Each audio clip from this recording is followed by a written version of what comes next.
C.G. Marshall. Welcome again through the creaking door. The sound which always signifies the beginning of another tale of danger and suspense.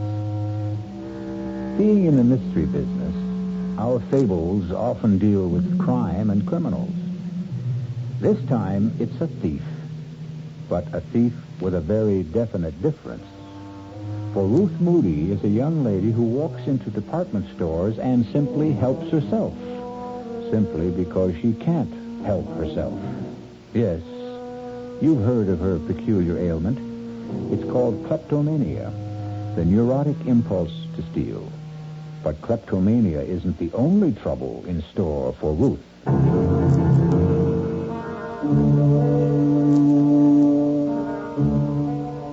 Our mystery drama, The Trouble with Ruth, was written especially for the Mystery Theater by Henry Slessor and stars Marion Seldes. It is sponsored in part by the Kellogg Company, makers of Kellogg's Special K cereal and new sugar-free diet 7-Up. I'll be back shortly with Act One.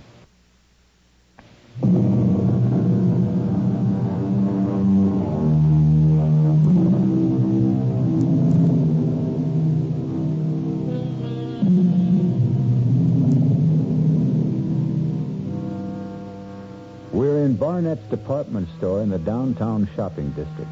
And if it looks and sounds like a battlefield this morning, it's no different from any other Saturday.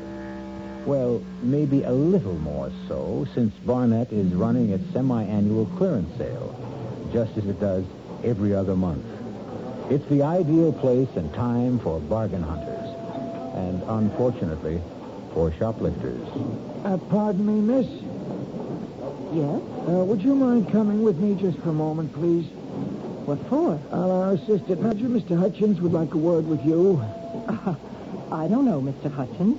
Why does he want to talk to me? Now, please don't make any trouble. I could call the guard and have you escorted upstairs. You wouldn't want me to do that, now, would you? Guard? Oh, why? What have I done? I think you know exactly what you've done now. Will you please come with me quietly?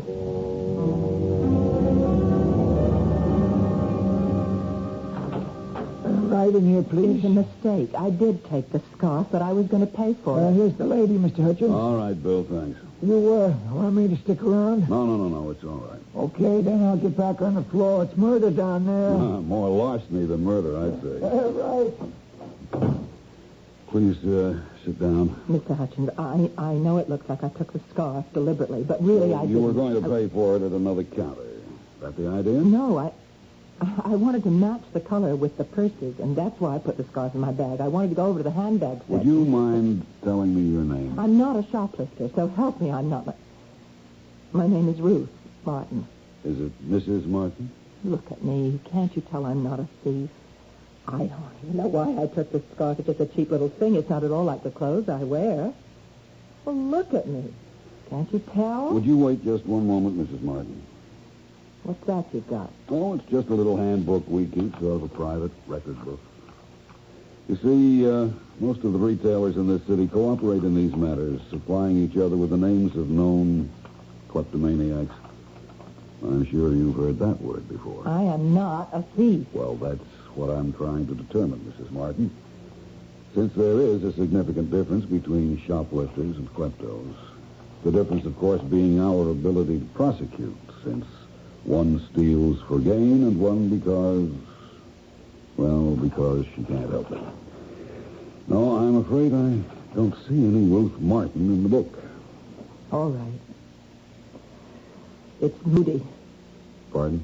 My real name is Mrs. Ruth Moody. I didn't want to give you my real name. I didn't want my husband to know Moody. about this. Yes, here it is.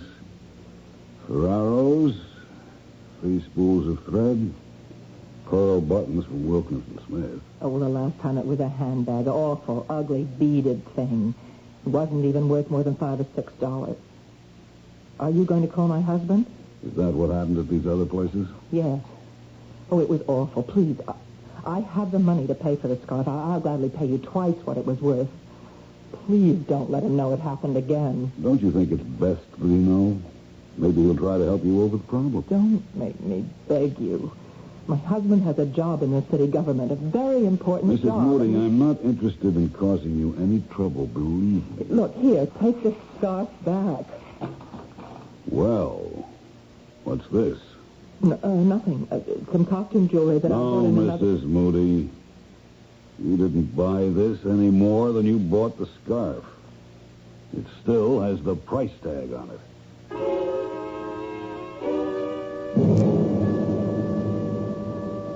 $1.95. That's what makes it so unbelievable, Ruth. $1.95 rhinestone pin. Don't know why I took it, Ralph. Any more than I know what drove me to pick up that awful scarf and just drop it in my bag.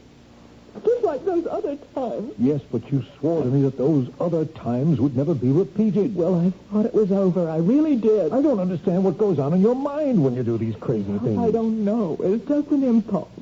It seems so terribly easy. There's things are just sitting out in the open the way they are, and I never even stop to think if I like it. Just if I can get away with it. But you never do. You get caught.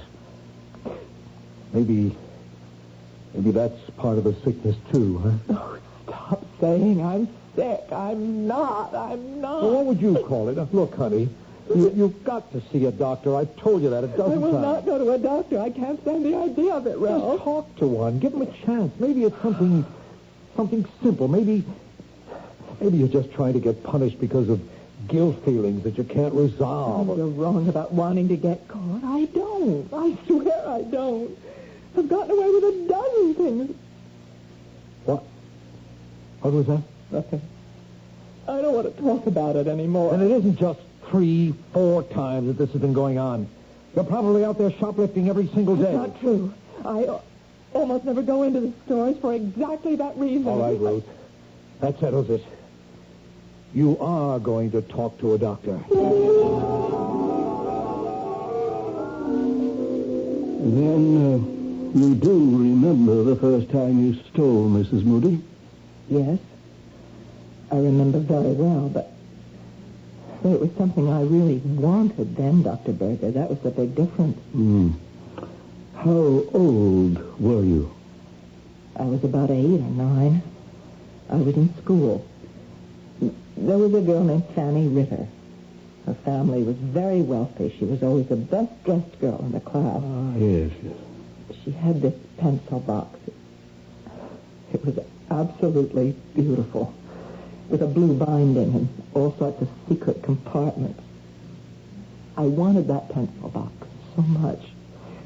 And one day I walked into an empty classroom, and there it was, lying on the seat. Yes, and were you caught? No, I was never caught. Mm-hmm. But that was the biggest thrill of all, not being caught. But then I also realized I couldn't use the pencil box, at least not at school. Yes, I see. All kids steal sometimes. There's nothing abnormal about it. But you're not a child now, are you? And yet you still crave this secret feeling, this secret gratification. No, you're wrong. I don't get any pleasure out of taking things. I feel terrible afterwards every single time. Ah, but that may be exactly the gratification you require. I don't want to hear any more. You sound just like my husband. Believe me, Mrs. Moody, neither your husband nor I want to find fault with you. We both want to help you. Well, it's his job my husband is worried about, not me. Why do you say that? Because he works for the city government in the comptroller's office, and he's afraid if they ever found out about me that he... Why am I talking about Ralph that way? I know he loves me. I know he wants to help me. Yes. So why don't you let him try? Let both of us try. No. I don't need a doctor. All I need is to stay out of department stores.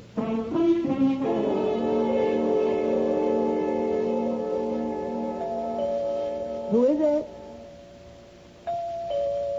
All right. Mrs. Moody? Yes? Hi, Mrs. Moody. You don't know me, but my name is Tom Andrea. There's something I have to talk to you about. I know exactly what it is. Encyclopedias. Or is it magazine subscriptions? No, ma'am. It's nothing like that. Well, whatever it is, I'm not interested. It's about department stores. What? You know, stores where people buy things and take things, too, sometimes. Are you from Barnett? No, Mrs. Moody, I don't work for Barnett or for Wilkins and Smith or any of those places that you like to shop in. Look, it's pretty drafty out here. Can't I come in for a minute? All right. Thank you. Your husband's not home, I suppose. I mean, it's a working day, so he's at work, right? Oh, that's clever thinking. Can we talk in here? Only if you get right to the point. Well, now, look, this ain't the kind of thing you like to just blurt out. I mean, it's kind of sensitive. You know what I mean? No, I don't. I mean, it's about you and your husband and so forth. If you think about it for a while, you'll get my meaning. Am I right? You'll have to be more specific. Well, you just won't come out with it yourself, huh? Okay, I'll say it for you. I'm talking about you being a shoplifter. That's a lie. Whoever told you that is a liar. No. It's true. Wait a minute. If you think you can blackmail me by telling my husband... No, Mrs. Moody. We know that your husband knows all about it. He's been getting you out of jams for years. Then what do you want here? Well, believe it or not, I want to give you money. I don't want to take any from you. What for? Services rendered. What? I got a little proposition for you, Mrs. Moody. How would you like to make $1,000? $1,000? How? Well, you do like I said. You'll get $1,000 in the mail. But if you don't, well, your husband may not be able to make a living anymore. You get what I mean? No. I don't know what you're talking about. I'm talking about stealing stuff, Mrs. Moody, about that bad habit of yours. Now, we got a use for that habit. And you'd better listen to what we have in mind. How did you know about me? Who told you about me? Well, let's just say I got sources. I swear to you, I'm not a thief. Yeah, sure, I know that. We know it. We? Well, me and my friend. We know you're just a sick lady, that you can't help what you do. It's just like you had pneumonia or hay fever. It's not your fault. Am I right? That's right. Yeah, that's fine, only your husband still don't want the people around City Hall to know he's got a klepto for a wife, does he? Then this is blackmail. A man in his line of work, he can't afford to have people know his wife steals. Now, some people would understand how it's only a sickness. But others, well, you know how people are. Tell me how much money you want. I don't want a dime from you, Mrs. Moody. Honest, all I want is your cooperation. You see, my friend and me, we have a little plan. A really, really sweet little idea. Everybody makes money and nobody takes any chances. Oh, what could be sweeter than that? A plan to do what, for heaven's sake? Well, my friend will give you all the details. All you got to do now is put on your coat and come with me. My friend will give you the whole deal. I'm not coming with you. We're not desperate for your help. Don't get this wrong. But we thought we'd give you a break. Well, it's too bad. If you just tell me what you have in mind. Why, shoplifting, Mrs. Moody. A little nice and easy shoplifting. Only this time not for no $5 piece of junk. This time for something worth more like $50,000.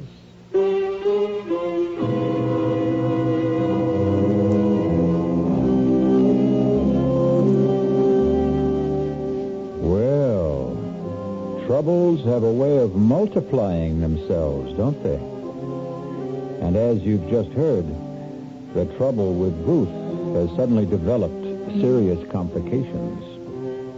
Will Mrs. Moody's unwilling petty larceny turn into larceny of the grand variety? We'll find out when we return shortly with Act Two.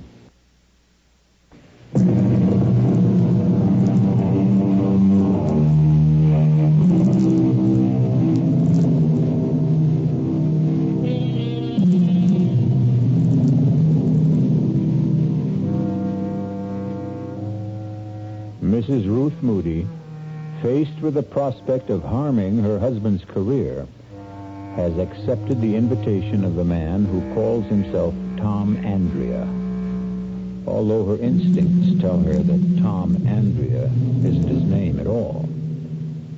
As they drive towards their unknown destination, she steals sidelong glances at him, noting the copper sheen of his skin, the look of a man who has spent far too many hours under a sun lamp. But he also has the look of a man who won't take no for an answer. Can't you tell me where we're going? Now, relax, Mrs. Moody. It won't be long now. Who is this friend of yours, anyway? You'll meet him. He works for a department store, doesn't he? I know they keep records of people like, well, of kleptomania victims. That's the only way you could have found out about me. I just lean back and enjoy the ride, huh? Aren't you afraid I might recognize him if he's one of the people that I've met? Here we are, Mrs. Moody. Told you it wasn't very far. The Hotel Hamilton. Looks like a fire trap. Well, it's not very fancy, but it's private. We can all have a nice, quiet talk. Just the three of us.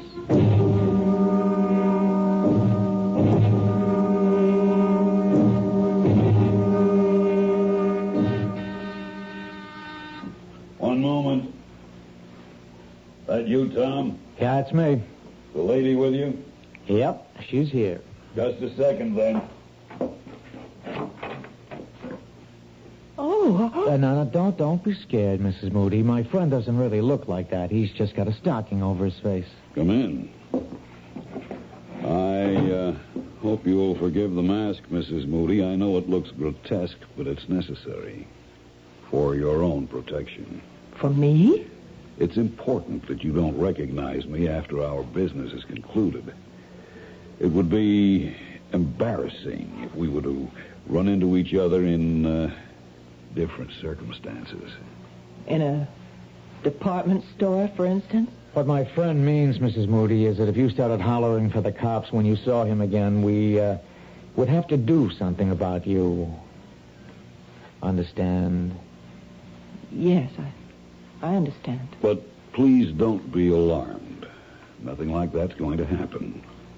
I can assure you that I am not a professional criminal. No more than you are. Then what kind of criminal are you? Why don't you sit down? The sofa's the only comfortable seat in the room. Here, let me take these papers away.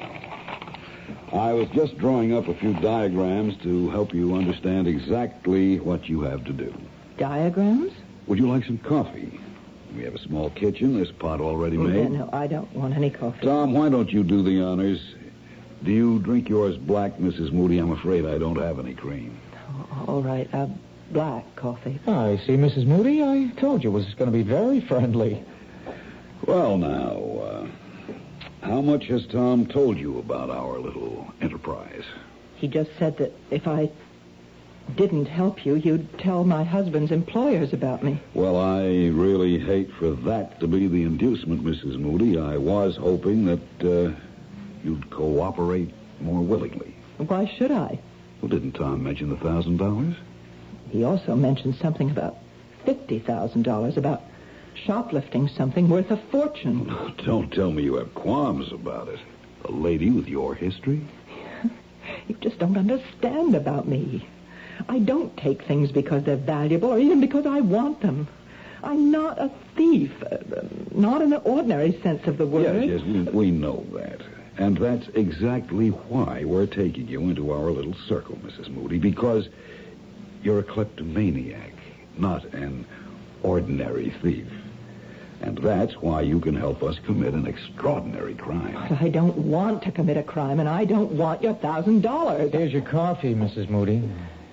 Let me tell you what makes it so different, Mrs. Moody.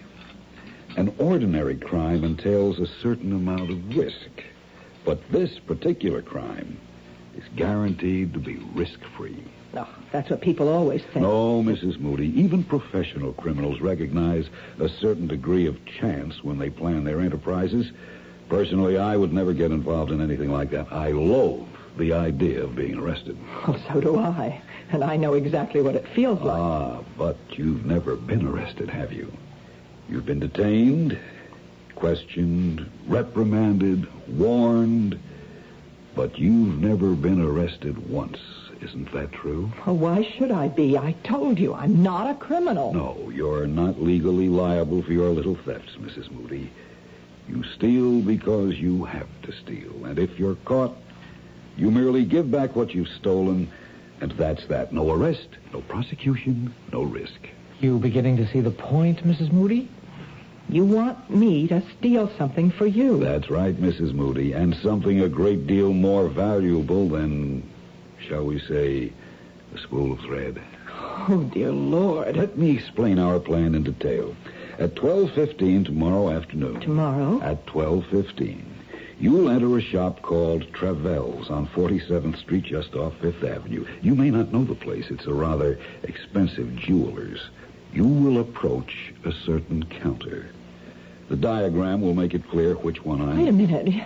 You're talking as if I've already agreed to do this thing. Please look at the diagram, Mrs. Moody.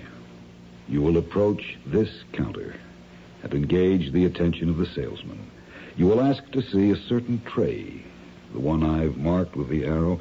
A moment or two after you begin to examine that tray, there will be a disturbance in the store. Right, a disturbance. The disturbance will take place on the other side of the counter.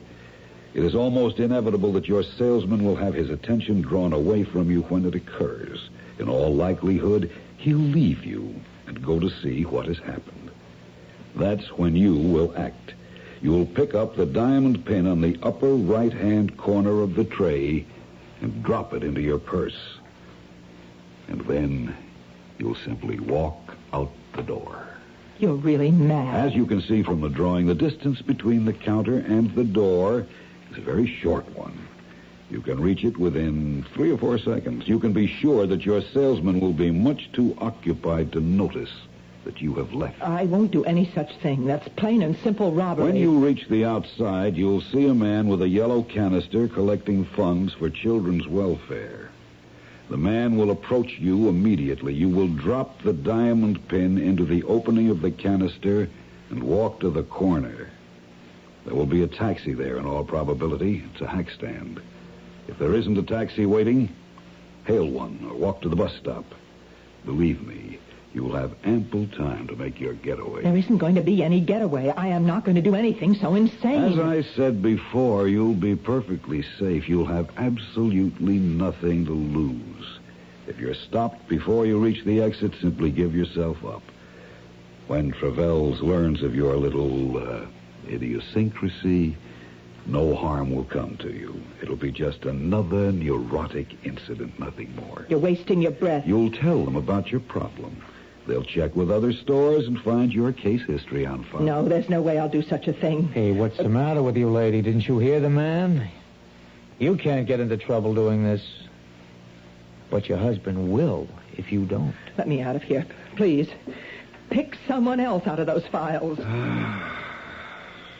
All right, Tom. If that's how Mrs. Moody wants it. Then I can go. The door was always open, lady. See? But if you change your mind, Mrs. Moody, just call me here at the Hotel Hamilton. Just ask for room 408. But if I don't hear from you tonight, well, you know what we'll have to do.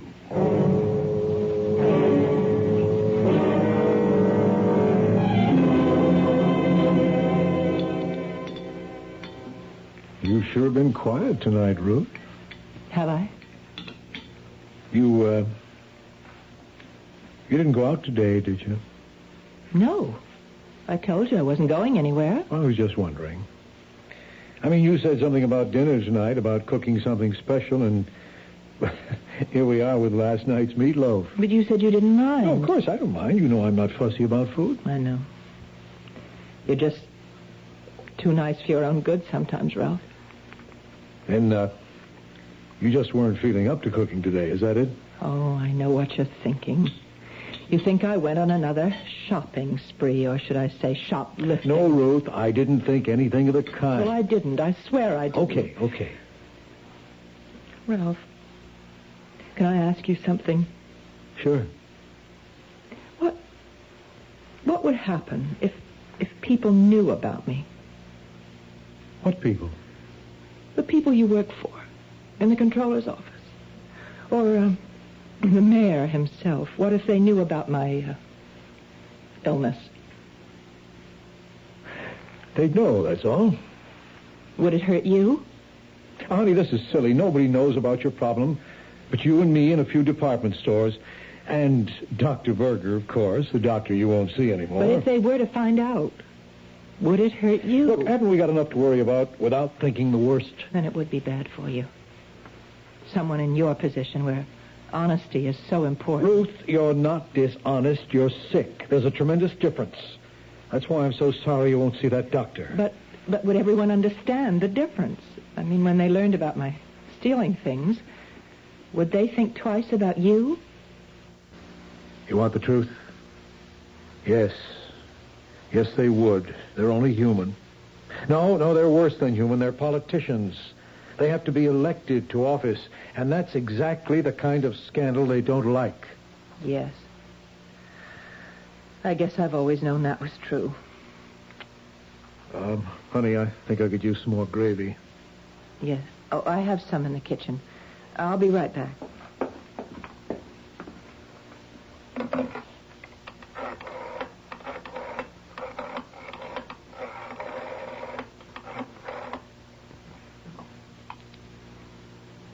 Is this the Hotel Hamilton?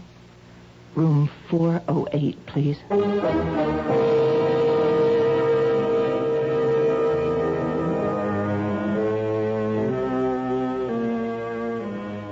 And so Mrs. Ruth Moody has taken the first fatal step. And tomorrow at noon, she'll take several more steps to the doors of Travell's Jewelry. And for the first time in her life, Ruth will steal and know the reason why she's stealing. Will it really make a difference? I'll be back shortly with Act 3.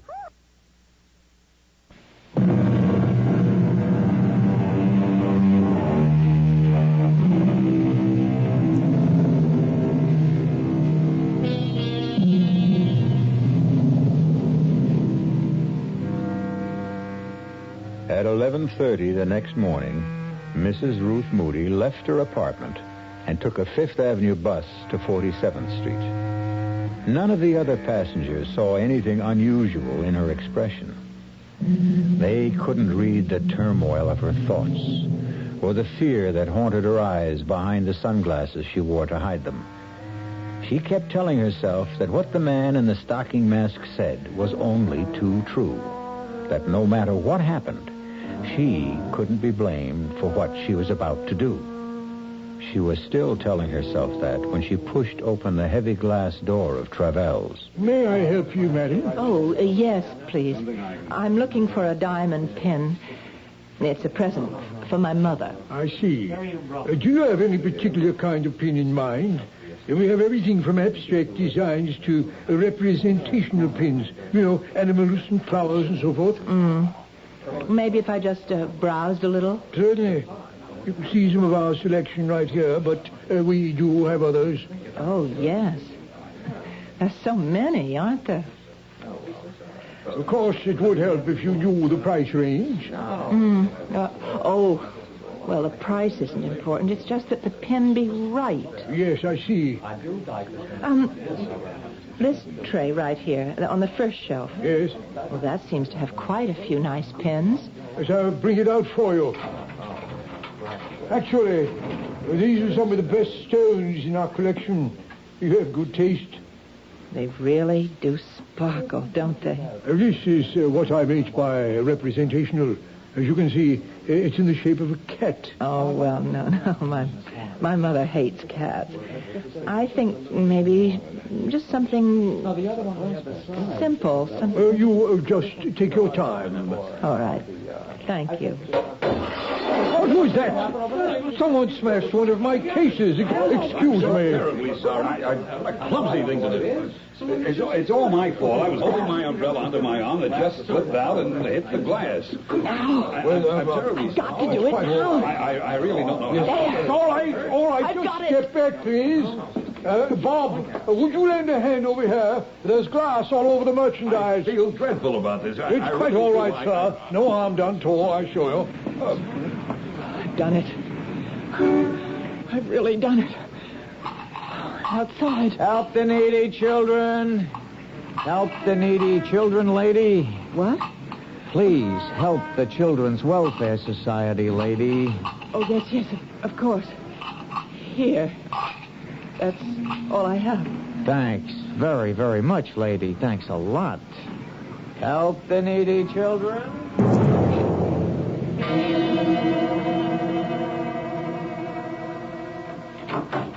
Ralph? Is that you? Yes, I'm home. How are you, honey? I'm all right. You sure? You don't look so good. No, I'm fine, really. Would you like a drink? Yeah, I wouldn't mind, thanks. What'd you do today? I went out for a little while. Where to? Oh, no in particular. I took a walk. Weather was nice.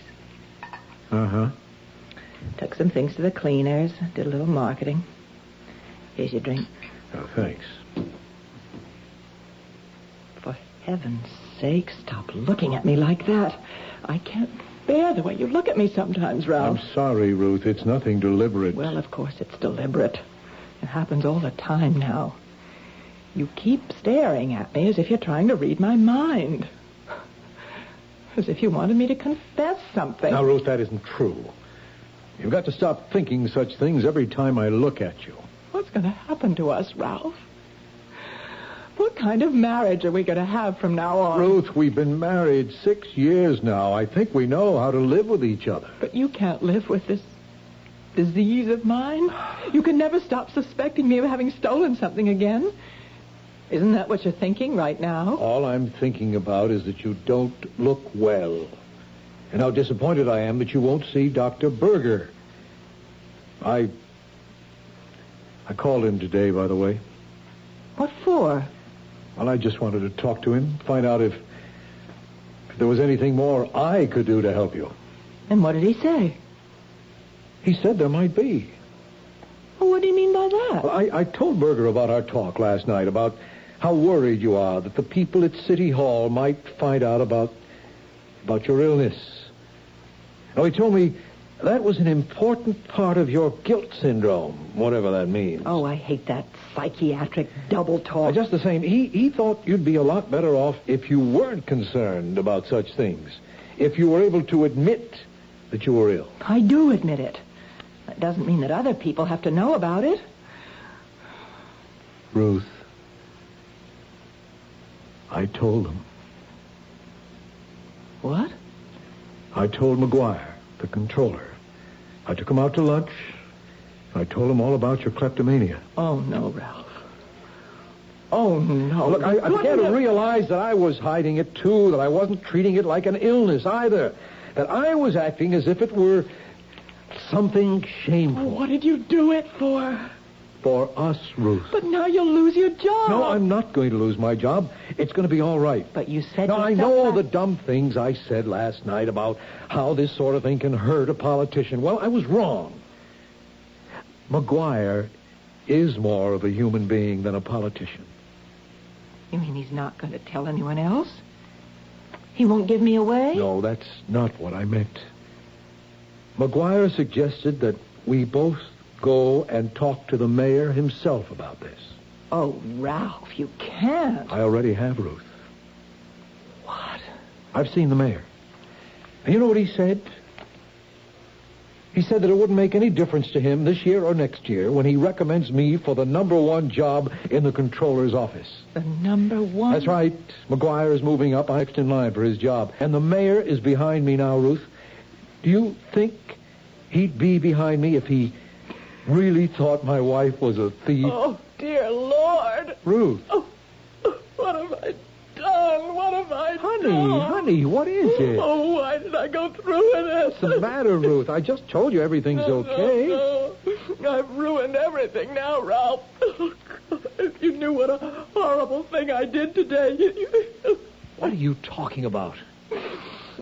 I am a thief now. God help me, Ralph. I really am a thief.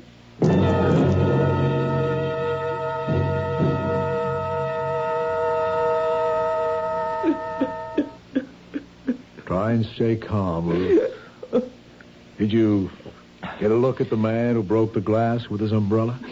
Do you think that he was the same man you met yesterday at the Hotel Hamilton? I'm sure he was. But I told you he was wearing a stocking mask over his face. And this other man, though, the one who called himself Tom Andrea, he was the same man who was collecting for children's welfare outside the store. Yes. Ruth, you know, there's only one thing to do now, don't you? What do you mean? We've got to tell the police. Oh, Ralph, no, that would be awful. Travels will have discovered the theft by now. They must have your description from the clerk. Sooner or later, you might be identified. But they can't do anything to me, Ralph. I'm not responsible. I'm sick. No, Ruth, in this case, you are responsible. That's why we have to call the police.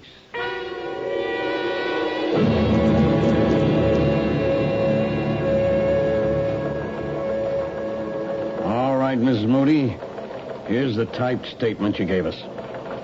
Can I go home after I sign it? Yes, of course. But better read it over first. What happens after that, Lieutenant Ames? That depends. On what? Well, mostly on whether or not your wife has told us everything. But I swear I have. I'm not saying your story is phony, Mrs. Moody. My own viewpoint is that it's too cockeyed to be phony. But that may be a subtle way of looking at it. Why should she lie about this, Lieutenant? What would my wife have to gain? Well, she could stand to gain a diamond pin worth almost $50,000. But she doesn't have the diamond. She gave it to them. Yes, that's a story. But let's say, for example, that those two men never existed. Oh, that's a horrible thing to say. I'm telling you how other people might see this thing. If you were a crook and you realized that you'd been spotted in Travels, well, this story of yours would put you in the clear, wouldn't it? But it's true. Every word of it. But you see the problem, don't you? You've been identified as the robber. You've confessed to stealing the pin. The fact that you're a known kleptomaniac doesn't help.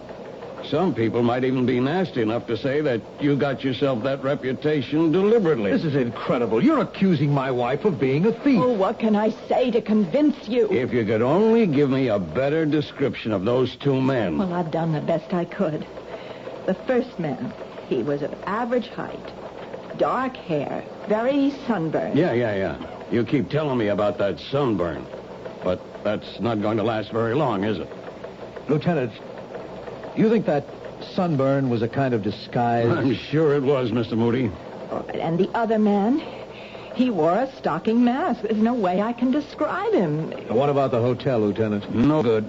It's the kind of a dump which doesn't even bother to keep a register, even though it's a city ordinance. But the clerk might be able to identify the man who took the room. Maybe, if we could produce him. Only, how do we do that? What about the $1,000 they promised to send her? Oh, I wouldn't count on that. If she's telling the truth, you'll never hear from him again.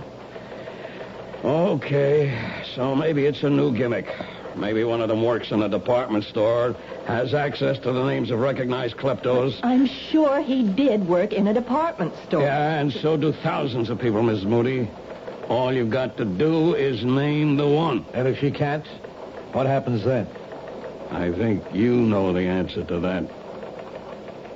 Will I be arrested? But you can't arrest her. She's sick. She was seeing a doctor. And I'm going to see him again. Oh, so help me, Ralph. Do you really mean that, Ruth? I'm not going to stop seeing Dr. Berger until I'm cured. Unless they send me to prison first. Well, have you read the statement, Miss Moody? Yes. Yes, it's all right. I'm ready to sign it. Fine. Yeah, let's see. I thought I had a pen on this desk. Oh, well, I think there's one in my purse. I'll get it. Hey, it's funny. What is? Well, this isn't your pen, Ruth. I don't recognize it, do you? Let me see. No, that isn't my pen. Oh, Ruthie, no, not again. You mean you stole it, Mrs. Moody? I'm afraid I did. I remember now. When the man was drawing the diagrams of the jewelry store, he left his pen on the coffee table, and I just couldn't stop myself. Wait a minute. You stole his pen, the man in the stocking mask? Yes. Will you arrest me for that, too? Let me see it. Miss Moody, do you realize there's a name on this pen? It's from Barnett's department store, and it's engraved with the name of the owner. What? Barnett's department store, J.M. Hutchins. Hutchins? He's the assistant manager. He's the one. Lieutenant, you found your man. Well, what do you know? This is the first time I've ever seen a proof of that old chestnut. Old chestnut? That it takes a thief to catch a thief.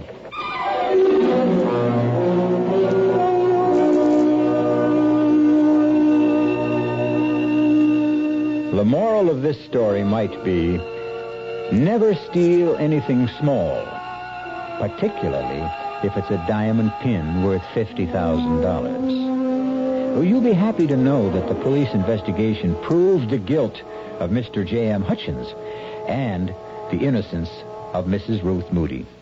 And the last we heard, the only trouble with Ruth was going to be a little one.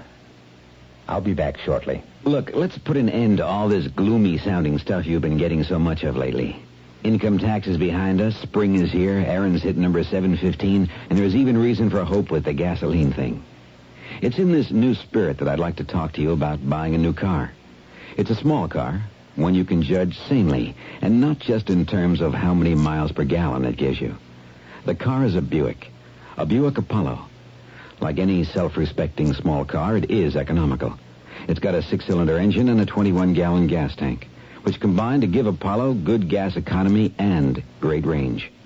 But Apollo can also seat 6 passengers, and it has the kind of smoothness, quietness, and interior comfort that you'd expect of a Buick. Okay, you're looking for a car, and you think it should be small. Well, Buick has the car, Apollo. But don't buy it because it's small. Buy it because it's a Buick.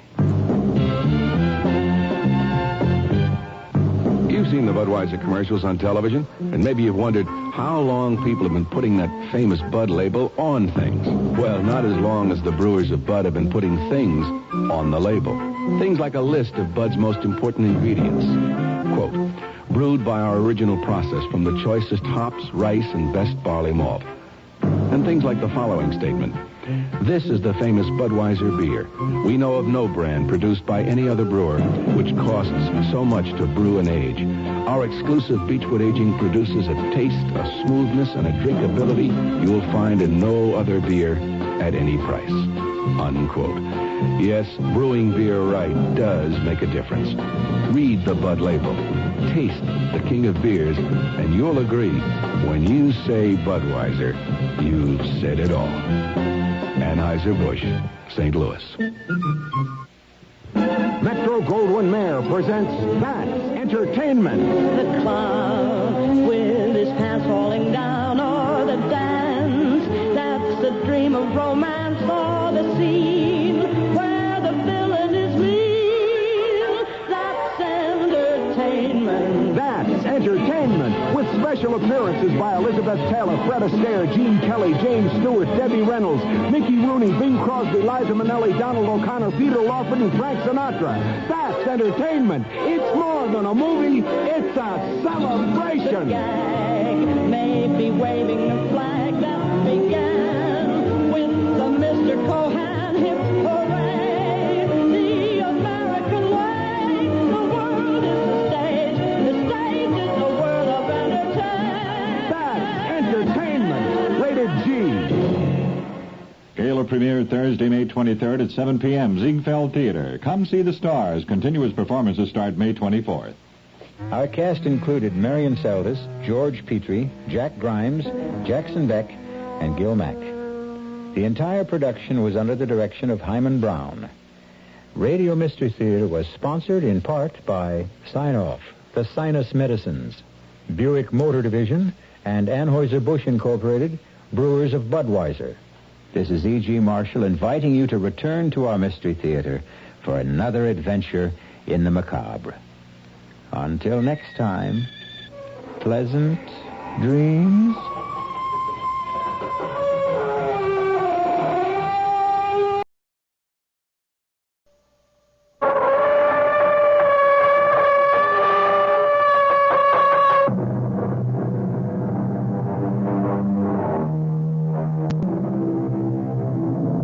Come in. Welcome. I'm E.G. Marshall. Welcome to the terrifying world of your imagination. I have an unusual story for you about a crack in a cellar wall that resists all efforts to repair it. Despite all the learning through the ages, despite the world's great progress in physics, chemistry, biology, there are certain matters which cannot be explained by our computers or our wise men. Matters which may never have a logical explanation. Our mystery drama, The Crack in the Wall, was written especially for the Mystery Theater by Sidney Sloan and stars Celeste Holm. It was a cold, rainy, windy day when Paul and Nora Santfort laid their child to rest in Green Tree Cemetery. Despite all the soothing words of friends and relatives, Nora's despair was inconsolable. She felt that nothing could ease the pain in her heart caused by the loss of her only child. Our Father, which art in heaven, My darling. hallowed be thy name. My baby. Thy kingdom Why did she have to die? Nora, darling, please. Our religion teaches us that God, in his infinite wisdom, Don't decides... speak these empty words to me. I accepted that because it never touched me before. I never thought of it. But our daughter, our beautiful, innocent child, just 16.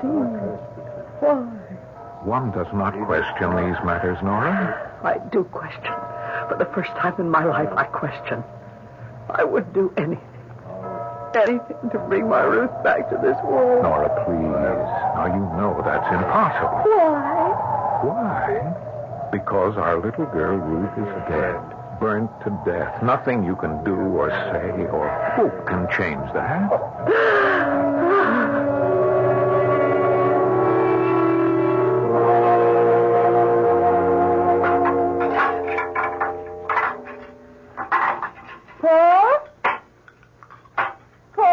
Yes, Nora.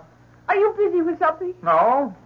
I'm just reading the newspaper. First chance I've had to take a look at it today. The minister was here today, Dr. Fowler. Oh? Said he wanted to see our new house.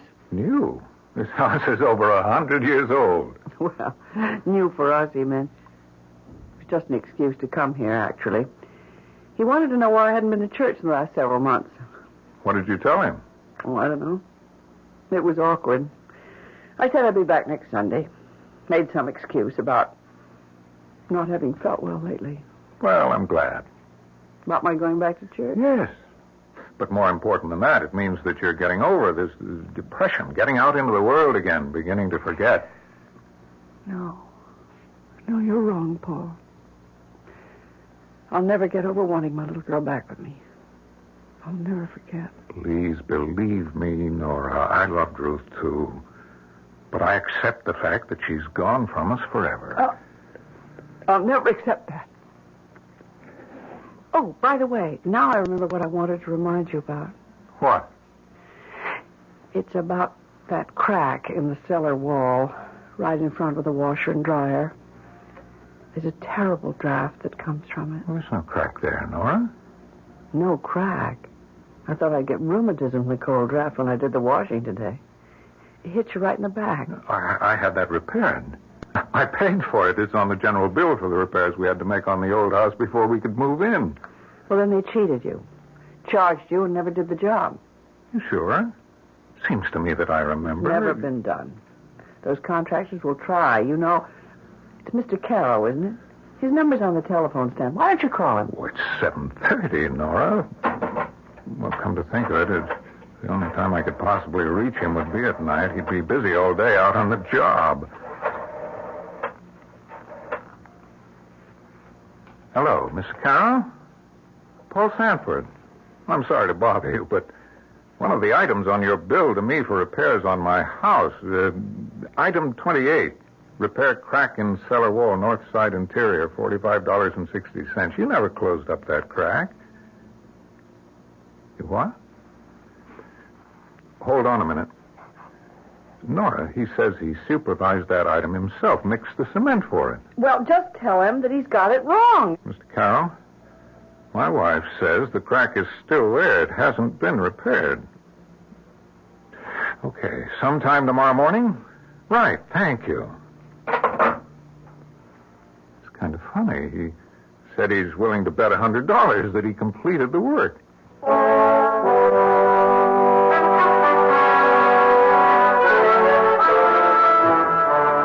Mrs. Sanford, I'm finished with the job, and I want your okay. I'll put on the pot and give you a cup of coffee. Thanks, I'd appreciate that. Come right down. I'm in a bit of a hurry. Won't be a minute. I'm coming, Mr. Carroll. Mrs. Sanford, the strangest thing. What did you say, Mr. Carroll? Look at that wall. Oh, dear. Another crack? No, it's not another crack. What? It's the same crack.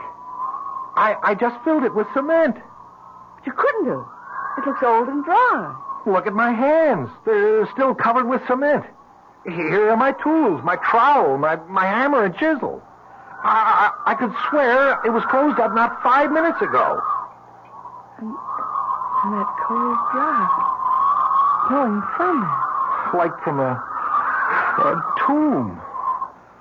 Like from a tomb.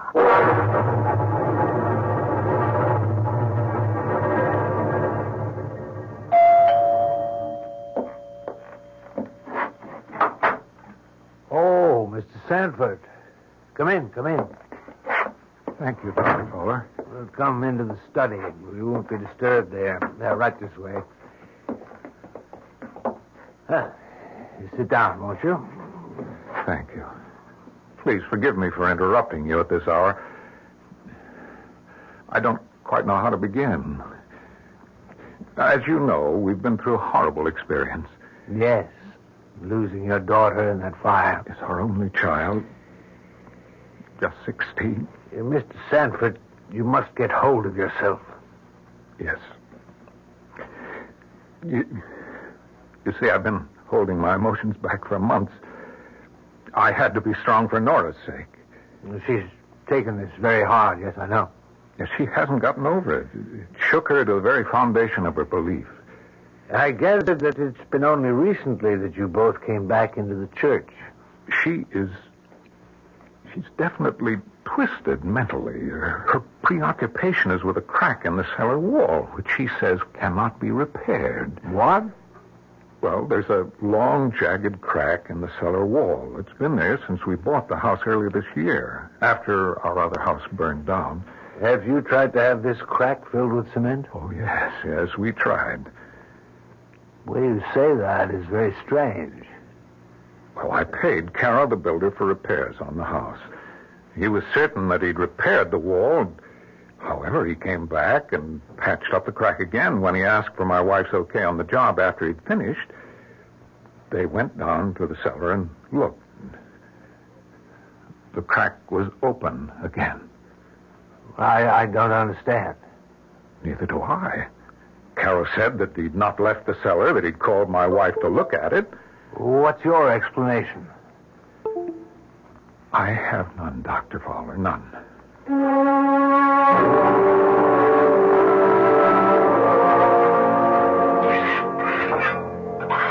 Is that you down in the cellar, Paul? Yes, Nora. I'm filling up the crack in the wall with cement.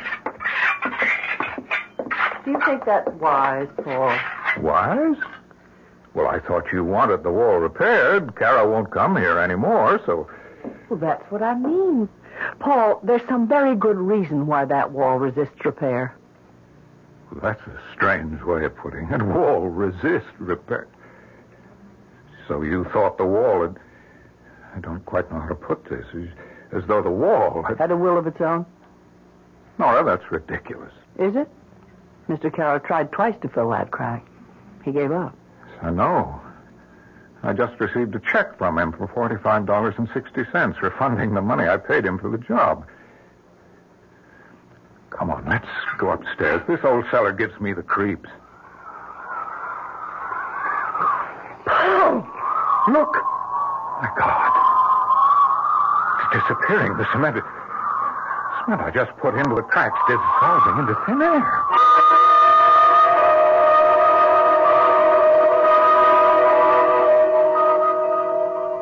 Mr. Edmund, I'm calling about this house you sold us. No, it's a good, solid old house. It's just that my wife isn't happy here. We're all alone, as you know. It just isn't right for us. Yes, I know. I'll have to take a loss if I change now, but I'm prepared for that. Okay, I'll see you tomorrow, around 5. Okay? Good.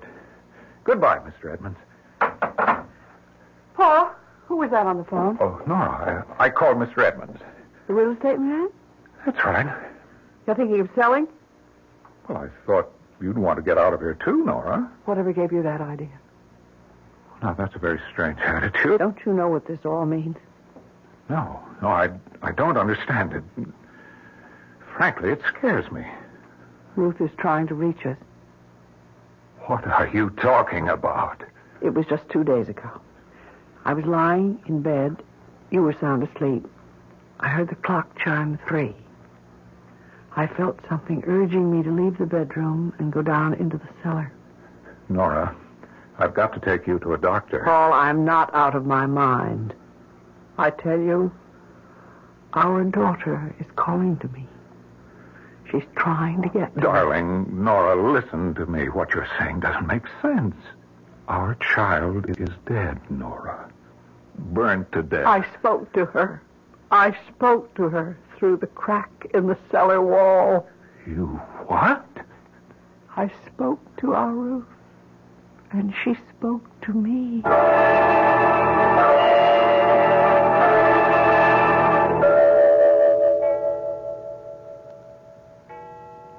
Paul, wake up. Huh? Wake up. Nora, what time is it? Quiet.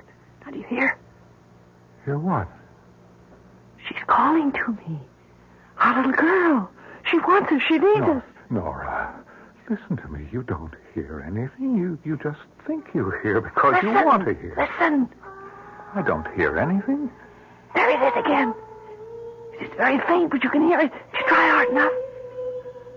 Please, darling, try to rest. I've made an appointment for you with Dr. Cool. I don't need a doctor.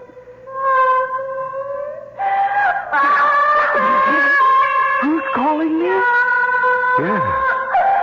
Sounds like it's coming from... The cellar. I must go to her. No, don't. You mustn't. My little girl is calling. I must go to her.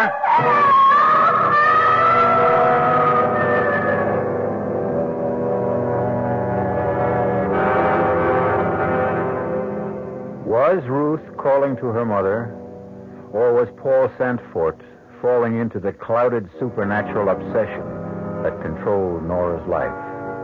He thought he heard the voice of his dead child calling to her mother. He couldn't be sure, but Nora's certainty was so strong that he was almost convinced that he heard it too.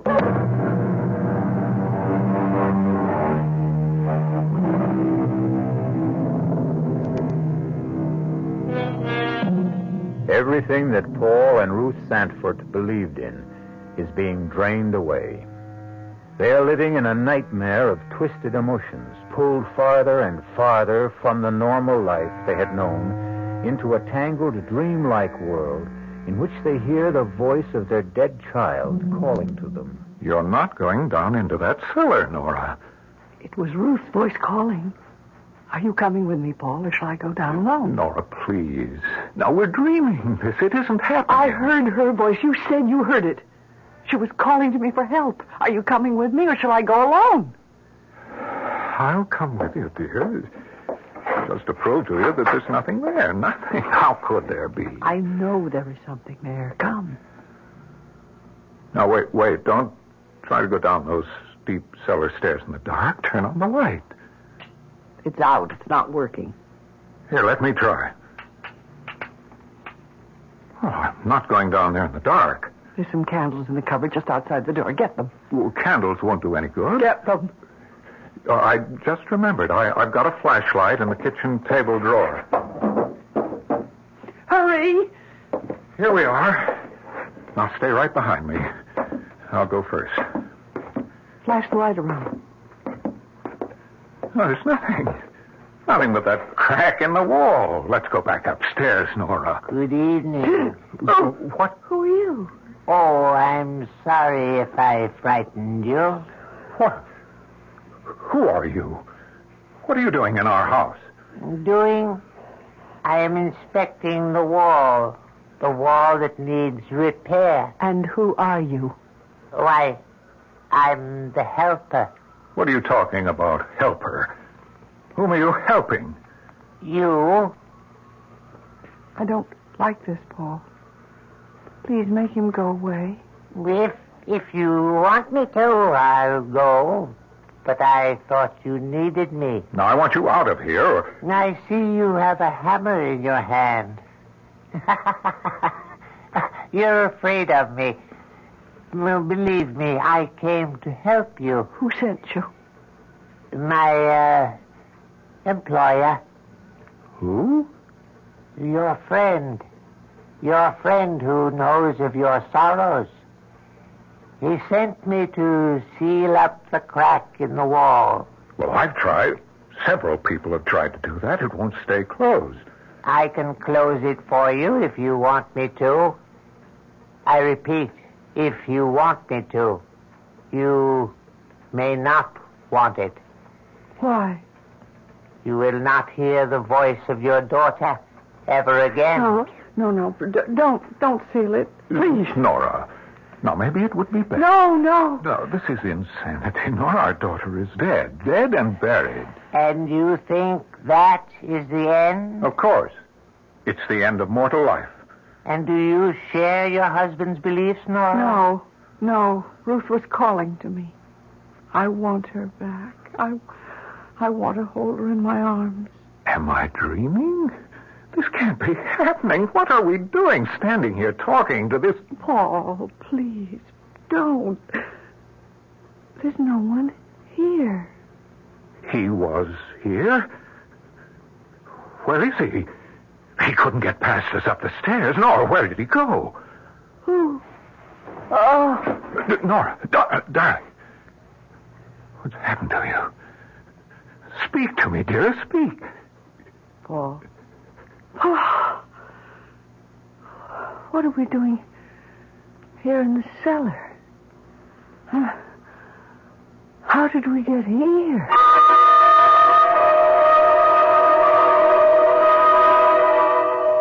And you say, Mr. Sanford, that you think you saw this creature in the cellar of your house? No, it wasn't what you say. No, not a creature.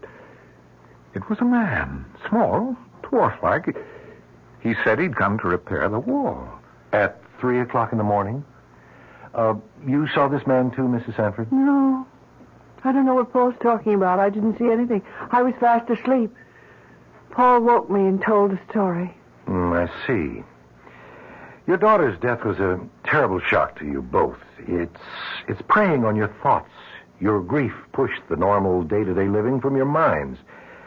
You began to I heard imagine... her voice, Doctor.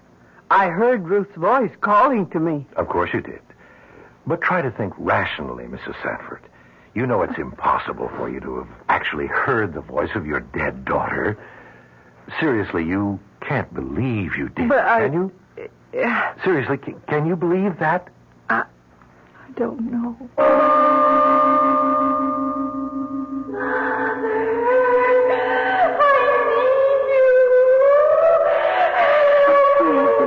My little girl.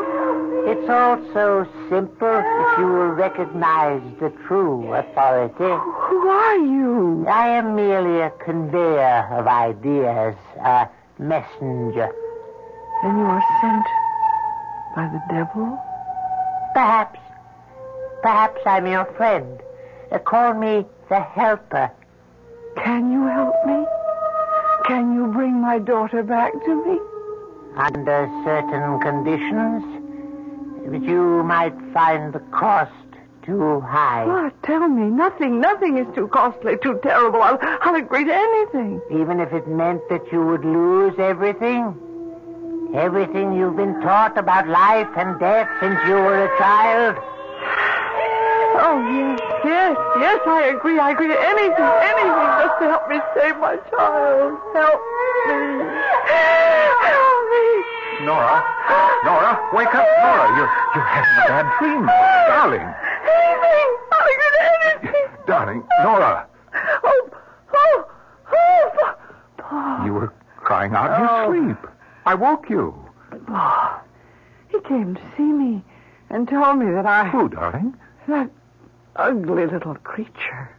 I'd seen him before, but I can't remember where. The helper. That's what he calls himself. I heard Ruth calling to me. Then he appeared. I don't know what it is. I don't want to know. We're getting out of this house and we're not coming back. Oh, you go, Paul, but I can't.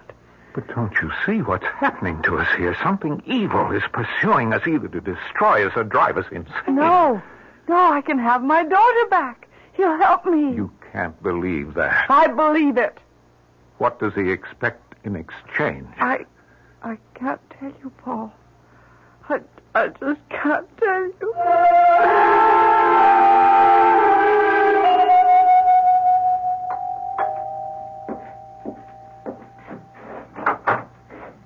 Oh, Dr. Fowler, right on time. Is Mrs. Sanford home? No. No, I called her sister and got her to make a date with Nora so she wouldn't be here. My work is suffering. We're not sleeping well. Nora's had terrible dreams, nightmares. You told your physician, Dr. Coombs? If anyone can help us, it's God. Dr. Fowler, we have seen the evil one. What? We have seen him. We have spoken with him. It's either the devil or one of his emissaries. He calls himself the helper. My good man, in this enlightened age, when we speak of Satan, it is usually, what I mean to say is we think of the devil as the embodiment of all evil, but not as an actual being. I see. Well, Dr. Fowler, if you can't help us, we may have to go to someone who can. There are groups where they believe in the devil. Mr. Sanford, Paul, please understand. I cannot believe in the devil as being other than an abstract name for evil.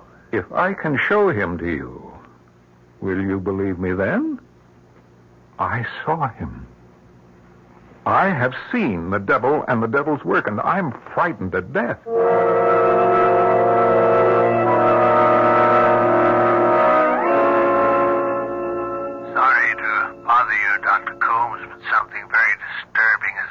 Yes? You know the two people I referred to you, the Sanfords? Yes. In your opinion, Dr. Coombs, would you say that they were insane? Well, I don't know, Dr. Fowler. The word insane is a legal one, not a medical one. Well, deranged and mentally ill. Well, I would say from a very cursory examination that they were both suffering from severe emotional stresses brought on by the untimely death of their only child. Well, would that explain their hallucinations? Hallucination?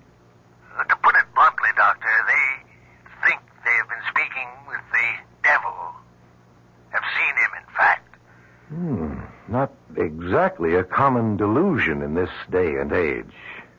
If they need medical help, they must come to me. I can't solicit Yes, this. yes, I realize that, Dr. Coombs. Perhaps a sanitarium would be the best place for them.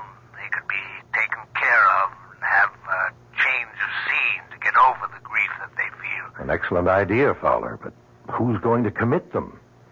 Can you get them to commit themselves voluntarily? I don't know. I'll try.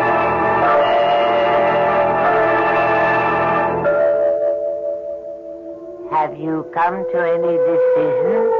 I've been thinking about it.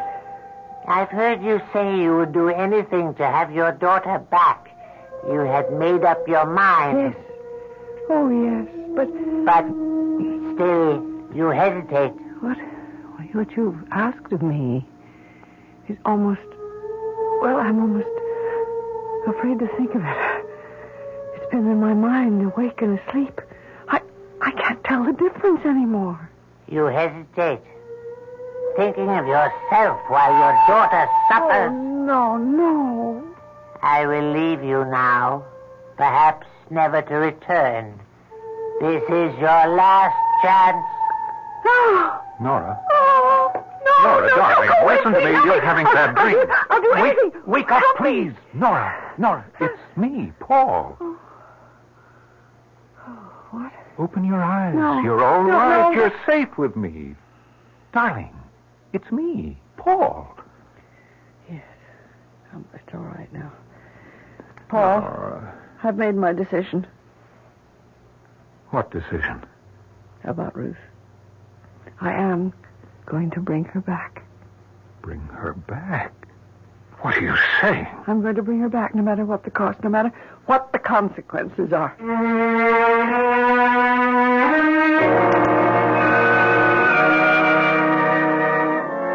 Nora and Paul have come far along a tortuous, a frightening path. Now Nora is determined to see the matter to the end, despite the consequences.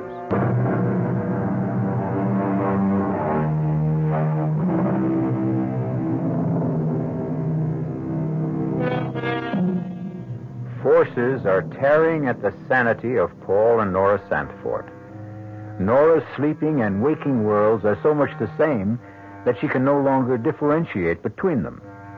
In her thoughts, in her ears, are the words of her dead daughter calling to her for help. Paul thinks he has heard the child, too, but is uncertain. He is not sure whether or not it is the driving influence of his wife's obsession or what he has actually heard and seen himself. I don't know, Doctor. I don't know anymore. Everything is so confused. I want you to sign commitment papers for your wife. You mean put her in a good sanitarium, in a place where she'll be safe and receive the proper treatment for her problems. I don't know. I don't think she's crazy. You're not in any condition to judge her mental health, Mr. Sanford. What do you mean? Oh, well, I mean, I'm asking you to make a difficult decision. I'm also asking you to commit yourself.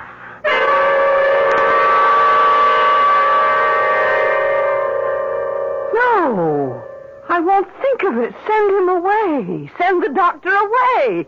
Paul, how can you do this to me? You know I'm not insane. You heard her. That night, we both went down into the cellar, and that little man, you remember? The helper? You saw him, too. You know I'm not crazy. I won't go. I won't. You can't make me. She's gone into the bedroom, Dr. Coombs. Is there a lock on the door? No. Well, suppose I go in. Perhaps a sedative to quiet her. No, please, Doctor. Let me speak to her first. She'll listen to me. Very well. I'll wait out in the car if you want me. Yes, please go. I think she'll listen to me if you're not here. Nora? Nora? May I come in? Is that doctor still here? No, he's outside in his car. Paul, how could you do this to me? deceive me, try to put me away. But I explained everything to you. I will never consent. I'm going with you, dear. I'm going in, too. What? Why? Paul, why do you want to do such a thing? Because I'm frightened. I've never been afraid in my life before, but this is all beyond me, beyond any rational explanation. And you think you'll be away from your fear in that place? Oh, Paul, I'm not out of my mind, and neither are you. How much longer can we stand this? Listen to me. What? I can tell you. Only you. What? I've made a pact with the Helper. Oh, Nora. He has given me the power to bring Ruth back. You don't know what you're saying. Oh, yes, I do. That's impossible. Now, don't be foolish. Don't tell anyone else what you've told me. Now, you think I'm insane, too, don't you? Well, I don't know what to think. He has given me 2 wishes. 2 wishes? Yes. He said that I would need 2. Actually, all I need is 1. To bring my dear child back. Yes. Yes, Nora, of course. Now, I want you to do something for me. What? Don't fight me now. Go along with me for a little while. Perhaps this nightmare will stop. We'll be able to get out when we want to. I have the doctor's promise. Can you trust him? Yes, darling. Since we're committing ourselves, we can get ourselves released merely by asking to be released. And our poor tortured child? Who will be here to hear her call? Who will be here to comfort her, Paul? We're running away. Deserting her. Darling Nora, our Ruth will be with us always, no matter where we are.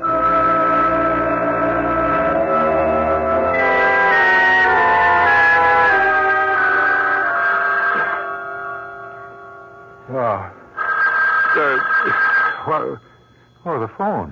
Oh. Hello? Hello, Mr. Sanford? Yes. Dr. Coombe? I'm calling from the sanitarium. Is there anything wrong? Yes, your wife has disappeared. You mean walked out?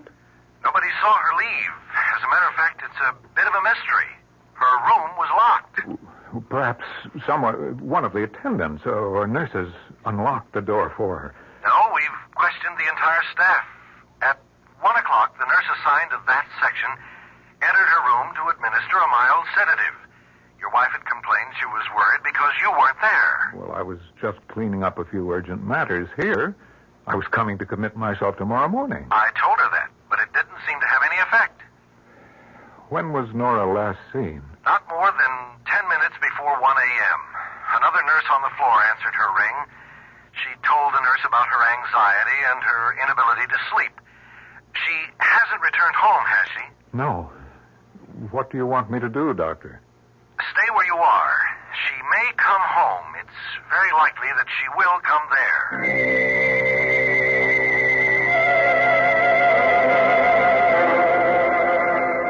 Emily, I'm sorry to be calling you at this hour, but Nora has disappeared. She walked out of the hospital. The fire, Ruth's death, it's been preying on our minds, and I thought that... Wait, Emily, that's my doorbell. I'll call you back. I just wanted to know if Nora was with you. I'll call you back. Let me know if Nora shows up. Bye. Oh, Dr. Fowler. Come in. Oh, thank you. I got a call from Dr. Coombs about 20 minutes ago. Yes? He asked me to see you. He said you might need me. I came right over. Is there anything I can do to help?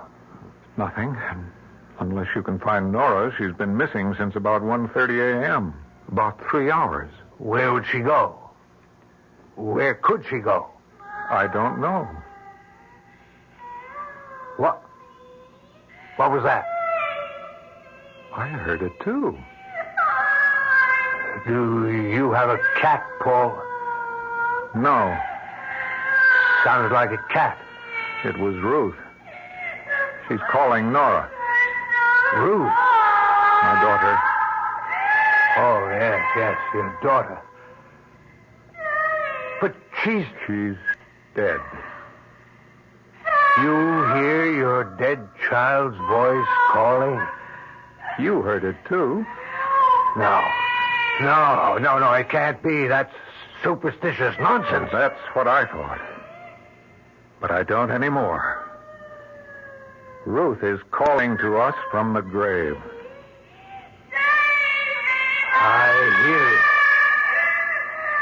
I hear it. Paul, pray with me. Pray to God to make her go back. No. Nora will be here. She will come here and answer to her child's cries. Her mother's love is so strong that Ruth's outstretched hand will reach across the void of death and touch the hand of her mother.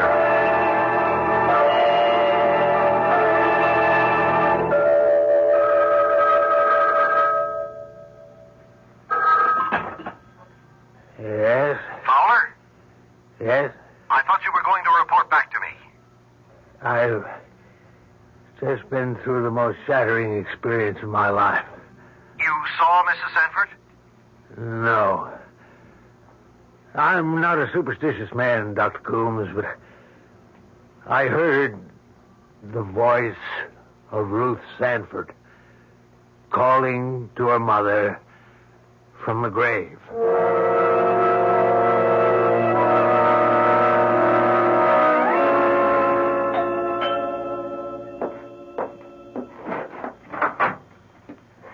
Oh, Dr. Coombs. I thought it was Nora. She hasn't returned yet, huh? I was talking with your minister, Dr. Fowler. He seemed quite upset. Any word from the police? Nothing. They've gotten several false telephone tips from cranks. Only one man identified himself by name, a Mr. Helper. Helper? You know him? Yes, I know him. The police asked him for his address. He gave them one, but it proved to be a phony. Do you know where to find him? You won't believe this, Doctor. But the last place I saw him was in my cellar. What? I don't know how he got there. I didn't see him leave, although I was standing talking to him at the moment. He vanished. Vanished? Disappeared. I see. Disappeared right before your eyes. Oh, yes, I remember you telling me about that incident when you both came to my office. Hello, who's there? Paul? I've come home. What is he doing here? I won't go back to that place. He can't make me go back. Nora, dear. Send him away, Paul. Paul, make him leave. We don't need him. Mrs. Sanford, as your doctor... You're not my doctor anymore. Please go. Leave us alone. Please, Dr. Coombs, your being here will just make her worse. Very well, if you think you can manage. Yes, I can manage. I'm sorry you feel this way about me. Good morning. He was trying to do what he thought best for you, for us. He has no way of knowing what is best for us. He was just interfering, keeping us from Ruth. Nora, please give up that mad notion. Give it up? Oh, no. Paul, I will not give it up. Tonight, this morning, before dawn, we will bring our child back to us. Nora, think what you're saying. I've thought, and I've made up my mind. Before daylight, he said. What time is it now? It's 20 after 4. It won't be light before 6. We must do it now. Come. We'll go together. Go? Where? To the place I first heard her voice, calling to me, the cellar, the crack in the wall. Are you sure you want to go through with this? I think, Nora. I've come too far to turn back now. I don't care what happens to me. It's Ruth we must think of. All right, Nora, I'll go along. I'd better get my flashlight. The light's still out in the cellar. No, Paul. What I must do must be done in darkness. No lights. Now, let's go down the stairs.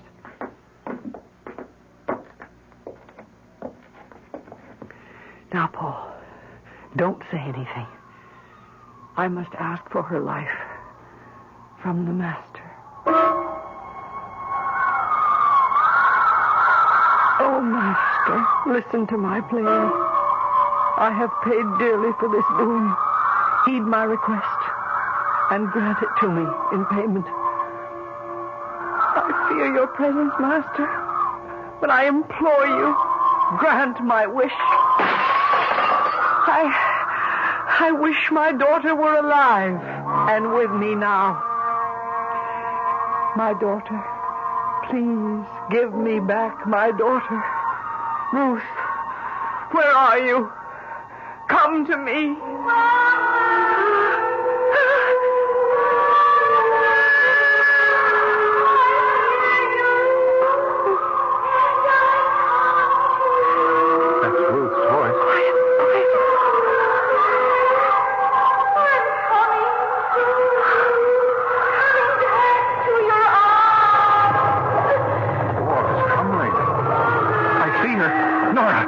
I see. Oh,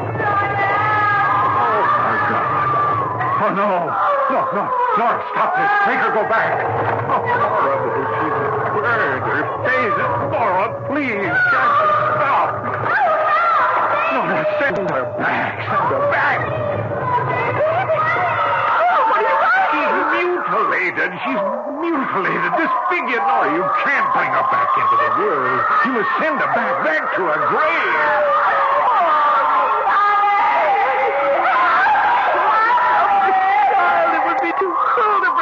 Too terrible. How can I do it? He gave you 2 wishes. He said that you'd need the second. Now I know what he means. Send her back, Nora. Yes. I wish my dear daughter were dead and back in her grave.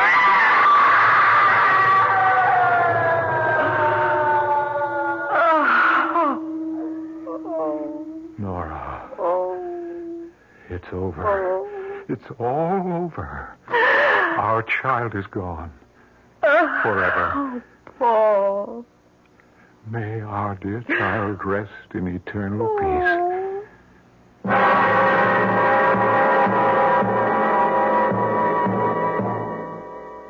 And so Paul and Nora were left to pick up the fragments of their lives and go on. Strangely enough, the crack in the cellar wall was finally closed, and no human hand had a part in its repair. Our cast included Celeste Holm, Wes Addy, Robert Maxwell, Robert Dryden, and Ann Costello. The entire production was under the direction of Hyman Brown. This is E.G. Marshall inviting you to return to our Mystery Theater for another adventure in the macabre. Until next time, pleasant dreams.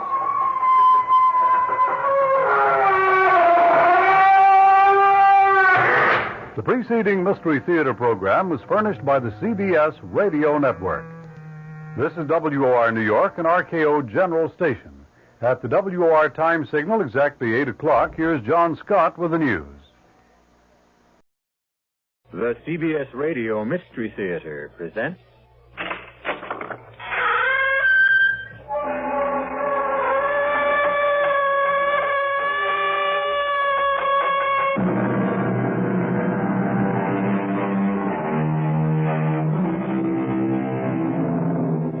Come in. Welcome. I'm E.G. Marshall. Once again, be my guest on a strange journey. A weird, wild trip through a mysterious, uncharted terrain, bounded only by your imagination. There's an expression, the night of the long knives, and it has come to mean an orgy of murder. And it usually follows a rebellion or a civil war. It's a time when many of those on the winning side take the opportunity to settle some personal scores. Why are you leaving, Roberto? It isn't obvious. Who can live here any longer? There is another woman. Oh, Pilar, there never was. There never will be another woman. You are going to her. There is nothing here for me any longer. That's a lie. Pilar, won't you understand? Yes, I understand one thing. You are tired of me. Pilar, one day, as soon as... If I cannot have you, no one will. But I tell you, there is no one else. Oh, Roberto, don't leave me. Goodbye, Pilar. Oh. Patriot! Patriot! After him! That man running down the street, after him! He is a traitor!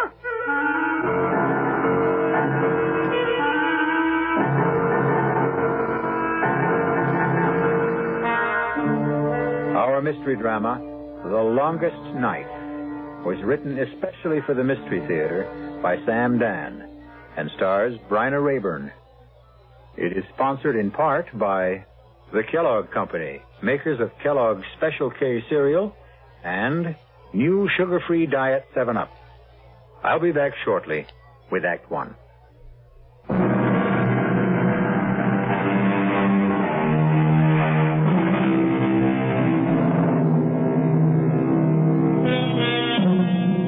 You're about to discover one of those little-known, out-of-the-way restaurants where the food can only be described as heavenly. It's a safe bet you've never heard of a place called Mama Pilar's. It is located in a tiny seaport village called Puerto San Jorge in an obscure Latin American country. It's a long way to travel for dinner, but be assured it's worth it. Mama Pilar's doesn't look like very much. It's small, dark, narrow, but don't let that put you off. Seated at his usual table near the door is a chubby, pleasant-looking middle-aged man named Ciriaco. Ciriaco is unable to talk, but his guitar speaks for him. Tonight, the only customers in the place are Pete and Marge Miller, and they are obviously young, North American, and newly married.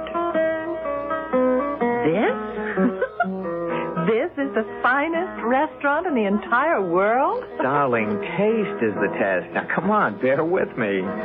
Pete? Whose picture is that on the wall? He's just like one of those funny admirals in a Gilbert and Sullivan operetta. Marge, come on, don't talk like that. As if what? Well, as if you're back home in a free country. Well, you see that picture everywhere. Is he some local wheel?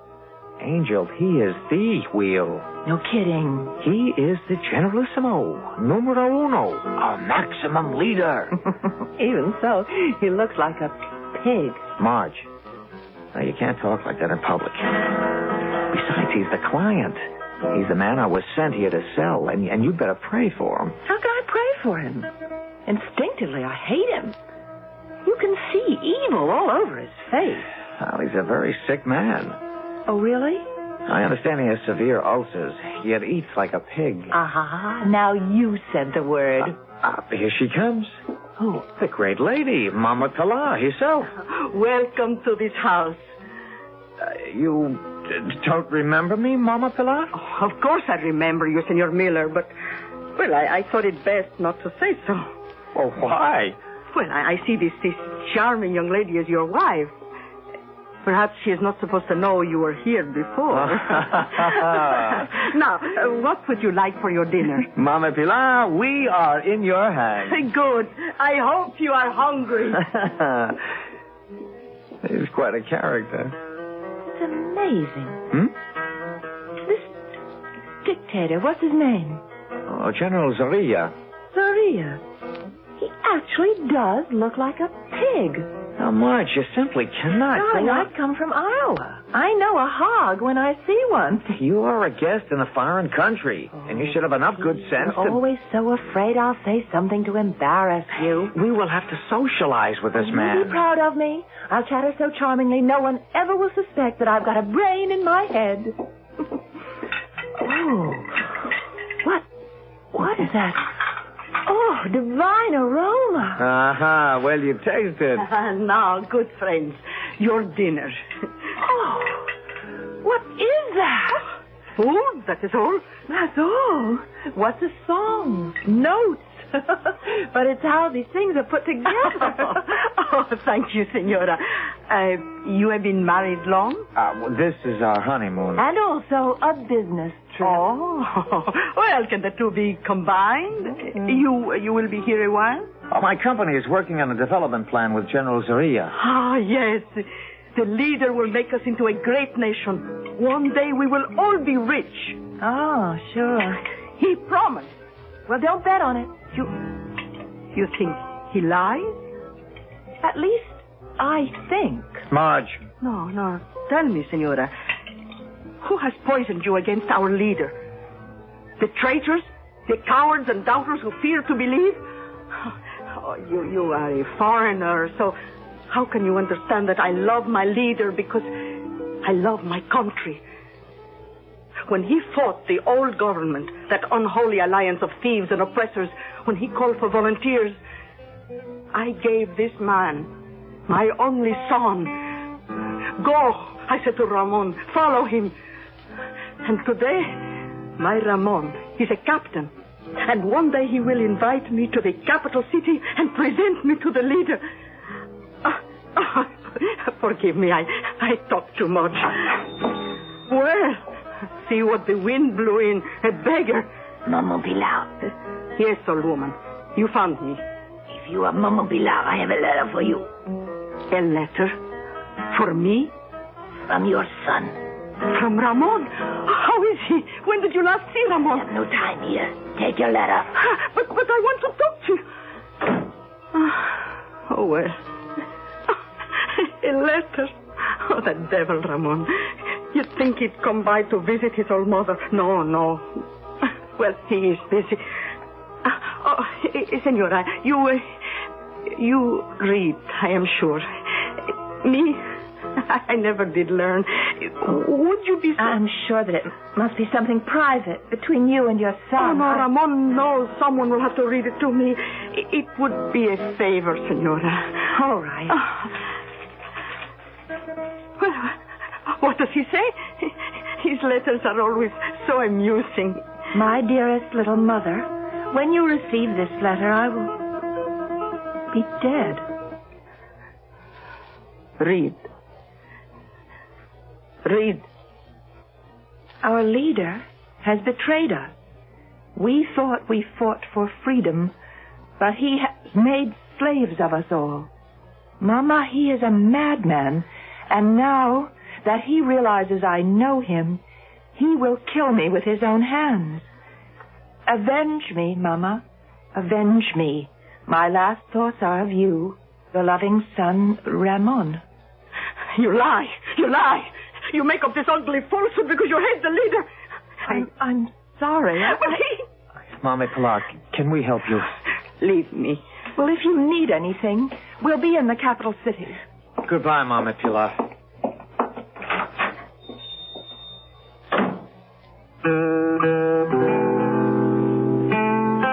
Siriaco, you see that face? The face that looks down upon us from the wall? I will kill him, Siriaco. I will kill him with my own hands. And after I have killed him, I will weep for Ramon.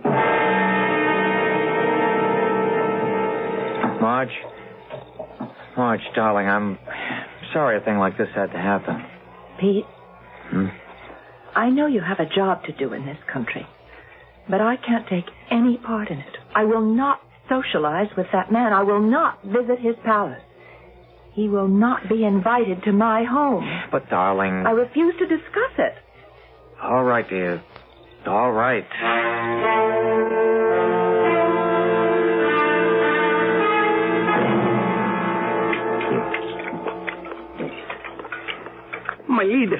My leader, you are breaking your diet. Oh, shut up. Yes, my leader. What appointments have I this afternoon, Escobar? Dr. Suarez is due here at any moment. Then the young North American engineer, Senor Peter Miller. Is there more meat? My leader, what will Dr. Suarez say when he sees you have broken your diet? I am starved. Dr. Suarez. Get rid of that slop. I gave you a diet. What are you doing? I must eat. I'm not a bird. I'm a man. You are a self-indulgent fat slob. See, Escobar. See how he talks to me. How dare you address our leader? Be quiet, you obscene little rodent. You, open your shirt. I don't care if the man is a doctor. He must have respect Dr. for our... Suarez, why don't you like me? Roll up your sleeve. I will take your blood pressure. I tolerate you because you are the best doctor in the country. But take care now how you provoke me. Be moderate. It's exactly my prescription for you. But I cannot live without good food, wine. Then die. You're not the only doctor in the nation. Indeed not. Fetch some quack, some boot-licking flatterer. Tell him what to prescribe. I'm sure the charlatan will oblige you, and in 3 months you will be a dead man. Good day. I will be here tomorrow. He's right. The dog, moderation. I'll see the North American. Sign in, Senor Peter Miller. Moderation. Moderation and abstinence. That's the way to live forever. You must keep me to that diet, Escobar. Keep me to that diet, yes. Your Excellency? Yes, sir. I have here the report on all the preliminary studies. Have you, Yes, sir. An overall program to build hospitals, schools, bridges, aqueducts, drain swamps. We can transform the entire country. Can you? Now, if you'll examine these papers. Enough. Sir? Be silent. Mr. Miller, do you know what you are? You, sir, are a barbarian.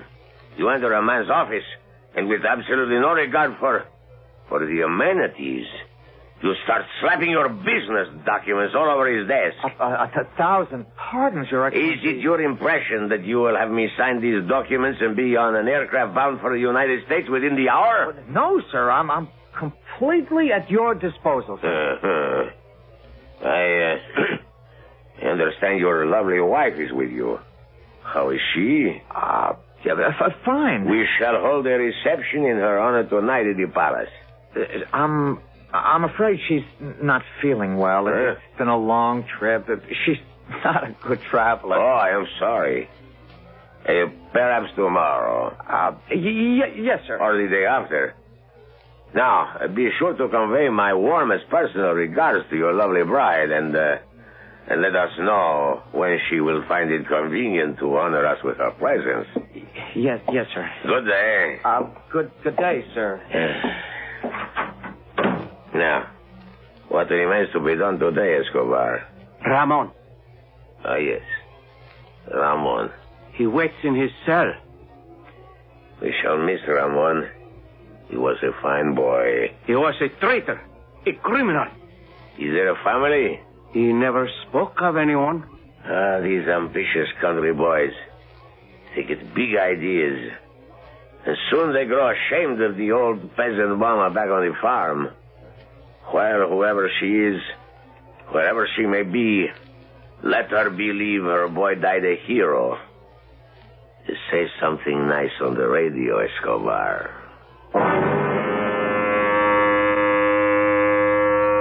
Yes, my friends, this brilliant young soldier, a hero of the Holy Revolution, was one of our leader's closest companions. Patriots, mourn for the man our leader called my friend Ramon. Swine. Oh, I will avenge you, my little Ramon. I will avenge you. Oh, Siriaco, did you get the flowers? Oh, the beautiful bouquet. Oh, thank you, Siriaco. Oh, thank you. And now, dear friend, we must practice. I will stand outside the palace gate and wait for him to come. You pretend to be the pig. Now, you are leaving the palace. Start walking toward me. I call out, my leader! You hear a woman's voice. You look. You see a peasant. Her face, it shines with adoration. I hold out this bouquet, and because you are a depraved and evil man, the sight of sincerity must always amuse you. You step forward to receive my homage, my gift. I extend it eagerly, lovingly.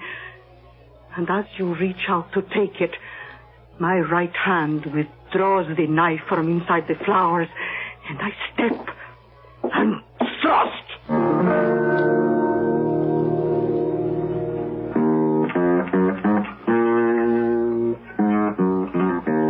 Mama Pilar has prepared many a peppery plate in her lifetime. But now she is assembling the ingredients for the most pungent dish of all, revenge. The recipe will come to a boil when I return shortly with Act 2.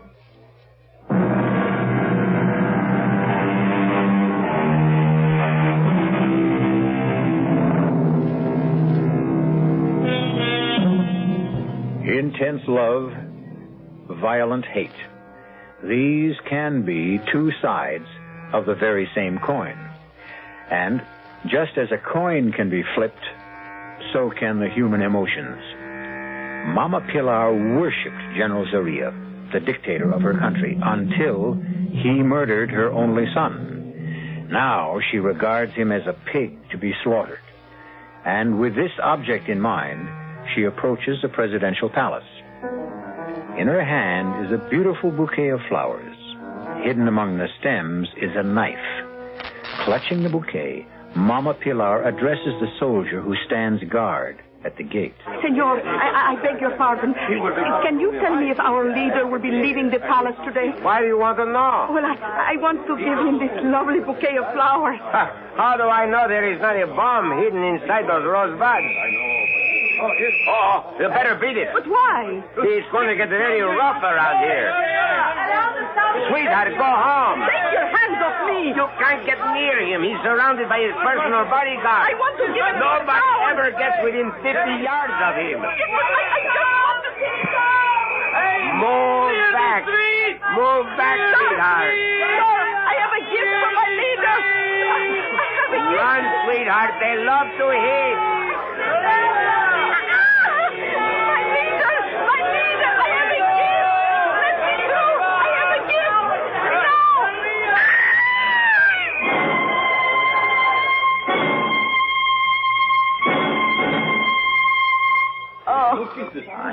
Let me help you.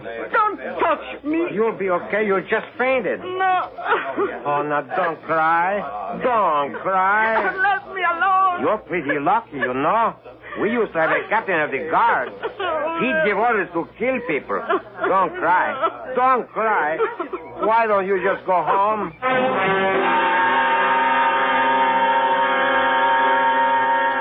You must sign these death sentences, my leader. How much longer must I wait for food? Till 2:30. 3/4 of an hour. What can I have, eh? A carrot. A carrot. Don't let me cheat. I warn you. Don't let me cheat. Yes? It's Senor Peter Miller. Admit him. Let him in. Dr. Suarez, a swine. But he's right. You must not let me cheat. Your Excellency? Sit. Thank you. I hear the reports of a field trip. Tell me, Mr. Miller, why doesn't your wife like me? Oh, sir. Now, you may ask, why should it matter to me if the spouse of some machinery peddler, which is all you really are, dislikes me? Oh, but sir... I have feelings. I dislike being snubbed. I am entitled to courtesy. I deserve consideration. I have the right to be taken seriously as a human being. Who is your wife, anyhow? Now, sir, sir. It won't do. For 2 weeks now, you have refused all my invitations. My wife is still somewhat indisposed. May I send her our own physician, a man of international repute? Well, I think it's just a matter of getting, used to the climate and yeah, the food. of course. You must remember to give her my regards. Yes, sir. I have some reports here. Reports? Business? On such a glorious day? Well, Your Excellency, the time grows short. Time, my dear boy, grows neither short nor long. She maintains her own steady rhythm despite all our futile efforts to hurry or delay her. Until tomorrow. Yes, sir. And if your lovely bride is sufficiently recovered, bring her with you for cocktails. I mean tea. Good day. Good day, sir. How much longer, Escobar? Exactly 37 minutes. See to it. It must be a very large carrot.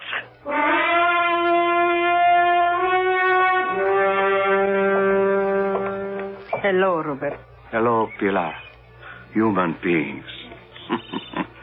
What an astonishing lot we are.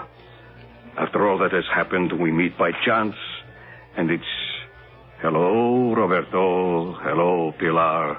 We have not met by chance, Roberto. I have come here to talk to you. Oh? The last time you talked to me, you denounced me as an enemy of the revolution. It was here. Right here. on this very street. Please, Roberto. Well, you did. I lost my job, my property, most of my teeth. But that's no matter. There's not much to eat nowadays, anyhow. Roberto. Are you going to denounce me again, Pilar? You have every right to make this difficult for me. Roberto, read this letter. Read it. I don't read anymore. It's from Ramon. Yes? For the love of God, Roberto, read it. Very well, Pilar. Read and realize it is Ramon who writes. Yes, I see. It is Ramon who has written. And now that I have read it... Is that all you can say? What is there to say? I say I am going to kill the pig. Don't let me delay you. Roberto, listen. I cannot do it alone. He's surrounded by his guards, but I don't have to do it alone. I can join the resistance. Roberto, please, let me join the resistance. What have I to do with the resistance? But you need me. The resistance needs me. I am tired. I am strong. I fear nobody. And I have grown old. And I can help the resistance. Pity me, Roberto, pity me.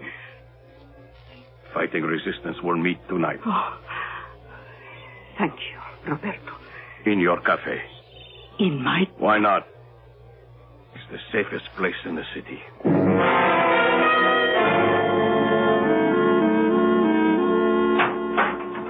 That you, Pete? Yeah, Marge, it's me. Well, what about dinner?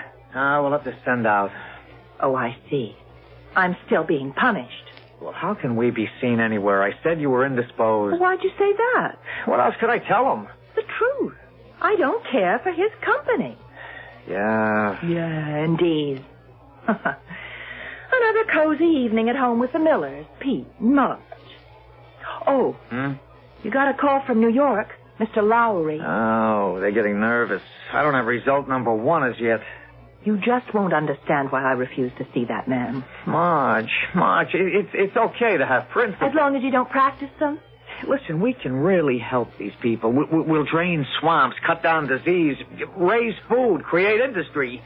Give them the strength to rise up and fight him. That's how to destroy Zaria. Well, Honey, I'm right. You know I'm right. Okay. Now you're finally doing the right thing. You really do believe that my only mission is to keep you happy.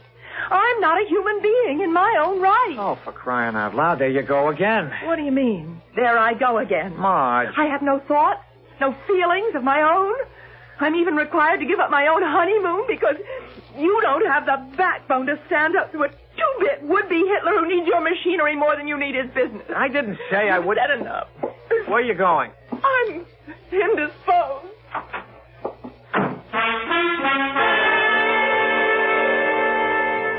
Roberto, will it be all right if I say a few words? Yes. I will tell everyone who comes here tonight, never despair, never give up. Can I say this at the meeting? Of course. You told everyone about the meeting to come here? Yes. Good. Well, when will the meeting begin? Now. I call the meeting to order. Who wishes the floor? But where is everyone? Here. You lied to me. You didn't tell the others. I couldn't tell the others. They are dead. Oh, but you said the resistance would meet tonight. The only organized resistance to Eduardo Guillermo Carlos Vicente Zorrilla, known as the Pig, is assembled in this room. My precious Pilar, the strong and the quick are now the weak and the dead. You stood by while that obscene swine destroyed the resistance. Now you call on it to avenge your son. Our son. I would have acknowledged him. I would have married you. What kind of man marries a woman out of pity? What kind of woman denounces a man out of hate? Is there any new business? Any proposals? I propose we kill the pig. There has already been violence enough. Other resolutions? None? Unless the chair hears to the contrary, this meeting stands adjourned. Good night, Pilar. Good night, Roberto. Good night, Ciriaco.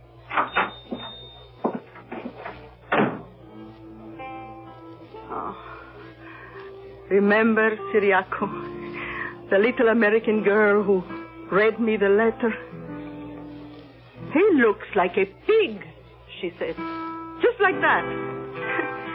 A skinny little girl looks at his picture and says, pig.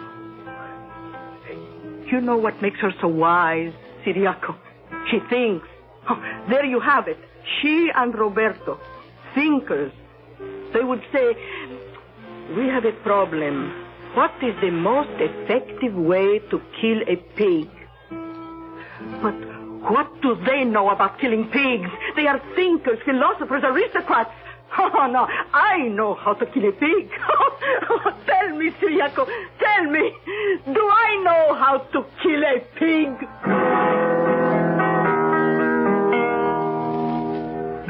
There are probably many ways to kill a pig, but all of them have one basic requirement for success. It is necessary first to have your pig firmly in hand. Till now, this has been Mama Pilar's fundamental problem. However, we can depend on her to solve it when we return shortly with Act 3. Yes, when you say Budweiser. One thing you can't fool American beer drinkers about, and that's taste. When it comes to beer, they know what they like. Yes, when you say Budweiser. And so many millions of American beer drinkers prefer and choose the Budweiser taste that it's the largest selling beer in the history of the world. And that's a fact. Pick up a six-pack of Bud and taste why. You'll see that brewing beer right does make a difference. And that when you say Budweiser, you've said it all. Yes, when you say Budweiser, you said it all. Yes. Anheuser-Busch, St. Louis.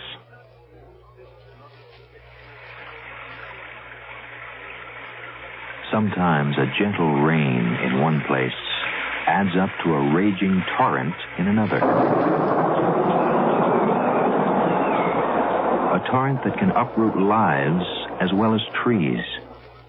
To remedy the things that can be remedied in a disaster, America has a unique emergency force. The American Red Cross. America's good neighbor. Red Cross is on call 24 hours a day, every day, to cope with emergencies, whether they're on the next block or a continent away. Most of the help that's given is from volunteers. The money's from volunteers, too. Volunteers like you. If you need help, join us. If you can give help, join us. The American Red Cross. Help us help people just like you.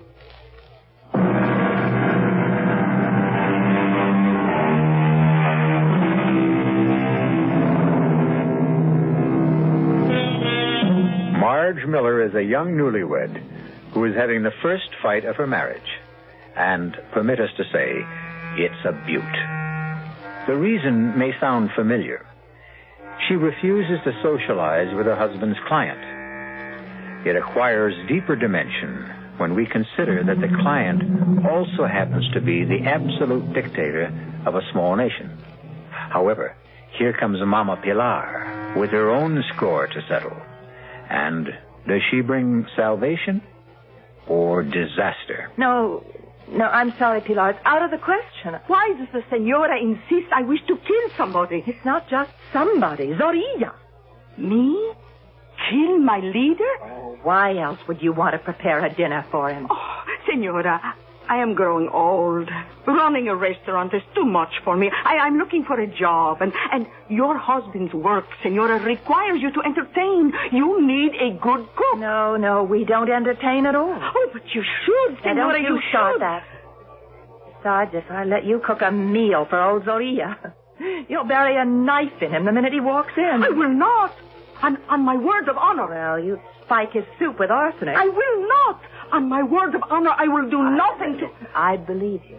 But Pete would never buy it. Why not? Why not? Well, let's just say he's very nervous and upset right now. Ah, then you have a problem. Such a man is no good to a woman. No. We must relax him, restore his desire for romance. Amen. Now, just suppose you said to your husband, invite the leader here for dinner. You're trying to sneak up on me. I said, just suppose. Well, what would he do? I guess he'd flip. Oh, well, that must mean something good, eh? But, no, there is no need to tell him I will cook the dinner until everyone arrives. And then it will be too late for him to object. How simple it is. Simple and deceitful. Why do you want to prepare a meal for Zorilla? I have my reason. Sure. I want to help my husband do his job. But I can't very well have his client killed at my dining room table. Senora, this dinner will resurrect your marriage. Makes you think that my marriage needs to be... When a bride sits alone all afternoon, emptying glasses, filling ashtrays... Pilar. Oh, no, little one, don't cry. Oh, no, I promise you, this dinner will bring you both joy and happiness. It will restore your love, revive your honeymoon. But you word of honor, you won't kill him here. My word of honor. I won't kill him anywhere.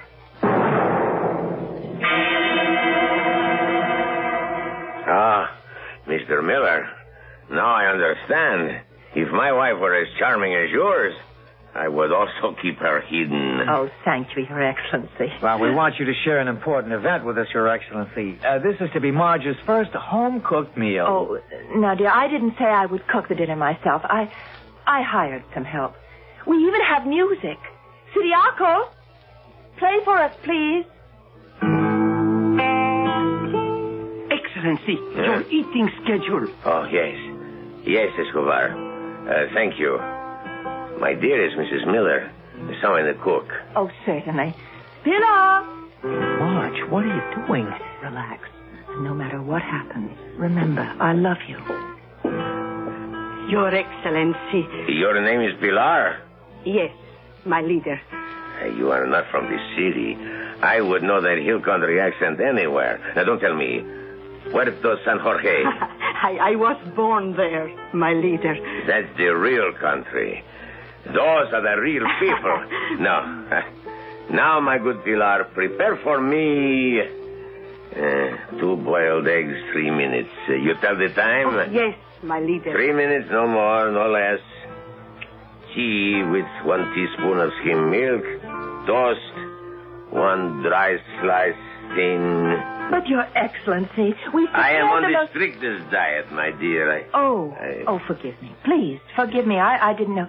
Pilar, you'll serve all of us eggs, tea, and toast. I forbid it! No, you are so sweet, sympathetic, sensitive, my dear, but I must forbid it. Pilar, you will serve your master, mistress, and Captain Escobar the prepared meal. Yes, my leader. But, Your Excellency, we have no right to enjoy something I must learn to live with. It's for the best. What is food? Merely a fuel. And with me, it was once a passion.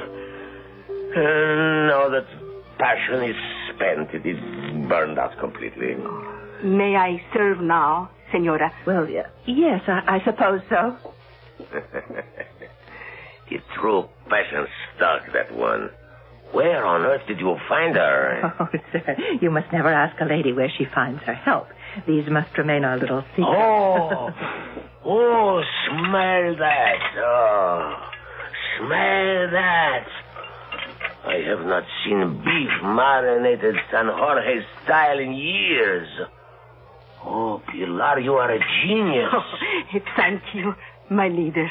Yeah, I don't know if I'm hungry. I command you to eat. But we have no right to enjoy gourmet cooking while you My have that... dear, this is not gourmet cooking. This is hill country cooking. Oh, I was weaned on it. That meat before you. Let me tell you how that divine fragrance and flavor is achieved. The meat is first soaked in specially spiced wine, then marinated in a special spice and garlic sauce. The exact recipe is a secret handed down from mother to daughter. But, Your Excellency, we have no right to do this to you. We should send it back to the kitchen. No, I curb my passions. And so enjoy yourselves. I command you to enjoy yourselves. My leader, your eggs, tea, and toast. Thank you, my dear Pilar. Oh, thank you. There you are. See? You see how quickly I have fueled my engine. Half a dozen bites, a couple of swallows, and I am done. You will scarcely begun. You will fritter away your lives at the table. Whereas I shall have endless hours free for work, for study, and for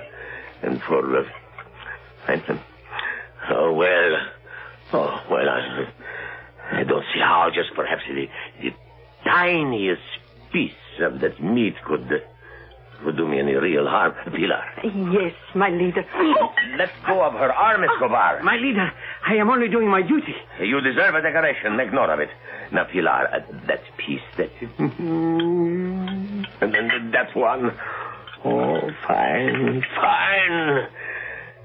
Splendid. Oh,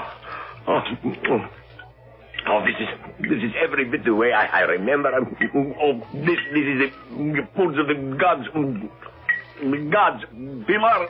My leader? A special spiced wine is always served with this. Oh, I have it here, my leader. Yes, this is... Oh, good, I'm renewing myself. More meat, Pilar. Where did he put it, Pete? Where? I don't know. Your Excellency, your diet. You shouldn't eat this much in a week. A month. Shut up. Pilar. Yes, my leader. My glass is empty. My plate's empty. Oh, this is heavenly. Where has the shining light been hidden? Pilar, more meat. More of everything. Oh, you work for these good people, Pilar. Yes, my leader. And when they go home... Oh, well, I must find another place to cook. No. I must eat no more. I have eaten too much. I should have eaten nothing. Take it away, Pilar. Remove everything. I must not eat no more. I must not. My doctor is right. Your doctor lies. Huh? What have you said? Oh, please, my leader, I meant no harm. All my life I have prepared food. It never hurt anyone. How can a doctor blame food? Yes, my kind Pilar. Oh, all the men in my family, my father, my brothers, my son, they always ate what I cooked. Not one was ever sick. My leader, this is food. This is life. It was so good. So good. My leader, whoever heard of doctors at the hill country? My father died at 95. My father was drowned at 86. He was trying to swim the San Jorge River to visit the most beautiful widow in the province. Mr. Miller, Mrs. Miller. Yes, sir. You have made me aware of something I seem to have forgotten. My roots.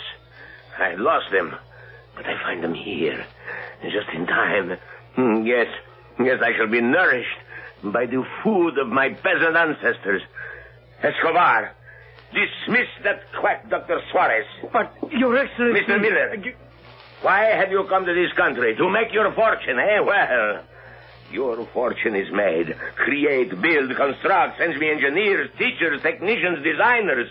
Have the necessary papers ready for signature in the morning. Your Excellency. See? You are successful beyond your wildest dreams. Thank you, Your Excellency.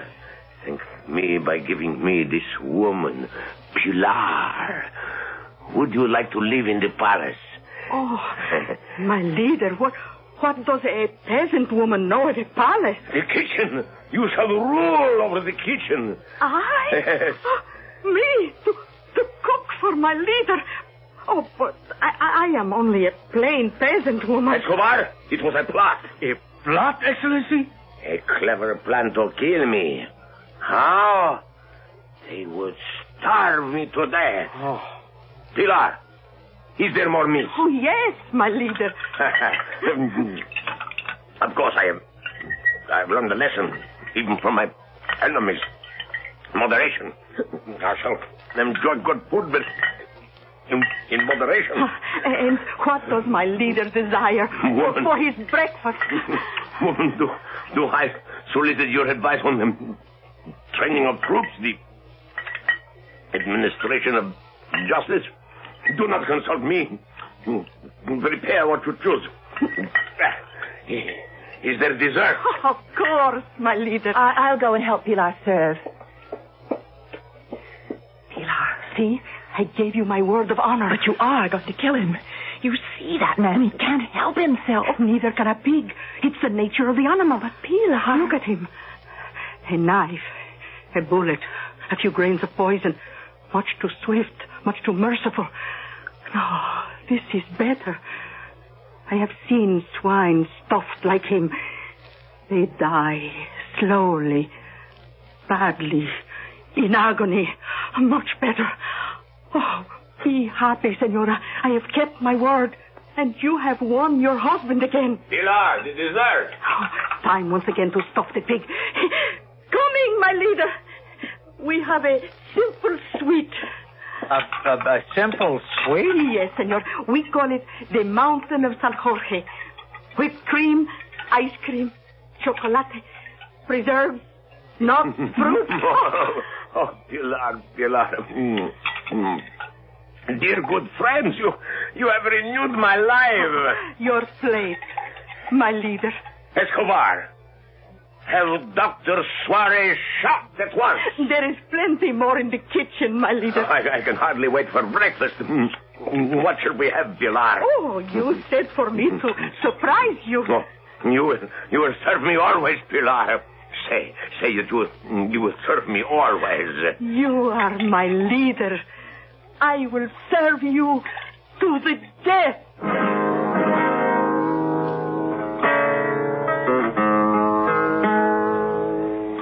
As some people might say, what a way to go. But this is something the Mama Pilars of the world understand. If you can't get to a man's heart with a knife, another way, and a better way, is to get there through his stomach. I shall return shortly.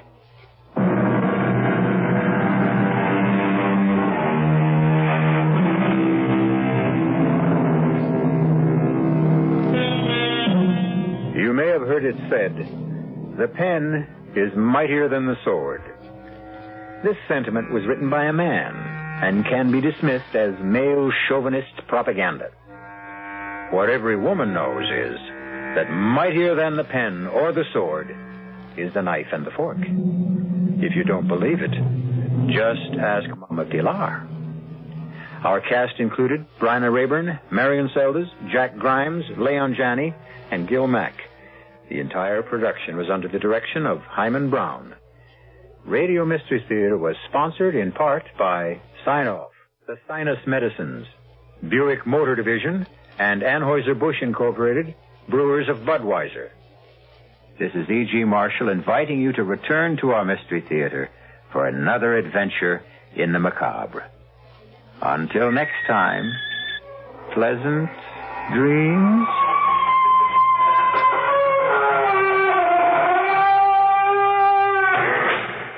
The CBS Radio Mystery Theater presents...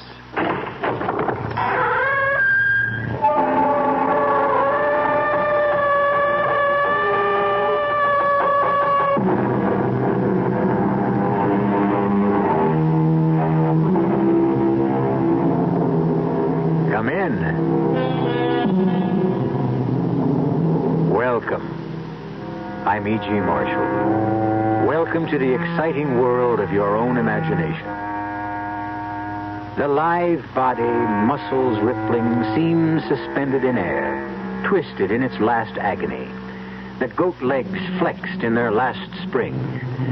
The beautiful boy's face transformed by a snarl of agony as the arrow bites through the back flesh to bury itself deep in the heart. This is a legendary bronze statue called the Dying Fawn. Legendary in more ways than one.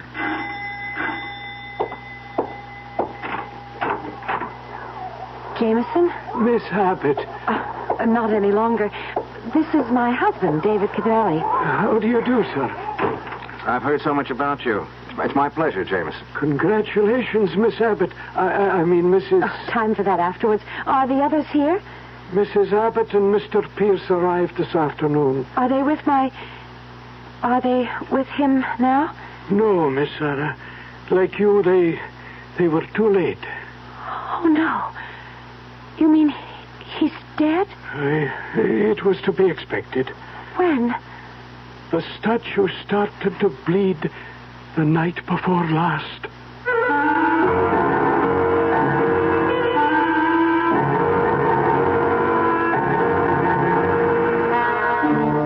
Our mystery drama, The Bleeding Statue, was written especially for the Mystery Theater by Ian Martin and stars Patricia Elliott and Tony Roberts. It is sponsored in part by Buick Motor Division and Anheuser-Busch Incorporated, brewers of Budweiser. I'll be back shortly with Act One. Give your hand to a friend. Give your heart to your love, But give your allergy to contact. Allergy is our business, too. We know pollen. And we know that any of the 12,000 quarts of air you breathe each day may contain enough pollen to make your eyes itch, make you sneeze, and drip. We also know an ingredient that helps block pollen's bad effects. It's the antihistamine most prescribed by allergy specialists. It's an ingredient in contact. Give your hand to a friend. Give your heart to your love, Tiny time pills in one contact keep this antihistamine working up to 12 full hours. All day, all night. Give your allergy to contact. Take contact only when needed, only as directed.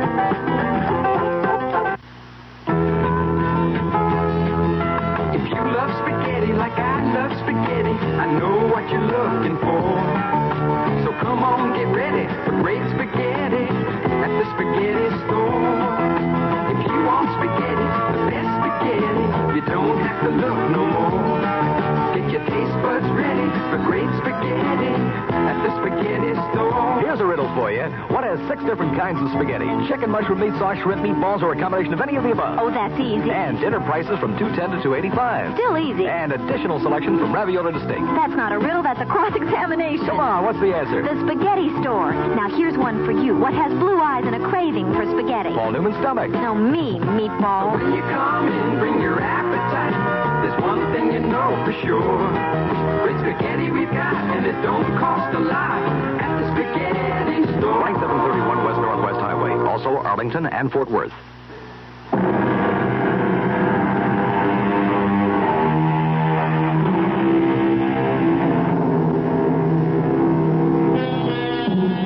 What is more mystical than a statue? The wounded fawn. No one is sure that it was not originally chiseled in marble, that the bronze we know today was not taken from a long-lost original. Where it comes from, no one knows. Where it was perhaps best known to the public at large was in its last appearance, or disappearance, on the stage of the Palace Theater as the climax of the farewell tour of Prior Abbott, the Merlin of the magicians. Thank you. And now, if you ladies and gentlemen will permit, my greatest illusion, the death of the wounded fawn. Park the curtains, please. There he is for the last time on any stage. I beg your pardon, dear audience, the second last time. For if I'm to make him disappear, I would have to make him reappear, and both in front of your very eyes. Observe the dying fawn. 1,440 pounds of cast bronze. I invite any member of the audience who questions this assessment of weight to join me on the stage. I only wish to know that all of you are ready to believe that this statue does have a life and volition of its own, for it is about to disappear before your very eyes. Concentrate, observe, be aware, and beware.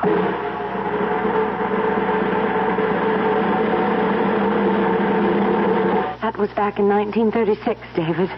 15 years before I was born, 18 for you. How do you know about that final performance? You weren't there. Neither was my mother. She was about 5 then. Strange. What? I can't connect your grandfather. Now, what do I call him? Not what you do. The wizard. It's kind of corny. Not for me. It was my mother's second marriage. I was 5 years old. Mother was about 28. He was 57. Much as I loved him and as full as life as he was, I never could call him Dad, and Grandpa would have been an insult. So, because of all the marvelous tricks he did, he became the wizard. Oh, David, you never saw anyone so young as the wizard, in body as well as in mind. That's why I can't believe... Easy does it, baby. You've done your crying for him. Oh, it's awful to think of him lying in that coffin, dead. I can't believe it isn't just another illusion, and when we go down to dinner that he won't have escaped like Houdini and be sitting waiting for us with a big smile. I'm afraid even the wizard can't spring himself loose from this one. Well, I'd better get my best bib and tie on to greet your relatives. I wouldn't worry about them. Well, I don't want to make too bad an impression. Your stepbrother's a pretty important man in my life. Because he's president of Abbott's Tool and Machine. Oh, Pierce is just a figurehead. Now, there's only one man who could... Come on now, Sarah. I just can't believe he's dead. He was... Oh, David, you just had to have known him to understand. He was indestructible. Darling, he was going on 76. But he didn't look or act more than 50. Well, you hadn't seen him in more than 2 years. Well, yes, you're right, of course, but even then, even with a heart attack and my mother dying... You don't have to tell me, Sarah. God knows he was a giant to me. But not as a magician, as an industrialist, an inventor, an innovator. I never knew all that came from being a... Well, it sounds crazy to put it this way, but a plain magician. Oh, he was no plain magician. I've seen blueprints of some of his illusions, and they're more complicated than splitting the atom. Hey, it's almost 7:30. Now, look, I've got to have at least a clean shirt. Yes? Excuse me, madam, but dinner will be served in half an hour. We'll be right down, Jamie.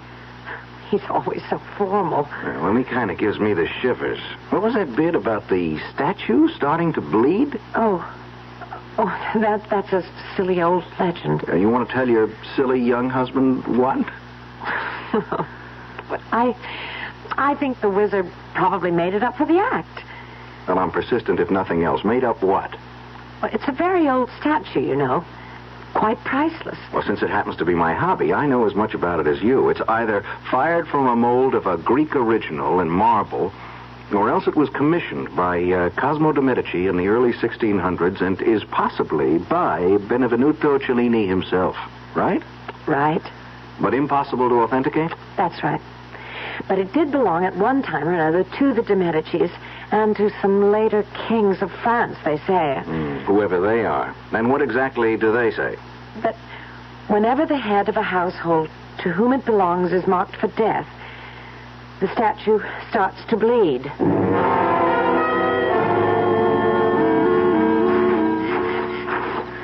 I don't want to be late for dinner. No, we won't be. I just had to see this fabulous statue. Well, there he is. Wow. What a setting. He's magnificent, whoever the sculptor was. He's sad. Poor wounded God. God? Come closer. Look at him. He's not just a faun. He has to be Pan himself. Without the horns. Ageless, deathless, the spirit of youth and life. Just like the wizard. I never thought he could really die. Hush, hush, baby. It's the only thing none of us can sidestep. Hey, where's this blood supposed to come from? From the arrow wound, of course. Right here? It's between the shoulders? Oh, I suppose. I've never seen it. It's just a story, David. What is it? It's nothing. Let me see your hand. You touched the statue. Look, it's just rust, darling, that's all. Bronze doesn't rust, David. That's blood.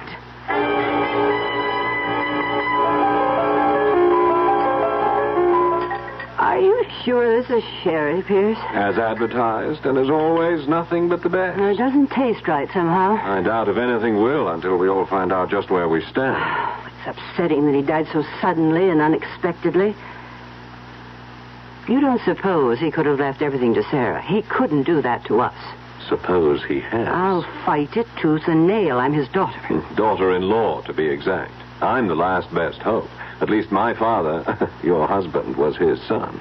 I hope he's recognized that in the will.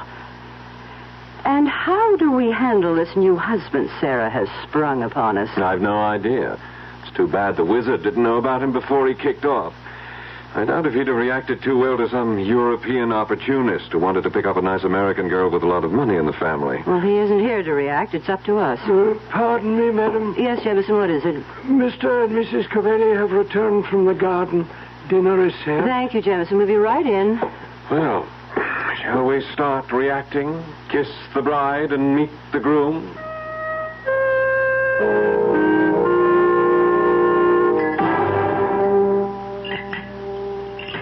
Well, since we all seem to have finished dinner, shall we retire to the drawing room for coffee? And the moment of truth. You can clear if you wish, Jameson. Yes, Mrs. Abbott. Oh, thank you, Jameson. I can pour the coffee, and Pierce will serve the liqueurs. And, Jameson, you can make your arrangements about the tape, whatever they are. Very good, madam. Will we have to come to the study to hear it? No, madam. There are speakers in every room in the house, and I was instructed by the late Mr. Abbott that the tape would activate itself at exactly 9 o'clock this evening. Activate itself? Aye, Mr. Cavelli. You see, I don't know where it is. You never knew my father, Signor Cavelli. In his later years, he was somewhat eccentric.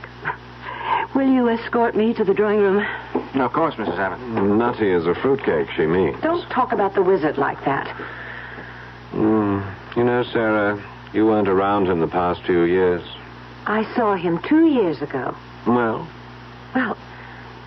that was right after his heart attack, and Mother's death right on top of that. Naturally, he was knocked out. But nothing could ever keep him down for long. That's what you think. He buried himself alive here with Jameson. None of us saw him since the day you went back. But he wrote me in Italy. That's more contact than Mother and I had with him. It's a pity you went back to the art school. Don't make me feel any worse than I already do. He made me go. I thought you were the apple of his eye. I also happened to be a carbon copy of my mother. And the reminder was too poignant. You think I'd have gone back to Italy otherwise? There seem to have been other attractions. You mean David? I hadn't even met him then. I wish you never had. I'd always hoped... I think the wizard hoped, too, that you and I... Why, Pierce, you're my older brother. Not quite. Not by blood, just by accident of the wizard's many marriages. Older, yes, guilty as charged. Is 16 years, or whatever it is, all that important? Oh, come on, Pierce. Oh, it didn't matter a hoot to the wizard and your mother. It was damn near double that with them. It hadn't anything to do with age or family. Just choice. Well, all right. Oh, well, let's go in, and on our way, why don't you tell me more of the man you did choose? I I suppose we really should have had espresso for you, Signor Cavelli. No. Plain American coffee, Mrs. Abbott. Really? I thought all Italians like... Mrs. Abbott, I'm not Italian. Oh? Sarah met you in Rome. Florence. Well, Florence. And your name is Cavelli? Well, that's right. But Italian-American. My father and I were both born in this country. How nice. But you lived in Italy. Well, my father was an engineer with United States Motors.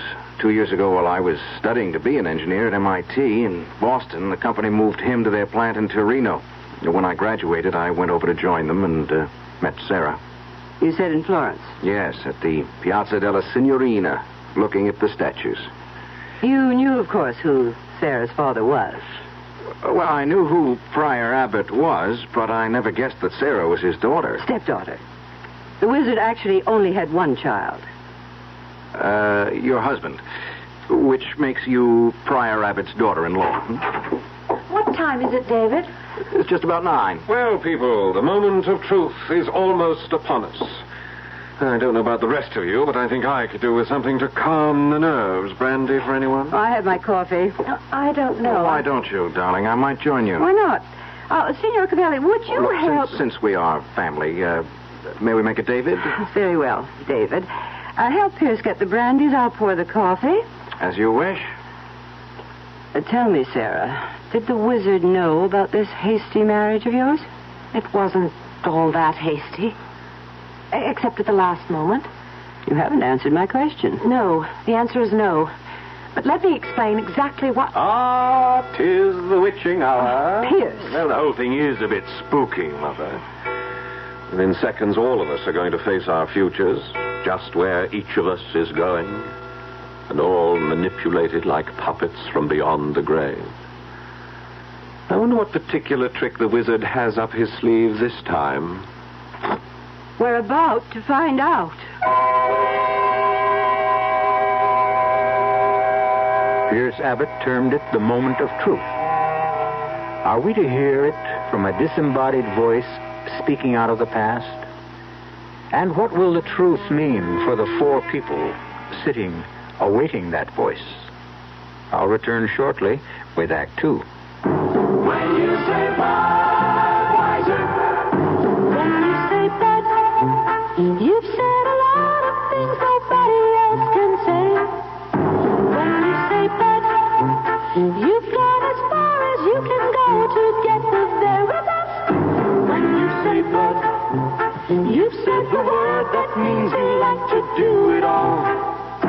When you say Bud, it means you want the beer that's got a taste that's number 1. When you say Bud, you tell the world you know what makes it all the way. When you say Bud, you say you care enough to only want the king of beers. There is no other one. There's only something less. Because the king of beers is leading all the rest. When you say Budweiser, you've said it all. Anheuser-Busch, St. Louis.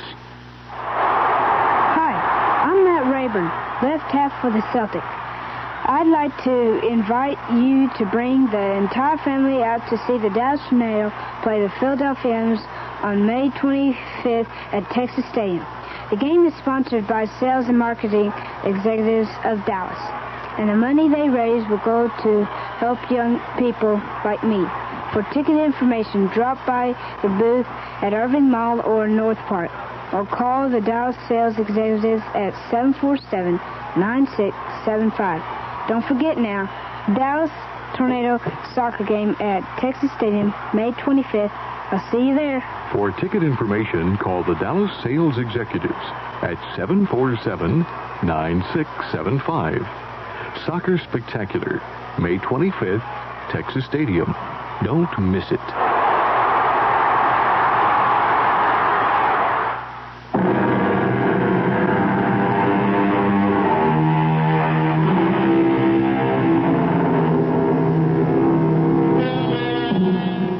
Built in the late 20s, Abbott House is a Gothic castle perched on a promontory that juts out into the mouth of the Connecticut River. Now bathed in fitful moonlight, its flying buttresses and ornamental gables seem almost as much of an illusion as any of the great ones that made the immortal P.J. Abbott the beginnings of his fabulous fortune on the stage. An illusion of immortality fostered at this moment as his voice speaks from the grave. Good evening, dear family. It almost seems like the good old days when I stepped out behind the footlights. Of course, in those days, I never dreamed that I would one day exercise my powers from beyond the grave. When you hear this, I shall be dead, my will signed, sealed, attested, and delivered to the hands of my attorney. It leaves everything I have completely and totally to my beloved Sarah, without let nor hindrance, now that she is 21 years of age. Everything? How dare he? God, what am I going to do? No, I don't want it all. Subject to these provisions, in the event that my daughter-in-law and her son will sign papers prepared by my attorneys waiving all right or claim to my estate, or legal moves to contest it, they will receive jointly an income yearly till their deaths of what I shall call 30 pieces of silver, the equivalent of $30,000.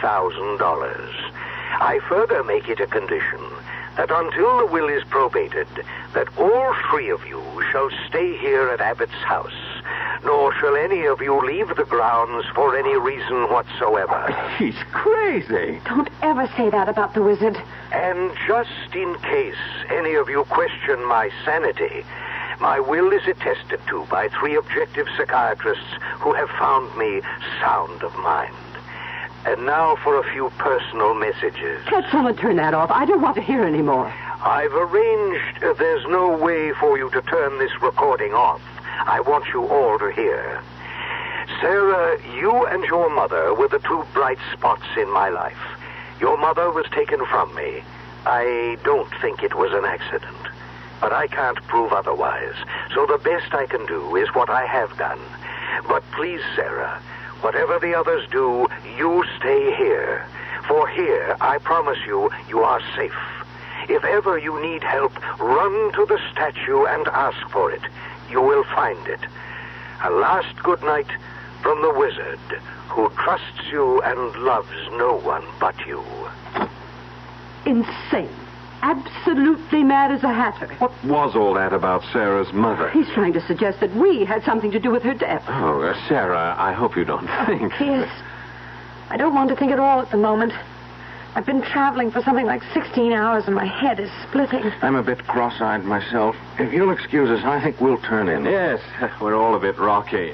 Come on, Sarah. Yes, David. Will you excuse us, Mrs. Abbott? Of course. We're both really bushed. Good night, Aunt Rose. Good night.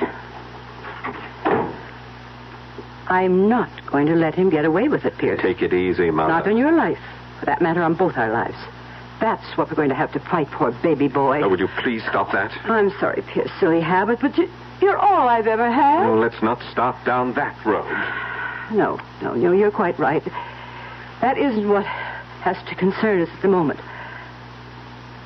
That little witch, that someone from nowhere, just like her mother. She's not going to take away Abbott's house and the business and everything else from us without a fight. It's ours. Not if the wizard left the will he said he did. Wills can be voided. I wouldn't count on it. I'll take odds his can't be overturned. He's sure to have covered every angle. Except one. What's that? The heir has got to be alive to succeed to the estate.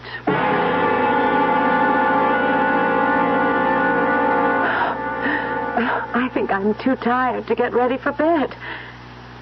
David? What? What are you staring at out the window? That damn statue? It haunts me. Why? Oh, a lot of reasons. Sarah, I don't like this. I don't like any part of it. What, David? It's all so crazy. Statues that bleed and disembodied voices on hidden tape recorders. Your stepsister or whatever relation she is to you, and Pierce. The suggestion that your mother's death was... How did she die, darling? Well, I was away. so I only know what I was told. The wizard had had a heart attack, and she'd been nursing him. She came downstairs and told them that she wanted a breath of air, and she went out... Wait a minute. Who is them?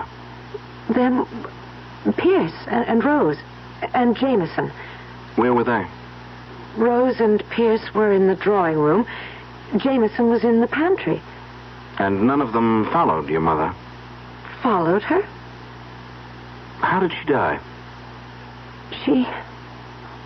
I guess she had a sort of fainting spell. And she fell and hit her head somewhere on the statue. And while she was unconscious, she drowned in that little pool behind the statue. You're sure of that? Well, what else could have happened? There was a coroner's inquest, and a lot of newspaper stories, of course. Then what do you make of your father's obvious accusation that they were responsible? I don't know. Maybe they're right. That the wizard was never really himself again. Oh, David, I wish you could have known him. He was marvelous. The most marvelous person I ever knew. Before you. Holy smoke. What is it? The statue, it isn't there anymore. It's gone. What do you mean? Where? Wait a minute. Cloud just drifted across the moon. As soon as it clears, you'll see. But it couldn't just disappear. But it did. There's nothing there but the empty pedestal. And the grotto and that little pool rippling in the moonlight. Wait a minute. That cloud's just about to clear and we'll... I don't believe it. Well, you'll have to. There it is, large as life. But it wasn't there a moment ago. Oh, darling, there must have been a tree branch in the way. How could it disappear? Oh, David, I'm just wrung out. I've got to go to bed. I just want to sleep away today. Do you mind if I use the bathroom first, dear? Of course, darling. I want to run downstairs for a moment anyway. Where are you going? I won't be a minute. I left something in the car. I want to get it.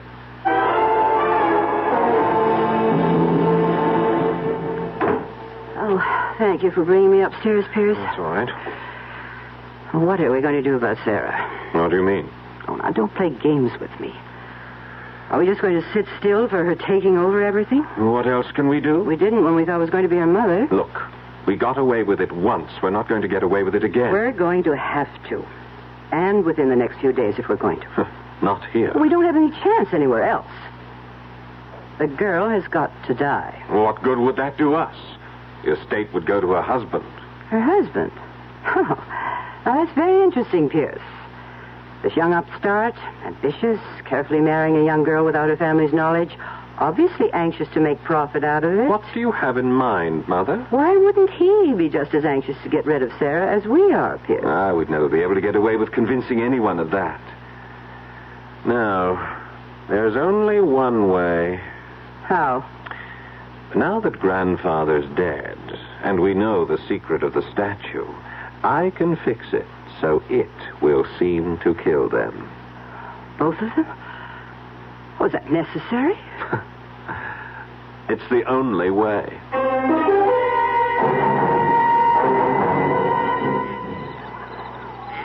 There's nothing there now.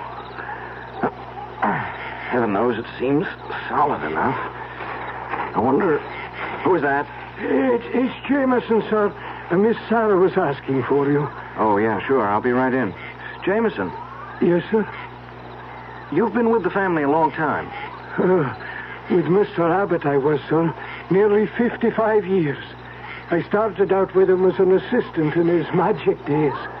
He was about the grand illusionist of all time, I guess. No one better, sir. He was beyond peer. And this statue was one of his better ones, huh?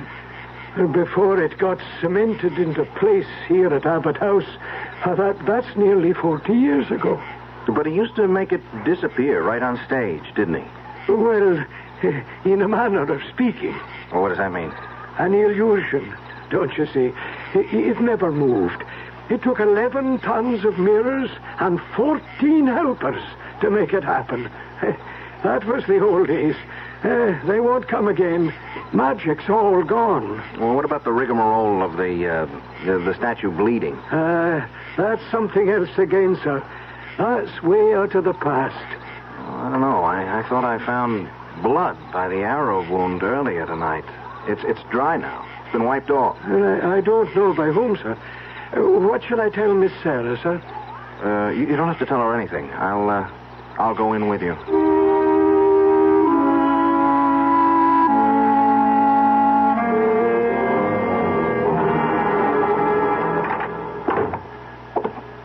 When you're tired, fancy plays strange tricks, Mr. Cavelli. I was thinking of making a toddy for Miss Sarah, if she'd like it. There's nothing better for putting you off to sleep. I'm sure I don't have to ask her. She'd love it. And yourself, sir? No, I'll skip the hot drink. Maybe you'd like to join me in a nightcap, David. Where did you spring from? The wall?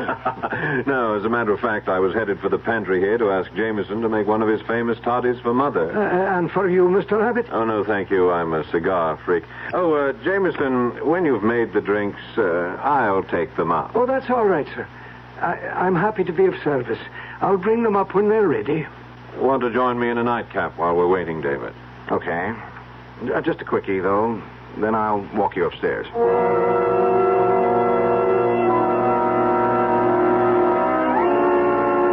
Come on, Mother. I took the rest of the powder out of the sleeping pills for Jane. It's right here, Pierce, but how are you going... Sheer luck. Jameson is making a hot toddy for both of you girls. With this, I can fix Sarah's so she'll never wake up. Oh, we can't get away with it. Leave it to me. David and I just had a good night drink. I only had some chloral hydrate to slip in that. But he's going to wake up with a large headache tomorrow. Dare we risk it? We have no choice, Mother. We've got to go for broke. If we don't, I'm dead. And as you well know, I'm just selfish enough to make sure that everyone else goes before me.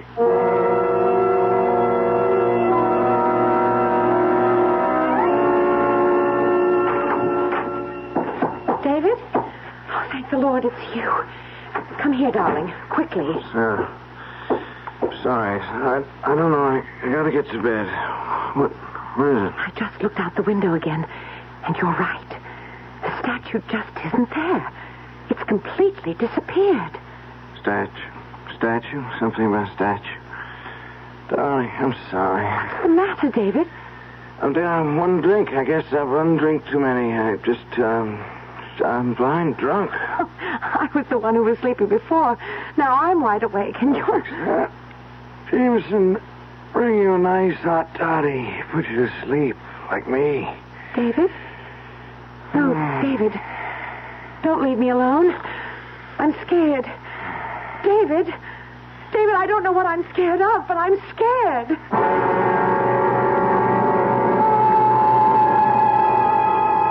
And well, she should be scared. For with David's collapse, the forces of evil, real and unreal, swarm about Sarah, threatening her very life. Perhaps most terrifying of all is the absence of the statue. For with it gone, and David drugged in sleep, where can she run to for sanctuary? I'll return shortly with Act 3. Oh, somebody's been drinking my sugar-free diet 7-Up, and it's all gone. Oh, actually, I saved a little. Oh, a bear! Hiya, Goldie. What's brewing? That's Miss Goldilocks to you. Oh, come on, kid. You mean you don't remember me? The cottage, the 3 chairs, the porridge? Baby bear! In the fur. Been a long time, Goldie. But baby bear... Just call me BB. You drank all the sugar-free diet 7-Up, and I have to conduct another diet drink taste test today. Well, yeah, I saw the sign on the door, a professional taste tester, huh? But how can I conduct my taste test now? Why bother? I tried those other diet drinks, too. You'll notice there's still plenty of them around. Why not ask me? Well, okay, BB. Tell me, why did you drink all the sugar-free diet 7-Up? I like the taste. Light, fresh, natural. Sugar-free diet 7-Up is definitely unbearably delicious. Mm-hmm.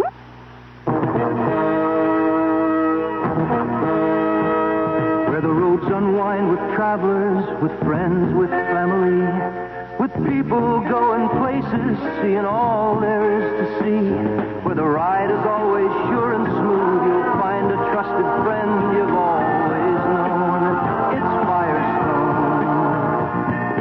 Firestone, Firestone, Firestone. It's a super sale on a super tire, the Stratostreak Super Belt. Your Firestone sale headquarters has the Stratostreak Super Belt for as little as $20.95. Yes, $20.95 plus a $1.88 federal excise tax exchange for the B78 13 size black wall. What a sale! Money stretching prices on a mileage stretching tire. Low sale prices on other sizes and white walls too. This sale won't last forever, so hurry into Firestone. Convenient terms available. Firestone for great prices on great tires.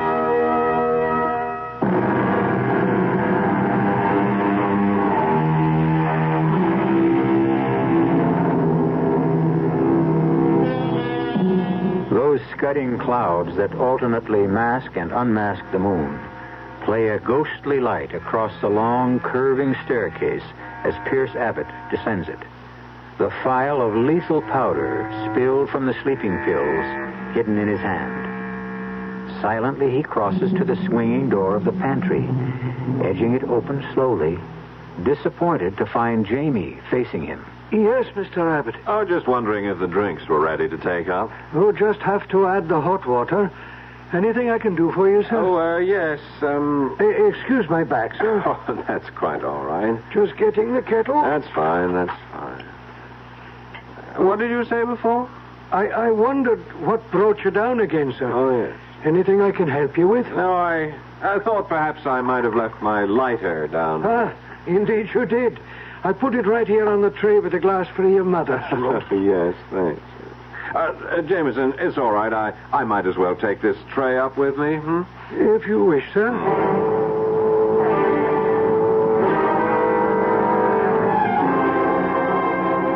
All set, Mother. Here you are. What is it? One of Jameson's nice, uncomplicated toddies mixed by his own hand.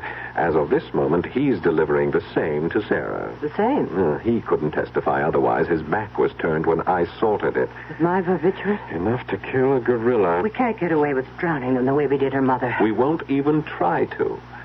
No, they'll die quite differently. How?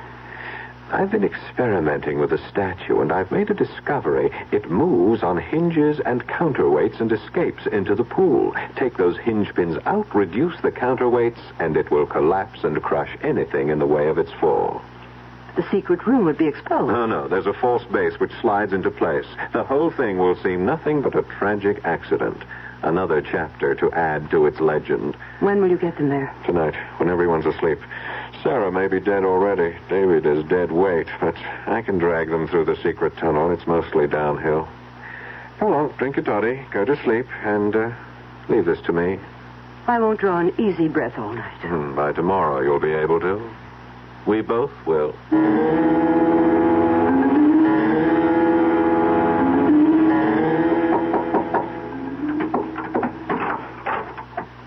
Oh, it's you, Jamie. I thought you might like a little toddy before you turn in, Miss Sarah. The Scottish panacea? Not exactly, but it does make for a long, peaceful sleep. I could use that tonight. Your new husband didn't want any. No, he's sound asleep already. Well, see you tomorrow, Jamie. You'd better, or the old wizard would never forgive me. I only wish he were here. So do I, Miss Sarah. But don't you worry. Wherever he is, he's looking out for you. Turn the key in the door after I leave. You'll sleep sounder. Maybe I'll do that. Good night, Jamie. Good night, Miss Sarah.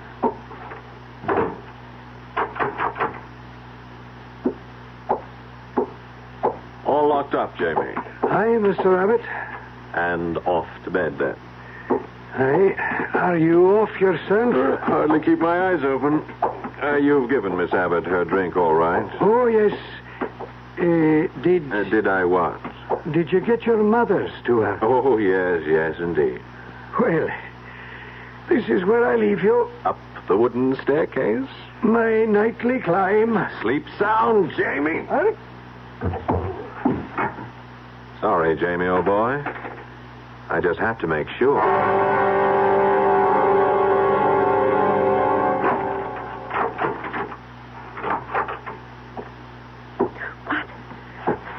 it? Don't turn on that.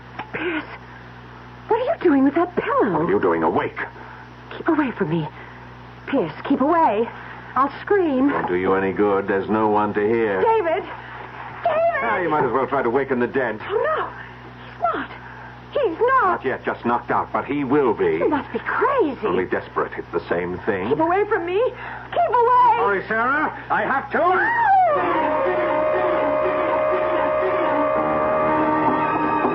Help me.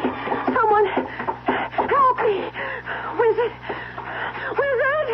Help me. Save me. You said to come to the statue. Help me. There's no one to help you anymore, Sarah. No one. It's moving. Help. Help. You're safe, Sarah. Come quickly down into the vault. Wizard. You're alive. Quickly. Damn you, grandfather. Can't you stay decently dead? Damn you, son. Can't you stay decent? I'll make you stay dead this time. I've gone too far to hang back. I warn you, I won't hesitate to use the gun. Then don't, or it will be too late. Pierce! No, No, I won't let you trick me again. The last trick is going to be mine. Wizard, look out. The statue. Too late. We all go together.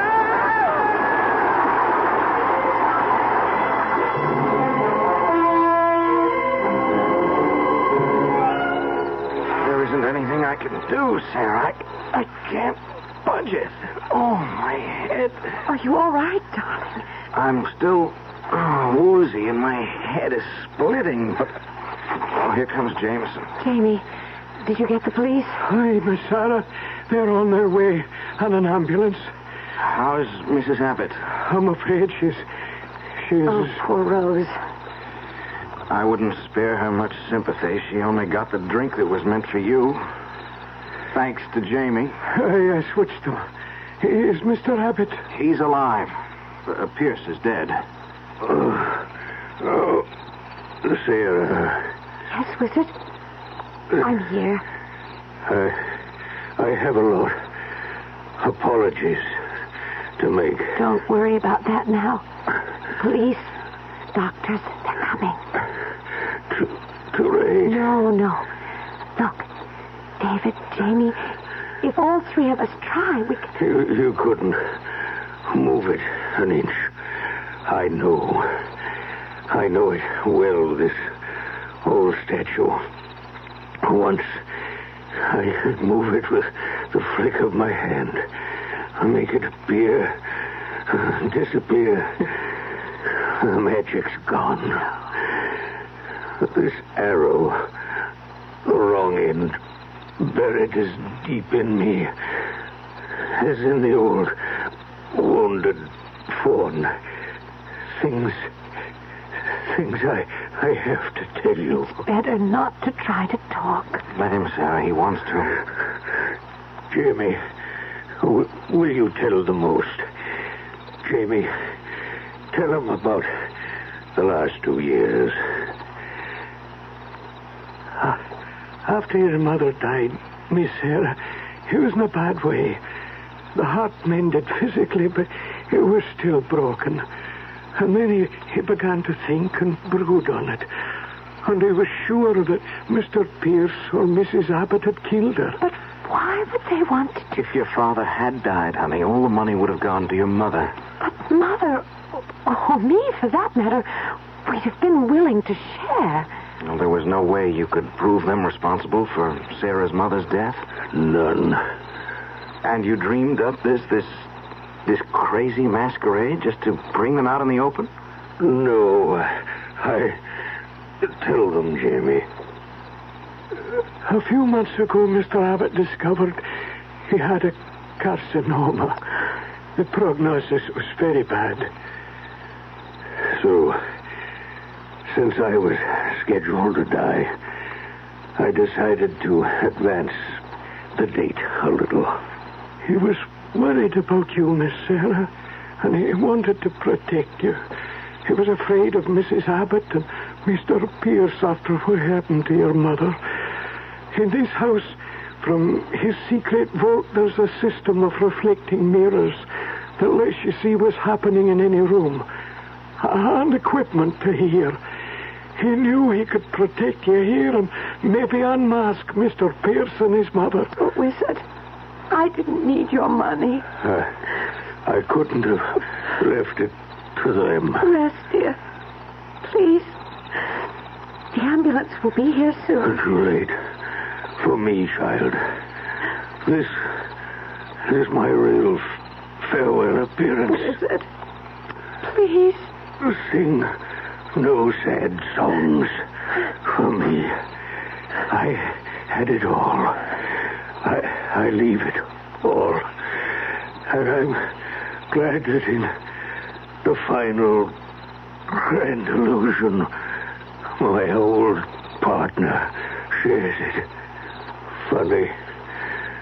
The day before you came, I cut my hand on this arrow buried in my chest. It was blood? Signaling the death of the head of the house. Now, Sarah, this statue will never bleed again. We die together, he and I. Now watch. I am about to disappear before your very eyes. Concentrate. Observe. Be aware. And all the rest is silence. The statue, of course, did not disappear. Restored, it still occupies the grotto. Abbott House is a curiosity. Its periscope mirror system, its intricate sound wiring, its secret passages and subterranean vault, a mecca for tourists. And the statue doesn't bleed. Enough blood has been let, one hopes, to still the legend forever. I'll be back shortly. Breakfast in the morning, Kellogg's has that wholesome taste to get you up and grinning. This is Jerry Coffer for Kellogg's Special K. You know, for years we've been talking about the Special K breakfast, a great way to start the day if you have a weight problem. You may have seen or heard our latest commercials, which symbolize the problem of being a few pounds overweight by using this ball and chain. That's the sound effect. But so many people have come to know the Special K breakfast that can help solve weight problems, they sometimes forget that Special K is America's favorite high-protein cereal. It has 8 essential vitamins and iron, and so delicious that lots of folks, kids as well as adults, eat Special K just for the sheer good taste of it. So we don't want you to think that you have to wear a ball and chain to eat Special K. All you need is an appreciation for the finer things of life, a 1-ounce bowl of Special K, 4 ounces of skim milk, tomato juice, coffee, and maybe a little sugar. The Special K breakfast can't help you lose weight all by itself, but it really is a good start. I'd like to clear up a little misconception, and to do it, I'm going to take you through a Buick dealership. See, a lot of people are considering the purchase of a small car, but they might not consider coming to a Buick dealer to get it. That's a mistake, because right here are all kinds of small cars, imported and domestic, with 4, 6, and 8-cylinder engines, with 2, 3, or 4 doors. Here's our biggest small car, the mid-size Century. It's pretty luxurious in there, but the size makes it practical, too. This one's our next smallest, Buick Apollo. Under this hood, there's a 6. Pretty handy these days. Yet because Apollo is a Buick, it has qualities you don't often find in cars this size. And this little rascal is Opel, 4 cylinders, and the best-selling car in Germany. You'll know why when you drive it. Well, there you have it. An impressive small car variety under one roof. At your Buick Opel dealer.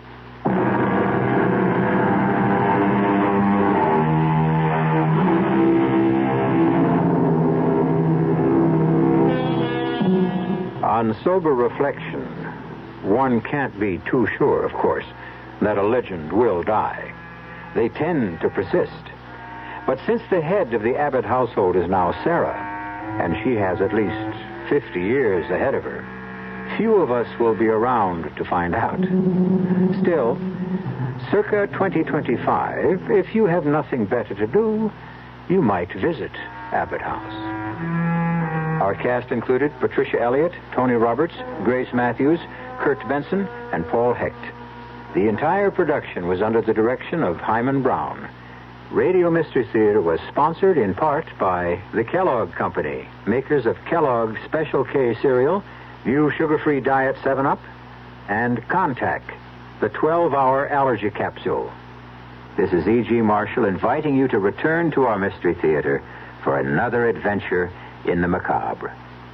Until next time, pleasant dreams.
I'm E.G. Marshall. Once again, it's time for that journey through the world's most mysterious landscape, the complex mind of a human being. What does the mirror show you? Does the mirror know more than appears on the surface? How deeply can it probe?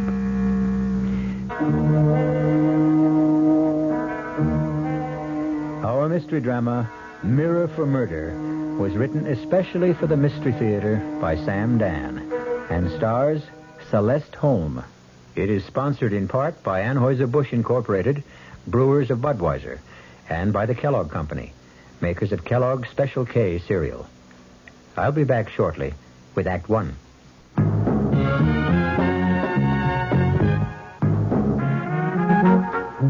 Some beer drinkers have funny ideas about beer.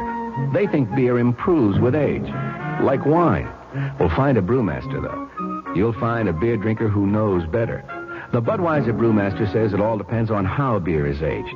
Just letting beer sit in lagering tanks makes it older, not necessarily better. That even goes for keeping a case around the house for a couple of months. But there is one kind of aging that's good for beer, the Budweiser kind, beechwood aging.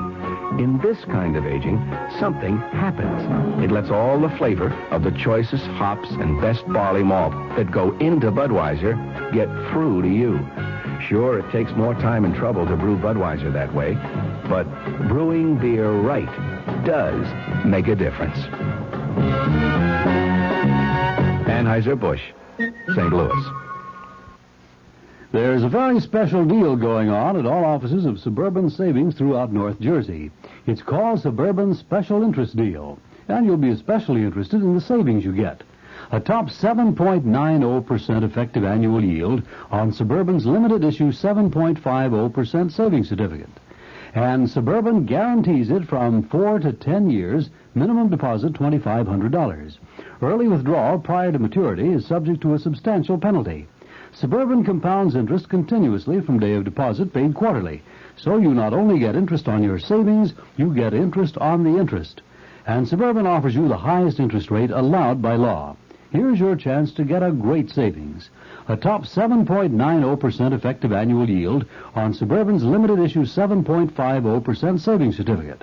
Why not deal yourself into Suburban Savings Special Interest Deal in Bayonne, Edgewater, Elmwood Park, Emerson, Hackettstown, Morris Plains, Nutley, Paramus, and Sparta.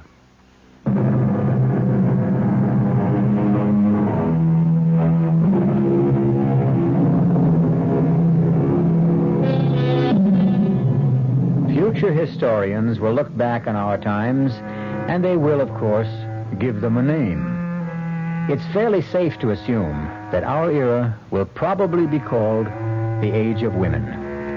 Women are no longer content merely to cook and clean and care for a man. Some women are quite vocal about it.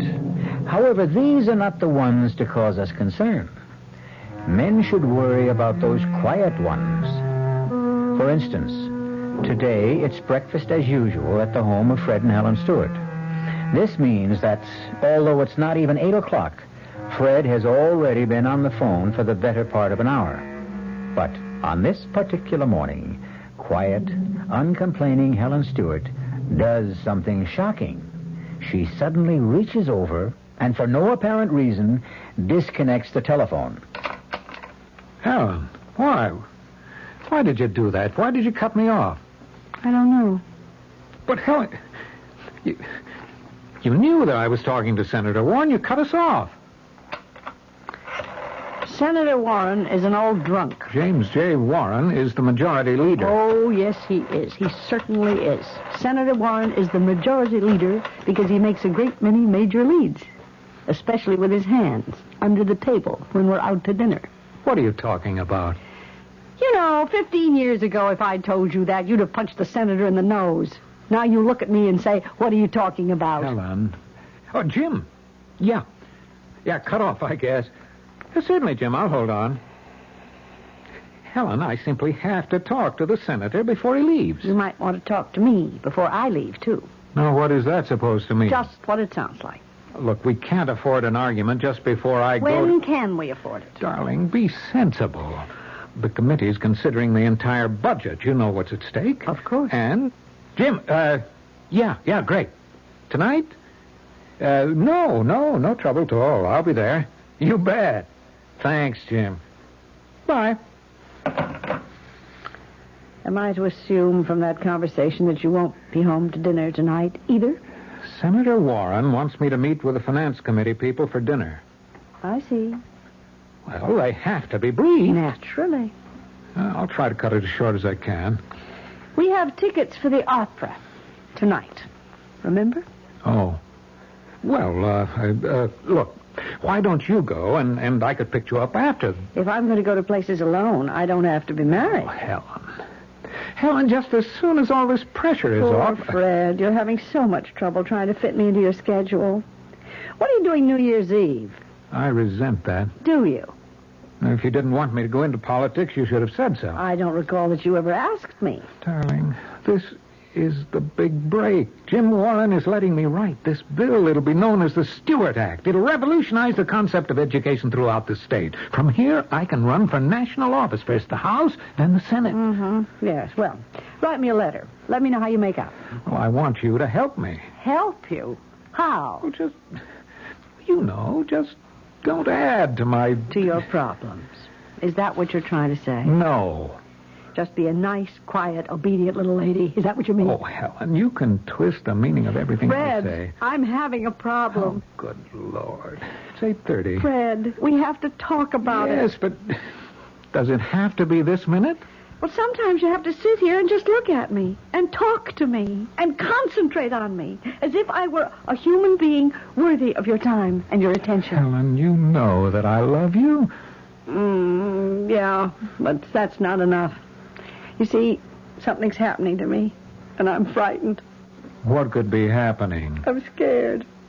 I feel as if I'm disappearing. Disappearing? Yes, disappearing, as if I'm fading away, fading out. What does that mean? As if I've become nothing, nobody. Oh, but that's what. I can prove it. There are times, many times, more and more times lately, when I look into a mirror and I sort of become hazy, blurry, and then my image, my reflection, isn't there. It's just gone. Helen, I'm gone. Look, you've got to see Dr. Gordon. Why do you keep sending me to other men, Fred? I know what's happening. I am disappearing. I'm fading out of your life. No, that is not true. I need you more than ever. For what? We'll talk about it tonight. But you won't be here tonight. Tomorrow morning. I may not be here tomorrow morning. What? I may be gone. Gone? Gone where? I don't know. Where do people go when they disappear? I'll answer it. Hello? Just a moment. It's the senator's office. Should I tell him you're busy and you'll call back? How can I tell him I'm busy? Here, give me the phone. I see. Hello? Yes, I'll hold on. Helen, Goodbye, Fred. Where are you going? Where am I going? Fred, look in the mirror. Just look, Fred. In just a minute. Hello? Jim? Yeah. Oh, I've got all the figures, everything we need. Look in the mirror, Fred. I've disappeared. No, Jim, we've got solid proof. Where did I go, Fred? Where did I go? Please, Fred, tell me what happened to me. Jim, the opposition will simply have to throw in the towel. Nobody can afford to vote against this bill. Fred, where did I go? You can control every single dollar. Fred, I'm going to have to find myself. The voters know whom to thank for it. Goodbye, Fred. Goodbye. Jim, the newspapers will eat it up. How can we possibly lose?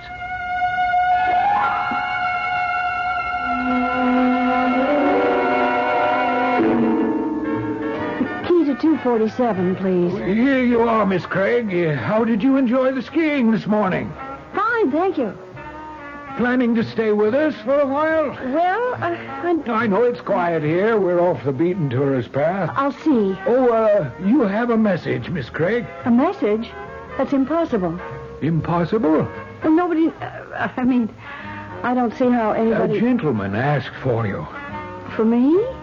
Yes, for Miss Helen Craig. That's you, isn't it? Yes. He said to tell you that he'd be waiting for you in the coffee shop. Oh, well, thank you. Hello, Helen. How did you know my name is Helen? Well, I've been waiting for you the past couple of days. I didn't know for sure when you'd show, what name you'd use. So I sneaked a peek at the register. Helen Craig, huh? Well, that's as good a name as any. What do you mean you're waiting for me? I don't know you. Of course not. Let me introduce myself. Mike Perry. Please tell me what this is about, Mr. Perry. You know, I never believed the contact would be a dame. This woman's lip thing, it's running wild. Although, a dame is smart, but who'd figure a dame? You obviously have me mistaken for someone else. There's no mistake. You know it, and I know it. But you're playing it right. Cool, okay. We're ready to deal. Once again, Mr. Perry, there seems to be some mistake. Yeah. See, we gotta set up a meet between you and my boss. He's due in tomorrow. He's got the dough and the details. Mr. Perry, please, excuse me. Sure. I may want to talk to you later. You'll be around, won't you? Mr. Perry, please, whoever you are, do be good enough to excuse me. Just a minute. Who is it? Room service. Well, I'm afraid there's a mistake. I didn't order Compliments anything. to the house. Oh. Let me set this down. Well, thank you. My name's Farrell. Yes? I've been assigned as your contact. My what? Your contact. What's going on? It's safe to talk. I've checked the room out. There aren't any bugs. I don't understand. So you're Rose Temple. I'm not any Rose Temple. You're mistaken. I'm Helen Craig. Naturally, you wouldn't use your real name, but everybody in the department knows about you.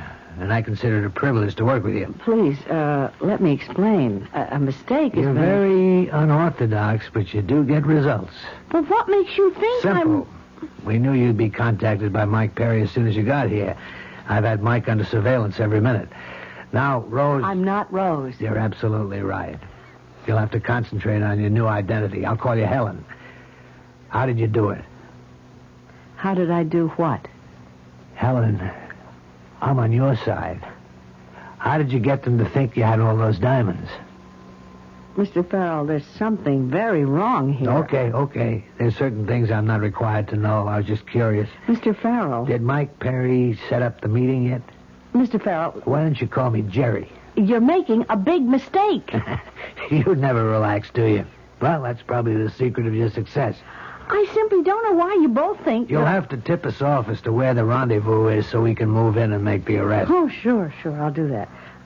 Look, what's that? Look. Look at what? The mirror. What about the mirror? Are you okay? Oh, yes. I'm fine. I'm all right. Yeah, well, why don't you get some rest, huh? I'll See you later.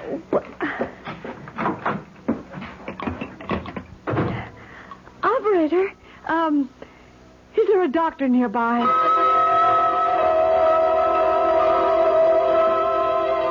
Well, I'm not a psychiatrist. I'm just an ordinary old country doctor, you know. What do you think about the mirror? I mean, the mirror, Dr. Bellows. Well, now tell me again. Back at home, you disappeared from the mirror. Right. It could be a symbol of how unimportant you think you've become to your I husband. know that. That's why I ran away. I thought I could find myself. Yes, I see. Who are you, really? Oh, I don't want anyone to know. Well, your husband is probably worried. How worried? Worried enough to tell the police to look for me? Well, perhaps, but let's stay with your problem. You ran away to find yourself, and a few minutes ago you looked in the mirror and you saw your image again. Is that what you're telling me? Yes, but... But what? The image I saw. Well, I've never seen such an image of myself before. I mean, I'm filled with brightness, a kind of glow. Look in the mirror again. Yes, it's the same image. It almost hurts my eyes to look. I mean, what does that mean? If that's how you see yourself, then it could mean you've suddenly become important again. I mean, important to someone. Or that I'm having another hallucination. What kind? Oh, doctor, I'm hallucinating. I must be. That I'm some sort of an agent. An agent? A double agent. What do you mean? That I'm some sort of secret operative, and I'm posing as a member of some powerful gang. I mean, I realize this must sound... No, that's all right. It's all right. Keep talking. It seems I'm here to contact some powerful racketeer, at which time there will be an arrest or a shootout or whatever happens at such a meeting. Uh-huh. I don't know. I haven't hallucinated that far yet. And what form does all this take? Well, I've been approached by a man who has identified himself as a member of some gang. And then I've been contacted by someone who's evidently my colleague in a law enforcement agency. Well, does all this happen at night? I mean, could these be dreams? No, I mean, it happened less than an hour ago. I actually spoke to the gangster in the coffee shop and to the government agent in my room. Well, then, why do you say these are hallucinations? Well, how could they possibly be anything else?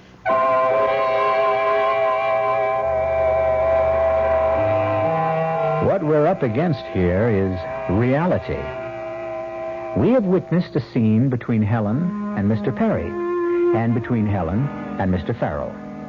It all sounded real. But Helen is a troubled lady, and either way, it's a troubled situation. If it's a fantasy, that's one kind of trouble. If it should happen to be real, it's another kind of trouble. However it goes, I'll be back with some answers when I return shortly with Act Two. You've been hearing some pretty lavish claims recently about miles per gallon. We'd like you to consider something equally important, and that's range. Range is the miles per gallon multiplied by the number of gallons your car's tank holds. Range is what makes the Buick Apollo such a special small car. It comes from coupling the Apollo's economical 6-cylinder engine with a standard 21-gallon tank. It holds a lot, but it doesn't use a lot. Look into the Apollo. It's the Buick of small cars. Hello, this is Goldilocks. It seems like only yesterday that I was a little girl tasting porridge. You know, this one's too hot. This one's too cold. And now I conduct taste tests on diet drinks. And there's one I must tell you about. Sugar-free diet 7-Up. It has a fresh, natural, delicious taste. It drives my taste-o-meter crazy. Sugar-free diet 7-Up. This one's just right.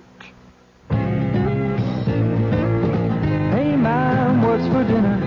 Hey, Mom, what you got? ShopRite's answer to what's for dinner this week is first cut choice grade beef chuck steaks, just 59 cents a pound. Shoulder steak, just $1.49 a pound. Nutritious young beef liver, 69 cents a pound. Fresh sweet corn, 10 ears for 99 cents. And price-conscious shoppers can save with Alba instant powdered milk. An 8-quart box is just $1.79 at ShopRite. That's well under 25 cents a quart. For more what's for dinner ideas, visit your nearest ShopRite and save. She loves the family. She wants the best. She does all that she can do. She lets ShopRite do the rest. Hey, Ma, what's for dinner? ShopRite has the answer. And now for a late traffic report, let's go up to helicopter 710 and Fred Feldman. Fred? Okay, right. Thank you, Brucey. And generally speaking, the news really could not be much better throughout the greater metropolitan area. Yes. Right now, looking at the New Jersey Turnpike down in the Elizabeth area, traffic is light and moving at the speed limit, coming northbound. No problems at all up past Newark. And no delays at all getting into Newark Airport. If you're thinking about that, Pulaski Skyway might have a very minor delay. There was stalled traffic going over toward Jersey City, but not really, not causing any problem. The Goethals Bridge, quite good, coming out of New Jersey, crossing into Staten Island. And from 1,500 feet, Staten Island Expressway looks good going over toward the Verrazano Bridge. For the people coming inbound from the island, about half an hour ago, the LIE, the Northern State, were both quite good most of the way in through Nassau County, though the LIE did have a slowdown area between exits 39, where you meet up with the Meadowbrook Parkway in toward 35, just to slow down. There were no really big problems in that area. Then the LIE picks up quite well coming into and right through Queens. Northern State was good in from the Wantaw right into, and then inbound on the Grand Central Parkway. Coming from the north, all the arteries coming down through the lower Westchester and the Bronx were generally in good shape, even up around the Connecticut borderline. And inbound from Jersey, GW Bridge is just fine right now. No problems at all at the Holland and Lincoln Tunnel. And we may be back in Mystery Theater. We may be back in the news. We will be back in the news. Now back to Bruce Elliott. Brucey. All right, thank you very much, Fred. We'll look forward to seeing you again. Here's a program note. Don't forget to listen to the good old days of radio with Fibber McGee. That's tonight at 9:05 following Les Smith and the news right here on WOR New York.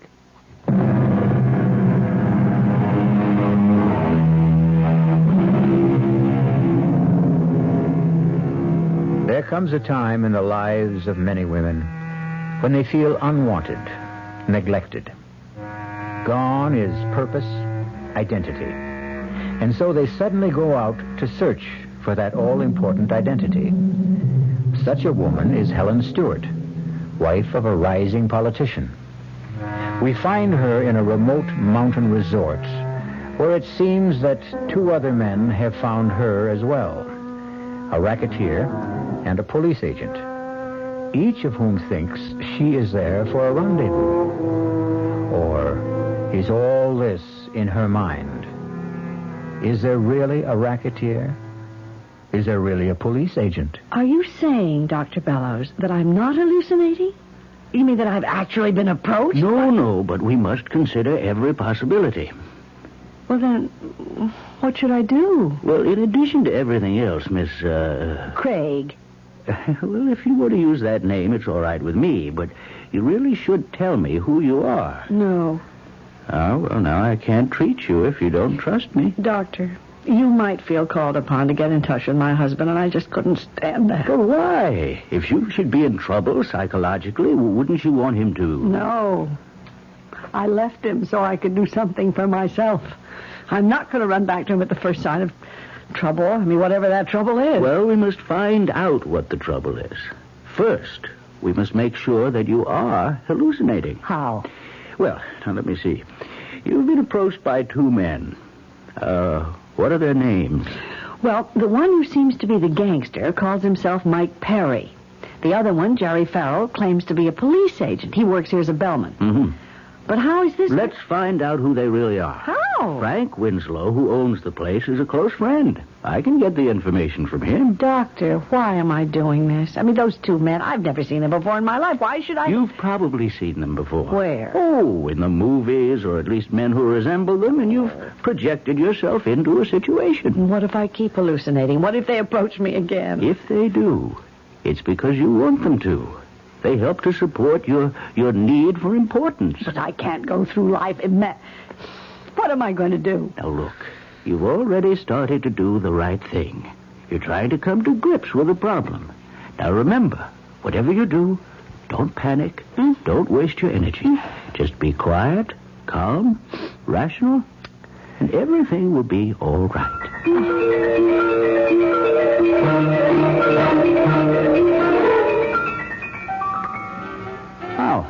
How come you ain't on the slopes? I'd rather sit here and read. Mind if I join you? Buy you a drink? I don't drink. Well, let's talk anyhow. About what, Mr. Perry. As if you don't remember. Okay. We'll talk, Mr. Perry. The big fella. I'm supposed to tell you this. He ain't gonna be here till day after tomorrow. Now, don't blow your stack. Believe me, I had no intention. Oh, you don't kid me, baby. You don't give nothing away. But you must be doing a burn. Really? Why? Because every day you hold that ice, the hotter it gets and the more it can melt. Oh? You were told you could have the deal tomorrow, okay. You showed up. But where's the big fella? I don't know. Where? His daughter's getting married tomorrow.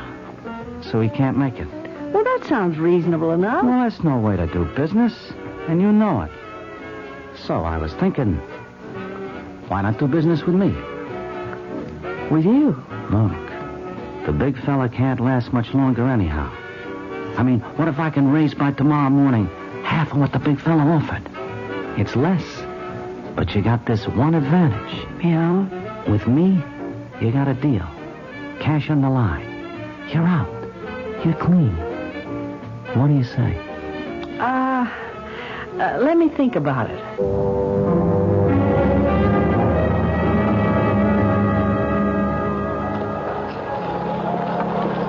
I didn't know you could skate. What are you doing here, Mr. Farrell, I keep an eye on you. Oh. You were observed in the lounge talking with our friend, Mr. Perry. Oh, so? So, let's sit down. Nice, quiet little table. I'll buy you some hot chocolate, and you can tell me about it. Well, I'd rather skate if you don't mind. I need the exercise. That conversation with Perry. Oh, the scheduled meeting can't take place tomorrow. Why not? The big fella's daughter is getting married. What's the new date? Day after. I don't like it. Every extra hour makes it more dangerous for you. Well, there was an alternate suggestion. Yeah? I could deal directly with Perry. With Perry? He's willing to double-cross the big fella. Oh, so Perry figures to move against his boss. That makes it very rough for you. Why? Did you agree to deal with him? I'm thinking it over, supposedly. Bad. He's given himself away. As soon as he realizes you're expendable. What can happen? He'll set up a meeting place. You show up with the diamonds. You get killed. But That's why I have to be there. We have to get Perry first. Oh. Of course, this blows the objective the office had set up to catch the big fella, but we have to save your life, huh? All right, where are the diamonds? The diamonds? Never mind. It's better if I don't know. But there are no... So Perry's decided to make his move against the big fella at last, huh? I'll have to check back and find out how we're supposed to play this. And meanwhile, you have a weapon I don't know about? A weapon? Yeah. Word is that you never carry a gun. I checked out your luggage, but I can't believe you don't have something on you somewhere. You have a gun? No. You know, you're too good to be true. What does that mean? You're the most unlikely agent I've ever met. Well, maybe that's because I'm not No, you are. And now I know how you made your reputation. It's that air of innocence, naivete. And that's your strength, your armor. Well, you can get away with that against the upper crust criminals. The what? The upper crust, the gentlemen. The con artists, the flim-flammers, those are the guys you've tangled with. Bust one of those guys, they come along quietly, but now you're up against killers. Make sure I'm always close to you. Don't make a move unless you tell me.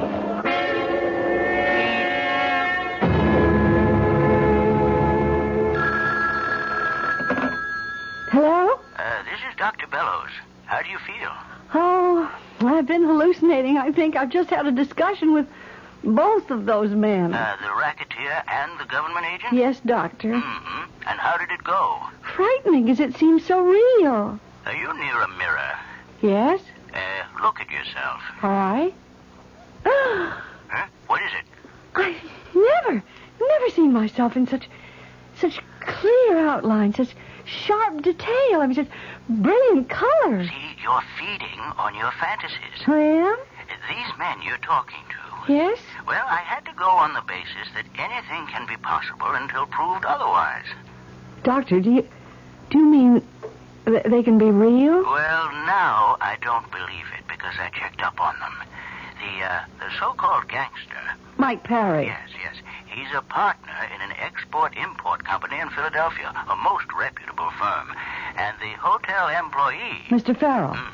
He's only been working there for a few weeks, but he has excellent references. Recommendations from employers that extend back over 15 years. I see. So now, we can definitely dismiss these as fantasies.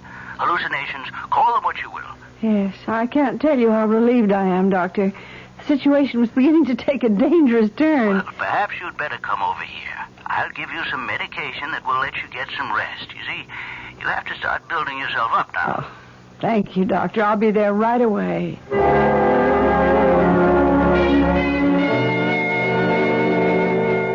But why, Doctor? Why are they so real? Because, you see, you need them. You need them to restore yourself. Can't you see what's happened? What? Well, you felt as if you had been, wiped out. So you retreated into fantasy to restore yourself. Yes. Well, that's all right for a start, but you will have to accept reality, you know. Huh? Find yourself, your identity in the real world. Yes, I know. Go back to your husband. Oh, I'm not sure I want to. Do you love him? Yes. And does he love you? Well, I think so, but what good is love if all it does is to make two people unhappy? If you love each other, you'll find a way to live together without destroying either one of you. Oh, I don't know. Oh, excuse me. Someone's come into my waiting room. I'll be back in just a minute. Go back to him? Go back to Fred? Oh, maybe if we could sit down and try to understand. Doctor? Dr. Bellows! What happened? Doctor! Hi. Mr. Parry, what have you done? What does it look like? I just knocked off this quack here. That's what I done. Why, Dr. Bellows. Hey, what's with you, kid? You like to talk to stiffs? You killed him? You've killed Dr. Bellows. Hey, you'll catch on quick. But why? Why? Because he's working with the cops, that's why. Working with the cops? Sure. He's been asking questions, trying to get a make on me. You know what this means, don't you? It means he's dead. And this is real. He's dead. And this is real.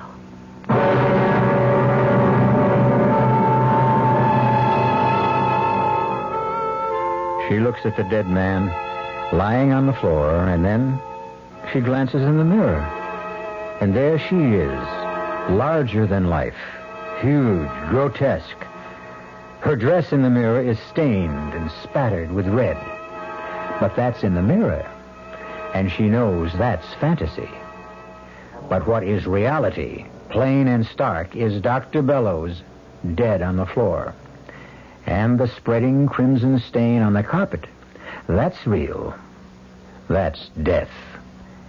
I shall return shortly with Act 3. Great taste in the morning. Kellogg's has that wholesome taste to get you up and grinning. This is Jerry Coffer for Kellogg's Special K. You know, for years we've been talking about the Special K breakfast, a great way to start the day if you have a weight problem. You may have seen or heard our latest commercials, which symbolize the problem of being a few pounds overweight by using this ball and chain. That's the sound effect. But so many people have come to know the Special K breakfast that can help solve weight problems, they sometimes forget that Special K is America's favorite high-protein cereal. It has 8 essential vitamins and iron, and so delicious that lots of folks, kids as well as adults, eat Special K just for the sheer good taste of it. So we don't want you to think that you have to wear a ball and chain to eat Special K. All you need is an appreciation for the finer things of life, a 1-ounce bowl of Special K, 4 ounces of skim milk, tomato juice, coffee, and maybe a little sugar. The Special K breakfast can't help you lose weight all by itself, but it really is a good start. 5 Borough Buick dealers are beating the drums for their new trade-in posts. That big car of yours, the one you thought you couldn't give away. Well, they want to buy it. You loved that big car when you bought it back in 70 or 71. It served you long and well and cost you hard-earned dollars. Now you figure it's time to trade, but everyone's telling you that big cars are worthless. No one wants a big used car. Not true. Your 5-borough Buick dealer needs used cars. Big ones, small ones, all sizes. This very minute, he'll give you hundreds of dollars over your car's listed book value as a trade-in on any new Buick, from Electra to Apollo and even on the Opal. So visit a 5-borough Buick dealer today, where you'll get more money for your car and more car for your money. Your trade-in post in Forest Hills is Maury Buick at 11827 Queens Boulevard at Union Turnpike. In Brooklyn, it's Richard Buick at 5102 Kings Highway.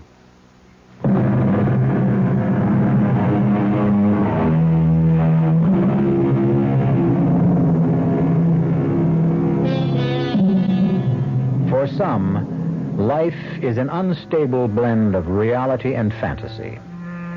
Normal people solve the problem by dreaming fantasy and living reality as nearly as they can. But sometimes common sense, rational thinking crumble under the stress. And then reality and fantasy vie with each other for a person's sanity. Right now, what Helen Stewart is looking at is no fantasy. It's a dead body. And talking to her is no figment of her imagination, but a living killer. He could have busted this thing wide open, and you and me could have landed in the clink. But you didn't have to... Come off it, sister. You don't need that act anymore. You've seen plenty of stiffs in your day. You might have made your share of them, too. Now, about the ice. The ice? The diamonds. You got no choice. You got to deal with me now. It's me or nobody. Neither one of us can hang around. Sure, I shouldn't be bothering you with questions, but... What a caper that must have been, huh? I've got to get out of here. Okay. Let's get back to the hotel. You bring the ice to me, I'll be in my room. And I'll have something for you, too. Something. How'd you doing? I want to get out of here. Oh, sure. I shouldn't be bothering you with questions, but... What a caper that must have been, huh? I've got to get out of here. Okay. Let's get back to the hotel. You bring the ice to me, I'll be in my room. And I'll have something for you, too.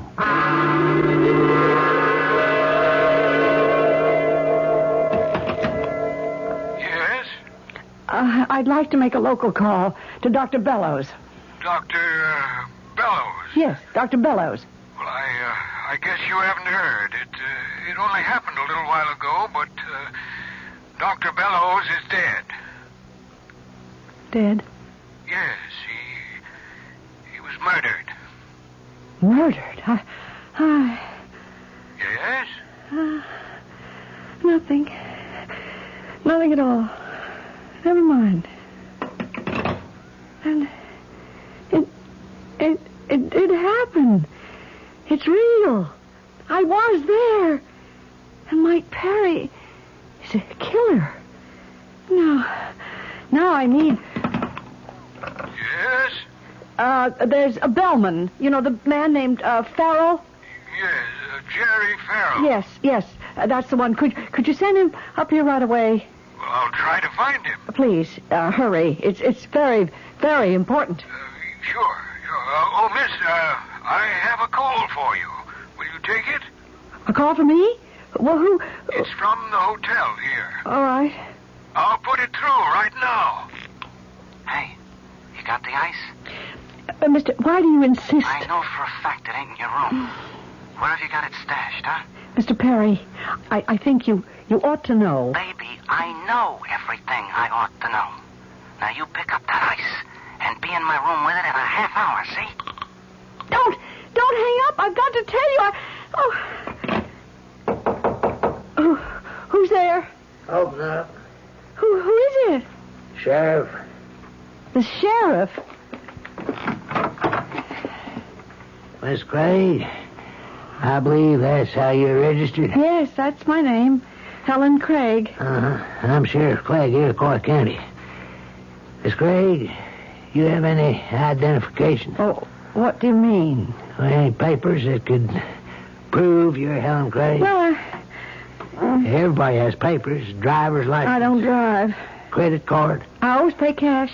And a checkbook with your name. I don't have a checking account. Ma'am, you want me to believe you don't have a single piece of paper with your name on it that could serve as identification? That's right. I don't suppose I have. Where you live? Where do I live? You're not from around here. You have to live someplace. Well, I just moved. Where did you live before you moved? It was an apartment. Might I know the address? 278 Northeast 86th Street, New York City. If we checked there, would we ever find a record of your having lived there? Oh, yes, I'm sure. Now, look, I may be a hick constable, man, but I know that New York City streets don't have northeast or northwest. Oh, well, then why? Why are you asking me all these questions? Dr. Paul Bellows was murdered less than an hour ago, and you were the last person to have seen him alive. Me? Matter of fact, someone heard shots and saw you coming out of the house afterwards. Oh, but I didn't... You didn't what? I didn't kill him. I didn't say you did. But you was there while it happened. That means you got some explaining to do. Oh, my Lord. Oh... Well, what is it? What you staring at the mirror for? Look at me. I feel all of it. The whole glass. I'm twisted and hideous. Now, calm yourself, miss. Now, take it easy. Sheriff, I'm not Helen Craig. I mean, that is, I'm not anymore. I'm Helen, somebody else now. Helen who? I'd rather not say. See, I blundered into something. I was mistaken for somebody else, and then... Just tell us who your husband is and where you're from, and we can clear this up quickly. Please, let me do it my way. I'm running away from him, and I can't just call on him to help me the first time I get into trouble. But do you have any idea of how much trouble you might be in? Yes, and it could ruin him. So, you see, I'd rather do it my way. What's your way? See, there's a man right here in the hotel. He can clear me. Like you, he's a law enforcement officer. What kind? Well, I gather federal government. A G-man? A T-man? Secret Service? Who? I really don't know, but he could satisfy you and clear me and... Who is he? Better let me get there. Sheriff Clegg. Yeah? Who? What's the man's name? Farrell. Jerry Farrell. Who found him? Yeah, I see. Dead. Okay, I'll be there right away. What were you saying about Jerry Farrell? It never rains, but it pours. First time we ever had a murder here, now we got two of them. This bellhop by the name of Jerry Farrell. Oh, but he's the government agent. You see, he could have told you. Told me what? Sheriff, a man named Mike Perry. See, he thought I was a member of the underworld and that I'd come here to make some sort of a deal. And then Mr. Farrell, who claimed to be a secret government agent, he insisted I was an undercover agent and that I was here trying to trap this Mr. Perry. Yeah? Well, I thought it was all a hallucination. And I went to see Dr. Bellows. And I guess it was all real. What kind of deal were you supposed to make with Mr. Perry? I was supposed to sell him some stolen jewels.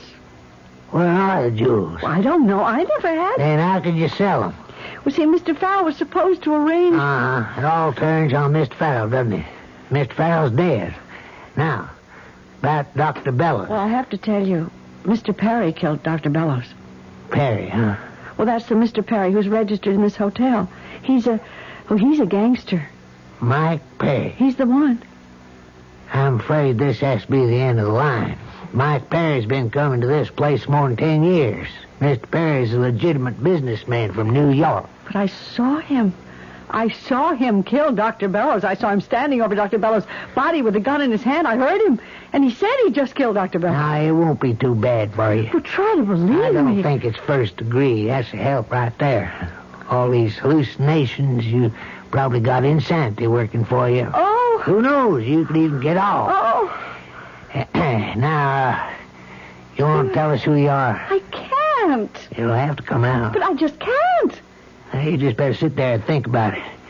If you're trying to protect your husband... It's not that. It's... Sooner or later, we're going to find out who you are. Now, just think about it. Sit here. Yes. I'll be back.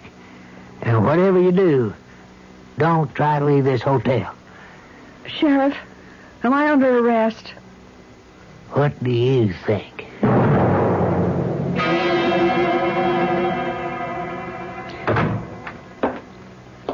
Who's there? Who do you think, baby? Oh, Mr. Perry. Well, where's the ice? I don't have it. You don't have it, huh? Now, what are you trying to do? Play me for a sucker? Mr. Perry, I have tried to explain. You would never listen. I'm not who you think I am. You figure you can make a better deal somewhere else? I'm not out to make any deal. Now, will you please leave me alone? No. Not till I get the ice. I'm in enough trouble. The sheriff thinks I killed Dr. Bellows. Don't hand me that. It's true. I'm here to finish the deal. All right. The deal. With the big fella, as you call him. That was for... give or take $1 million. You said you could pay half, all right? Show me your money.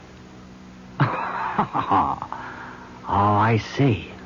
I see what this is. You want a deal? Where's the money? Well, the money comes later. The money comes now. And I don't think you have it. You know, you could be right. Well, that gun isn't going to help you. Oh, honey, a gun always helps. Shoot, and they'll hear you. Not this time. I got a silencer. And what do you hope? The ice is in this room. I'll find it. Mr. Perry. Meanwhile, I'll just take care of you. Don't! Sheriff! The sheriff. Well, what are you doing here? I saw him walk into your room, so I thought I'd listen. I was wrong about him. Hey, what's the matter? I think I'm going to faint. Well, don't. Will my husband ever find out? We got to check with the government, see how much of this can be released.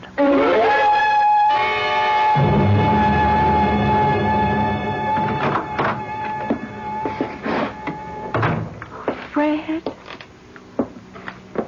Helen? Oh, Helen. Oh, hello, Fred. I'll answer it. Hello? Oh, just a minute. It's Senator Warren's office. Oh, that's the call. I've been... no. Tell them I'm out. Mr. Stewart isn't in right now. Yes, he'll call you back. Goodbye. Where were you? Why? Did you miss me? Oh, I can't tell you how much. Well, you see, I just went away. Oh, I missed you so much. I almost went out of my mind. Did you? I tell you how crazy I was. I'd look in the mirror and I'd actually see your face there, even though you weren't there. So you see, you were wrong. Your image, your reflection hasn't disappeared. Look. Just look in the mirror. What do you see? I see. Oh, Fred, I see both of us clearly.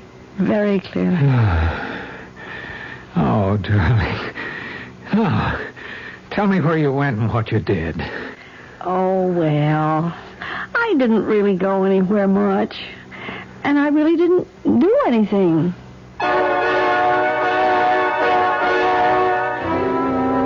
It shows you. What's reflected in a mirror anyhow? What's behind the face you see? Next time you notice a quiet, mousy little matron on a plane, a train, or a bus, don't dismiss her out of hand. Don't dismiss us either. I'll be back shortly. Give your hand to a friend.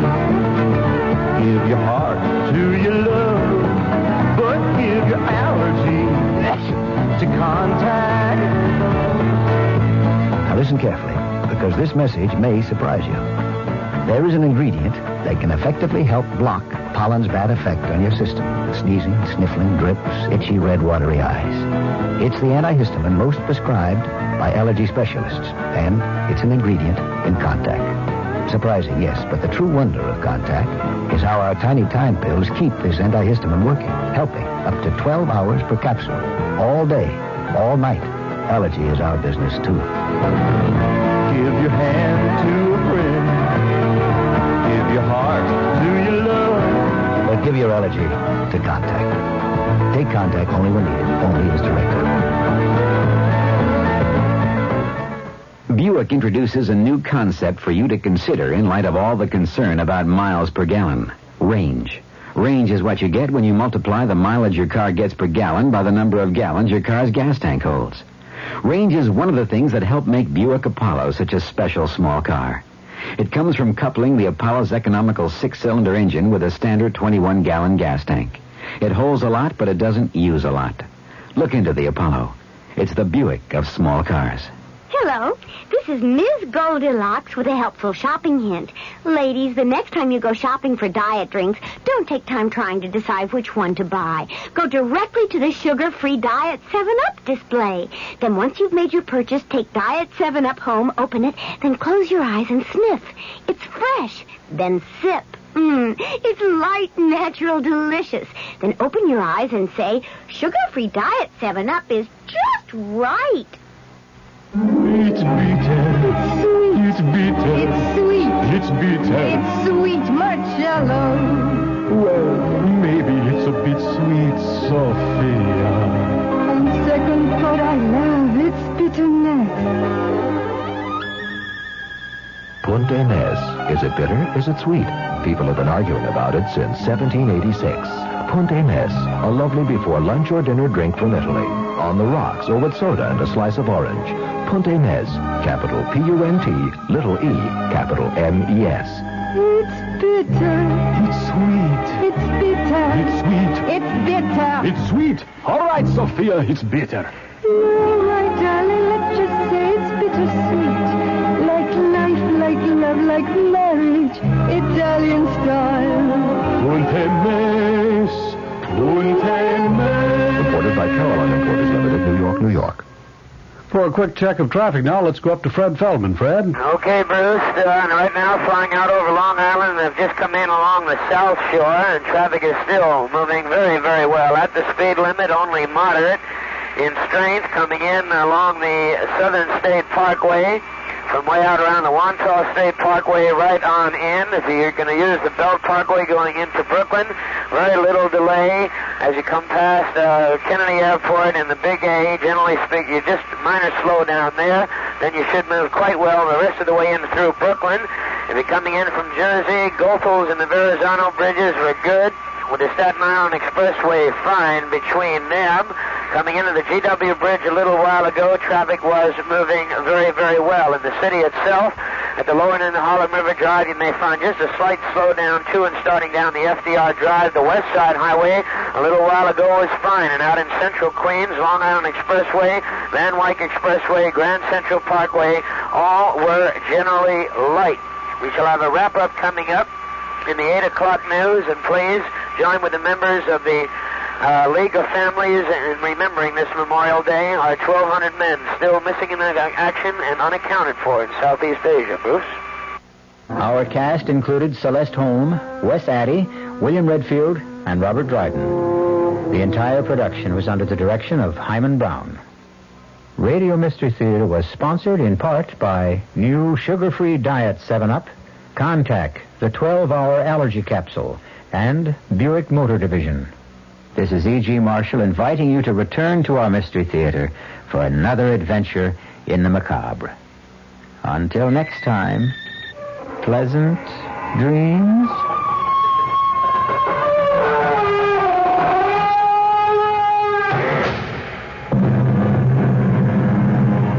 The WR Mystery Theater has been brought to you by ShopRite Supermarkets, where you get a lot more for a little less, and by Suburban Savings with offices throughout North Jersey. The preceding Mystery Theater program is furnished by the CBS Radio Network. This is WR New York and RKO General Station. I'm Fulton Lewis in the Mutual Broadcasting System studios in Washington, D.C. Now, my commentary. Today, Memorial Day, is more than just a holiday. It's a day which has been set aside for us to pay tribute to the brave men and women who have sacrificed their lives to keep us free, to preserve America, to maintain our safety in a world in which that safety and security has, unfortunately, all too often been threatened by hostile forces. For those who have sought and received refuge here in America, this day, I imagine, has a special meaning. They must have a special appreciation of the supreme gift which has been given by Americans on the battlefields of the world, because they have tasted the bitter alternatives to our way of life, totalitarianism, brutality, torture, and denial of the freedoms which we regard almost too casually. It is for those guests of America that Emma Lazarus wrote the words that are now inscribed on the base of the Statue of Liberty. Give me your tired, your poor, your huddled masses yearning to breathe free, the wretched refuge of your teeming shore. Send these, the homeless, tempest-tossed to me. I lift my lamp beside the golden door. Well, Habib Sheba read those words when he arrived in New York City 15 years ago, and they did have a very special meaning to him. During the late 1930s, he, a Polish Jew, had immigrated to what was then called Palestine in order to work to help others of his religion escape the brutal tyranny of Adolf Hitler. After the war, things didn't change much in Poland. The uniforms may have been different, but the persecution was now coming from the Soviet communists, not the Nazis, and Habib Sheba worked equally hard to get Jews to Palestine then. What disturbed him increasingly was that after the State of Israel was established, its policy toward the Palestinians was not that much different from the policy that the Germans and later the Soviets had had toward the people of Poland. This injustice Habib Sheba fought with the same determination and the same vigor until finally, under some heavy pressure from Israeli authorities, he came to the United States in March of 1959. He would think perhaps that the story would end there. In most cases, it probably would have. Mr. Sheba, being a refugee seeking asylum in this country, possessing skills in contracting which were badly needed, would have received a 6th preference visa based on the Polish immigration quota and would eventually have qualified for full American citizenship. But bitter politics have entered into this situation. Resentments over his criticism of Israel have built to the point where he has not only been denied permanent residency, but he now faces a deportation fight. On May 1st, just a few weeks ago, when deportation was imminent, Habib Sheba slashed his arm, not as a serious suicide attempt, but in an eventually successful effort to draw attention to his plight. Just 2 days later, he was taken from New York's Bellevue Hospital, bound in a leather straitjacket en route to Kennedy Airport for what seemed this time to be certain deportation. But Habib Sheba was saved by a last-minute court action. A 3rd deportation effort is now pending. From the Mutual Studios in Washington, I'm Fulton Lewis, and that's the top of the news as it looks from here.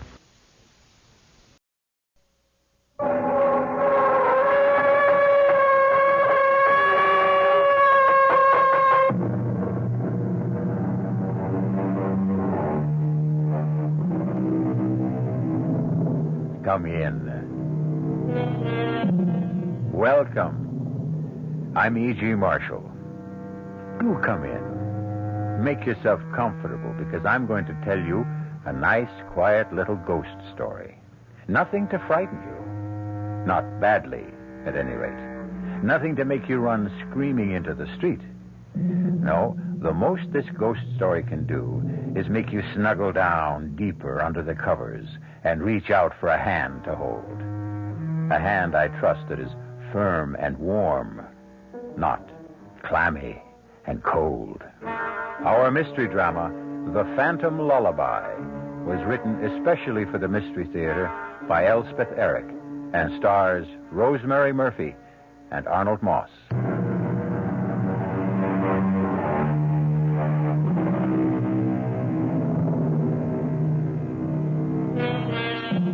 I myself have never met a ghost. I don't know why. Perhaps something in my personality puts them off. But if ever I should, I hope he'll do something more than moan and sigh and clank chains. What I should really enjoy would be a nice, chatty ghost who'd sit down and talk things over. Things like whether the life after death is really pleasanter than the one before. And if it is, why is it? Things like that. Things that only a ghost would know. Ah, well, Perhaps one fine day or some dark night, if I hold myself in readiness, my ghost will visit me. Meantime, relax, won't you? And listen.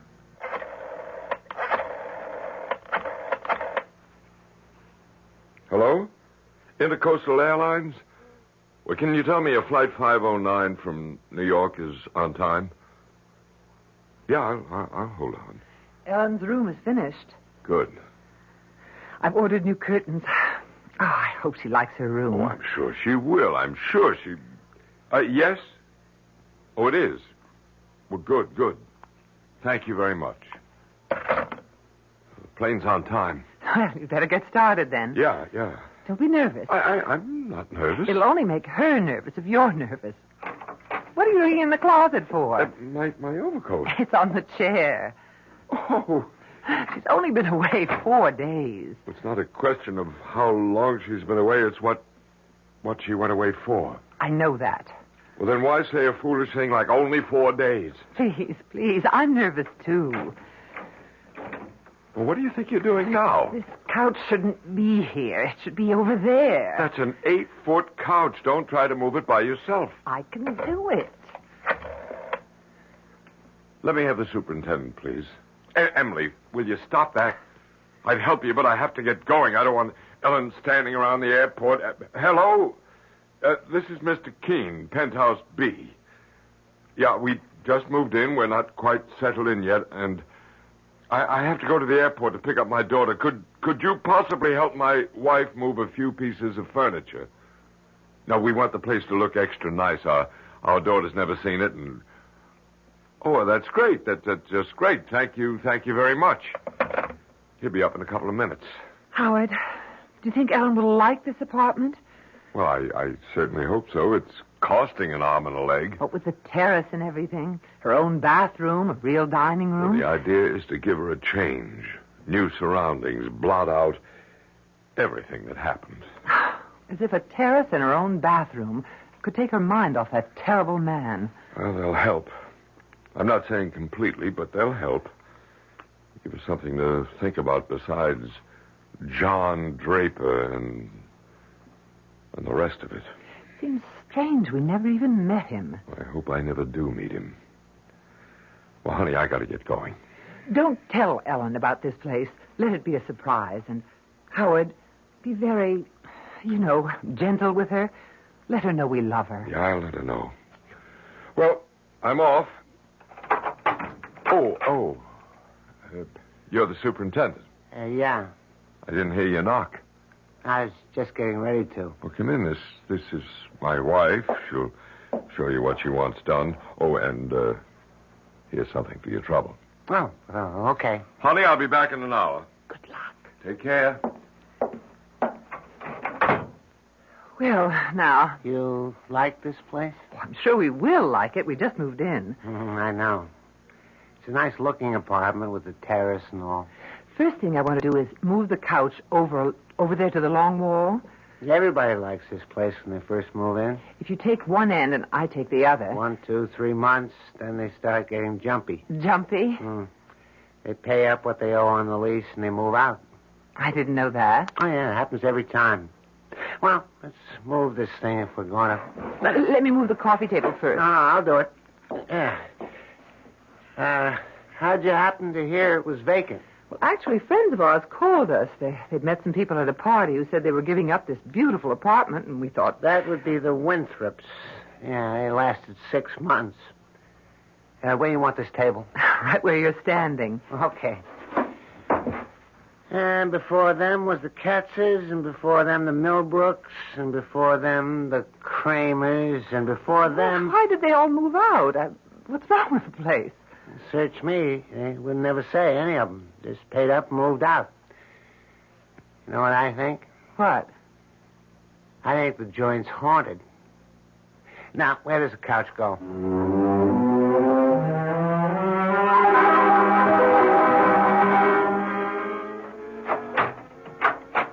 Enter, young lady. Ellen.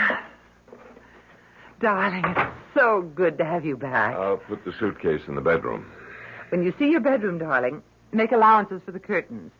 I had to put up your old ones, and they're too short, but I'm expecting new ones, maybe today.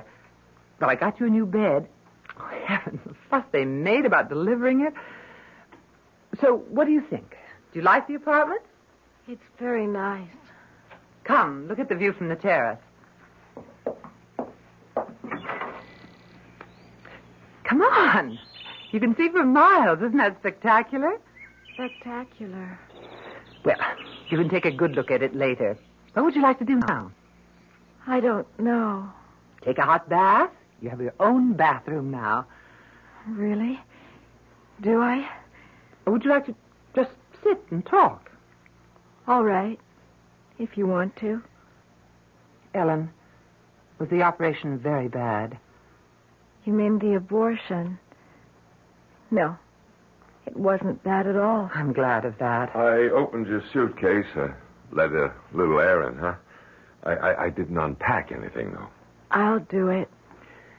You want to do that now, dear? Maybe take that hot bath, and I'll start lunch, and then when it's ready, I'll call you. All right. Is the door on the right? Oh, here, I'll show you. I'll find it. And the bathroom opens right off of it. Howard, what's wrong with her? I don't know. She was like that all the way in from the airport. Like a sleepwalker. Like a zombie.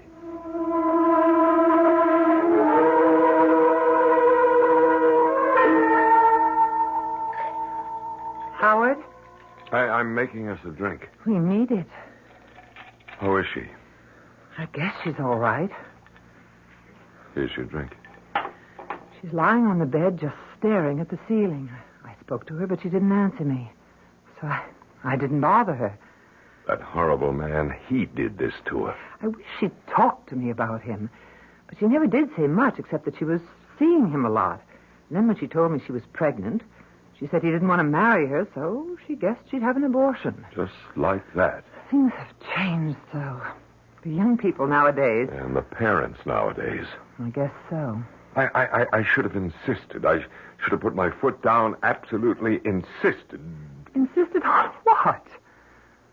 Well, at least on meeting the guy, at least that. That's not the way things are done these days. Well, they should be. Look, do you think I ought to get in touch with him now? Now? It's too late well, we now. can't just leave her the way she is, walking around like an automaton. Maybe he could... Oh, I don't know. Maybe he could snap her out of it or something. Maybe she'll snap out of it by herself. If she was really in love with him... She said she wasn't. Well, maybe she was. Maybe she was and didn't know it. Anyway, I think he ought to see what he's done. What good would that do? I don't know. Why don't you go and see if she's all right? I don't like to disturb her. Well, just knock on the door and see if she answers. All right. Well, the state she's in... Ellen? Oui, Mama.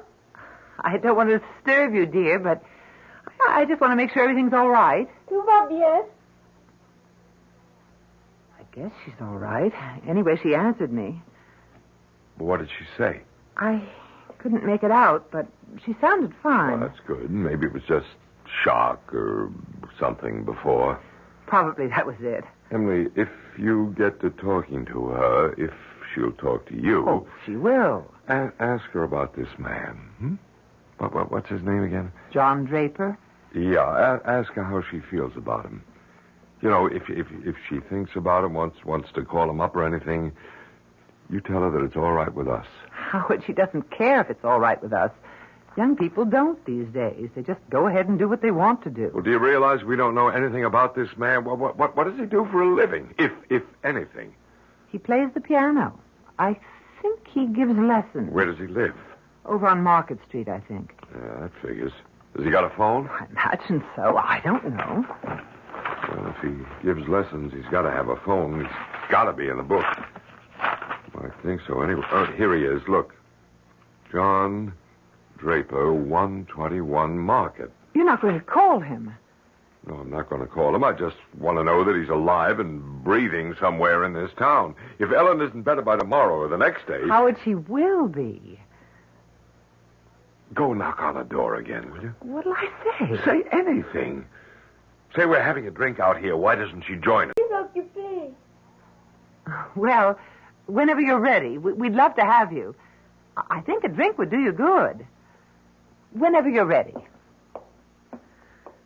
I guess she's all right. But did she say she was all right? I don't know what she said. What do you mean you don't know what she said? Ellen! Are you all right, baby? Je regrette, mais je ne peux pas vous joindre pour le moment. Je dois m'occuper de petit garçon. Excusez-moi, s'il vous plaît. Howard.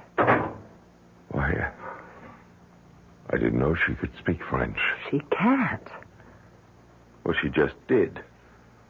I understand enough French to know that. What did she say? Could you tell? Well, she said she couldn't join us just now because she had to take care of the little boy. Do you agree with Anthony Trollope that the chief duty a parent owes a child is to make the child happy? I think I do. And I think in their more beneficent moods, most people do. Why, then, are there so many bitterly unhappy children?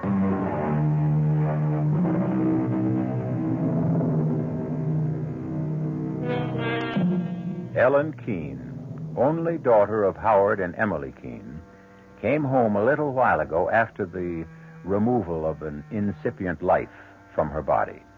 In the new penthouse apartment her parents have rented in an anxious effort to lift her spirits, she has just now delivered her longest utterance since she arrived. Je regrette, mais je ne peux pas vous joindre pour le moment. Je dois m'occuper du petit garçon. Excusez-moi, s'il vous plaît. Howard? Why, I didn't know she could speak French. She can't. Well, she just did. I understand enough French to know that. What did she say? Could you tell? Well, she said she couldn't join us just now because she had to take care of the little boy. What little boy? Well, how should I know what little boy? Howard, the operations affected her mind. No, don't say that. That's not true. Must have meant more to her than we knew. How could we know she acted as though it was nothing? That's how young people are these days. I'm going to call that man. John Draper? What good would that do? He ought to know what he's done. Howard, it isn't right to blame it all on him. I don't care. There, here. Here's his number.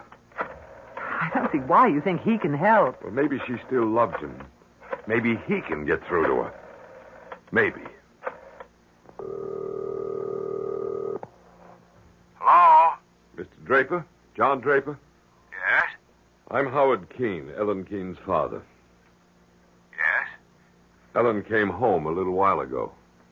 I thought you might like to know. How is she? Is she all right? No, she's not all right. What's the trouble? They didn't hurt her, did they? Physically, she seems to be all right, but other ways, she's not. I'm glad you called me. What can I do? My wife and I thought it might help if you came to see her. Why, of course, right now. If you can. I'll have to cancel some lessons, but I'll be there as soon as I can. Oh, hold on just a minute. We've moved to a new place. Oh? You've moved? Yes, we took a penthouse on the spur of the moment, just moved in this morning. It's at 42 Cedar Terrace. Do you know where that is? 42 Cedar Terrace? Yes, penthouse B. Have you got that? Hello? Mr. Draper, are you there? Hello? I'm sorry, Mr. Keene, but I'm afraid I won't be able to get there after all. Give Ellen my love. Hello? Mr. Draper? Hello? Howard? I don't get it. He was very nice, very concerned about Ellen. He wanted to help. He wanted to come to see her right away, and then all of a sudden, when I gave him the address, he made a sudden switch, and he said he was sorry. He couldn't. Why would he do that? Thought it over, I guess, decided he wanted no part of it. But you said he sounded nice at first. He's not going to get away with it. Howard, what are you going to do? What was his address again? It's right there in the phone book. I'm going to get him to see Ellen if I have to drag him here. What's the address? 121 Market Street. Howard, I wish you wouldn't go. I'll be back in half an hour. You stay right here. You think I should call Dr. Stone? No, not yet. Well, what could we say to him? That our daughter talks to us in French when she doesn't know any French? That she says she has to take care of a little boy when there isn't any little boy? No, you just stay here with her, and I don't think she'll get violent or anything like that, and I'll be back in half an hour with Mr. John Draper. Oh, dear. Ellen? Ellen, honey? Ellen, don't you want to come out now and have some lunch? I could fix us both a sandwich and some soup. Je suis occupée. We haven't had a chance to talk. Va-t'en, maman. You're sure you're all right? Tout va bien, maman. That's the phone buzzer from downstairs, dear. I have to answer it. Yes? This is Super, Mrs. Keene. I got a big package down here for you. Package? What kind of package? It's big. It's from, Standish Decorators. Oh, it must be the curtains for my daughter's room. You want me to bring it up? Yes. Would you please? Yeah, I'll be right up. Thank you.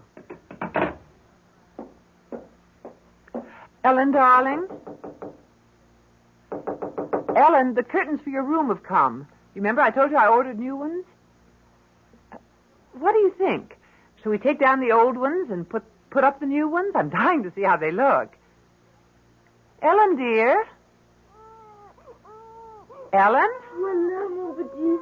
Ne pleure pas, mon petit. Ellen? Ellen, answer me. Va-t'en, maman. Je suis occupée. Dear God. I don't know what to do. I don't... Yes, I'm coming. I'm coming. Just a minute. Your package, Mrs. Keene. Thank you. Thank you. You, okay, Mrs. Keene? What? Well, you look kind of peculiar. I do? What's the matter? Ghosts been bothering you? Ghosts? I told you the place was haunted. Yes, you did, didn't you? Didn't think they'd be getting to you so soon, though. Look, come in for a minute, will you? Do you mind? I'd like to talk to you. Oh, yeah, okay. Tell me why you say this apartment is haunted. It was just a guess. You don't really know, do you? No, I don't really know about this apartment, no, but I know quite a lot about ghosts from personal experience. Tell me what you know. Well, I guess everybody knows that ghosts are no more and no less than the spirits of the dead who won't leave the earth, right? I mean, that's pretty obvious, wouldn't you say? I wouldn't know anything about it. Oh, well, I thought everybody knew that. Well, that's what they are. The only difference between one ghost and another being why they won't leave the earth. Why they keep coming back to haunt. And there's various reasons why. Like what? Well, they could be they're in love with some live person who returns that love even after death. That's one reason. What other reasons are there? Well, there's a ghost that won't admit to death, a ghost who resents the people who've gone on living. This, generally speaking, is the ghost of some person who is used to lording it over everybody in life and comes back to try to lord it over them some more. That's another reason for ghosts. What other reasons? Then there's the kind that just can't understand how it happened. How what happened? Death. Their own death. That's the kind of ghost I understand very well. My sister's one of those. You mean your sister doesn't understand how she happened to die? Is that what you mean? She was 12 years old. She was on her way to school. And a car came along with a drunken driver behind the wheel, and the car swerved up on the sidewalk and killed her. She never knew what happened. Before she knew anything, she was dead. And her ghost comes back? Every night. Every night I wake up and hear crying. What do you do? I try to explain it to her, but what can I say? It doesn't make any sense. Drunk in a car and her on her way to school. No, it doesn't make any sense. It makes more sense to kill yourself, don't you think? That way you got something to say about how you go and when. Not just leave it up to some drunk in a car. Well, that's my opinion anyway. All right, I better be getting back downstairs. Couldn't you just stay for a little while? I don't feel like being alone right now. My husband will be home in about half an hour. He went to see somebody over on Market Street. No, I can stay a little while if you like me to. I'd appreciate it. We'll talk about ghosts, huh? That's my favorite topic. Ghosts.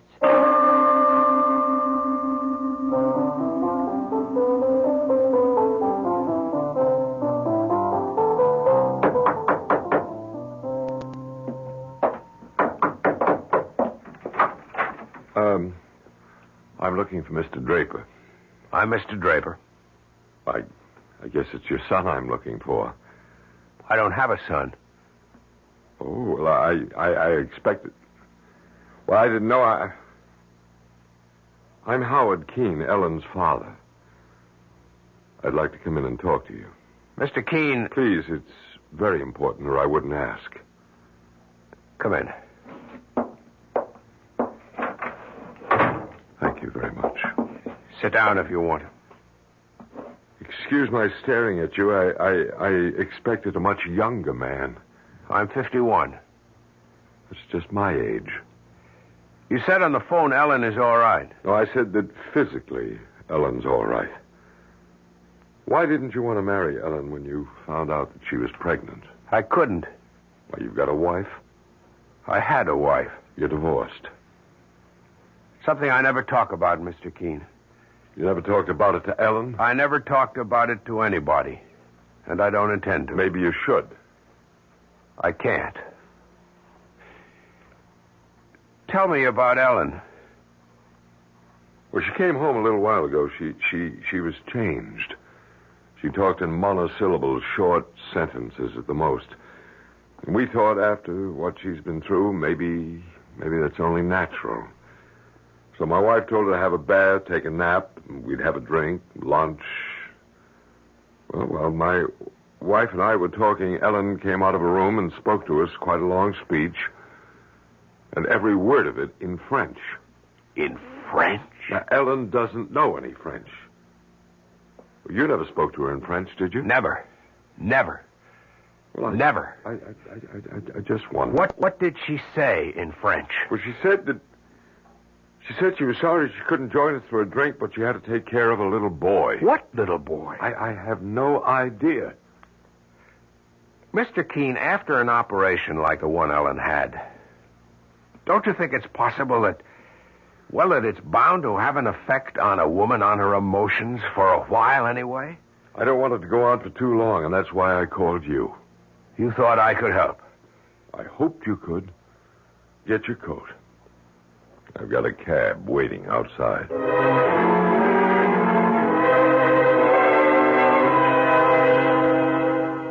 Now I've told you everything I know about ghosts, Mrs. Keene. Have you seen the one that's haunting this place? No. I'm not even sure there is one. Well, I'll be getting on downstairs if you don't need me for anything. Well, if you could, I'd really appreciate your helping me put these curtains up. If you have the time. Oh, yeah, I got a few minutes. They're for my daughter's room. I'm not sure we should go in there. She's been resting. I'll tell you what, I'll knock on her door. If she's up, I know she'd love to see the curtains. Ellen, dear, it's Mother. The superintendent is here, and if it's all right with you, we'd like to put up the new curtains. You know, I told you before they just came from the shop. Ellen, dear, I'm going to open the door and come in because I think you've been by yourself long enough. I really do. Ellen, the matter? Oh! Mrs. Keene, what? Good Lord. She's not moving. She's not breathing. Her eyes are wide open. She's dead. She's not dead. Don't say such a thing. Don't you dare say such a thing. Mrs. Keene, what are you doing? Calling the doctor, you fool. Doctor won't do any good. She's dead.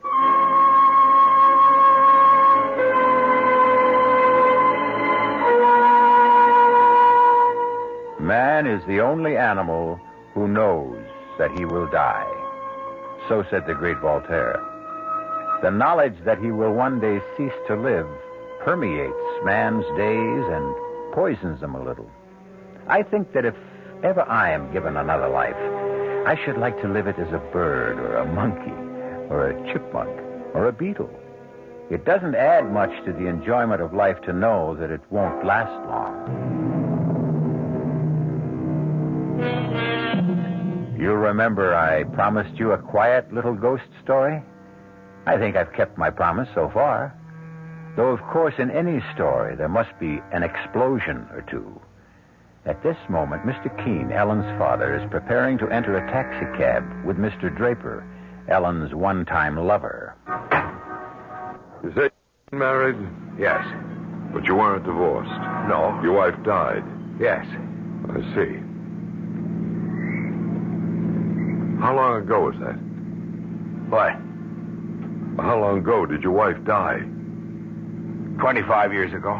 Do you and your wife have any children? Yes. One. Where is the child? Dead. At birth? No. I feel a little bit like a heel asking you all these questions, but I'm concerned about my daughter. I'm concerned, too, or I wouldn't have come with you. I understand. I think I understand. You've never wanted to get married again, is that it? Never. Even after all these years? I met my wife in Europe towards the end of the war. The big war. I'd been doing very well in business. I was on my way to making it big when I got drafted. I didn't like being drafted, but I went anyway, and she was the one bright spot in an otherwise drab and miserable Army career. I brought her back here. She had a child, and they both died. I stopped making money. I started playing the piano, and I have been at it ever since then. But you were in love with Ellen. I hope you don't mind my asking. I don't know what that means, to be in love. I'm not saying there's no such thing, but if there is, I've forgotten, or I never knew what it's like. I'm very sorry for you. It's very kind of you, but don't bother. Cedar Terrace is the next right turn, driver. Are we nearly there? Next right, about half a mile. My wife and I just moved in. We wanted to do something to Ellen. We heard through friends about this marvelous apartment that was suddenly available, a penthouse of all things. Penthouse B, you said? Yeah, we took it on an impulse, thinking it'd be something for Ellen to come home to take her mind off everything. You know, what she'd been through. And did it? Well, no. No, she's hardly said a word about the place since I brought her home from the airport. She's hardly said anything about anything. Just a few words of French, and that one thing about not being able to have a drink with us before lunch because she had to look after a little boy. How could she speak French when she doesn't know any French? And what little boy did she have to look after? I don't understand any of it, not any of it. Hold on. We're almost there. Maybe Ellen will be all right, more of a self anyway, and then you can ask her. You just hang in there for a couple of minutes more.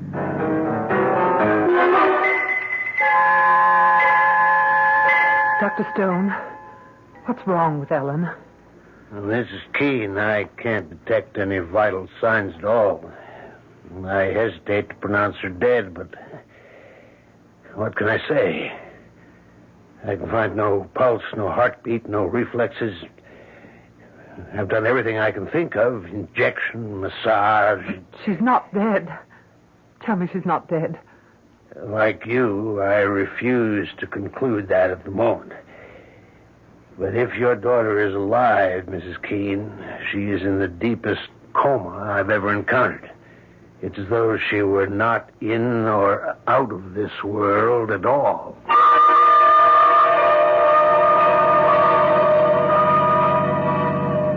It's that tall building on the corner, driver, number 42. A very tall building. What's that? I said it's a tall building. Well, compared to the way they build them nowadays, it's not so tall, but I guess when they put it up, it was considered pretty daring. Hey, what do you think you're doing? I can't. I just can't. You get back in there. Driver, stop the cab. Hey, stop. I can't go up there. I can't. I don't care if you can or can't. You're going to. Now, march. Don't you try anything now. I got hold of you. I can't do it. You let me pay the cab. Here you are, driver. Now you get going. Mr. Keene, I know you think this is very strange. You bet I think it's very strange. I can explain. After you've seen my daughter, you can explain. Now, you get in the elevator there. Right now, Ellen's the only one I'm interested in. Push that button that says penthouse. Penthouse B. That's right.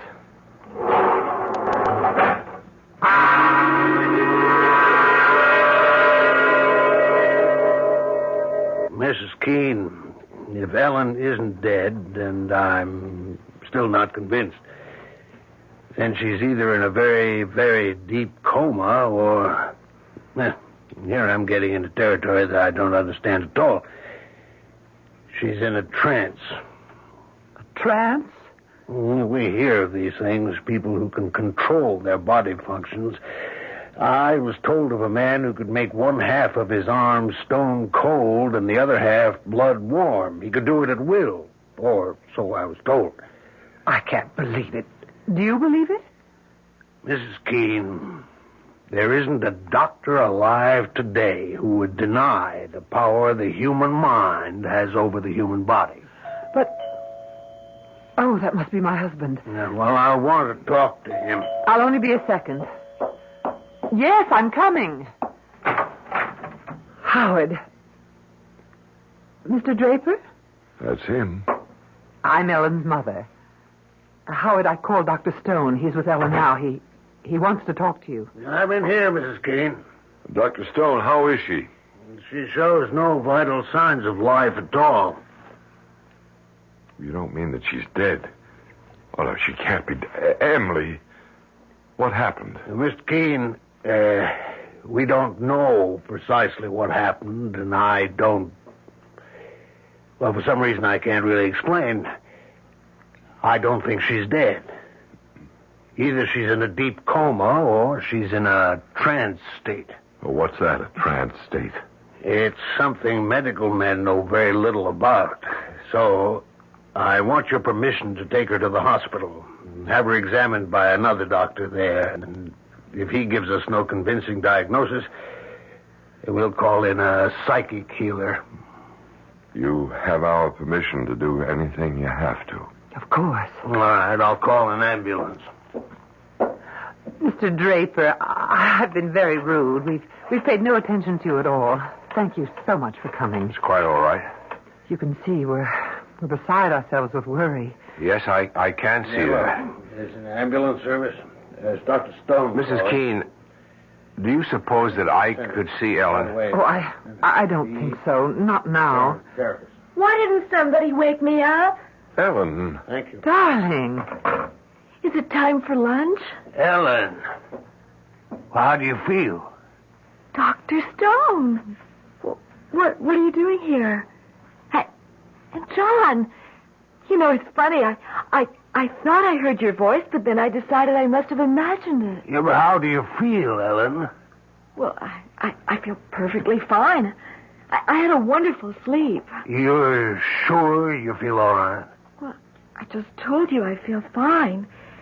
I was tired when Daddy brought me home from the airport, but I had a lovely nap, and now I'm fine. But what are you doing here? And John, how did you get here? How did you know where to come? Your father, he told me. Oh, really? Oh, that was nice. Then you've met. Yes, we've met. You'll stay for lunch, won't you, John? Mother, is that all right? Is there enough for John, too? Yes, dear, there's enough. But first, don't you think you ought to bathe and change your clothes? I guess I should. I was going to do that before, wasn't I? When I first got here. But then I got busy with something or other, and I forgot all about it. You want me to come with you, dear? That would be nice. We haven't had a chance to talk, have we? No, but we will. See you all for lunch. Yes, Ellen. You'll stay, Mr. Draper? I'm not sure that I can. Please do. Ellen seems to want you to. Mr. Keene, I don't know any of the whys or wherefores, but your daughter seems to be all right. Yes, she seems to be. All right. I'm going back to my office. I'll be there all afternoon. If anything happens to alarm you, please call me. I can be here in 5 minutes. Thank you, Dr. Stone. No, don't bother to come to the door. I'll let myself out. I'm glad she's all right. I suppose you don't believe there was ever anything wrong. I don't know. After all, you didn't see her when she was, well, the way she was. I know your daughter very well, Mr. Keene. I know what a sensitive girl she is. I told you in the taxi that I didn't believe I knew the meaning of being in love. Now I'm not so sure. I think I was, in my own neurotic way, in love with Ellen. We were very close. Well, why did you make such a fuss about coming here? Why did you try to jump out of the cab? What was that all about? I had been here before. When? When were you ever here? I used to live here. In this apartment? Penthouse B, yes. But when was this? 25 years ago. You lived here with your wife? Huh? And your child? Yes. And your child was a little boy? Yes. How old was the child when he died? 2 years old. And your wife, how old was she? 21. They both died while you were living here. I can see why you wouldn't want to come with me. It's not just that they died. Well, what was it? It was the way they died. Tell me about it.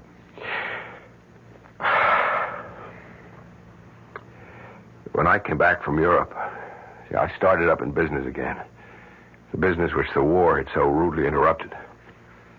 I was determined to work my way up the ladder again, and I threw myself into my work.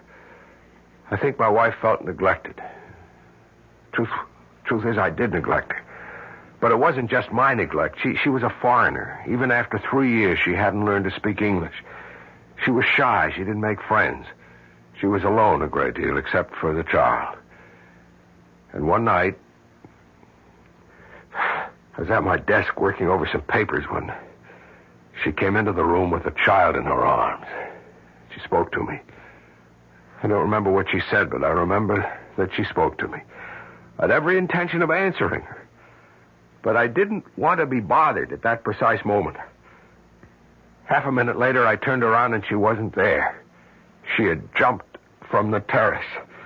She had jumped from the terrace with the child in her arms. Good Lord. Do you think it's possible... I know how far-fetched it sounds, but is it possible that the little boy Ellen told us she had to look after was the ghost of your son? I don't know what else to think. Do you? Tell me something. What nationality was your wife? My wife is French. It all begins to fit together, doesn't it? When you stop and think about it.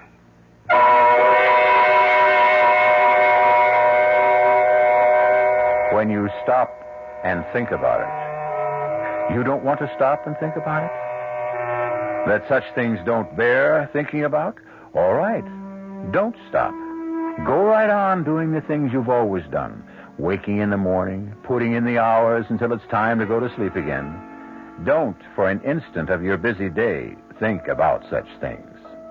But that won't make the things go away. Now, will it?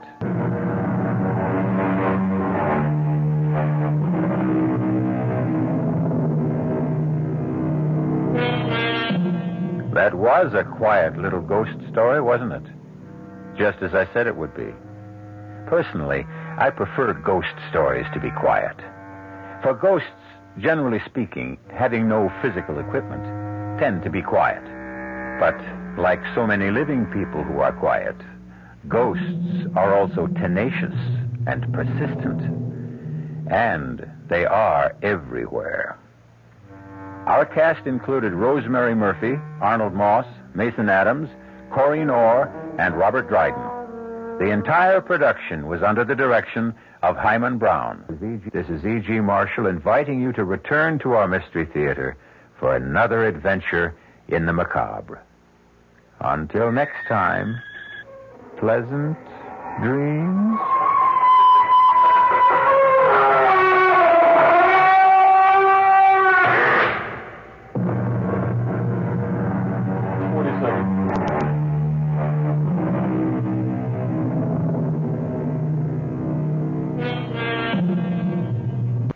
The preceding Mystery Theater program was furnished by the CBS Radio Network. Listen now to this scene from tomorrow night's offering on the WOR Mystery Theater. I'm going to kill myself. Well, that's one way to... You're what? I'm going to kill myself, but it won't be suicide. You're going to kill yourself, but it won't be suicide. That's right, Murray. And my wife will receive $50,000 in insurance money. Now I know you're crazy. I'm serious, Murray. Well, you can go ahead and kill yourself, but your wife isn't going to get any $50,000. You're not even married. That's right, Murray. Don't you see now why it's so perfect?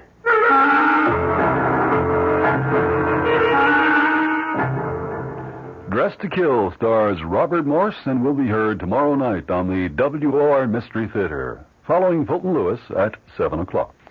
Your dial is set for 15 minutes of late news with John. I'm E.G. Marshall. I've been waiting for you. Welcome to the world of suspense, imagination, a world where nothing is impossible and every...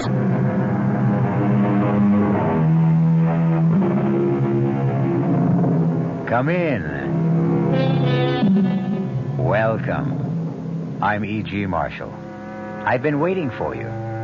Welcome to the world of suspense, imagination, a world where nothing is impossible and everything is foolproof. At least that's what Peter Vincent thought, the hero of our tale. Peter Vincent is approaching middle age. Not quite there, but already beginning to experience the disillusions, the restlessness that comes from feeling we're capable of better things and fearing time will run out before we achieve them. But Peter Vincent, who lives by his wit, his charm, his cunning, hit one day on a scheme that appeared to be his great triumph.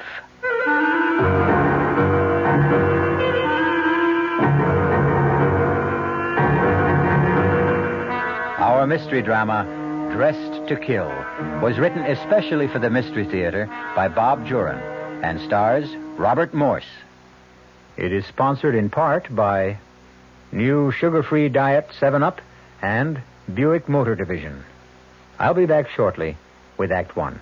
And now, another story of the ball and chain, as Kellogg's Special K presents The Library. Welcome to the public library. May I help you, sir? Yes, I'd like to check out... I'd like to check out Famous Laundromats of the World by Audrey Schnorbart. Sir, excuse me, but isn't that ball and chain you're wearing just like the ones they use in the Kellogg's Special K commercial? This ball and chain? Yes, that one. How are you going to get rid of it? Well, you know, lots of good exercises, and by eating smart at every meal, starting with the Special K breakfast. Don't you have to watch your calories? Yes, and the Special K breakfast is less than 240 calories. Less than 240 calories? Right. A 1-ounce bowl of high-protein Special K, 4 ounces of skim milk, tomato juice, and coffee. It's really tasty, and it's going to help me get rid of this ball and chain. I'd say it's long overdue, get it? Your happy ending could begin with the Special K breakfast from Kellogg's. North Jersey is certainly getting a higher yield this spring, especially with Suburban Savings Special High Yield Savings Certificate that you can raise for fun and profit. All you have to do is plant a modest $2,500 minimum in Suburban's limited issue 7.50% savings certificate. Then put your certificate in a nice safe place. Suburban takes care of the rest by compounding interest continuously from day of deposit paid quarterly. You'll get a nice healthy 7.90% effective annual yield on your 7.50% savings certificate when you let it grow from 4 to 10 years. Early withdrawal prior to maturity is, of course, subject to a substantial penalty. So for a nice healthy 7.90% annual effective yield, grow Suburban's 7.50% savings certificate for fun and profit at any Suburban Savings office in Bayonne, Edgewater, Elmwood Park, Emerson, Hackettstown, Marks Plains, Nutley, Paramus, and Sparta. There is no mystery about the morning when you come rambling with gambling. Good evening mystery fans. This is John Gambling, and every morning, Monday through Saturday, here at WOR from 5 a.m. till 10, we get the crew together to try to put the morning together for you, to tell you what the weather's going to be like, whether there's heavy traffic coming into the city, whether the subways and the commuter trains are running. Bob Harris is in WOR's Weather Center every morning with all that very complicated equipment that he has to help prognosticate the day's weather. We cover sports completely with Don Cricky. In the news department, Peter Roberts, Henry Gladstone, and Harry Hennessy. And up in the helicopter, George Meade or Fred Feldman, keeping an eye on the traffic scene. So altogether, we do try to take any mystery out of the morning. And just to brighten up the beginning of your day a little bit, I think we have some kind of nice, listenable, and tuneful music. So tune in tomorrow morning or any morning for Rambling with Gambling. Now, back to the mystery.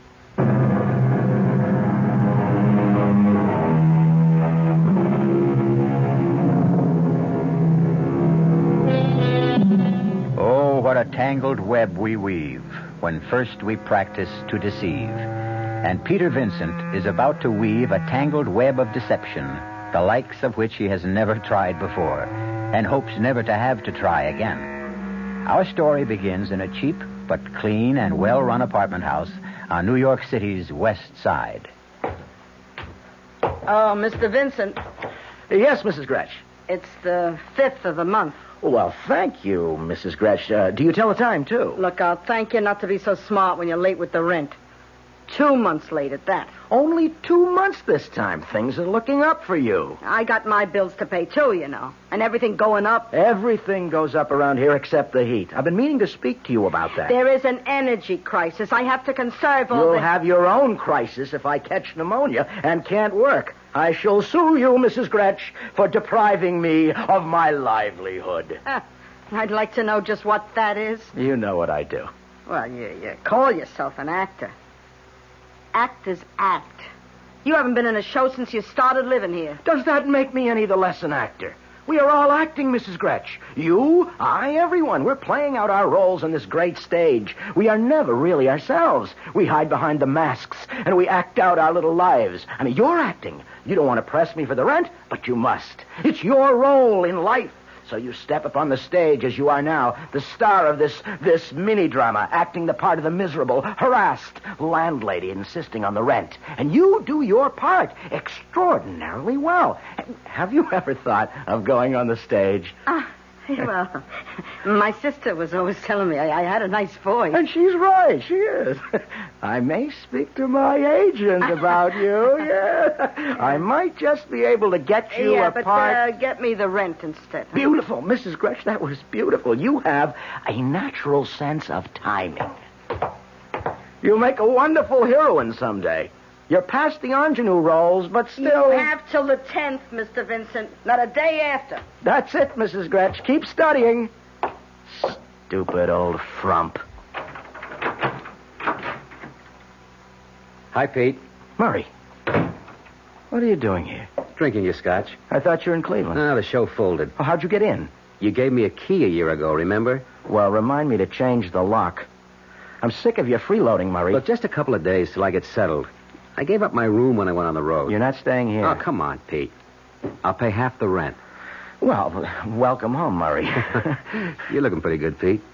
You been eating regularly? Off and on. I pulled a little flim-flam job a few months ago. Paid the back rent. What about acting? Any leads? No, but I'm working on something, Murray. Something really big. I'm sick of those ratty little deals for peanuts. Oh, come on. Not another con game. The greatest, Murray. The one that'll set me up for life on that sunny little beach in Mexico. I'm going to pull one last gigantic hoax and then retire. I mean, just settle down for life. I've been thinking about it for months. Great. What's the scheme? I'm going to kill myself. Well, that's one way to... You what? I'm going to kill myself. But it won't be suicide. You're going to kill yourself, but it won't be suicide. That's right, Murray. And my wife will receive $50,000 in insurance. Now, I know you're nuts. I'm serious, Murray. How can you be? You may go ahead and kill yourself, but your wife isn't going to get any 50 grand. You're not even married.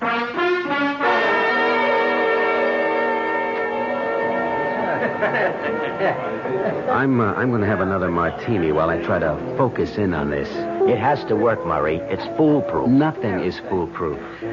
I've been looking at it from every angle, and the more I look, the more I'm convinced it's going to work. Now, Peter Vincent will die. His wife will disappear forever, and I'll come out of the whole thing with $50,000. Let me get this straight. You're going to fake your own death and then impersonate your wife to collect the insurance? Precisely. I've got a $25,000 double indemnity policy. I've had it for years.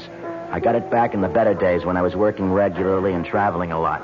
My mother was a beneficiary. But after she died, I just never did anything about changing the policy.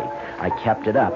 You're not only out of work, you're out of your mind. No, listen, Murray. When I thought of this thing last year, I went and changed the beneficiary on that policy. I made up a name, Tina Vincent.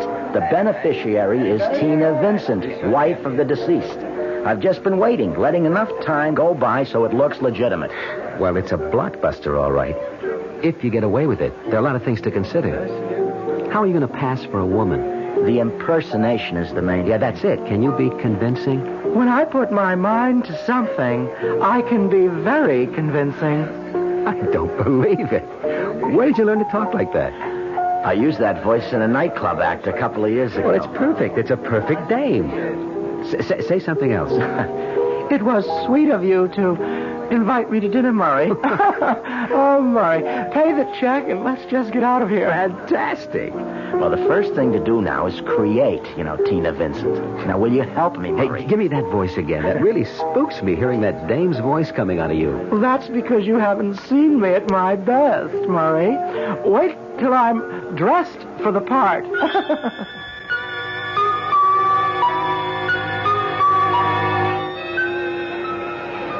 May I help you, sir? Oh, yes. I was interested in these pantsuits. Oh, well, these are on sale today. Is it a gift for your wife, perhaps? Yes, you might say that. For my wife, yes. Oh, well, how nice.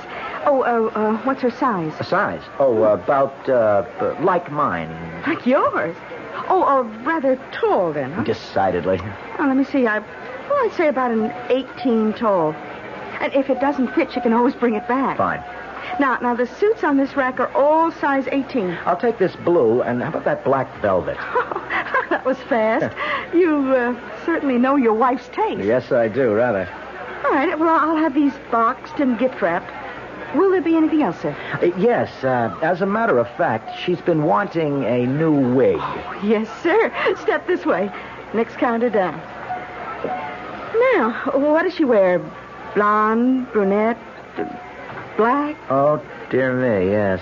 Funny, I've never really noticed. Oh, well, what's her coloring like? Fair? Dark? Fair. Like mine, almost. Oh, uh-huh. Oh, this frosted blonde would be perfect. Yeah.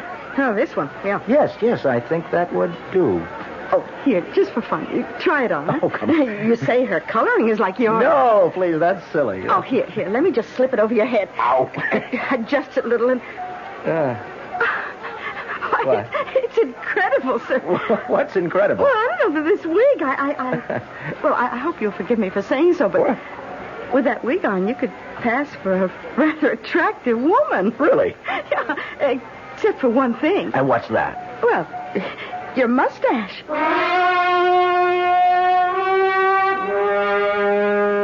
Well, Murray, how do I look? Like a tall Doris Day. Come on, will you? Come on, what have I forgotten? Now, what is wrong with this whole image? Nothing. I gotta admit, it's perfect. Yeah. Have I got on too much makeup? No, I don't think so. Lots of women go in for heavy makeup. Well, there's only one sure way to find out. The acid test. Go out in public. Precisely. Because I've got to be convincing as a woman before I've gone too far. Where are you going to start? Well, first I'm going to open a bank account. I've got to establish some sort of identity for Tina Vincent. Just impersonating a woman isn't good enough, because when I get down to the final act, applying for the insurance, I've got to prove that I really am Tina Vincent. I've got to have identification. You sure have thought this thing out, Pete. I've been planning it for almost a year. Well, I'm going to start with the bank. Lend me $50, will you? No, I promise you, you'll get it back in spades when this whole thing's over. Yeah, when you're in Mexico, you mean. Come on, Murray. Be a patron of the arts, huh? Where's your imagination? Now, come on, don't let a little thing like a few bucks keep us from carrying out one of the greatest schemes of all times. No wonder you don't have to work. Okay. Here. You won't regret it. You want to come along and watch the fun? I wouldn't miss it for the world. I paid $50 for that reserved seat.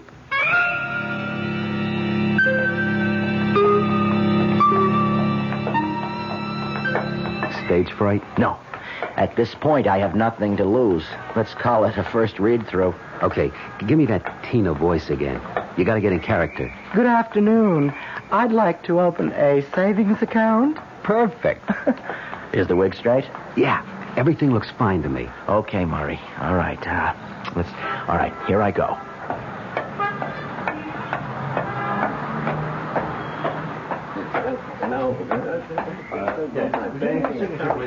I beg your pardon? Good afternoon, madam. May I help you? Yes, I'd like to open a savings account. Certainly. Sit down, please. Will this be an individual or joint account? An individual. I'm starting to save a little for a surprise vacation for my husband in Mexico. Well, that's very nice, very nice. May I have your name, Mrs. Vincent. Tina Vincent. All right, Mrs. Vincent, if you'll fill out both these cards. Name, address, social security number. The social security number? I beg your pardon? Oh, a little catch in the throat. No, a social security number. No, I don't have one. I mean, my card must be at home. I haven't worked for so many years. I see. Well, you can always send that in to us later. Oh, thank heavens. How much would you like to deposit? Well, $50. Very well, Mrs. Vincent.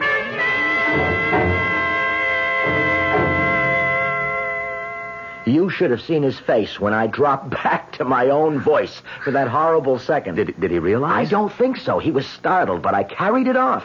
I have to do better than that, though, when I face an insurance company. I've got to be totally convincing. Well, you just need more practice. You're right, Murray. I've got to try and live an entire week as Tina Vincent. Everywhere I go, everything I do will be Tina Vincent. Yeah, but I got my doubts, a lot of big doubts. Why? Well, maybe you can talk like a woman and dress up like one for a while. But I don't think you can keep up the pose. Sustain it, I mean. That's what I want to find out. And I've got a great idea. This will be the test to end all tests. If I can fool that hawk-eyed superintendent, Mrs. Gretsch, the toughest insurance man will be a pushover. Yeah, how are you going to do that? Another brilliant piece of business, Murray. I just hope I can keep from laughing in her face. Because I've got to fool her in order to live here this week as Tina Vincent. In fact, she doesn't know it, but she's going to be an unwitting supporting player in our little drama. And I do mean supporting, particularly if there should be an insurance investigation later. Yeah, and that's a very likely possibility. I've been wondering how you plan to stage your own death. That's Act 2, Murray. Now, let's establish the bereaved beneficiary first. But there's got to be a body. Yes, it is customary. Insurance companies don't pay out until they're sure the policyholder is dead. That's right, Murray. Then, as I see it, if you're going to get away with this thing, you've got to get away with murder. Indeed. Get away with murder. And get away with being a convincing Mrs. Tina Vincent in order to get away with $50,000. A tall order for even the best actor or female impersonator, particularly when someone else is in on the whole scheme. But first things first. Let's see how well Peter Vincent makes out spending a week as Mrs. Vincent when we return shortly with Act Two. It's safe to assume that some of you are listening to my voice from the inside of the wrong car. Not the wrong make, the wrong size.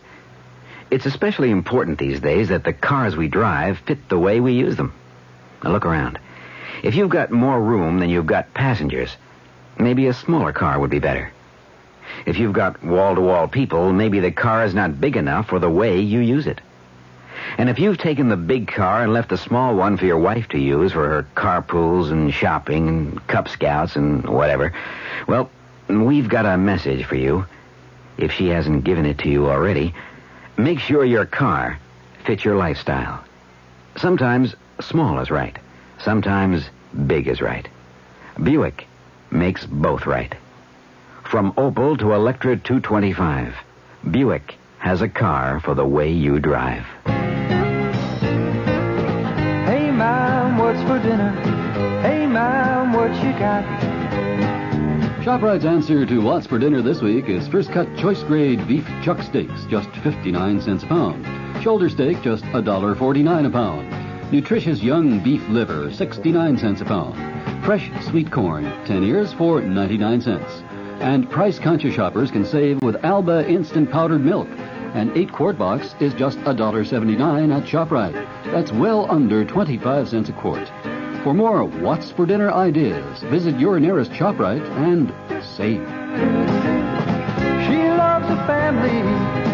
She wants the best. She does all that she can do. She lets ShopRite do the rest. Hey, Ma, what's for dinner? ShopRite has the answer. This is WOR New York, an RKO General Station, your station for Mystery Theater.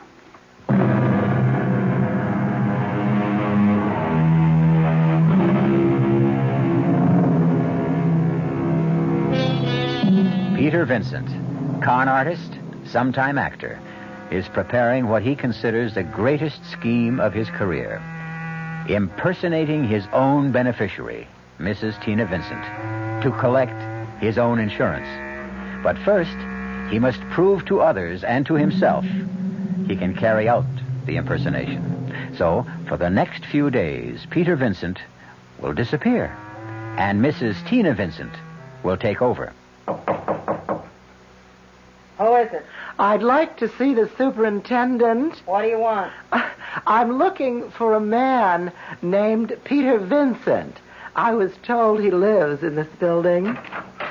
Well, his name's on the mailbox, 2A. But I don't think he's in. I haven't seen him since yesterday. Well, would you be kind enough then to let me into his apartment? Oh, certainly not. I don't know you. I'm Mrs. Vincent, his wife. His wife? Hey, I didn't know he was married. He's lived here 2 years. We're separated, but I'm still Mrs. Vincent. Oh, glory be. What next from that man? I know Mr. Vincent wouldn't mind your letting me in. He doesn't know I'm in town. I want to surprise him. I'm afraid not, Mrs. How do I know he'd be glad to see you?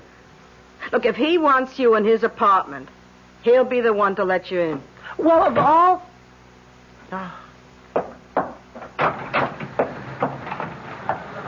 Well, how'd it go? Smooth, Murray, smooth. The old crow didn't bat an eyelash. To her, I'm a perfect stranger. If he wants you in his apartment, he'll be the one to let you in. That's just what she said. Come on. We have to arrange for my wife's lodging. Where now? That phone booth there. Hey, lend me a dime, Murray. I've got to make a call. I'll put it on your bill. Consider it an investment. I told you, you'll share in the spoils. I hope you know what you're doing, because I sure don't. Another scene in our little drama, Murray. Hello? Hello, Mrs. Gratch. This is Peter Vincent. Oh, Mr. Vincent, where are you? I'm out of town, Mrs. Gratch. I had an unexpected chance for a part, and I won't be back for at least a week. Would you keep an eye on my apartment for me? I've done that already. There was a woman here not 5 minutes ago and said she was your wife. Tina? Tina was there? Oh, that's what she called herself. Is she really your wife, Mr. Vincent? Yes, we're separated. I haven't seen Tina for years. She wanted me to let her into your apartment to surprise you, but I wouldn't do it. Oh, Mrs. Gretsch, I wish you had. What? You mean it's all right? Well, you wouldn't have had any way of knowing. Tina and I are the best of friends, Mrs. Gretsch. Look, if she should come back, if you see her again by any chance, please, let her in. In fact, she can stay there until I get back. Let her use my apartment, if she likes. Well, all right, if you say so, Mr. Vincent. I hope you have a good run. A what? Oh, just a little show talk I picked up. You did say you're in play. Oh, yes. Oh, it's going to be a very good run, Mrs. Gretsch. In fact, it seems to be going beautifully.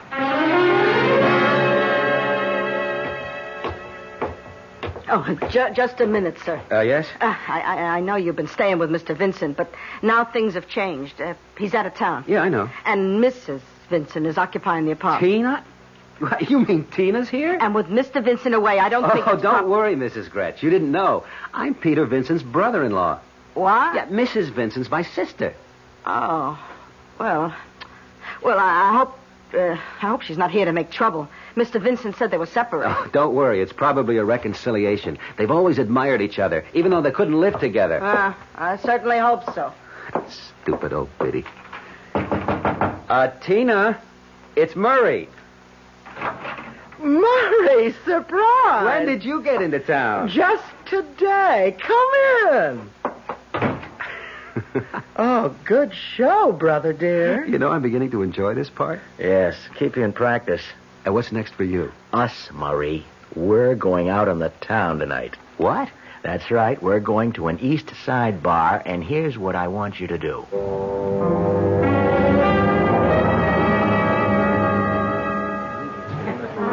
Another martini, Murray, please. Bartender, a martini for the lady. And let's make this the last. Oh, Murray. You've been drinking too much, and you know it. Murray, please. Look, I know when you've had too many martinis. I don't know why I'm sap enough to keep ordering them for you. Murray, I am all right. You're the one. I'm the one. I'm as sober as a judge, and I can see what's happening to you. Murray, this is very... Murray. That's all I ever hear from you. I'm getting out of here. I'm sick of you whining and complaining. Goodbye. Murray! Hey, honey. What? He ain't coming back. What are you drinking? I don't drink with strangers. I'm Harry Watson. How do you do? You see, now we're not strangers. No, I'm not interested. Ah, come on. Good-looking dame like you. Man runs out on her. Come on, let's have a little fun. No, please, you don't understand. It's not like that at all. Baby, I know all about what it's like. Believe me.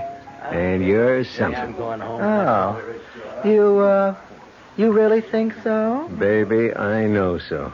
What's your name? Oh, well, Tina. Tina what? Oh, just Tina. It's a pretty name. Come on, let's have another drink and let's get acquainted. Well, all right. Maybe just one. Hey, bartender, another... What are you drinking? Martini.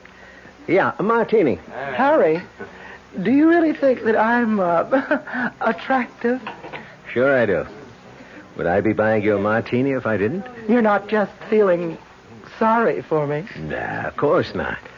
You're interesting. And I wouldn't be surprised if things got more interesting later. Oh, you'd be surprised, Harry. Would you ever be surprised?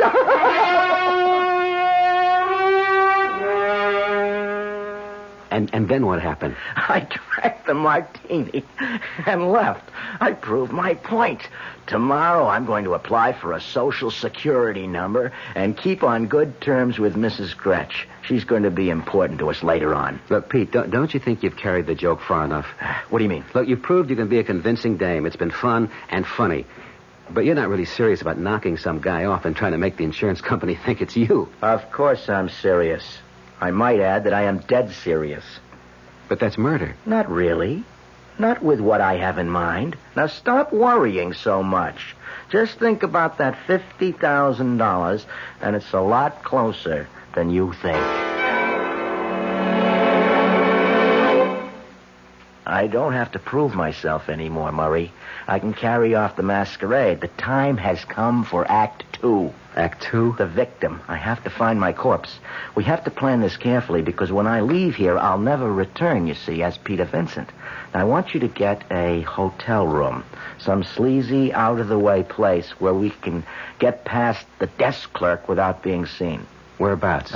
Near the Bowery, but not actually on it.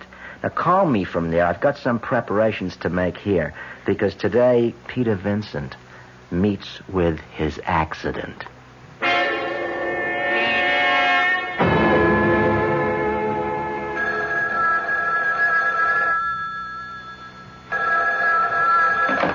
Hello? Pete?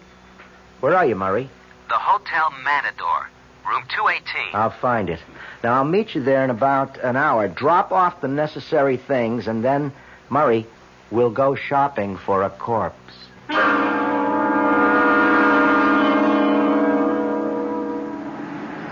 What a neighborhood. Perfect hunting ground. Yeah, if we get out alive. They're all too drunk to care about anything but where their next drink is coming from. Look at that creature there. Let's try him. You'll never get him on his feet. You. Hey, wake up. Wake up. How would you like to make $10?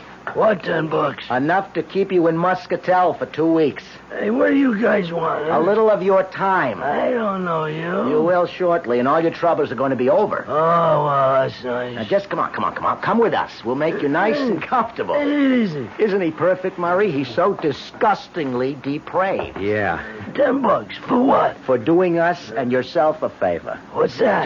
Just please, come with us. Take it, Murray. Take his arm. All Take right. his arm. All right. All right. Let's get him to the hotel. Can you see anyone in the lobby? No, just the clerk at the desk. Do you think you can distract him? Well, what's the difference? This place is full of guys in this condition. I don't want any suspicions aroused. I want to get up to that room and out again without being seen. Hey, wait a minute. The clerk's going toward the elevators. Hey, what's this all about? Shut up. He's gone up. All right, now. Come on, move. Let's take the stairs. It's only one flight up. I hope that clerk hasn't gone to the second floor. If we do meet anyone, just keep going. I can't. Shut up and keep moving. All right, now, wait a second. I'll check the hall. Okay, stop it now. Okay. I'll run ahead and open the door. All right. I don't see how anyone who doesn't eat regularly could have so much weight. $10, huh? Well, we made it. All right, get him into that chair. Yeah. All right, now get the hot water going. My case has shaving cream, soap. I'll get these foul clothes off him. Oh, phew. A second thought. Murray, I'll run the tub. You undress him. I'd never have believed it. All it took was a shave, some cleaning up, my best suit, and he looks like a human being. What's this all about? What? It's just a joke on a friend. Now, look, here's a wallet. Now, lend me a 10 spot, will you, Murray? We did promise him. Now, here's your $10 in this wallet, see? Now, we'll just put it inside your coat like this, and you can keep the wallet, too, and the clothes.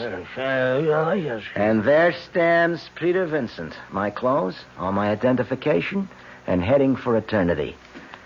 We'll wait till 5:15, the height of the subway rush hour.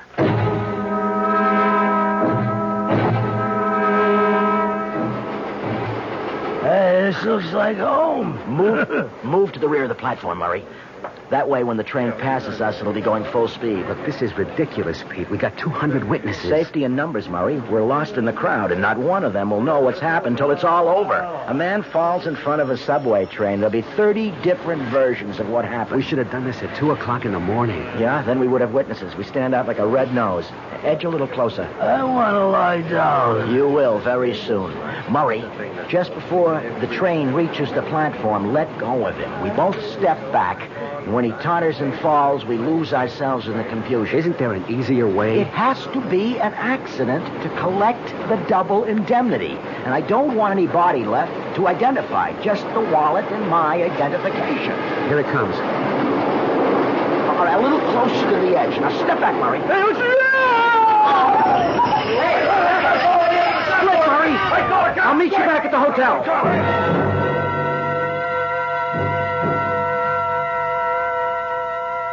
Have another drink, Murray. You'll feel better. Oh, it seemed kind of cruel. He was standing too close to the track. He was unsteady on his feet. Yeah, we put him there. Look, will you forget him? That was Peter Vincent who went under the wheels of the train. If you want to feel remorse, just remember it's for your brother-in-law. Your dear sister's husband. All right, don't worry. I'll play along. Look, we're really in this for keeps, Murray. We have to go through with it all the way because Peter Vincent is dead. I can't ever be Peter Vincent again without admitting to murder. Well, what do we do now? Act 3, brother dear. Tina's going to get dressed, go back to her husband's apartment, and wait to be told she's a widow.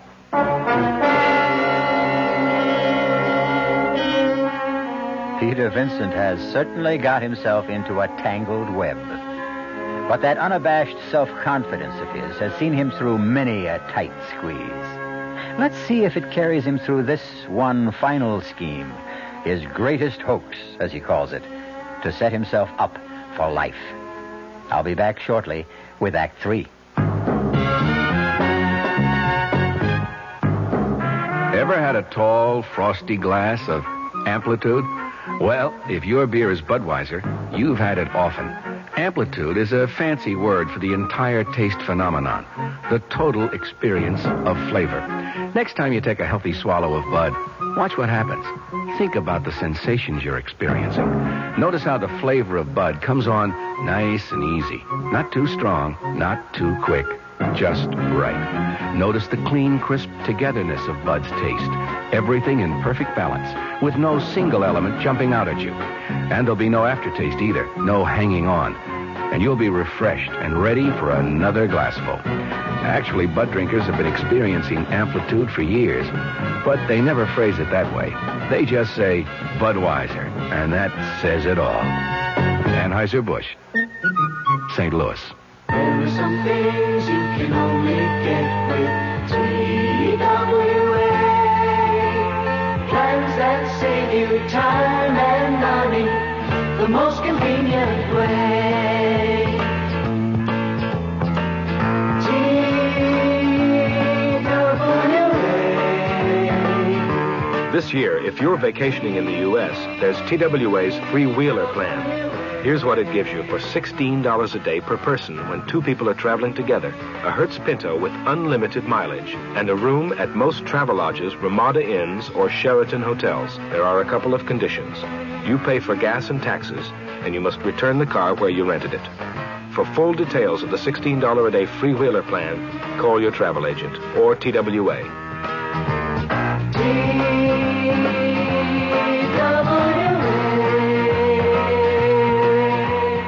Hello there, mystery cuckoos. Oh, this is Gene Shepard.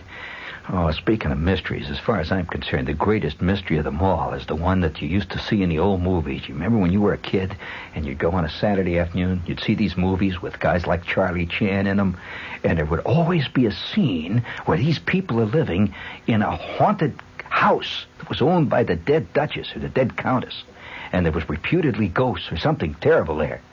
And this girl is asleep in this bed, and the wind is blowing the curtains.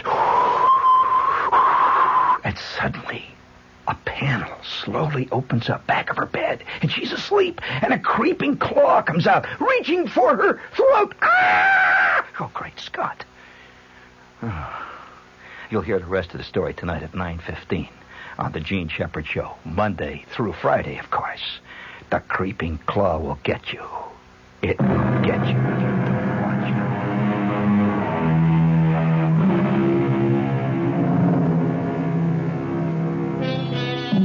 So, Peter Vincent has been conveniently disposed of, to all intents and purposes, under the wheels of a speeding subway train. And now, Tina Vincent is back at the apartment, nervously awaiting the news of her husband's death. Hello? What's the word? I told you not to call me tonight. Well, I just want to know if anything's happened. No, nothing yet. Now, I'll be in touch with you. Stay at that hotel. Look, there's the door. I've got to go. Who is it? Police. Police? What is it, officer? I'm Detective Sergeant David, ma'am. Is this the apartment of Peter Vincent? Why, yes, it is. You are Mrs. Vincent? Yes?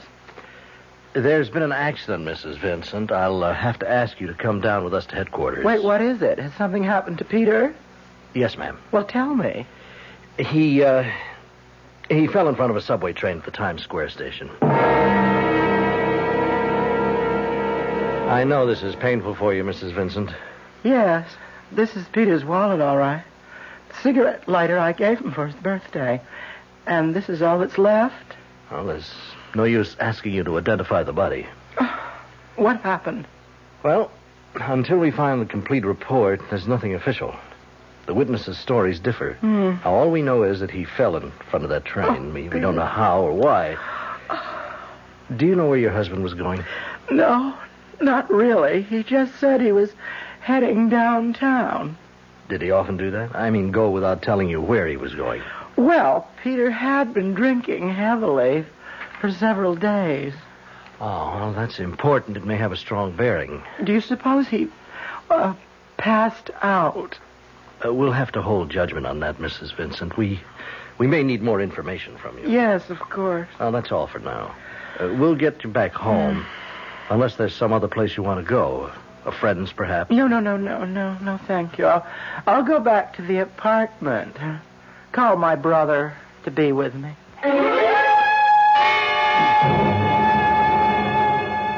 Stop worrying, Murray. You're absolutely in no danger. I'm the one with my neck out. Suppose there is some way to identify that bum. Well, there isn't. The police told me that themselves. There wasn't enough left to identify. That's exactly what I wanted. Besides, it's been 3 days. Hold it. I've got to get in character. Hello? Mrs. Vincent? Sergeant David again. Yes, Sergeant. We're closing the file on Mr. Vincent. Several witnesses corroborated the fact that Mr. Vincent was unsteady on his feet, and the lab report showed a high level of alcohol in parts of the body. Death was accidental, with inebriation a contributing factor. I see. If you'll come down to headquarters and sign a few papers, we'll release the remains for burial, and you'll receive the death certificate. You'll need that for any insurance Mr. Vincent may have had. Yes, thank you. I'll be there this afternoon. Thank you, Mrs. Vincent. And I'm sorry. Case closed. Witnesses said he was unsteady on his feet. Death was accidental, etc., etc., etc. Hey, we have to arrange for my burial, Murray. We've got to go all the way to keep up appearances. But, hey, look, Murray, do me a favor. Make it simple, Murray. A simple burial. I really would have wanted it that way.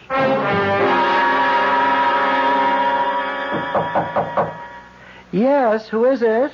I'm from the Independent Insurance Company. I'm looking for Mrs. Tina Vincent. Oh, just a minute. I'm Mrs. Vincent. May I come in? Yes, certainly. Richard Stevens, Mrs. Vincent, my card. First, I want to offer my sympathy. Thank you. I know these times are hard to live through, but the living must go on living. Yes. Mrs. Vincent, you made a claim on your husband's policy with our company. Term life policy number H22098, $25,000, double indemnity. Yes. Is anything wrong? Oh, no. The death certificate was in order. Premiums were up to date. I'd just like to ask a few questions, if you don't mind. I'm afraid that I don't understand. Well, you see, Mrs. Vincent, in accidents of this kind, we just want to rule out certain exigencies. Well, if you have any questions about my husband's death, I'm sure you'll find the answers in the police report. Not all of them. Was your husband given to heavy drinking, Mrs. Vincent? Mr. Vincent drank at times, yes. Was he disturbed about anything in particular? Mr. Stevens, if you're trying to suggest my husband's death was a suicide, you are very mistaken. Well, we always try to get to the bottom of accident cases when there's double indemnity involved. But I think you have a legitimate claim. There's no further problem, then? I don't think so. I'll be running along. When can I expect the check? Well, we'll have it out to you before the end of the week. Good day, Mrs. Vincent. Goodbye.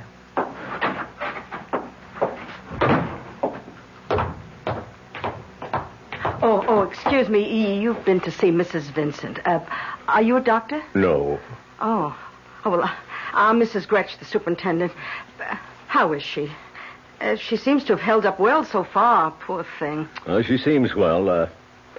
How long have the Vincents lived here, Mrs. Gretsch? And who are you to be asking? I'm investigating her insurance claim. Oh.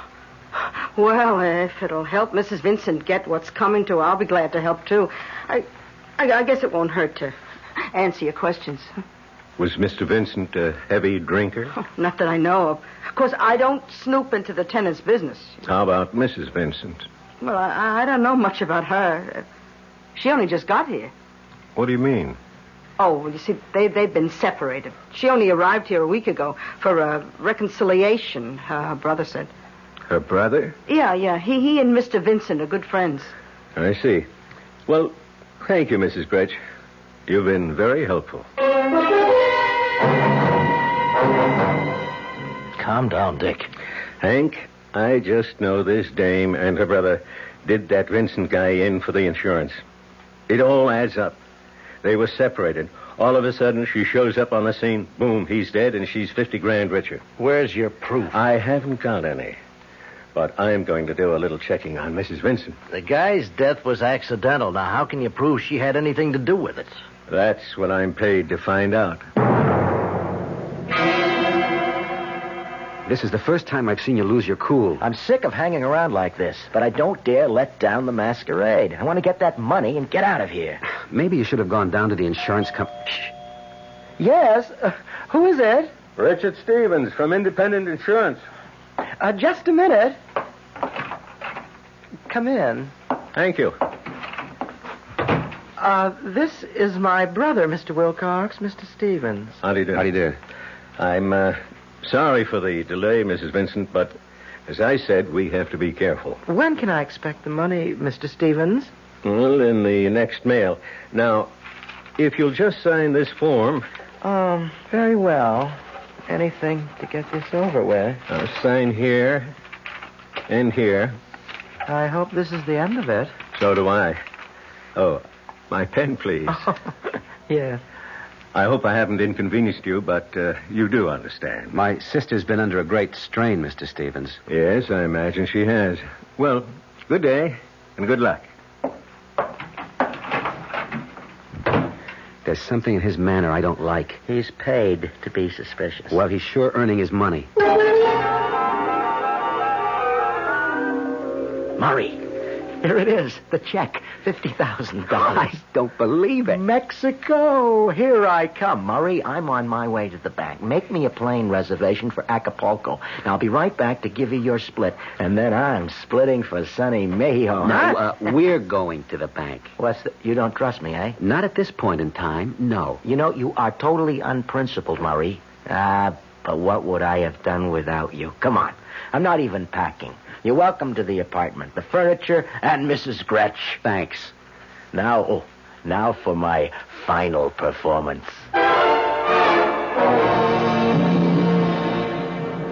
There you are, Mrs. Vincent. 50,000 in 50s and hundreds. And I can't tell you how sorry I am about your husband. You were saving for a vacation, weren't you? Yes, I'm surprised that you remember. Well, again, my sympathy. And good luck. Thank you. Good morning, Mrs. Vincent. Oh, Mr. Stevens. Did you cash the check, Mrs. Vincent? Why, yes. Okay, Hank. You're under arrest. What is this? We'll talk about it at headquarters. You're under arrest for suspicion of fraud and murder. You can drop the pose now, Mrs. Vincent. This is preposterous. Yes, it is. And so is this. Stop, my hair. Your wig, Mr. Vincent. And my compliments. You're a most convincing actor. I was afraid of this.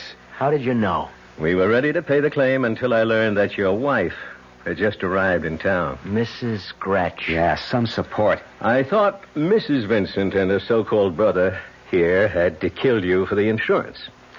So I decided to do some checking up on Mrs. Vincent. I needed her fingerprints, and I got them from the pen she, or rather you, signed these forms with. Remember? Yes. Now it happens that in checking out the deceased Mr. Vincent, I learned he applied for a passport some years back. I had his fingerprints, too. And what do you think I discovered? I can hardly guess. That the prints on both Mr. Peter Vincent and Mrs. Tina Vincent were identical. How extraordinary. So I knew what your hoax was, Mr. Vincent, because no matter how much a man and wife share in a marriage, they can never share the same fingerprints.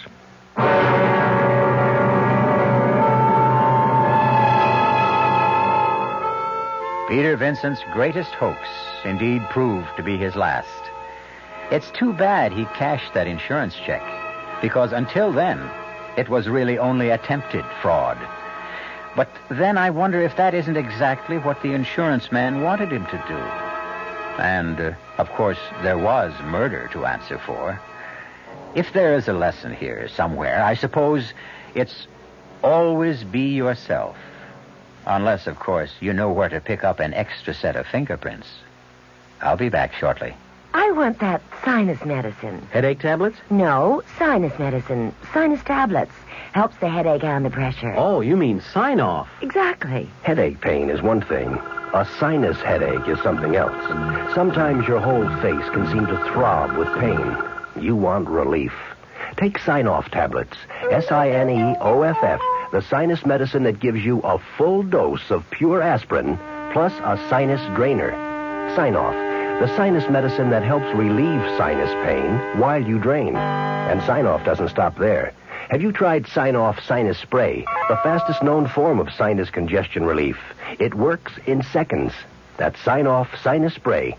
When sinus flares up, use Sign-Off tablets and spray only as directed. Sineoff. Sign-Off. Exactly. Sign-Off, the sinus medicines in the bright red box. Hello, Ms. Goldilocks here, and welcome to my professional taste testing laboratory. Oh, Papa Bear, could you bring that case of sugar-free Diet 7-Up over here? Another case? Miss Goldilocks, you're drinking this sugar-free Diet 7-Up like there's no tomorrow. You can't still be taste testing it. Oh, no, Papa Bear. Sugar-free Diet 7-Up has already earned my seal of approval. It's fresh, light, natural, delicious. I drink it because I love its taste. Now hurry up. Okay, here. This sugar-free Diet 7-Up really tastes delicious. Ladies, if you're tired of switching from one diet drink to another, take some advice from Ms. Goldilocks. Try sugar-free Diet 7-Up and you'll say, yes, this one's just right. I'll bear witness to that, Goldie.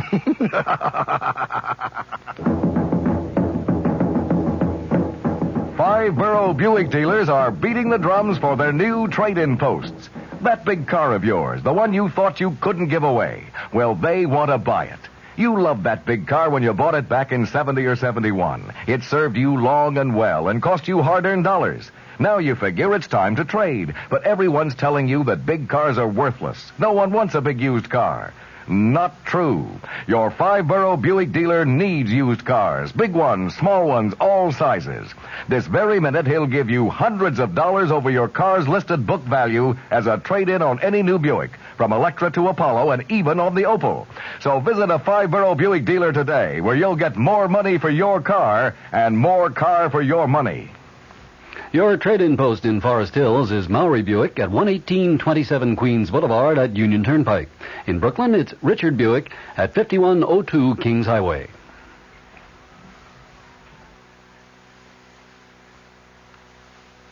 Akko and Earl Hammond.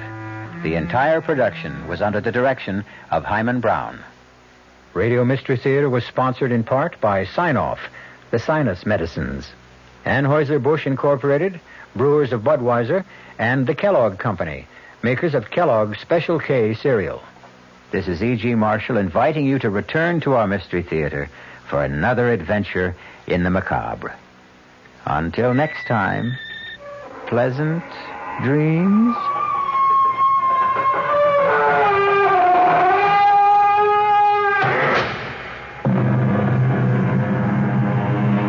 The WOR Mystery Theater was brought to you by ShopRite Supermarkets, where you get a lot more for a little less. And by Suburban Savings, with offices throughout North Jersey.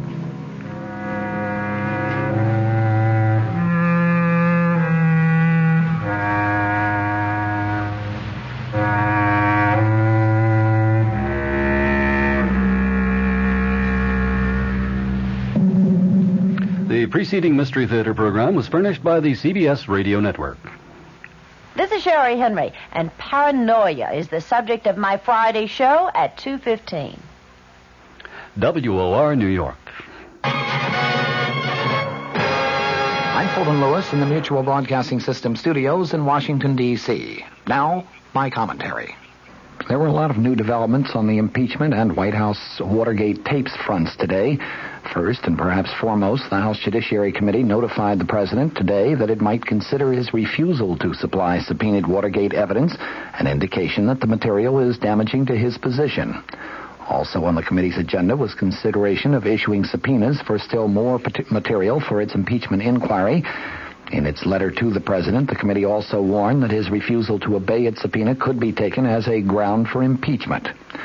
The letter, approved by a 28-10 vote, called the president's refusal a grave matter. It then said, quote, "In meeting their constitutional responsibility, committee members will be free to consider whether your refusals warrant the drawing of adverse inferences concerning the substance of the materials, and whether your refusals in and of themselves might constitute a ground for impeachment." After that committee vote, White House Press Secretary Ron Ziegler said that the committee's contention is not a valid inference. He added, "A vote on impeachment should not be based on an inference. It should be based on a complete assessment of the information before the committee."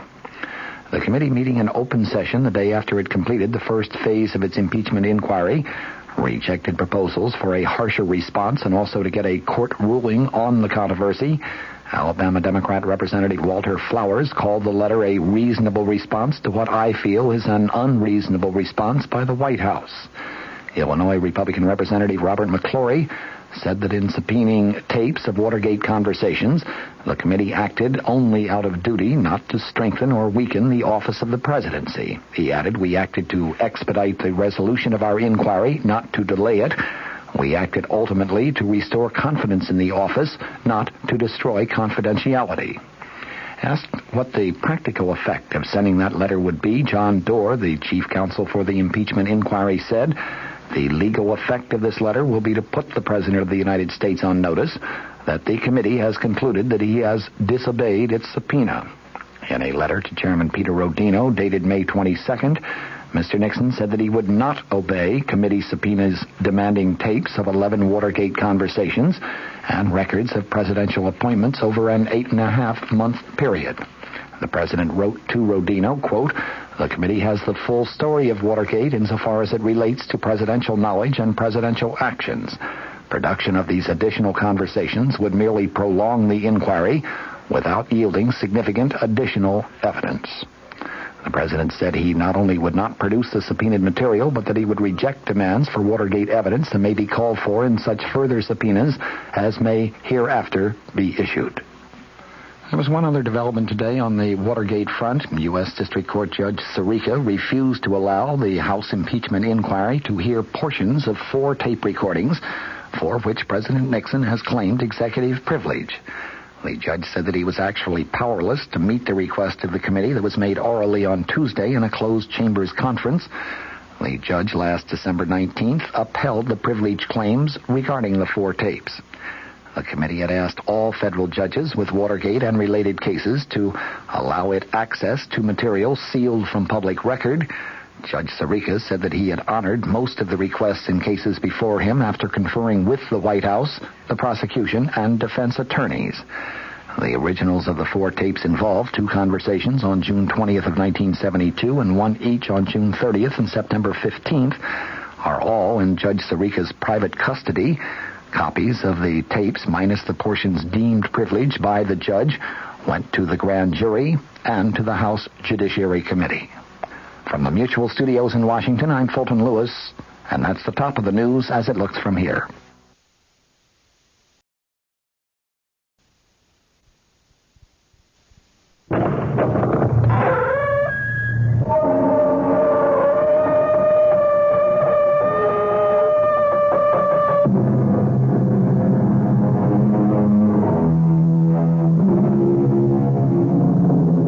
Come in.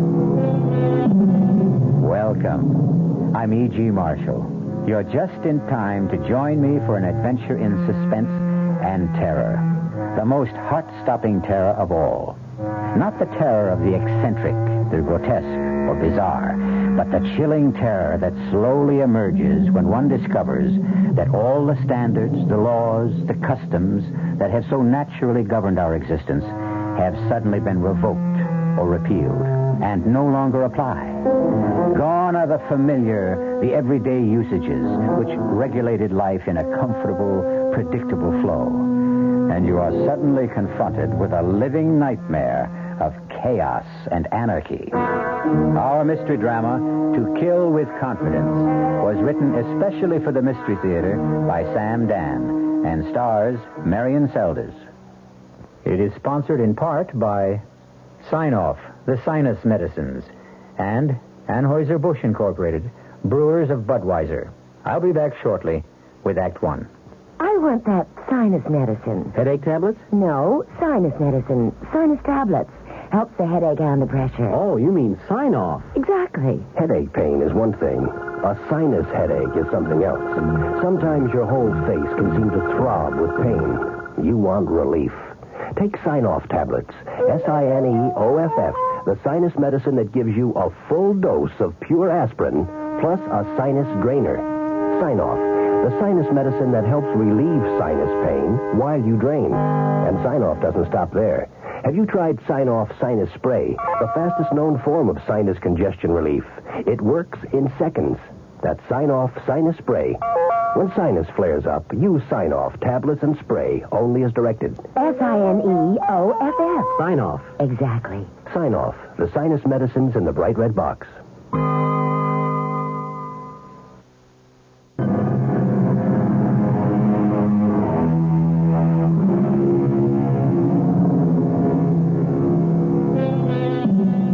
There are men who give more solid thought to the choosing of a car than to the selection of a wife. There are girls who will take more time and care in deciding on a fall outfit than in picking a husband. Who is to blame? A good deal of it can be placed on the shoulders of society, which somehow tries to imply that marriages are made in heaven. This being the case, why bother being too careful down here below? At any rate, let us consider this extremely attractive, newly married young couple driving along a superhighway near a Midwestern city. Why don't we get off the turnpike, darling? Is anything wrong? No, I just thought I'd like a change of scene. Okay, next exit. You're an angel. Well, it's getting on toward lunchtime, and I think this is a town where they have a place that serves the most fantastic sauerbraten. Really? Mm-hmm. A landmark. You know, one of those terribly authentic restaurants. Ruth, dear, you are in for a treat. Except for one thing. What's that? I happen to despise sauerbraten. Uh-oh, I'm sorry. Oh, don't be sorry, dearest. You and I, well, we'll never have days like this again. Days like what? Well, let's call them days of discovery. Days of getting to know each other. Days of finding out about each other. Such as, you don't like sauerbraten. What don't you like? Oh, I like everything. Even artichokes? Especially artichokes. You'll have absolutely no trouble feeding us. I think that's why I fell in love with you. You're so even-tempered. Oh, no, you don't know that for a fact. I may have been on my best behavior all this time. Well, I just can't picture you as anything but... Well, but what? Sweet. Calm. Nice. Well, I, tried to keep my temper. I learned what it can mean to lose it. Oh, what happened? Now, that was a long time ago, darling. I found out what it can mean to lose your sense of balance and values, and, well, I plan to make amends for all that. You want to talk about it? No. And I'll tell you why. Oh, no, you don't have to explain. Now, what I have to do is explain why I won't explain. Can you follow that? Sure. I have to put it all completely out of my mind. I have to go so far as to convince myself that it never even happened. I understand. And I may have one or two deep, dark secrets of my own. Well, keep them. That's what I dreamed about, to start a fresh, brand new, clean slate. Agreed? Agreed. Now, I tell you what let's do. Let's have sauerbraten anyhow. Oh, no. Well, you have it. I'll order something simple like hamburger. Oh, no, not in this place. Why? Well, you won't enjoy lunch. The waiters are such frightful snobs. If they sense you're not there for the special. Oh, it's that kind of a place. We don't have to have lunch there. We can stay on the turnpike. No. Look, here's the exit. Let's turn off. Well, you did have your heart set on... Uh-oh. What is it? Is something wrong? Well, the car. I think it's that mysterious vibration. Do you hear it? I don't know. Well, that funny noise. Oh, Leo, darling, to me these things sound funny all the time. Is it something serious? I hope not.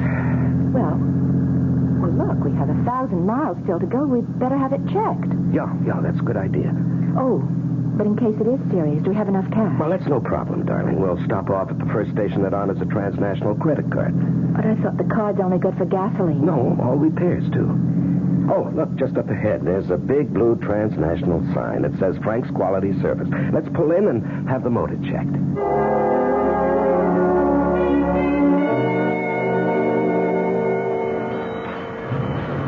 Well, are we in for some major surgery? It's a rocker arm. So what does that mean? Well, it means more labor than anything else, and he's short-handed. In other words? In other words, it'll take some time, darling.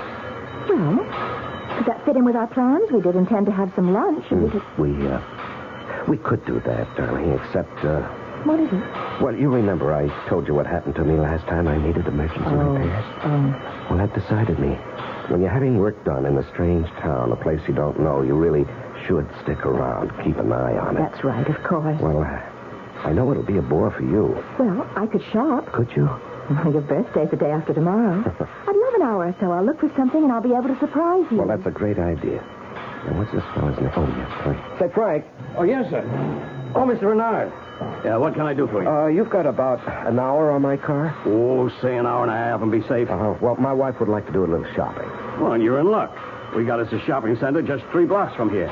It's called the Golden Mall. The Golden Mall? Yeah. They got the top stores there. All the big ones from New York, Chicago. How do I get there? Oh, it's just 3 blocks up. See that traffic light? Yeah. You turn left, go 1 block. There it is. The Golden Mall. Well, thank you. She'll come back loaded with packages. You won't thank me. Darling, make sure you remember the name of this place. Huh? Yeah. It's Frank's 24-hour quality service. Open 24 hours a day. Everybody in town knows me. Let's see, it's exactly 12 noon. Darling, I'll see you at 1:30. Make sure you remember the address, ma'am. It's 1776 Jefferson. I mean, how can you forget that one, huh?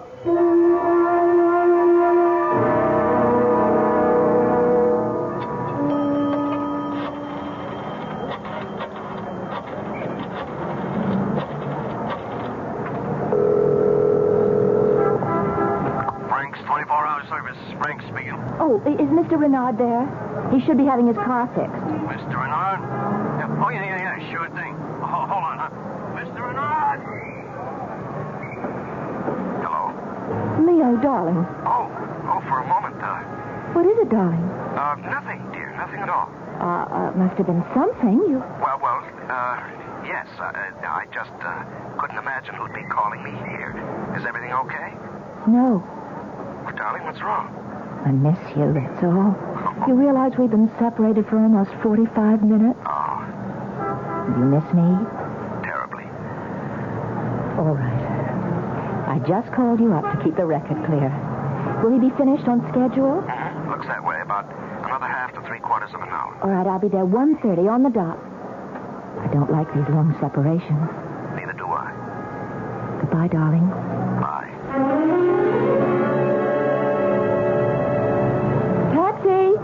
Taxi! Where to, ma'am? 1776 Jefferson Boulevard. Okay. Heavy day in the stores, ma'am? Oh, no, I just bought a little present for my husband's birthday. Excuse me. Let me call into the dispatcher. 37, headed south to Jefferson, 1700 block. 17... Just a minute. Why are we stopping? Where did you say you wanted to go on Jefferson Boulevard? 1776. That's a number you can't forget. Well, maybe you can't forget it, but you sure can get it mixed up. You don't want to go to 1776. Why?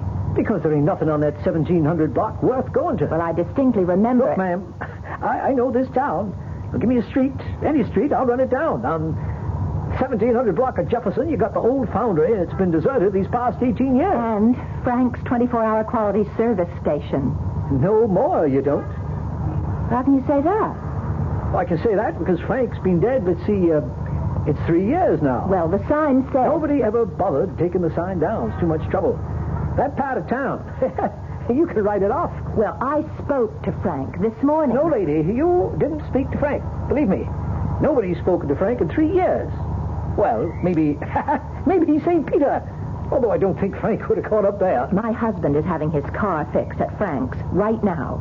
Yeah? So would you please take me to 1776 Jefferson Boulevard? But, ma'am... Now, shall I call a policeman or shall I hail another cab?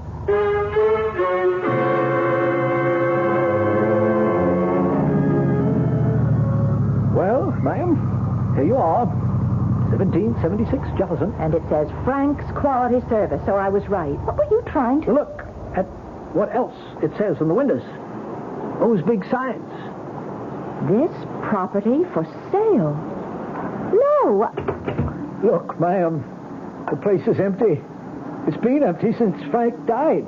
But it can't be. We were high school pals, Frank and I. Look, I was here just this morning. I was here. I remember going to Frank's wake. We drove in, and those signs weren't up there. There were cars parked and men working in there, And we went to the funeral. He told Leo, my husband, he told Leo that the rocker arm needed fixing. Ma'am, are you sure you want this place?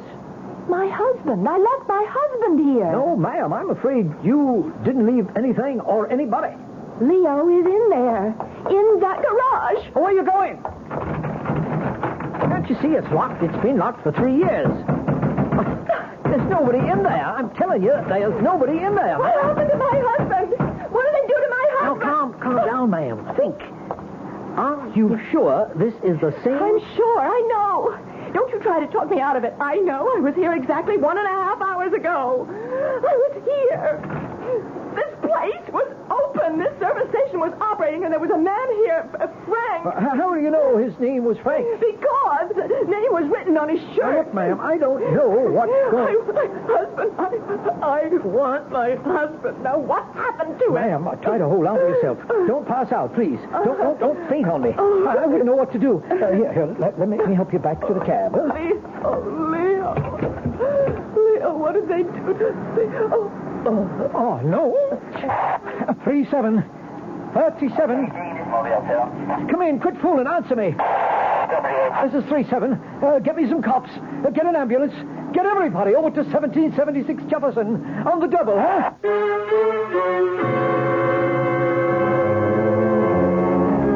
Well, how do you figure it? Frank's 24-hour quality service. Now you see it, now you don't. Nightmare? Illusion? Reality? Which are we dealing with? Could it be a mixture of all three? I'll return with some answers, but also with some more questions when I return in just a few moments with Act 2. Buick introduces a new concept for you to consider in light of all the concern about miles per gallon. Range. Range is what you get when you multiply the mileage your car gets per gallon by the number of gallons your car's gas tank holds. Range is one of the things that help make Buick Apollo such a special small car. It comes from coupling the Apollo's economical 6-cylinder engine with a standard 21-gallon gas tank. It holds a lot, but it doesn't use a lot. Look into the Apollo. It's the Buick of small cars. Hello, this is Goldilocks. It seems like only yesterday that I was a little girl tasting porridge. You know, this one's too hot. This one's too cold. And now I conduct taste tests on diet drinks. And there's one I must tell you about. Sugar-free diet 7-Up. It has a fresh, natural, delicious taste. It drives my taste-o-meter crazy. Sugar-free diet 7-Up. This one's just right. Hey, Mom, what's for dinner? Hey, Mom, what you got? Don't miss ShopRite's big Dairy Deli Value Jubilee. Some of the great values include ShopRite butter, 1-pound brick, 69 cents. Tropicana orange juice, half-gallon carton, 59 cents. Oscar Mayer bacon, 99 cents a pound, and much more. Big values in the meat case, too. ShopRite Grade A whole frying chicken, just 35 cents a pound. Split or cut up fryers, 39 cents a pound. Roasting chickens up to 4 pounds, 39 cents a pound. Get a lot more for a little less this week at your ShopRite. She loves the family. She wants the best. She does all that she can do. She lets ShopRite do the rest. Hey, Ma, what's for dinner? ShopRite has the answer.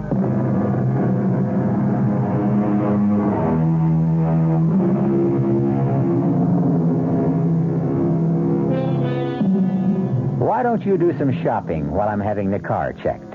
Asks newlywed Leo Renard of his wife Ruth. Reasonable enough.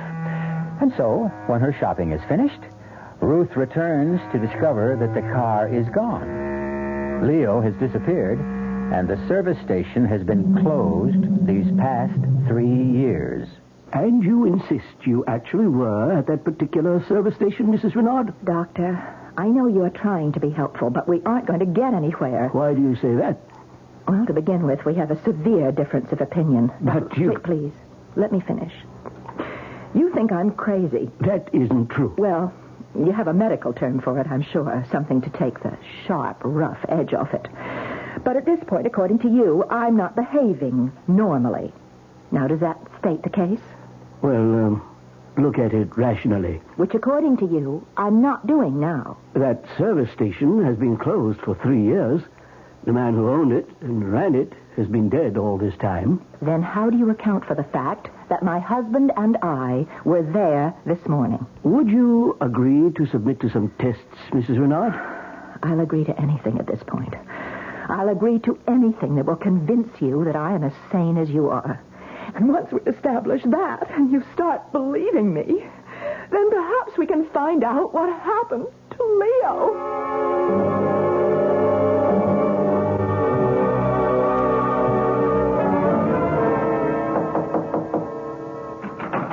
Yes? May I come in? Who are you? Lieutenant Powell, City Police. Well, suppose you can come in. What do you want? I want to help you. Well, you won't help me by telling me I'm crazy. Why would I do that? Because that's all the others can think of. Well, to begin with, you don't look crazy. Well, thanks. Do you have any influence around here? A little. What do you need? What I need is to get out of this hospital. What you need is rest. What I need is my husband. I spoke to the doctors. What did the doctors say to you? You're suffering from shock. I'll buy that. You evidently can't face the fact that your husband has deserted you. No, that's off the mark. All right, tell me about it. Oh, I've already told it to 3 different police officers. Yeah, but I'm the one that counts. How long were you married? 2 weeks. Where? Is all this important? Everything's important. We were married in Reliance City. By whom? Well, what is that? By whom? The Justice of the Peace. His name? His name was Dunley. No, Dunleavy. Well, that's what the sign said. Emmett Dunleavy, J.P. How long did you know your husband? Well, it was one of those love at first sight things. But, of course, you being a cop, you wouldn't believe in that. Oh, but I do. It's the only way. Tell me about him. Well, he was in town on business. What was his business? Why is that your business? Why is that an unreasonable question? Because you don't know and you're ashamed to admit it. That's a lie. Instead of asking, maybe I better tell you a few things. You don't really know what he did for a living, if anything. But that's just... It's all right. You don't have to say anything. Let's talk about the money. The money? The money you gave him.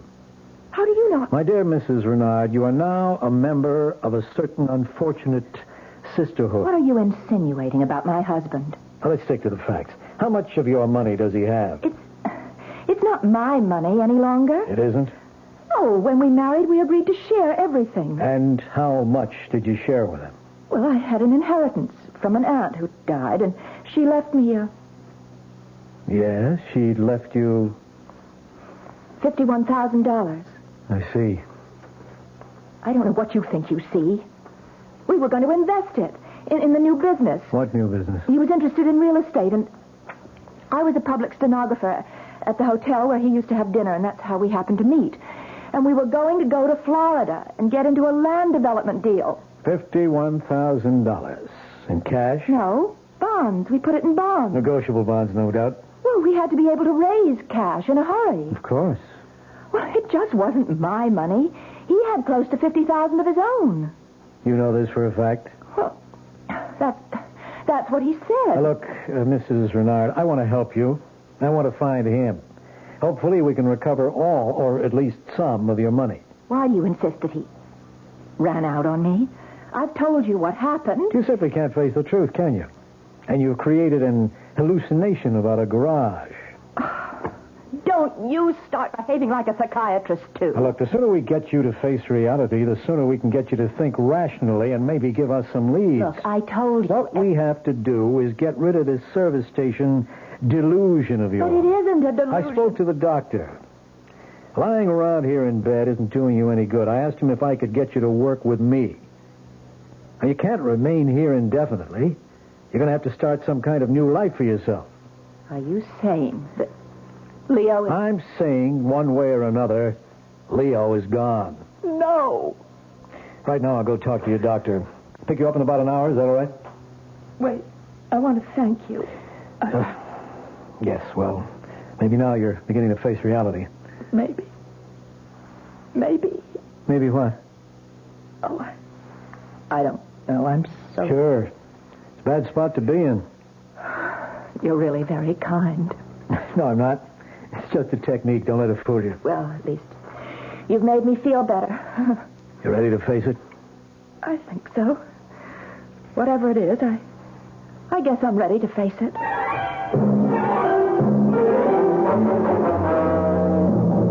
You wanted to see what Mrs. Renard was carrying when she was brought here, Lieutenant? It's important, Doctor. Well, we're about to give her things back since we're releasing her. Just her clothes. That's not important. Her handbag. And this package. It's from Milady's. Well, that's the most exclusive women's shop this side of New York. I suppose she believed in treating herself right. Why not? It was her money. Anything in the handbag? Oh, the usual odds and ends. Papers? We couldn't find any. Driver's license? Nothing. No credit cards. No identification.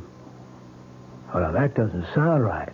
Well, she said she was going off just briefly to shop, and she didn't want to be loaded down with a big handbag.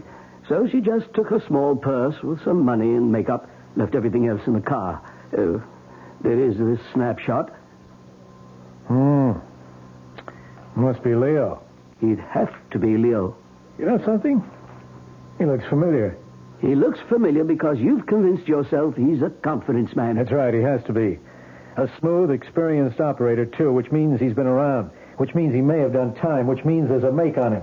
His photo's been passed around throughout the country, and I would have seen it, and so maybe I'm remembering it subconsciously. All you cops are getting into psychiatry these days. Is that good or bad? Listen, let me borrow this snapshot. I'll have the boys run it down.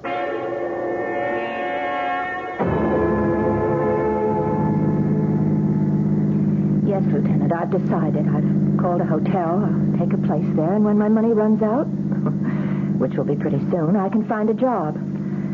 I intend to stay here until... Until what? Until I find Leo or learn what happened to Leo. Now, you say you were married by a justice of the peace in Reliance City. That's right, and I'll never forget the man's name, Emmett Dunleavy. That's what the sign said in front of his house. Who recommended him? I mean, how did you know to go to him? Well, we got our license and we were driving along and we saw the sign. Who was driving? Leo. Go on. Well, that was it. We went inside and we were married.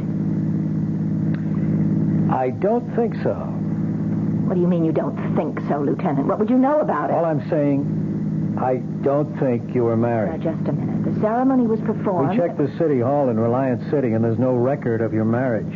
But there has to be. Ruth Olson to Leo Renard. No record of anyone named Renard getting married to anyone at all. What are you trying to do to me? And there's no justice of the peace named Emmett Dunleavy in Reliance City either. But that was his name. The sign distinctly said that his name... Look, I know it's hard to face so many disagreeable facts all at once, but there's no help for it. Oh, I know what you think. You think Leo is a confidence man who was out to swindle me.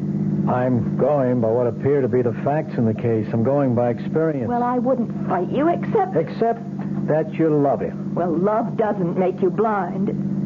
It's just... Well, one fact I simply cannot account for. Yeah? No matter what anyone says, Leo and I stopped at that service station. No matter what anyone says, it was open for business. No matter what anyone says, there was a man named Frank, and he said he'd fix the car in an hour and a half, and that I'd have time to go shopping. Well, here we are. As you can see, closed, deserted. For rent sign on the window. Face it, Ruth, face it. But it was real. So real. Transnational gas pumps, okay? I called their office. They told me. Hasn't been a delivery here in 3 years since they canceled the franchise because the owner, Frank Walker, had died. But it was real. It was real. Now think, Ruth. What did happen? I just don't know. Oh, God, Lieutenant, am I losing my mind?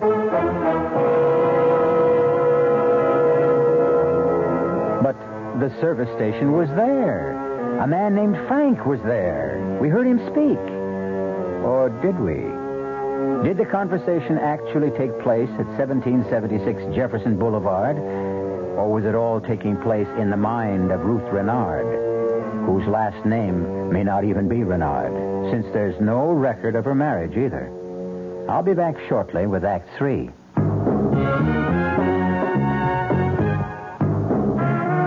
You don't see many people putting salt in their beer nowadays. Not that there's anything wrong with salt on radishes or French fries, but, man, not in the king of beers. Truth is, the only thing salt can do for Budweiser is make it salty. An unwise thing to do to the only beer in America that's Beechwood aged. Unsalted Budweiser has become the most popular beer in the world. And that's because in brewing Bud, the Budweiser brewmaster goes all the way for a taste, a smoothness, a drinkability you'll find in no other beer at any price.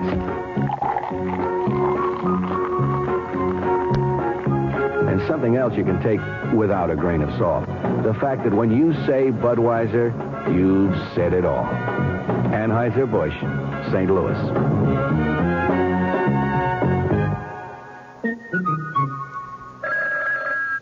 Amco Transmissions, Chuck speaking. How may we help you? Oh, boy, have I got problems. I got a really fantastic 58 Pontiac with a busted automatic transmission and a mother-in-law that's been visiting me for 10 days. Well, we can help you with the Pontiac. No, don't kid a desperate man. Now, look, can you really fix up a car that old? Oh, sure. Amco serviced over 3 million automatic transmissions, and over 400,000 of them were Pontiacs. We know Pontiac's cold. Pontiac, Ventura, and the Firebird, and the Bonneville, Catalina, and also Grand Prix. Terrific. Okay, now, look, you send the tow truck, and I'll help her pack. Oh, you mean... Yeah, the 58 Pontiac belongs to my mother-in-law. Aw, nobody knows her automatic transmission better than Amco. Double A, MCO.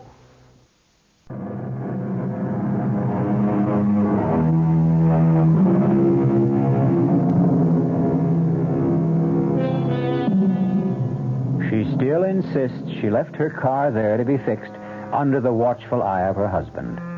The authorities insist that Leo ran out on her, or perhaps there never was a Leo, and she creates this fiction because she cannot accept reality. Well, what is reality? Well, come on. Let's take a look at the place.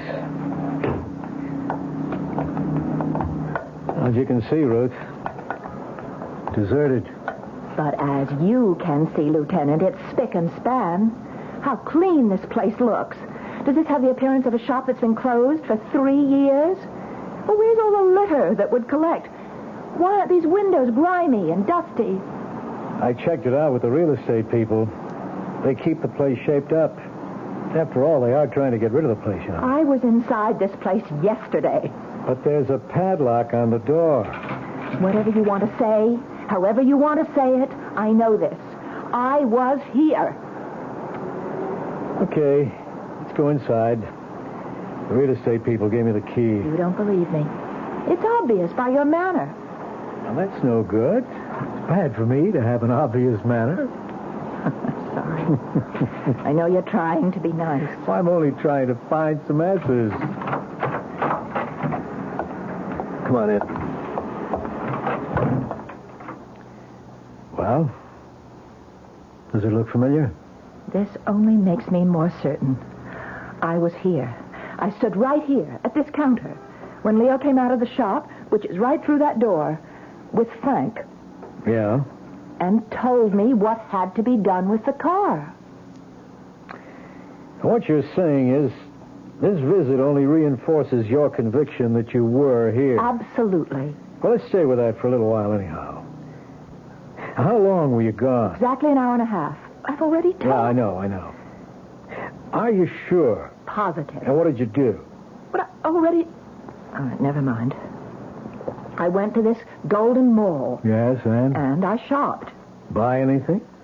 Well, I wasn't in too much of a mood for shopping. I missed Leo, and I was hungry. So I ran into a shop and I picked up a nightgown. That took an hour and a half? No, I wandered around. I looked in windows, had a cup of coffee, and I even called Leo. I was away from him for 3/4 of an hour, and I missed him so much I just had to call him. You called Leo here? Yes, here. Here. I don't see a phone here. Well, there must be. I phoned him. I spoke with him. How can you... Well, where's the phone? I don't know. Maybe it's in the office. The office? Well, maybe the man, Frank, has a private office, and that's where his phone Well, is. let's look around. Yeah, you're right. It's got a little cubbyhole here with a desk. Sure enough, a phone. Well, finally, have I said something you can believe? The phone's dead. No dial tone. I guess it isn't connected. I spoke on that phone to Leo. And the man, Frank, he answered it. Sure. Oh, your tone of voice. Please, I don't mean anything. You can't help it. You want to be nice to me, but you think I'm crazy. No, I'm trying to go along with it. With what? With everything you say.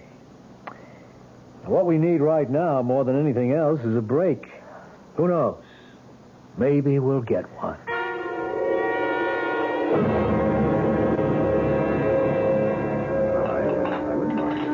Kind of you to take me to dinner. It's a line of duty. I can even put it on my expense account. You said that you had an important development. I think we do. Well, can you tell me? We think we know who Leo is. What do you mean? You know who he is? His real name is Wallace, Leo Wallace. That's impossible. Better let me finish. But, Listen, wait. We had his picture. Where? How? How could you get his picture? It was in your handbag. Oh. I ran it through the routine, and there's a very strong likeness to a Leo Wallace. A very skillful confidence man. Oh. Now, Leo had turned in a very big score. He'd flim-flammed some old gent out of about $1.5 million. Well, I don't believe it. Maybe you'd better hear it first. He denied it. The jury voted against him. He got a minimum of 10 years, but there was an appeal. And just a few months ago, they found some irregularities in the trial, and he was freed. Oh. How about the money? The money? The money he's supposed to have stolen. Oh. If he did steal it, he has it hidden somewhere. So you see, there's a motive on someone's part to get him and get at the money. I never dreamed that Leo could... Yeah, well, as I say, we can't prove it. All we know is that your Leo's picture looks like this Leo Wallace. Then I don't have to be crazy. This could have all been just a plot, don't you see? You thought Leo was out to steal my money, and as it turns out, there were people after Leo. They could have arranged the whole service station setup. Well, it's not impossible. Well, then can't you do something? How he could have arrived at this service station is something I'll get to later. The fact is, he did go there. Well, I tell you he did. We did. If only we can put him there, things would make sense. You wouldn't be crazy. We'd have a lead. Why pick Frank's service station? It isn't the first one you came to. It was the first transnational gas station, and that was his credit card. Are you capable of being objective right now? I'm trying to prove to you I am not crazy. Well, pretend for a moment that all this happened to somebody else. Pretend this is a story I'm telling you. I don't see A young woman tells a cab driver to take her to a non-existent gas But station. I had been there with my husband. We don't know that. We only have your word for it. So, when they arrive, she becomes hysterical and she tells the story you've told us. Okay, we check. We find out there is no record of the girl's marriage. No record of the justice who she claims married her to her husband.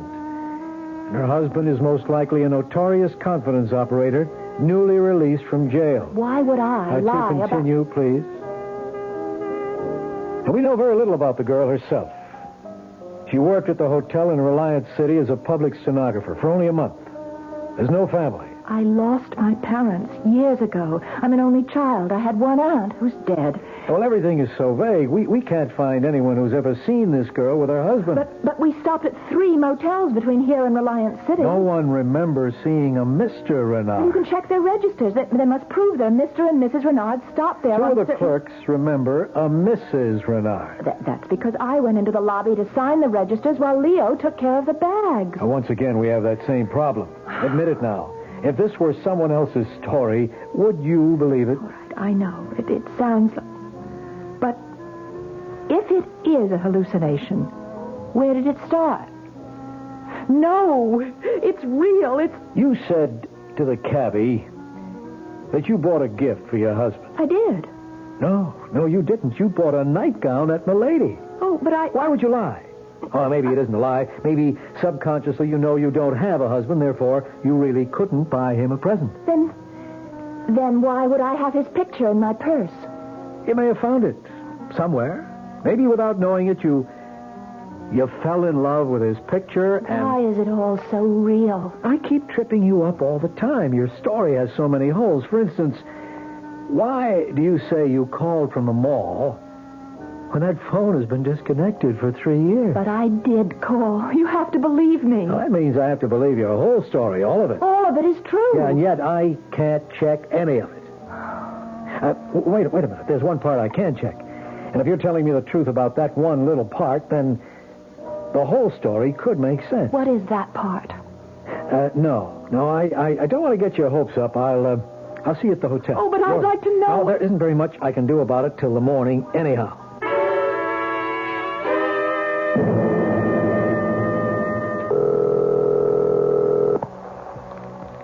Sergeant Flowers? It's Lieutenant Powell. Sergeant, there's a telephone at 1776 Jefferson Boulevard. You got that? Yes, sir. It should have been disconnected for about 3 years.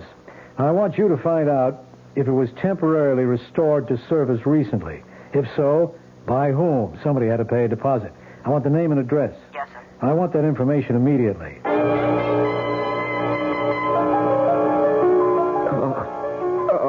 Okay, Leo, take a little drink. That's good. It'll make you feel better. There you are. Now, you gonna be sensible? You can drop that.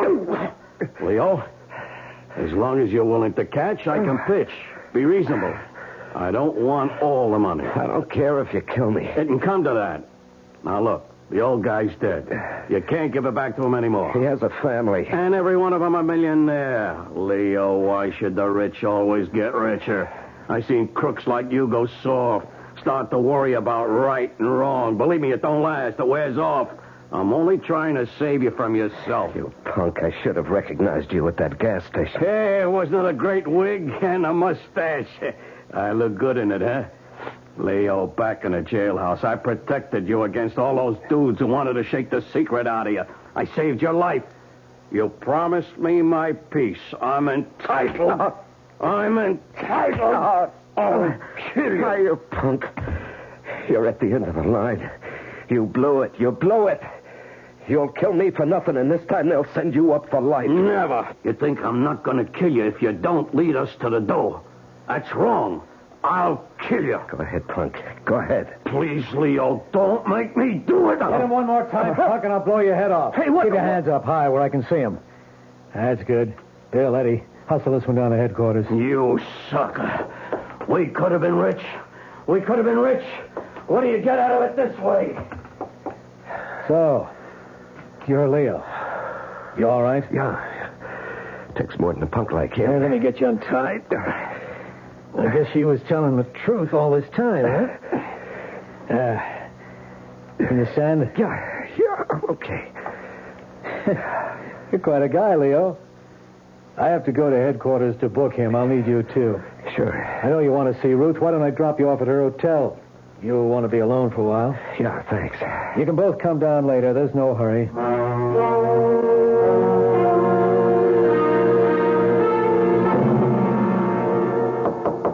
Just a minute. Leo. Oh, Leo, darling. Hello, Ruth. Leo, how did you... What made you... No, I don't want to talk. I just want to hold you. Leo. Oof, Leo, are you... Crazy? No. Oh. But I would be if I couldn't figure it out. Figure what out? That gas station, that was all a setup. Leo. How did they know I would stop right there, huh? What? How could they be sure? Somebody had to loosen the gasket just enough to make that noise. Somebody had to say, let's get off the highway at that particular exit.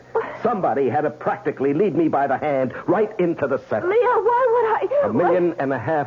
That's a big enough... Leo, I love you. Oh, sure. How can you even think and that it's the right way to do it, too. I disappear. You become the poor, distraught, deserted wife. The mobsters figure you've been double-crossed, too. The heat's off you forever. Leo, how can I convince you? What can I say? It's a great plan, baby. Even the phone call, that little cubbyhole office. The only place in the station that isn't open to view from the street. The only place where it's safe to jump me. That's why you installed the phone. Get me out of sight, distract me. Leo, please. But the punk blew it. He gave his right name to the phone company, his correct address. So they were able to check him out. The punk wanted to save a $30 deposit. For $30. He blew his shot at $1.5 million. Leo, I swear he always to was you. a punk. And now for you, baby. Leo. Why are you looking at me like that? I think I'm going to kill you. Leo, it's all in your mind. Oh, sure. I swear I had nothing to do with it. I love you. I love you. Let me prove it. Wait. Here. Look, that's my purse on the night table. See? In the purse there's a .22 caliber revolver. You look inside it. All right. You'll find it. Now, if you really think I'm guilty, go ahead and kill me. We'll shoot. Kill me. What are you waiting for? You see, you can't do it. You love me. You can't do it. You love Leo, me. don't be crazy. Lieutenant Powell, Leo's gone crazy. Just stay where you are, pal. Just stay there. Leo, what are you going to do? Are you out of your mind? I let you come up here alone so you could figure it out for yourself. Yeah, I understand, and I have to kill her. Lieutenant, you can't just stand there. There's nothing he or anyone else can do, Ruth, except... Hey, Paul, if she goes to jail, what can she get? At least 10. 10, huh? In 10 years, that beauty, that terrible, overpowering beauty of hers that blinds you, that beauty will be gone. She'll be old, worn and bitter, as good as dead, with almost half a lifetime still in front of her. Leo, give me a chance. If I kill her now, it's too easy. Leo. That will be over in a second. Take her, Lieutenant, take her. We'll kill her the right way, legally, just... Leo, I love you. I love you too, Ruth. I love you more than anything in this whole wide world. But I'll get over it. You'll never get over me. Oh, I'll get over you, baby. And if I can't, if I don't, if I still love you 10 years from now, I'll be waiting for you. Outside the prison gate.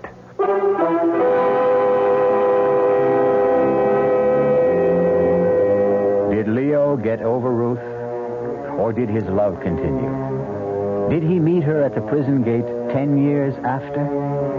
We don't know. It hasn't been 10 years yet. What a story that would make. And we hope all of us will be around 10 years from now to hear it. I'll be back shortly. And now, another story of the ball and chain, as Kellogg's Special K presents The Library. Welcome to the public library. May I help you, sir? Yes, I'd like to check out... Famous Laundromats of the World by Audrey Schnorbart. Sir, excuse me, but isn't that ball and chain you're wearing just like the ones they use in the Kellogg's Special K commercial? This ball and chain... Yes, that one. How are you going to get rid of it? Well, lots of good exercises, and by eating smart at every meal, starting with the Special K breakfast. Don't you have to watch your calories? Yes, and the Special K breakfast is less than 240 calories. Less than 240 calories? Right. A 1-ounce bowl of high-protein Special K, 4 ounces of skim milk, tomato juice, and coffee. It's really tasty, and it's going to help me get rid of this ball and chain. I'd say it's long overdue, get it? Your happy ending could begin with the Special K breakfast from Kellogg's.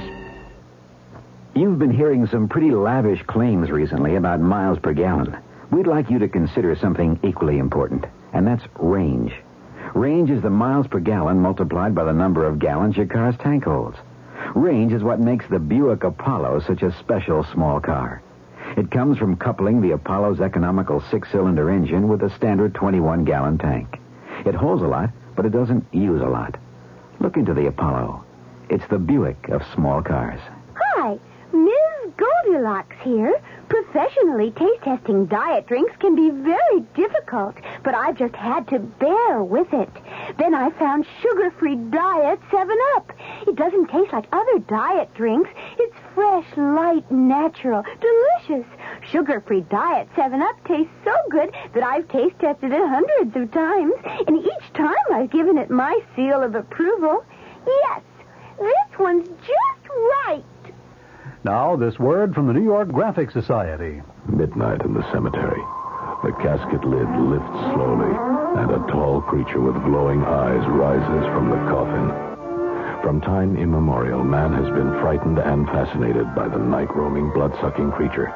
A captivating new book, A Clutch of Vampires, now presents the very best tales from both history and literature. Spanning 2,000 years, it is the most diversified, enthralling collection of vampirana ever published. A Clutch of Vampires by Raymond McNally. Our cast included Marion Seldes, George Petrie, Larry Haynes, and Gil Mack. The entire production was under the direction of Hyman Brown.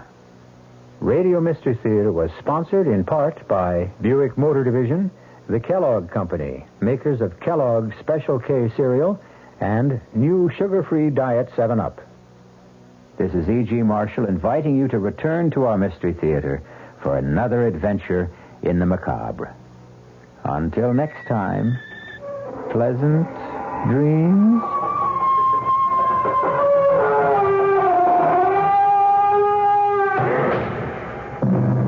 The WR Mystery Theater has been brought to you by ShopRite Supermarkets, where you get a lot more for a little less, and by Suburban Savings, with offices throughout North Jersey. The preceding Mystery Theater program is furnished by the CBS Radio Network. This is WR New York and RKO General Station. I'm Fulton Lewis in the Mutual Broadcasting System studios in Washington, D.C. Now, my commentary. A team of White House advance men left for the Middle East today in preparation for a trip by President Nixon. The announcement of the formal itinerary for the president is expected to be made by the White House tomorrow. The advance team, numbering more than a dozen and including experts in such fields as communications, security, and protocol, is going to visit each of the half-dozen or so countries that the president is expected to tour. Officials said that the White House is preparing to make a formal announcement tomorrow regarding the president's intention to become the first American president ever to make an extensive tour of the Middle East. His trip's expected to begin next week and last 7 to 10 days, with stopovers in Israel, Egypt, Saudi Arabia, and perhaps such countries as Jordan, Syria, and Iran. The president is scheduled to return to the United States before making a second separate trip to the Soviet Union for summit talks with Kremlin leaders beginning June 27th. In Cairo, sources said that the Nile Hilton Hotel was alerted today to reserve 8 floors or some 320 rooms for the president's visit to Egypt. The alert mentioned starting dates of June 9th or 10th and said that the rooms were to be held for 3 days. There was no immediate comment from either the U.S. Embassy or the Egyptian government regarding those reports. The Cairo press, meanwhile, reported that a special meeting was to be held there on Monday to discuss presidential security during the visit. Here on the home front, the White House continued today its refusal to pledge that President Nixon may abide by a Supreme Court ruling in the Watergate subpoena controversy, Deputy Press Secretary Gerald Warren replied to a barrage of news briefing questions on the matter by saying anything I would say would be irresponsible. He referred to statements by the president's chief Watergate lawyer, James St. Clair, that he is confident that the Supreme Court will sustain the president's position. The presidential spokesman said that the White House would file briefs and make its arguments, but when he was pressed repeatedly on whether the president would abide by a court decision, Warren said, "I'm not going to speculate one way or the other." In the meantime, former presidential aide Charles Colson entered a plea of guilty today to leading an attempt in 1971 to influence the outcome of the Daniel Ellsberg trial. His bargain plea to the new single-count criminal information brought by the special prosecutor's office was met with assurances that the grand jury indictments against him in 2 separate cases would be dropped. U.S. District Court Judge Gerhard Gesell set sentencing for June 21st.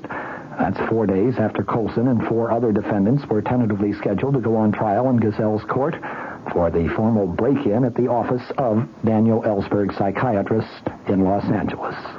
Governor Daniel Evans of Washington told his fellow governors in Seattle today that it has been the states rather than the federal government which have risen to the problems of the new Watergate era. He said in a number of current issues, including government ethics, campaign finance reform, consumer protection, and no-fault insurance, the record of many of the states has been one of decisive action in contrast to that of inaction on the part of the national government. Keynoting the National Governors Conference, Evans hit again on a theme that he had set in a Sunday news conference in which he said the states have quite clearly taken national leadership in cleaning up government. Evans said in his speech today, "It has been the states who have responded most fully to the problems of the day. This has been a response not in terms of empty rhetoric without action or visionary promises without dollars. It has been a response which has required executive and legislative courage, sound fiscal management, plus a willingness both to listen and to act. It has required the states who do not have the luxury of the national government to increase the money supply or to engage in deficit spending, to increase their budgets and to raise the necessary taxes to meet the requirements of the people." Evans then called on the governors to increase their initiative and play a stronger role in the creation of federal policy and federal programs. He said, "The states, and most specifically the governors, must seize the initiative and submit their own proposals to the Congress rather than passively wait to give reaction to federal proposals." Although Evans never mentioned Watergate by name, he did make several references to problems of ethics and failure of the federal government to address the practical problems that are facing the nation. Governor Evans is the outgoing president of the National Governors Association. He called the present situation a time of citizen bewilderment and dismay over its political system. Modern national goals, he added, are desperately needed. Let the states and their governors now step forward. With serious national questions of the balance of power between the legislative and executive branches, a reordering of our federal system should be of high priority. No greater weapon exists against an unwarranted concentration of power in one branch of the federal government than to completely redistribute power and initiate back to capable and receptive state and local governments. His speech marked the formal opening of a 3-day meeting devoted to discussion of such current issues as federal-state relations, ethics in government, and health care.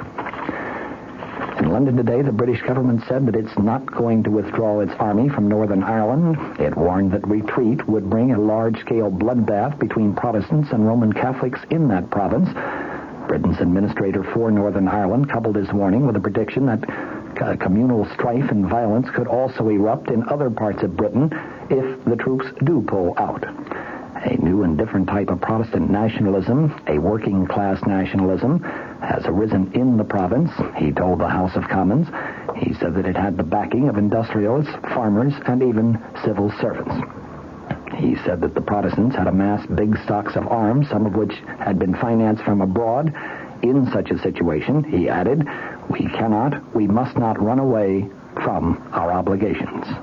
From the Mutual Studios in Washington, I'm Fulton Lewis, and that's the top of the news as it looks from here. Theater.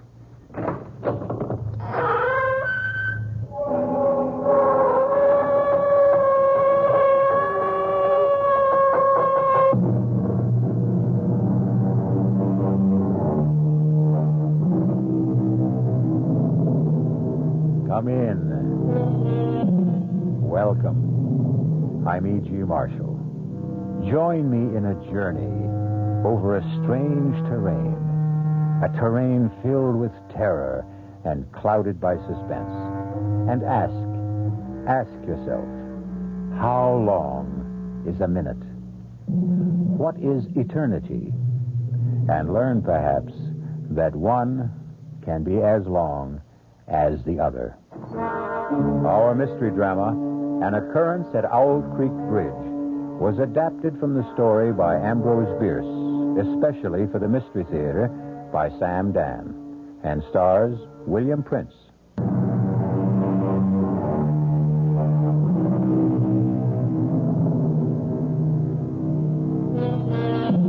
They're going to hang Peyton Forrester. Hang him by the neck until he is dead. Hang him high from the top of the Owl Creek Bridge, 50 feet above the rushing torrent, which is now raging in full flood. Peyton Forrester stands on a single, fragile plank. The rope is already around his neck.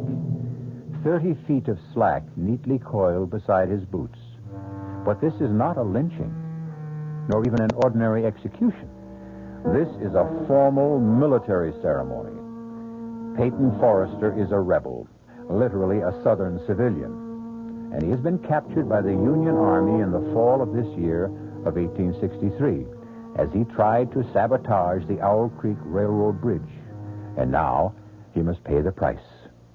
Actually, the only distress evident in the entire scene seems to be manifested by a young soldier who, with his corporal, is stationed some 10 feet from Peyton Forrester, where they serve solemnly as his guards.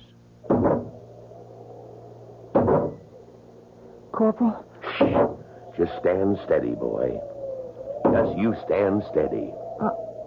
I'm going to be sick. Oh, no, you ain't, Woody boy. No, you ain't. Now, this thing will be over in less than a minute. See? Corporal? See? Sergeant Smith's getting the board ready. I don't want to know. I don't want to know. Just you take some deep breaths, son. You're going to be all right. Like I said, he's positioning the board that's supporting the plank that Johnny Reb is standing on. I said I don't want to look. Now, nobody says you got to look, Woody boy. Only it's a pity to miss a good hanging. How many you expect to see in your lifetime? I don't want to see none. This one here, this is a prime hanging. Son, much of the time you get to see cutthroats and riffraff and lowlifes. But here, you got a gentleman. Corporal? Yeah, boy? The prisoner. What about the prisoner? Well, what do you suppose the prisoner is thinking about right now? What indeed am I thinking about? I'm thinking that the water I see below me has been turned to gold by the early sun. Gold. Golden. The same golden tints I see in Millicent's hair. I'm thinking of Millicent. Millicent. Golden Millicent. And I hear the very last words she spoke to me. It seems ages, centuries ago. Is it true? Can it be true that it was only last night? Peyton? Yes, Millicent, darling. Now, young Robbie Thompson's is here. Robbie? I thought he was raiding Yankee supply lines. Oh, he was. He's back. He's safe now, bless him. Well, he needs a horse. He can have anything he wants. Bring him in here. Why? Why do you keep him waiting? Now, you and I must talk first, Peyton. You mean one of the true heroes of our country must be kept cooling his heels while you and I... He's not exactly cooling his heels, Peyton. He's busy having his first decent meal in weeks. But I want to see him this minute. After all, he hasn't much time to spend here. Must be in a rush to get home, see his folks. He's not headed home. He's not? No, he's off on a mission. What do you mean? Well, it has something to do with blowing up a bridge someplace. Well, then he needs help. Peyton, I was afraid. I've been sitting here doing nothing for almost 3 years. Now, that's not true. You've been raising food and you've been growing cotton. While better men have been getting killed. Now, what you're doing is more important. And safer and Well, easier. it's not your fault the doctors say you're unfit to serve. But I'm fit enough to help Robbie Tompkins blow up a bridge. Oh, Peyton, darling. No, honey. You know I can't shirk if there's a job to be done. You've got your job. No, honey. It's not enough. Don't go. What are we arguing about? He hasn't even asked me. He'll ask you, Peyton. He'll ask you. Well, then, I've got no choice. Please listen to me. You've always been a man of honor. Now, be a man of common sense. Now, what's that supposed to mean? Peyton, the war is over. What are you saying? We have been bled white at Gettysburg. The war has just begun. Peyton, for 6 months, maybe a year, there'll be more slaughter, but it'll be for nothing. The war is over. Don't say that. But it's the truth. Millicent, don't you believe anymore? I believe we need a miracle. Then we'll have a miracle. We'll work harder. We'll fight harder. We'll pray harder. You'll see. We'll have that miracle. You, Mr. Peyton Forrester! Robbie, you young scoundrel!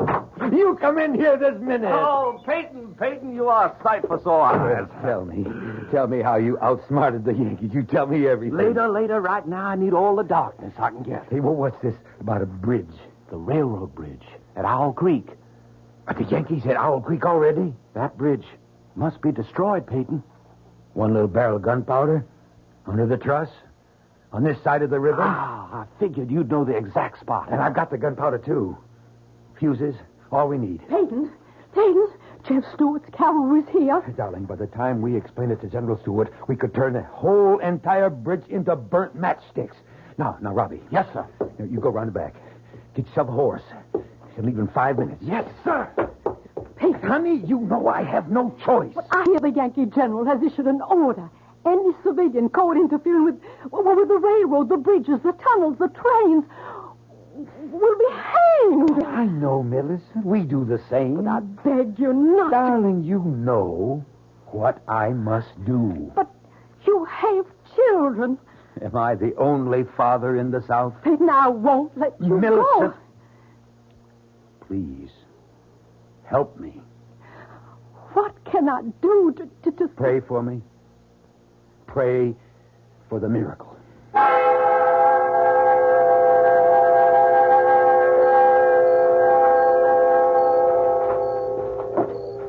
Robbie, up yonder, the bridge. We must be right in the middle of the Yankee camp, Peyton. Keep low to the ground.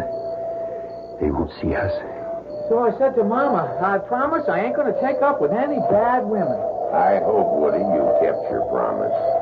Well, I ain't had a chance to test it one way or the other so far, Corporal. To tell the truth, Woody, actually there ain't no such thing as a bad woman. That should be a corporal. Maybe 5, 6 men. Let's move to the right. Now. Hey, Corporal, you hear something out there? Son, you start seeing Johnny Rebs behind every tree and we won't get a wink of sleep. Yeah, but I'm sure I heard... Spence is supposed to be pulling guard duty out there. Hold it, Robbie. There's a sentry between us and the bridge. Now I see him. Headed this way. We have to get rid of him. I'll do it. He doesn't know we're here. As he walks past, I'll jump him.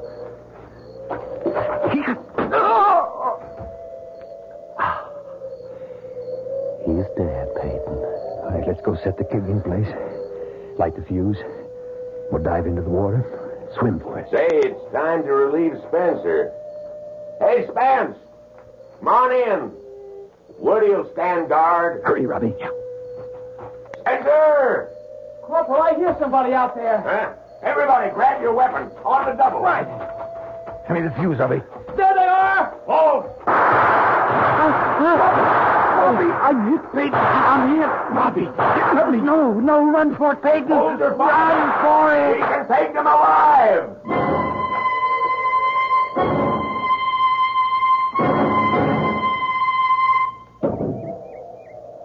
What's he thinking about, Corporal? Waiting there for the rope to snap. What must he be thinking about?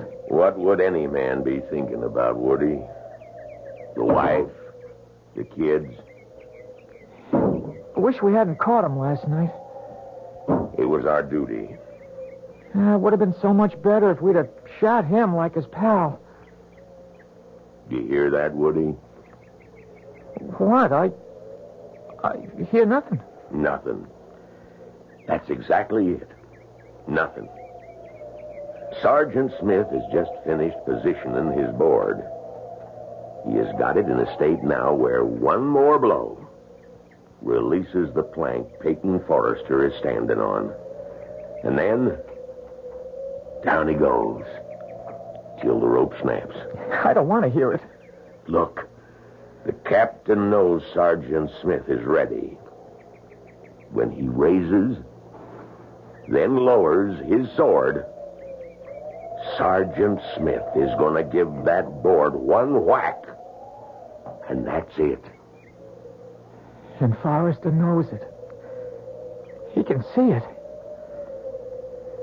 What must that man be thinking about? I'm no longer thinking, son. I'm praying. Praying for a miracle. I'm praying the rope is going to snap and break. And I'll get my hands free. And I'll fall into the river. And it'll carry me swiftly away from here to safety. That's what I'm doing, son. I'm praying. Praying for the miracle. Sister Millicent is praying. Just you're praying too, I can tell by your voice, son. You don't want me to die this way. With all of us praying, has to be a miracle. Has to be. Oh, dear Lord. The captain, he's raising his saber. Woody, you don't have to look. He's bringing it down. Goodbye, Johnny Reb. Corporal, look, the rope! The rope! It snapped, it broke! Is it broke? Is it broke? It's a miracle! The miracle! Get my hands free! Drag your arm. I've got to get him free. Come up for air. I'm getting it. Oh, it's loose. I'm free. Free. Air. And the air. There he is, moving downstream. There he is. Shoot! Fire all, Yanks. Fire all day, Yanks. Fire everything you got. You won't hit me. You can't hit me. It's a miracle. You can't shoot a miracle.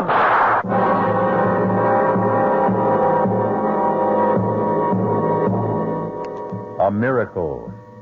Perhaps if you want something strongly enough and pray hard enough, the rope can break, the rifles can miss, and you will not drown in the raging torrents. Miracles do happen. Have we had one here?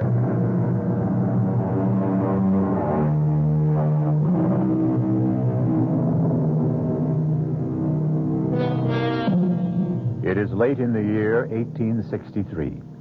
Peyton Forrester, a Southern civilian, has attempted to sabotage the railroad bridge high across Owl Creek. He's been caught by the Union Army and hanged from the bridge. No, not quite. As his living body hurtled downward, the rope that was supposed to snap and break his neck instead broke. Peyton has fallen unharmed into the stream. A squad of soldiers is in rapid but futile pursuit. It's a miracle. Miracle. You can't shoot a miracle. Spread the alarm. He's escaped. I've got to get to Jimmy Stewart. I've got to. If we destroy the bridge, the whole Yankee army on this side will be cut off. No supplies, no ammunition. I've got to get to Jeb Stewart.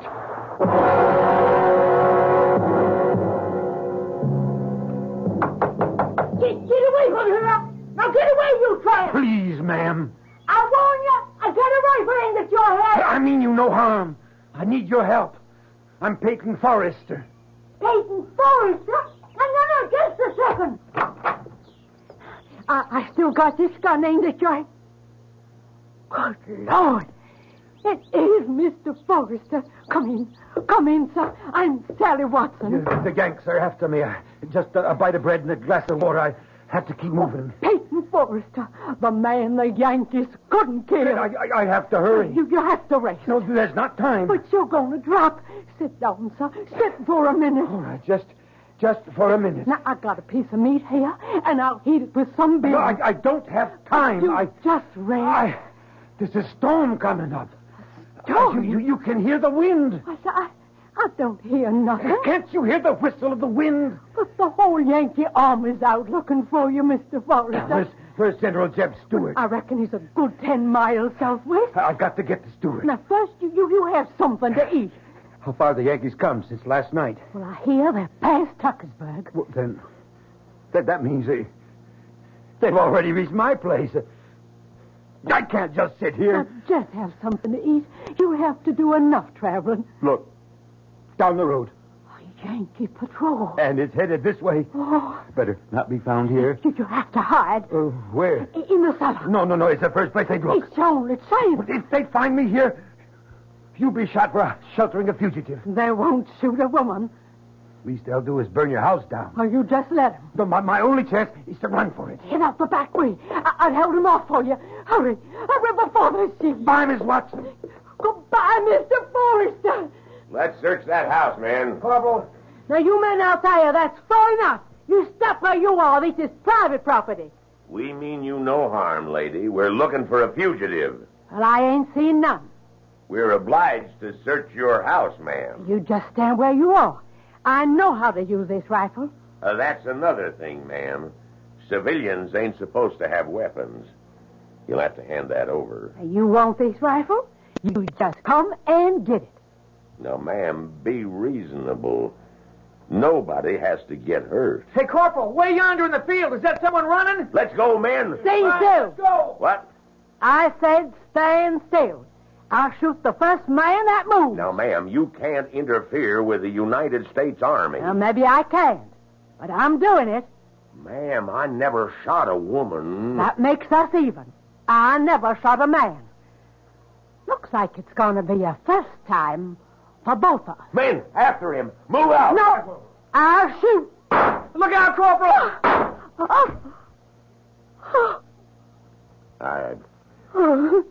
I'm sorry, man. I'm awful sorry. Run, Mr. Forrester. Run for it. They'll never catch us, sir. Nobody can ever catch you.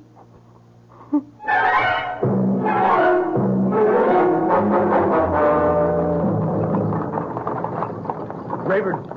John Rayburn. Whoa there. Rayburn. Hey, it's Mr. Forrester. Rayburn. The Yankees are after me. Well, you don't have to worry about the Yankees, Mr. Forrester. They can't kill you. Nobody, nothing can kill you. Let me hide in your wagon, underneath your load of hay. Yankees are still down along this lead, but they're headed this way.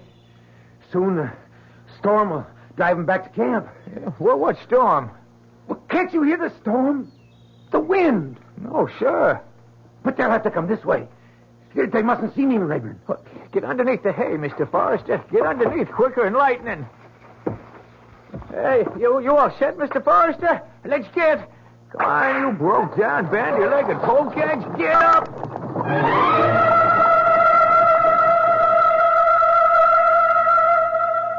There's just no sign of him, Corporal. All right. Rest of you men, let's head back. I guess he got away, huh, Corporal? No, not for long. He's still a good ways from the rebel lines. We got men sweeping every square inch of the ground. Yeah. Now, what's that? Well, since you come from the city, Corporal, that's a hay wagon. Yeah? We'll see about that. Hey, you! Yes, sir. Oh! Oh, there. What you got on that wagon? Guess I got me a load of hay. What else? Well, nothing else. Nothing else, huh? You sure? You're sure there's nothing living in that load? Well, there might be one or two field mice. Sometimes they get pitched in with the hay. Field mice, eh? Yeah, maybe. Maybe not. Well, let's see. Let's see about everything. You men, fix bayonets. Now, let us ventilate that hay a little bit. Just. That's it. Up and down. All the way across. Come on now, put a little muscle in there. That's not how I taught you to use a bayonet. Rush! Rush! That's it.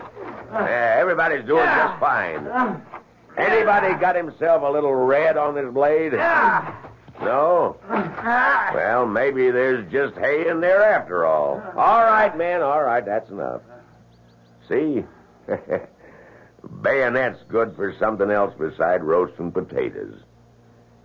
What's your name, Rebel? Zeke Rayburn. Mr. Rayburn, go your way. Go in peace. You're a fortunate man. Indeed you are. Get it up! Get it up! Get up!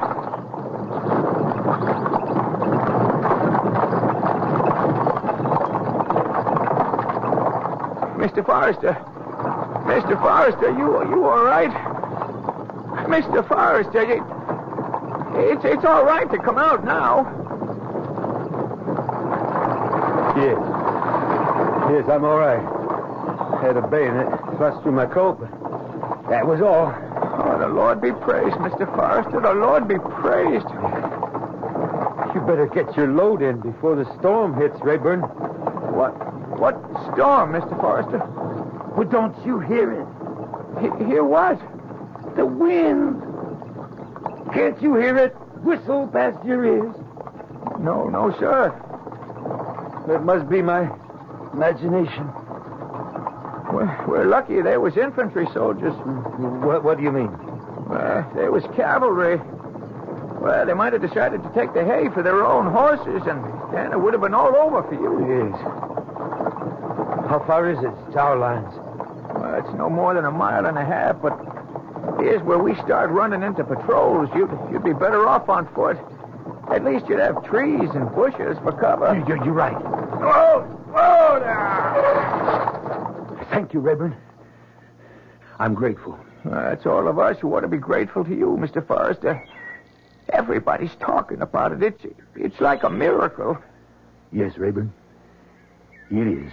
Now, you keep to the line of trees on your left. You follow them into a little ravine, and on the other side is Jeb Stewart's cavalry. Goodbye, Rayburn. Goodbye, Mr. Forrester.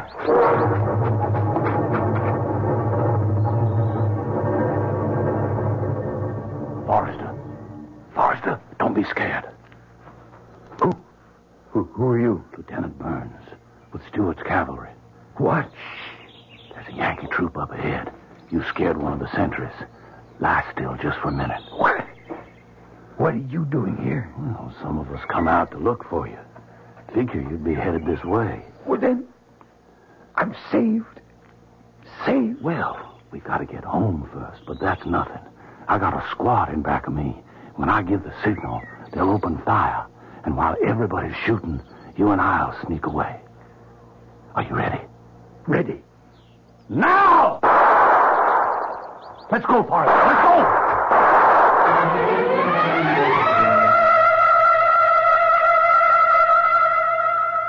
Peyton Forrester. General Stewart. Mr. Forrester, let me shake your hand. Word of your exploit has spread through the entire South. Sir, I can only say I prayed for a miracle. And we needed it. It's been a dark year for us. But now men, women throughout the country are taking heart once more. Thank you, sir. You had to make your way through an entire Union army to get here. I had help, sir. Loyal Southerners fed me, sheltered me, and even fought for me. We're going to win this war, Forrester. I've never been as convinced of it as I am now. I see new spirit in all my men. And it's all due to you. I only did my duty, sir. And, well, no. No, I can't say I did my duty. I failed. You failed? Yes, sir. I didn't accomplish my mission. Robbie Tompkins and I set out to destroy the Owl Creek Bridge. Robbie's dead, and the bridge still stands. The explosion was not strong enough. The bridge must be destroyed. But I don't have the men. But you don't need men. Oh, it's strange. What's strange? The wind feels like a storm, and yet the trees are still. Why do you say I don't need men to take Owl Creek Bridge? The wind. Why is the wind howling like that? Why don't I need men, Forrester? Because I'm not talking about an assault. Just give me one volunteer, and we'll accomplish what Robbie and I set out to do last time. You'll never get near the bridge. General, the Federals have at least 3 divisions this side of Owl Creek. If we destroy the bridge, we cut their only supply line. We have them in a trap. You think you can do it? It's part of the miracle. The bridge, it was meant to be destroyed. That's why I was saved. So I could try it again. And this time, succeed.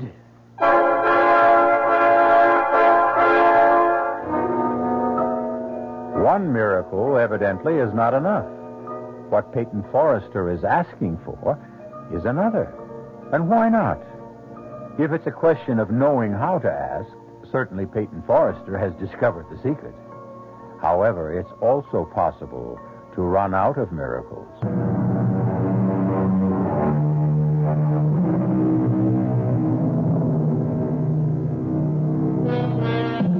The first time Peyton Forrester tried to destroy the Owl Creek Bridge, the Union Army caught him and tried to hang him. But Peyton prayed for a miracle, and somehow the rope broke at just the right moment, and he fell into the river unharmed. He has made his way to General Jeb Stuart, who has given him the gunpowder to try it again. I'm your volunteer, Mr. Forrester. Lieutenant Burns, you realize this mission must be performed in civilian clothes. Oh, I'm aware of that, sir. And you know the penalty if we're caught. Same penalty we exact from the Union spies that are caught, Mr. Forrester. We'll need the powder and the fuses, and I'll need some hair to make a false beard and mustache. What's that, sir? I should have a white shirt, and so should you, incidentally. Well, why, sir? Burns, do you know anything about medicine? No, sir. Yes, you do, Burns. You're a doctor. Me? We're both medical men.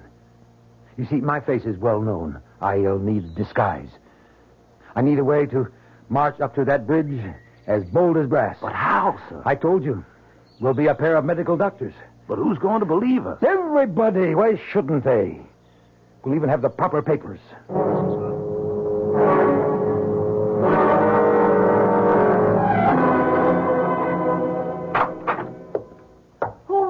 Hosea?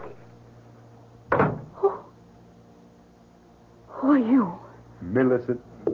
Oh, Peyton. Oh, it's you. Well, if the disguise can fool my own wife. Oh, darling Yankee soldiers patrol through here all the time. Oh, I know. Oh, you're alive, and I prayed so hard. We prayed for the miracle, Millicent. Now, I want to see you more than anything in all the world, but why are you back this way, darling? The whole Union Army is after you. You should be hiding. I haven't completed my mission. Peyton, the Yankees mustn't find you here. Millicent, Honey, what is it, Peyton? My neck. Something seems to be rubbing against my neck. It's something stiff, something sharp. Oh, you're not well. You're not well, darling. It was such a horrible experience. You're real. No. I'm all right. I need strength. I came home. I saw you. I'm all right. I'm all right now. Peyton, you're not listening to me. Peyton, what is it? Listen to the wind, Millicent.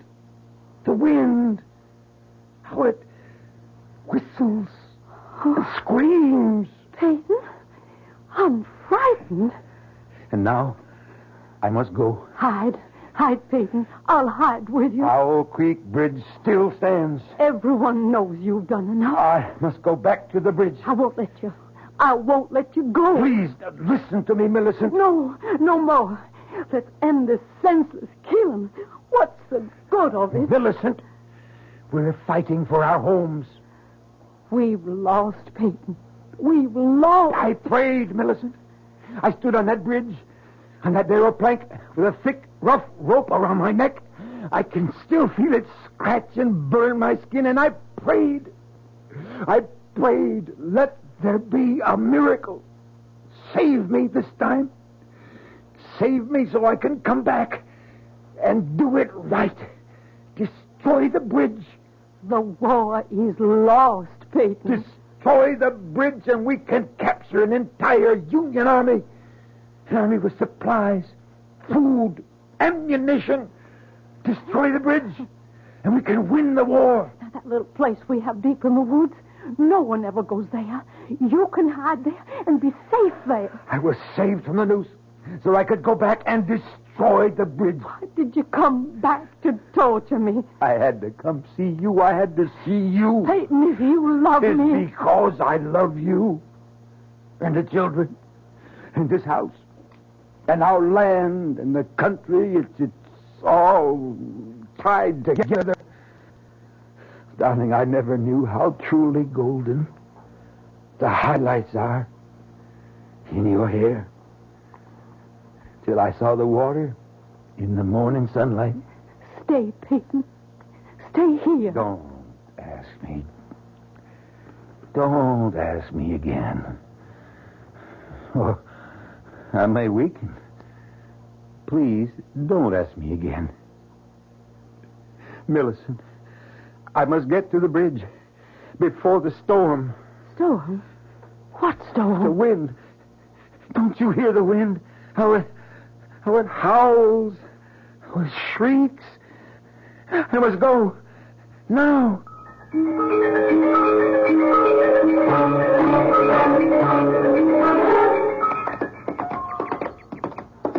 Mr. Forrester, what is it? Shouldn't we stop for a rest, sir? There's no time. But the horses, they could use a breather. We have to get there before the storm. Sir, there's no sign of a storm. Oh, well, I can feel it. I can feel it coming. Wind's getting stronger. The wind, sir? It's a gale. But Oh, look. Where? Up ahead. That's the Yankee picket. All right. Well, sir, let's turn off the road before they see us. But then it burns. We want them to see us. Now be calm. Just act calm. Yes, sir. Remember? You're a doctor. Yes, sir. I'll try to remember. Be casual. Be natural. But suppose... Suppose what? Well, suppose they decide to search our bags. Oh, no, they won't do that. These are our medical supplies and equipment, remember? Yes, sir. I hope so. Now, Burns, let's try to look dignified. Yes, sir. Try to look wise, just like a doctor. Yes, sir. Yes, sir. I'm trying. Strange. What, sir? The wind. That gale. What happened to it? I don't know what you're talking about, sir. The wind. It sounded like a hurricane. And you can't be deaf, can you? Well, no, sir, but I didn't hear anything. And now, for some reason, suddenly died away. Gone. Yes, sir. So still, so calm. Oh, yes, it is, sir. It certainly is. Except I'm so nervous, sir. Oh, there's nothing to be afraid of, Burns. Nothing except something scratching my neck. It biting at my throat. Well, too cold for mosquitoes, sir. Something's starting to press. It press on my throat. Sir, are you all right? I wonder what happened to that wind. Oh! Well, and who might you two gentlemen be? Corporal, I'm Dr. Jones. And my friend here is Dr. Burns. Your friend got a voice? Why, of course, Corporal. And why don't he answer for himself? He's my assistant. Is that true? Are you, Dr. Burns? Oh, yes, Corporal. Well, let's see what we got here. We got one gentleman who claims to be Dr. Jones, another who says he's Dr. Burns. Corporal, if you don't mind, we happen to be on an errand of mercy. Is that so? Well, tell me about it. Now, we have permission from your General Grant to... Something wrong, Doctor? No, Corporal, I just seem to have something in my throat. You were saying you had permission from the General to do what? Would you to visit some of our wounded prisoners? You do, huh? Yes, Corporal, and here's the safe conduct. Mine and Dr. Burns. Woody. Yes, Corporal. Bring the lantern.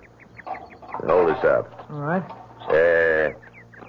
See what it says, Woody. You're better at reading than I am. All right.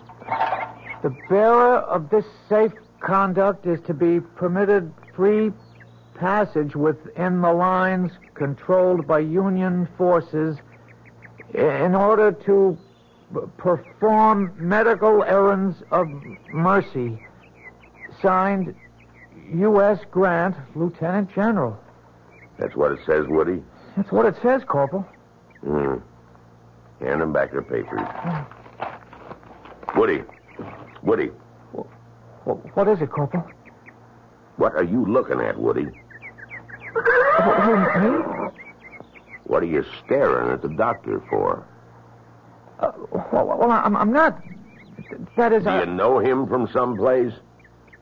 No. I mean, where would I know him from? Well, doctors, be on your way. Thank you, Corporal. Magnificent. I can only say, sir, that you were magnificent. We have to get to the bridge. Quickly. I could never have handled it that way, sir. Hurry. The bridge is just ahead, sir. I'm beginning to feel very ill. Sir? My neck. Your neck, sir? It's beginning to hurt. I can feel it. It's beginning to swell. Here's the bridge, sir. Easy, boy, a little slower. Now, where do you want to plant the charge? Charge? Where do you want to plant the powder? We have to plant the powder. We have to plant the... Here.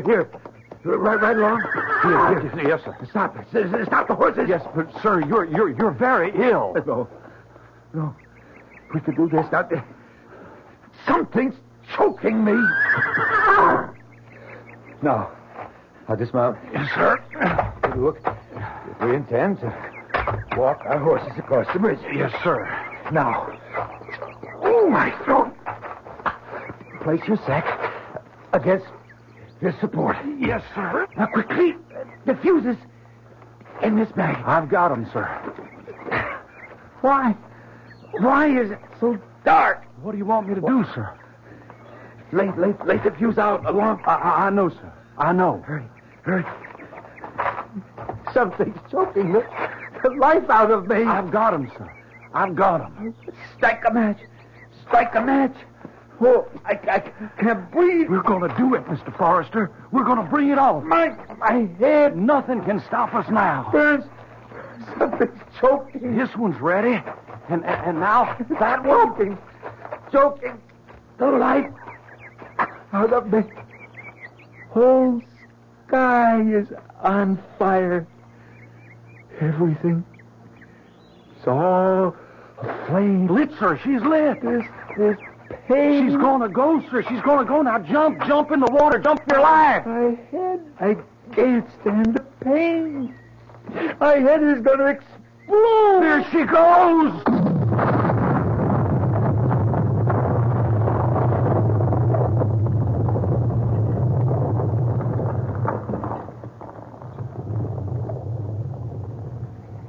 Is it over?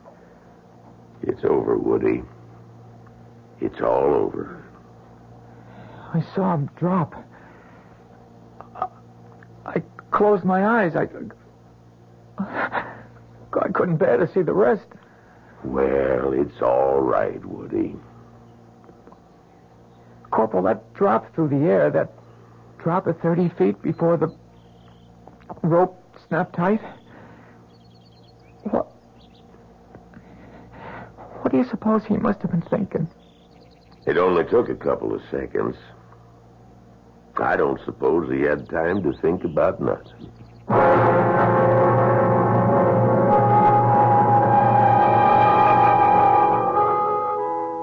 Peyton Forrester was dead. His body, the neck broken, was swinging gently from side to side, suspended from a timber of the Owl Creek Bridge. Swinging gently, swaying gently, turning and twisting gently in the fresh, cool morning breeze above the gold-tinted water of the river below. Our cast included William Prince, Mildred Clinton, Jack Grimes, Leon Janney, and William Redfield. The entire production was under the direction of Hyman Brown. This is E.G. Marshall inviting you to return to our Mystery Theater for another adventure in the macabre. Until next time, pleasant dreams.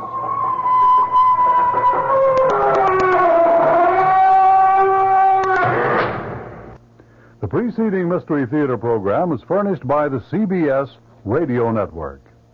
And now here's a scene from tomorrow night's tale on the WOR Mystery Theater. Reverend Stokes, I don't want a theological debate. I want you to tell your congregation the truth. And what is that, Dr. Stambler? That my son Michael conducts his lab experiments for scientific purposes. And shall I ask them to believe in coincidence? What coincidence? That a peaceful town is ripped apart every time your son returns. That cattle die for no reason at all. That we are suffering epidemics and the worst drought in our history. All because of coincidence? Yes. This is the 20th century. What else could it be? Ask your son, Dr. Stambler. Ask your son, Michael, if he's just doing lab experiments. That's tomorrow night following Fulton Lewis at 7 o'clock right here on WOR Radio, the Talk of New York. Here's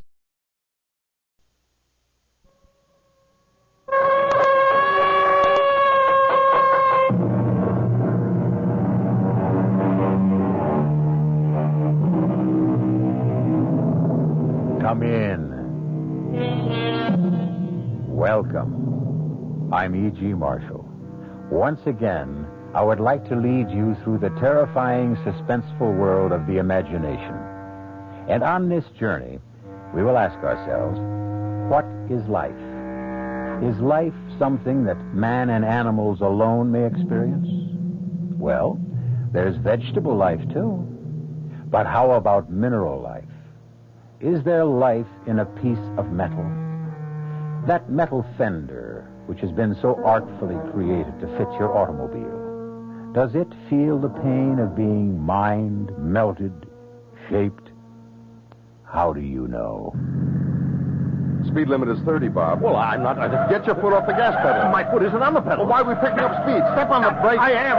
Why are we stopping? Turn that wheel. We'll go off the road. The car just spun. Goodbye, gentlemen. What? Goodbye. Who is that? Jim, who is that? Who am I? I am the car.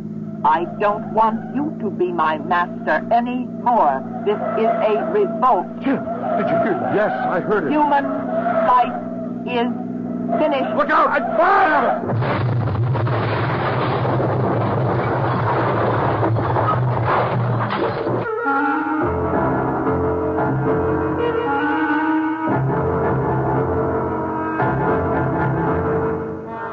Our mystery drama Darling, Deadly Dolores was written especially for the Mystery Theater by Sam Dan and stars Nat Polen and Marion Seldes.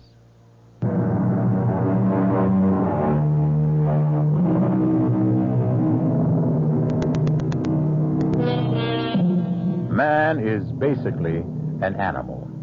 And so it might be better, perhaps, if man accepted this fact graciously and tried to live with it.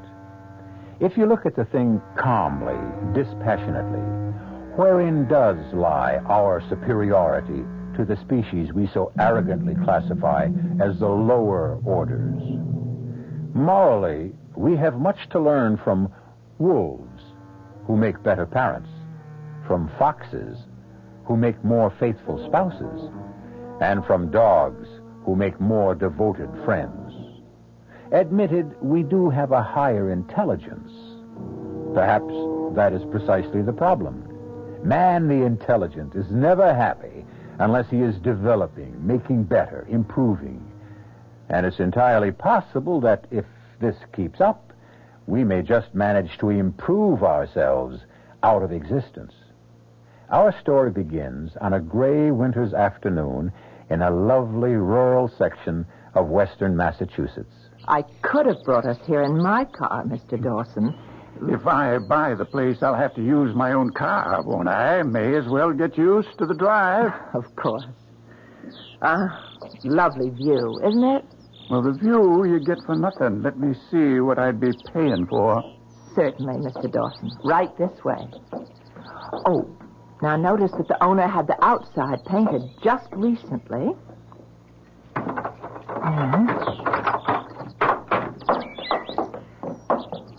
And this is your center hall entrance. Well, turn on some lights so as I can see what the house really looks like. Oh, yes. Oh. That's odd. Something wrong with the electricity, huh? I just showed this house this morning. Nothing works nowhere. But the owner knows enough to keep the power on because of the heating system. Well, if the electrical system's out, then the heating system's out. I'd better telephone. The way this is going, I'll lay a bet the phone's out, too.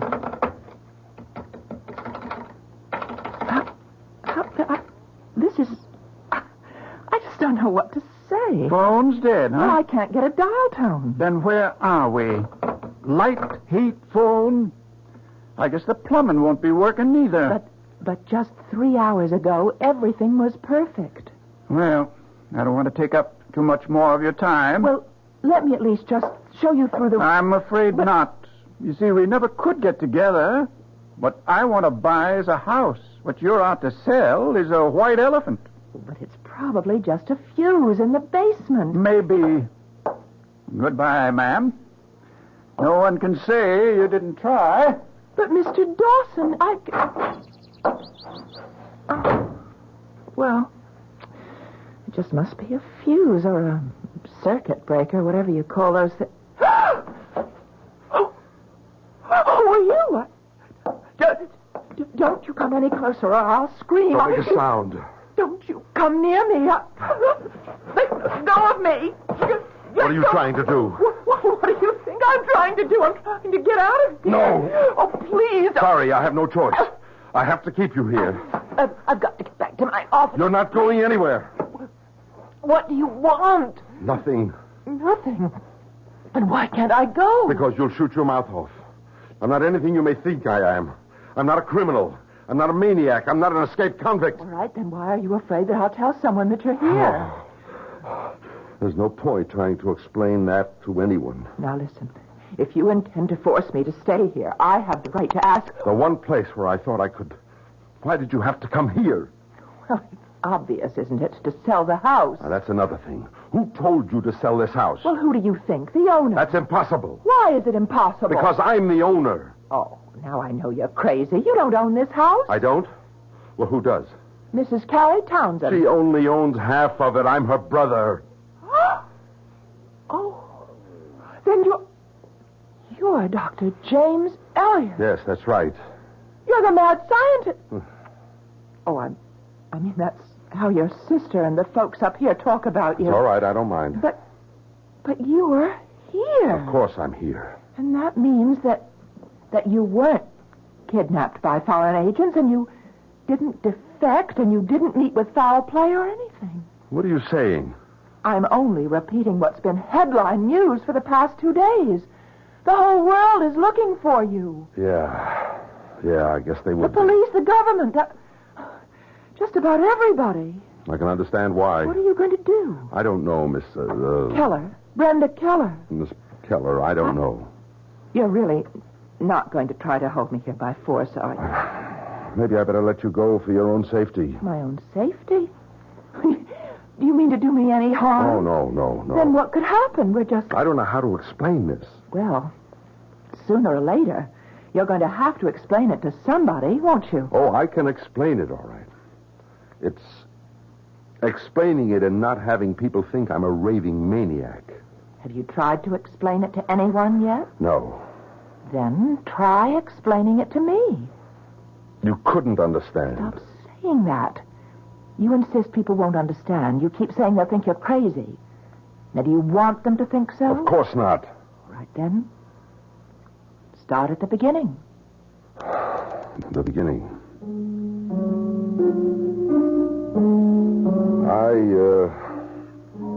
I'm working on a top priority project. It's highly secret for the government. It has to do with a weapon. I guess it's the ultimate weapon. Anyhow, it's all mathematics and physics and things you wouldn't understand. I don't think there are 6 people in the entire world who... Anyhow, in order to develop the formula for this ultimate weapon, it was necessary to create a special computer, devise a whole new theory of mathematics in order to program it. And that's where the trouble started. I was working with my associate, Dr. Stoddard.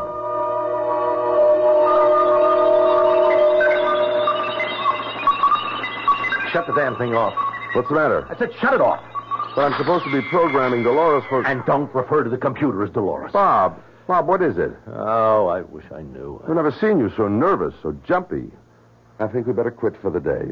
Admiral Goodwin and that crowd will have all kinds of fits, but you're in no shape to work.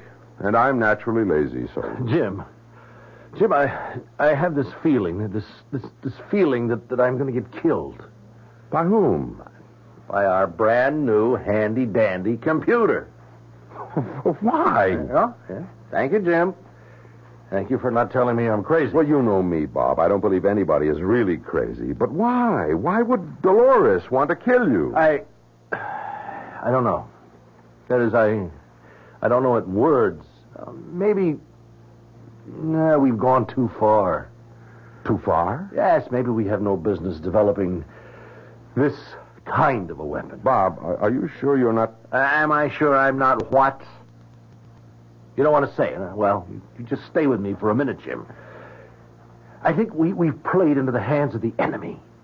Bob, you and I, we know exactly what we're up to. It's a game we have to play with the scientists on the other side to keep things in balance. Until the people of the world grow up and tell us to cut it out. Jim, the real enemy right now isn't the other side. No? Well, who is it? Now, don't ask me who, ask me what. All right, what? It's that computer. Darling Dolores? Come on, Bob, not from you. This is Sunday supplement stuff. Yeah. Will the computers take over the world? Do I have to tell you that a computer can only do what you program it to do? How can a computer have a mind of its own? You're not listening to me, Jim. Ask me what the enemy is. All right, what? Metal. Metal? Any particular metal? All metal, Jim. All metal. We can only think of a certain restricted kind of life. Life that is animal in nature. Are you trying to tell me that there's a metal life, too? Isn't there? Oh, I know, Jim. That's the hard part. I had trouble accepting it myself at first. But basically, metals do what we do. They react to hot, to cold, to pressure. They expand, they contract, they move, they make decisions. But these are what? Impulses due to chemical electrical changes? So, Aren't chemistry and electricity also the basis for all physical and mental movements made by animal life? Bob, we've both been working very hard. Don't interrupt me, Jim. Unconsciously, we feel that there is life in machinery. That's why machines are commonly referred to as she or her. No, but that's only... Think about it. I have made my decision. I won't do another lick of work on that project. Bob. No. And your friend Dolores knows it. That's why she's going to kill me. Okay, Bob, okay. Oh, don't patronize me, Jim. All right, Bob, all right. Just tell me how you know. She told me. How? What did she say? Oh, Jim, don't reduce everything to our own limited human standards. I hear her thoughts in my brain. Dolores has told me that I have to be gotten rid of. But why? Because I'm opposed to the project. Have you spoken about this to anyone else? No. I didn't tell her so. Not even your wife? Right here. Right now is the first time I've ever said it in words. Mm-hmm. Jim, you have to believe that I'm not crazy. Or let me just chew all this over. Let's close up shop for the day.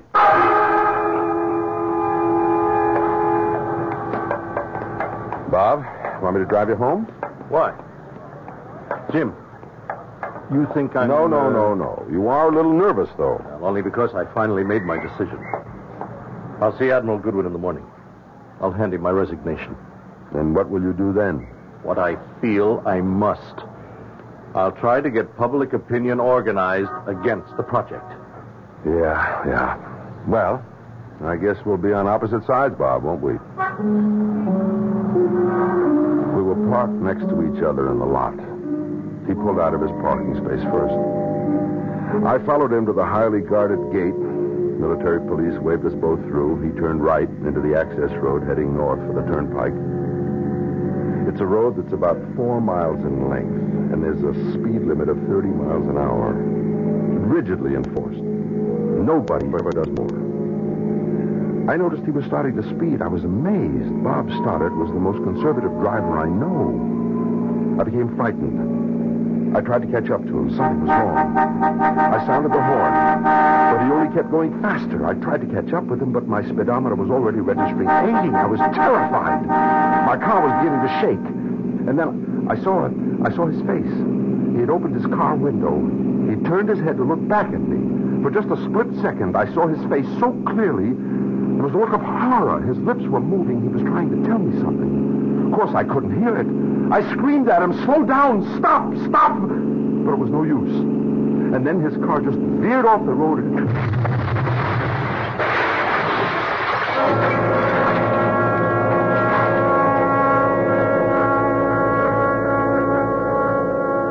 Obviously, he was nervous, tired. He may have been under a terrible mental strain, and he just drove carelessly. No, he couldn't. He was never a careless driver. Has it occurred to you that he may have wanted to commit suicide? These are all suppositions. And the doctors had a field day with all of them. But that's not what happened. Very well. What did happen? His machinery failed him. That sometimes happens. Things go wrong. And when it happens, we call them accidents. But not all of them are accidents. What are the others? I know what happened to Dr. Stoddard. His machinery failed him.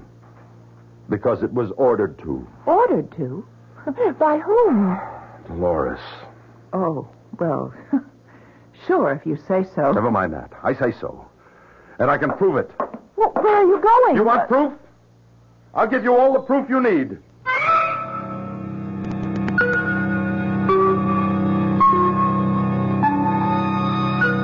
A killer computer. That's something new. But what is this about metal and machinery having minds of their own? You might instantly react by saying nonsense, but I have a car that, well, if it's possible for machinery to perform machinations...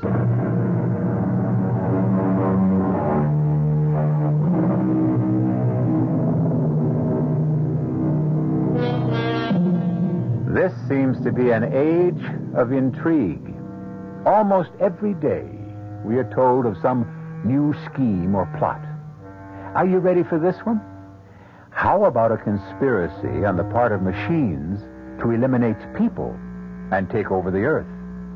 A joke? Well, I'll tell you who isn't laughing. Dr. James F. Elliott, a highly respected scientist who has been working on a super-secret project for the government. Now be sensible, Dr. Elliott.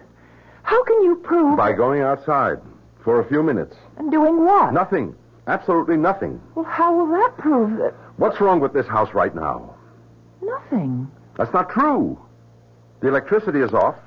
The heating system won't kick on. The phone doesn't work. Well... Do you know why? Well, I guess that it's... Don't guess. There's a reason. What? I'm here. You? That's why. Yes.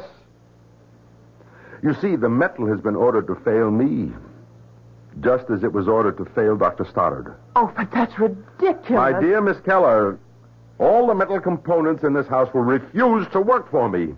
All the wiring, all the parts, the gadgets, everything made of metal will simply refuse to work as long as I am in this house. But as I tried to explain to Mr. Dawson, it's just some fuse or a circuit... I'm going outside. Open this window so I can talk to you. I don't understand. Now, Miss Keller, turn on the lights. But they don't work. Just throw the switch. Oh, what? It's working. Uh-huh. And listen, closely. Do you hear it? Hear what? The hum of the furnace.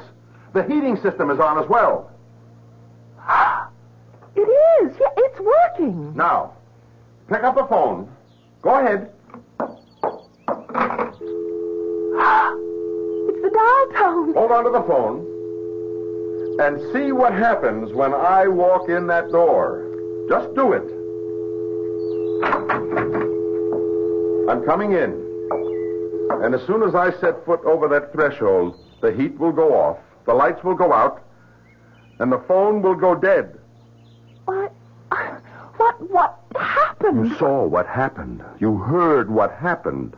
The house is dead. But how? How did that happen? It's hard to believe. Hard for you to believe. It was even harder for me. Actually, I didn't believe a word of it until... Yes? Until Dolores told me. Dolores? Dolores. The computer. We were out on the range. We were testing the weapon. Ready? Range 420. Bearing 75. Lock. Fire one.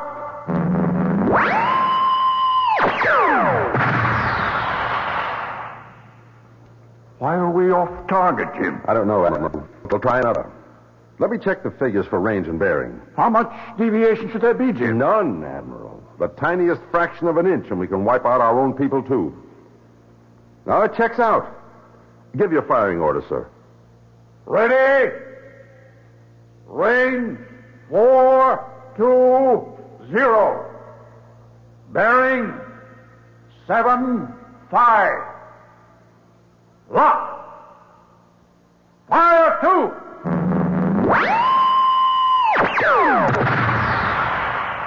It's off again, Jim. I know. What's the problem? The problem is the problem we've always had. The problem of control. Without control, weapon is useless. We've got to crack this thing. I understand, Admiral. Before they do.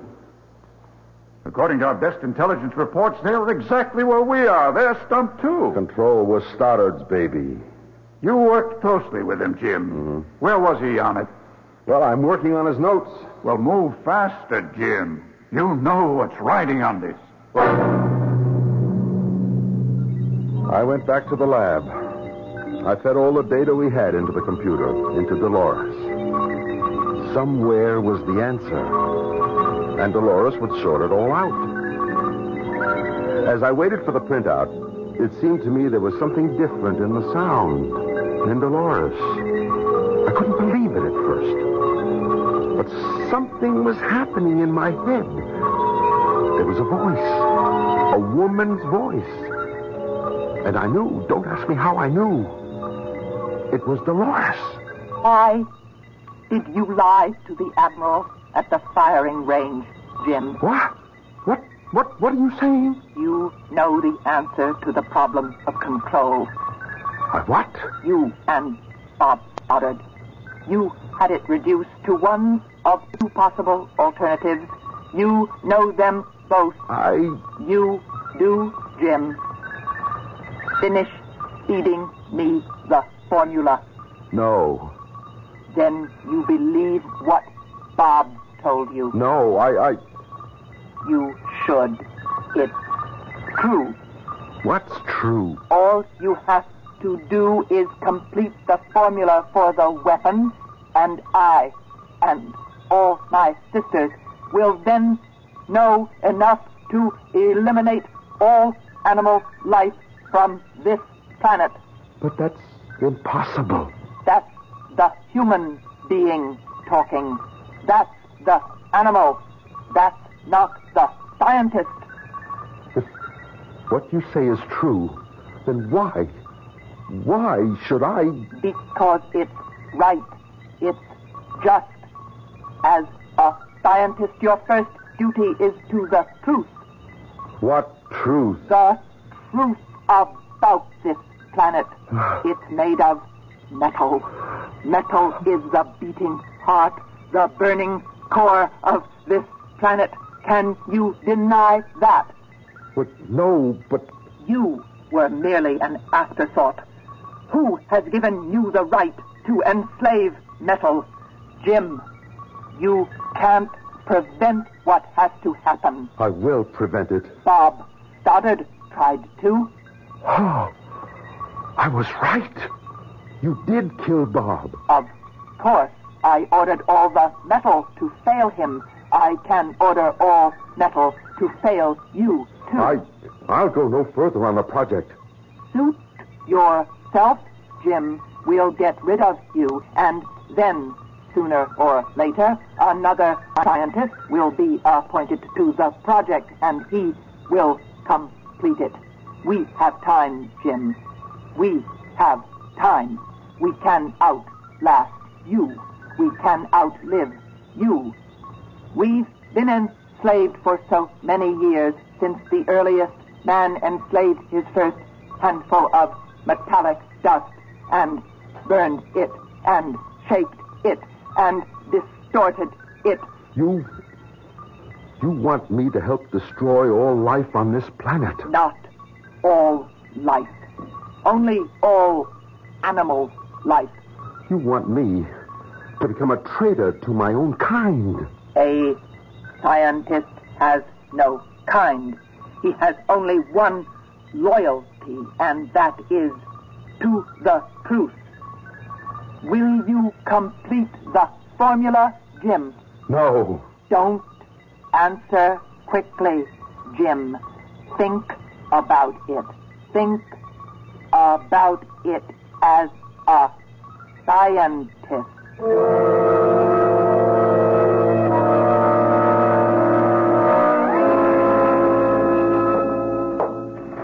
You wanted to see me, Admiral? Sit down, Jim. Thank you, sir. Jim, why can't we get off dead center on this thing? Is there any chance we could abandon the project? What? Jim, what do you say? Well, like I said, is there any chance that we can abandon the project? Maybe it'd be better if we didn't have that weapon.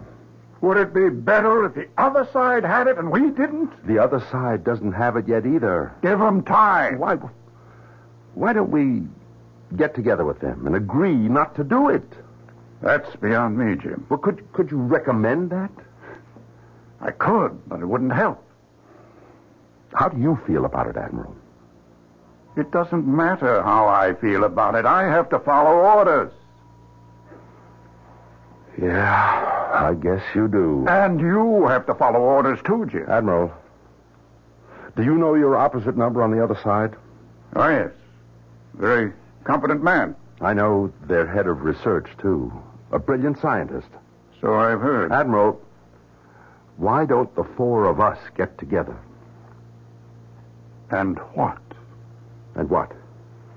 Well, we're 4 fairly decent people, civilized people, well-meaning people. We have so much in common. And what are we doing? We're working day and night trying to destroy each other. And we really don't want that to happen, so why don't we 4 get together and figure out a way to... Jim, you're joking. Yeah, it's a great big joke. It's a great idea. It's just impractical. I went back to the lab. How can I handle this? I know the final equation in the formula. But the split second I program it into the computer, the entire human race, all animal life on this planet is doomed. Jim. What do you want? Feed me, Jim. No. You'll have to. No, I'll never do it. They'll fire you. They'll get another project supervisor.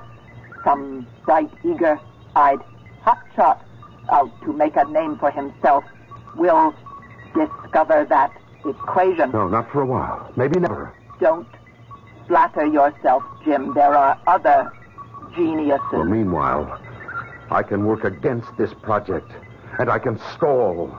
Stall? Yes. Invent all kinds of complications, delays, false starts. They'll believe me. I'll make it sound convincing. In that case, Jim, we'll have to get rid of you, just as we got rid of Stoddard.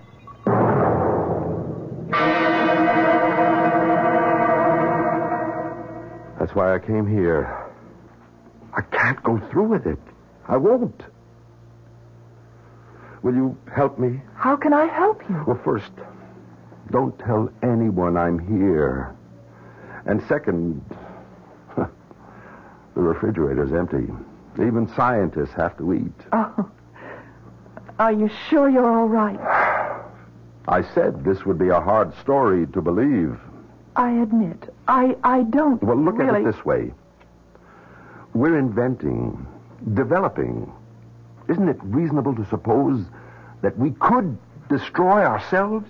Well, yes. All I'm telling you is we are absolutely at that point right now. The point of destruction. I need help. Can I count on you? Oh, yes. You do need help.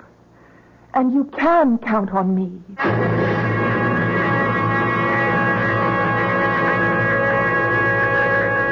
That word help now. It can have many interpretations. How would you like to be in Brenda's shoes? Here she is, a nice small-town girl just under 30, trying to make a living, and suddenly she gets something like this thrown at her. What should she do? What would you do?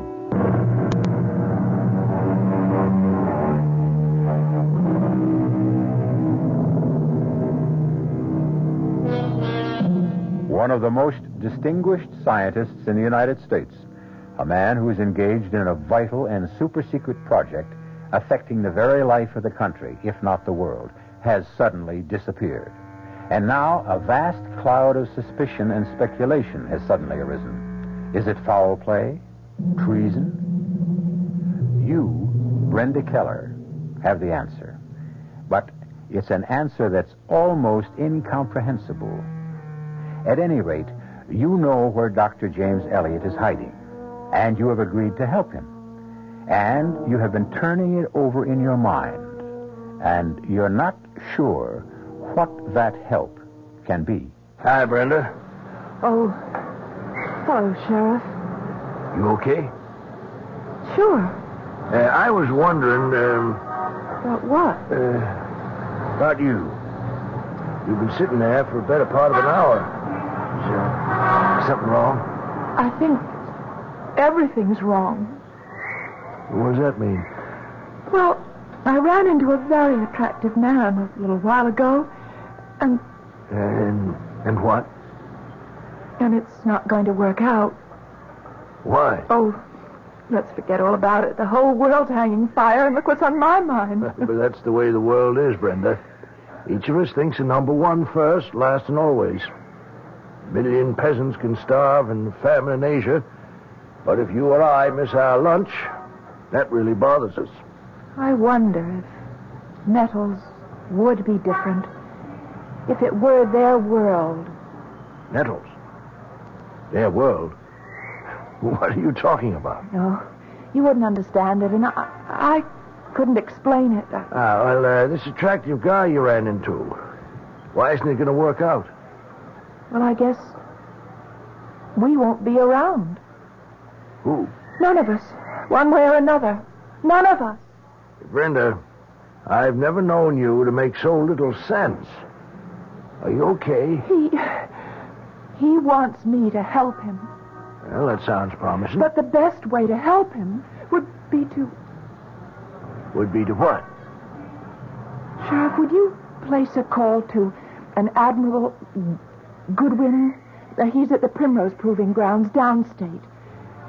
Tell him to get to the Townsend place up here as soon as he can. Then bring him yourself. But Brenda... Please, don't ask any more questions.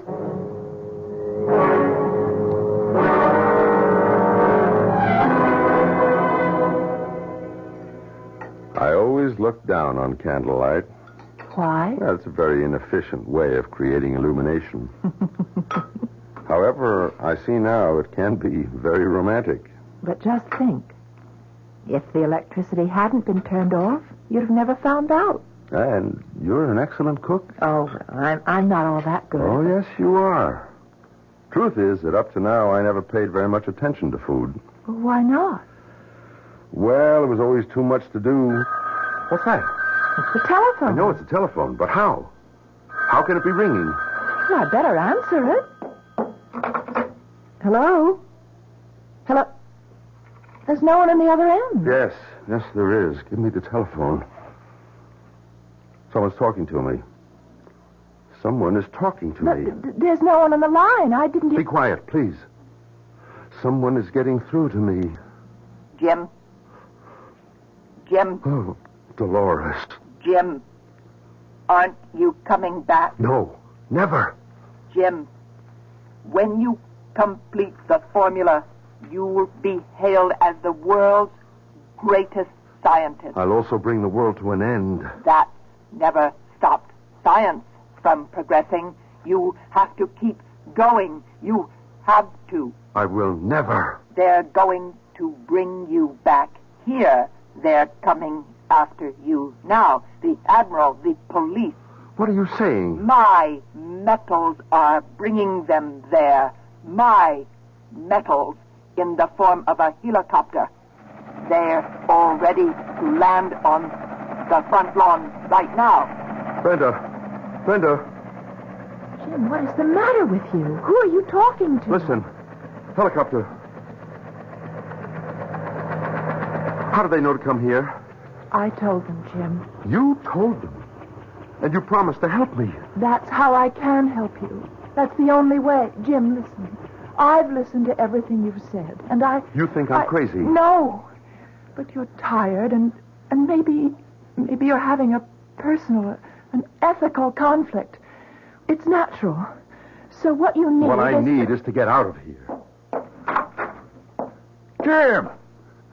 Jim, you scared us all out of our wits. Hello, Admiral. Jim, if you'd wanted to take off for a few days, why didn't you just let people know? It's not for a few days. No? Admiral, I'm not coming back. Why, Jim? Why? Haven't we talked about it enough? No. Not until I get I just want you to leave me alone. We can't do that. You know we can't. What does that mean? It means really that you're ill, that you need help. Admiral, please listen. The metals killed Bob Stoddard. They failed him. That's right. They're failing me, too. Look, the electricity's off. The heat won't work. The phone is out of order. Just as long as I'm in this house, nothing. What are you talking about? The lights are on. The radiators are hot. When I pick up the telephone... Listen, that's a dial tone. It must be a trick. A trick? Who's playing it? Dolores. You'd better come along with us, Jim. We'll find a way to help you.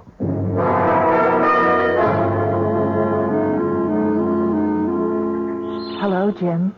Oh, hi. I didn't think you'd ever want to see me again. No. You were smart. You did the right thing. Oh, I hope so. Do you like it here? No, it's pleasant enough. Will you be staying much longer? No, I think I'll go back to work next week. The reason I came, I visited Dr. Stoddard's wife. You didn't know her very well, did you? No, Bob and I were close at work, but... Did you know that she was going to leave him before he was killed? Well, no, I didn't. She'd been angry with him. It was a trivial reason at first, but one thing led to another. And he was terribly depressed, and so he could have wanted to kill himself. Yes, now that you mention that, I suppose it's possible. Right. Now, I had an electrician come to your house. That is, the one that you own with your sister. There was a loose cable connection, and sometimes the vibrating of passing cars could temporarily cut off the whole system. That could have accounted for the failure of the electricity. Yeah.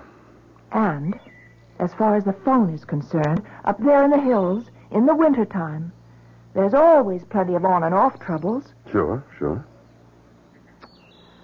don't believe a word I'm saying, do you? Oh, I believe it. I believe it all. I believe it because I just can't afford not to believe it.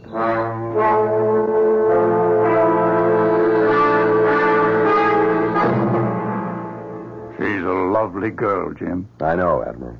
There was probably the basis of your problem. You've been alone all your life. It's no good to be alone. You have to have someone to share things with, Jim. Otherwise you just can't function.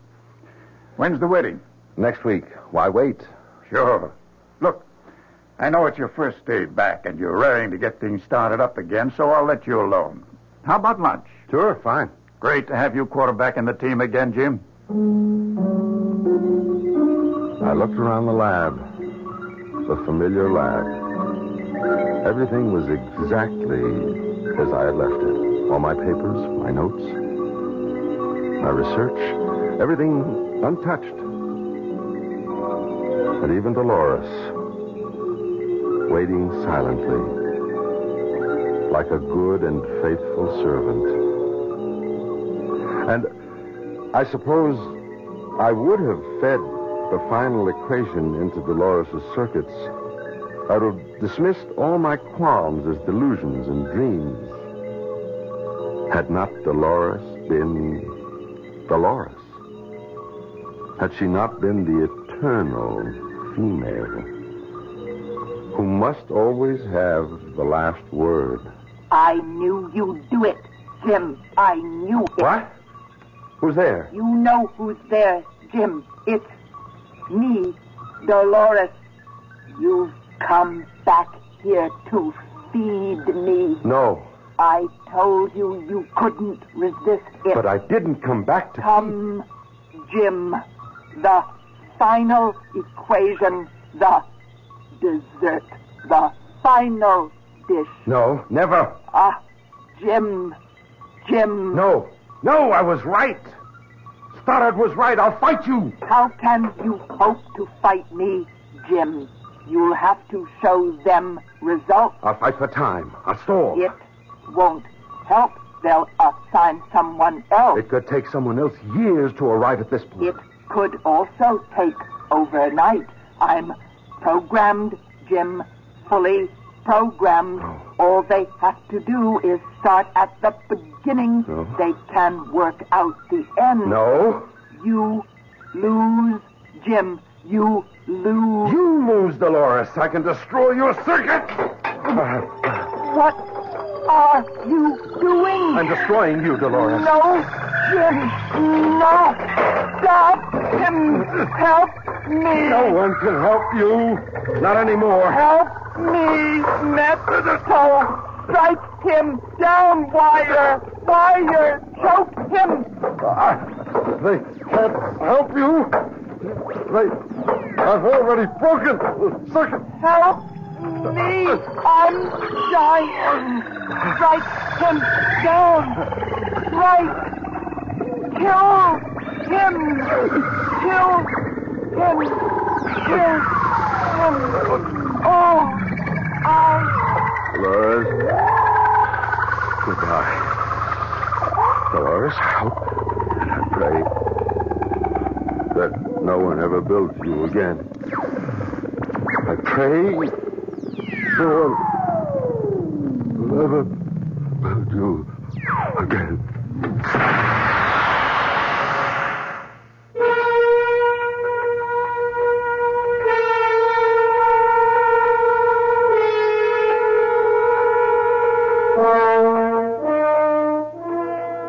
You may have read about the tragic death of the brilliant Professor Jim Elliot. They said something about an overload, an explosion. Well, whatever. It could be a great mind that cracked under strain. Or it could be that every living animal on this earth has been saved for a little while longer.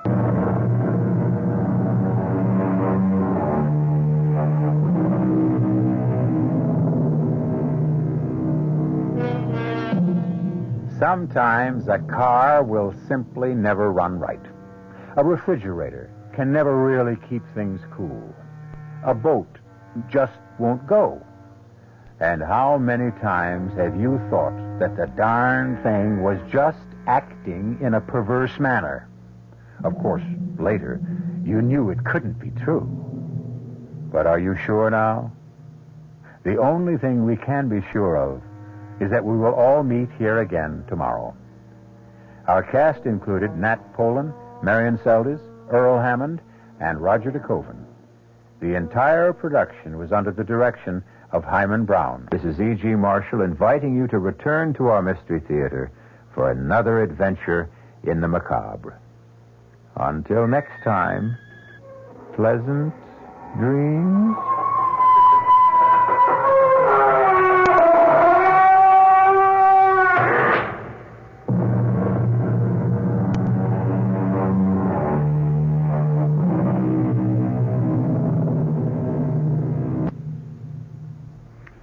The preceding Mystery Theater program was furnished by the CBS Radio Network. Tomorrow night on the Mystery Theater, you'll hear...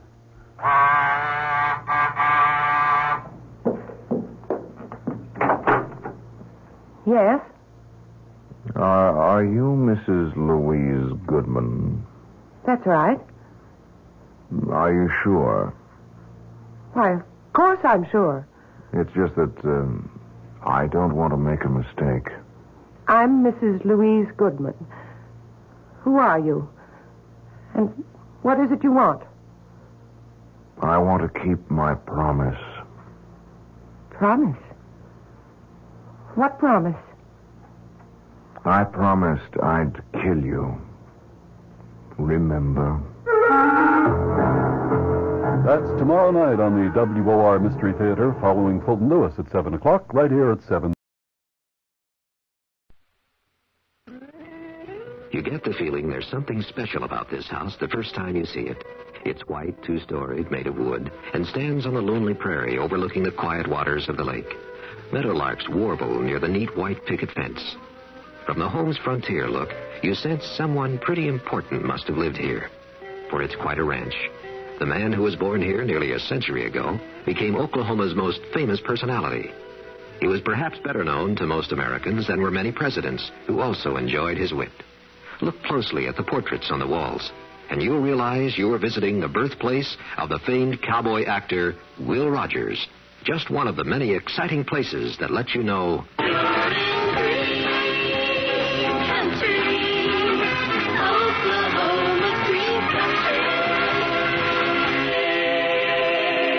Stay close this year. Visit Green Country for free tour guide. Write Green Country, Box P, Bartlesville, Oklahoma. The CBS Radio Mystery Theater presents...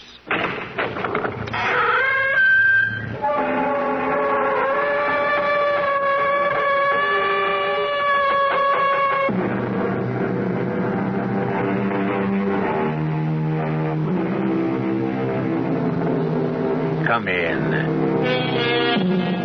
Welcome. I'm E.G. Marshall. Yes, we know it's dark in here, but you won't need any light to experience the terrors we have in store for you.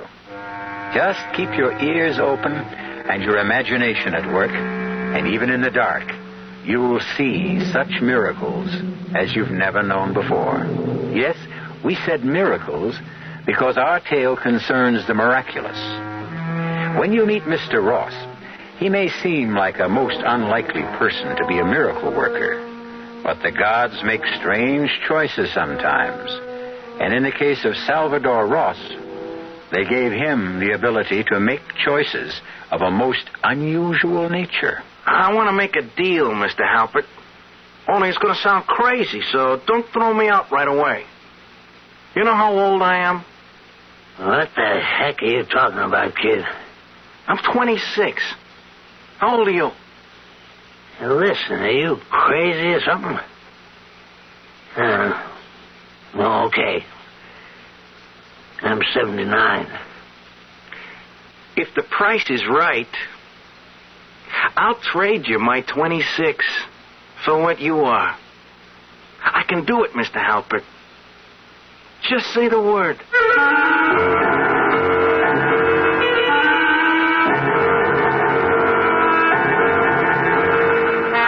Our mystery drama, A Bargain in Blood, was written especially for the Mystery Theater by Henry Slessor and stars Tony Roberts. It is sponsored in part by the Kellogg Company, makers of Kellogg's Special K cereal and new sugar-free Diet 7-Up. I'll be back shortly with Act One.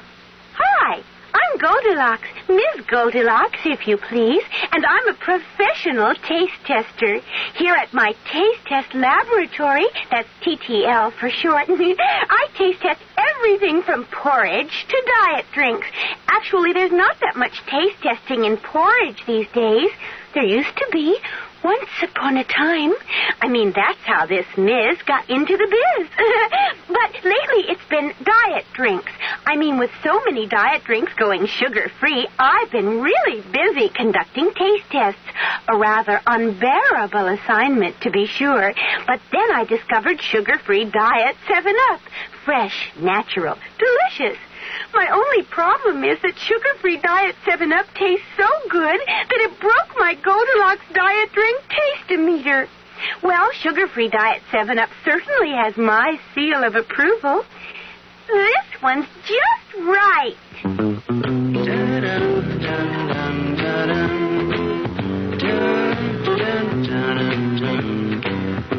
Hello, I'm Roger Miller for Gabriel Striders. If you're going to make it big in the entertainment world, you'd better have something special to offer the public. And I guess the same holds true when you're selling a product. One thing I know for sure, Gabriel has something really special in their Striders shock absorbers. With most ordinary shocks, you're stuck with the ride they give you. But with Gabriel Striders, you can choose the ride you want, because heavy-duty Striders can be custom-tuned for your car's suspension system and custom-tuned for your kind of driving. Regular, firm, or extra firm. You can set Striders or have your serviceman set them for your suspension, for the way you drive. If you need shock absorbers, adjustable Striders will give you the control and stability you need. Gabriel Striders. King of the road.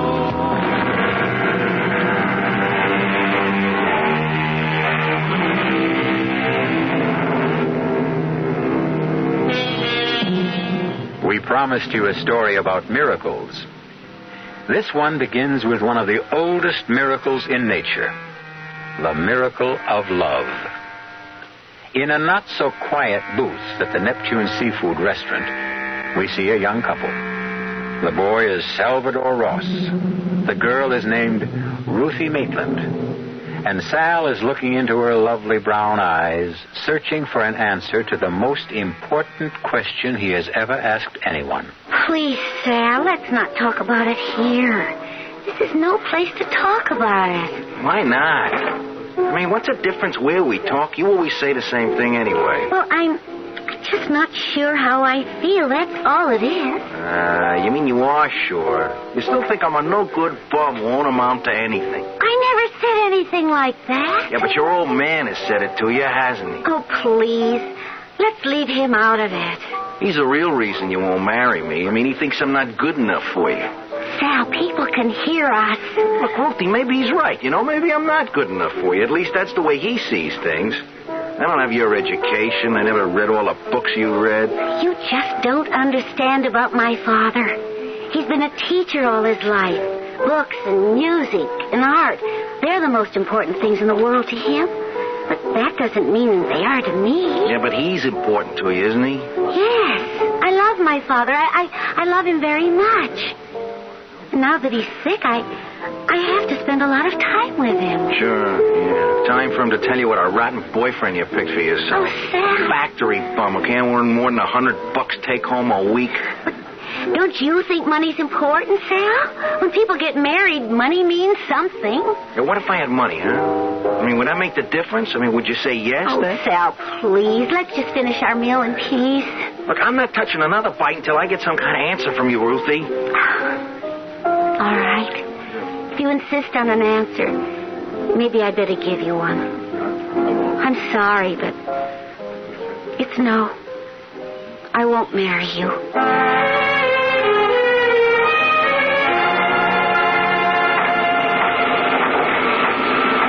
Hey, you, Frost.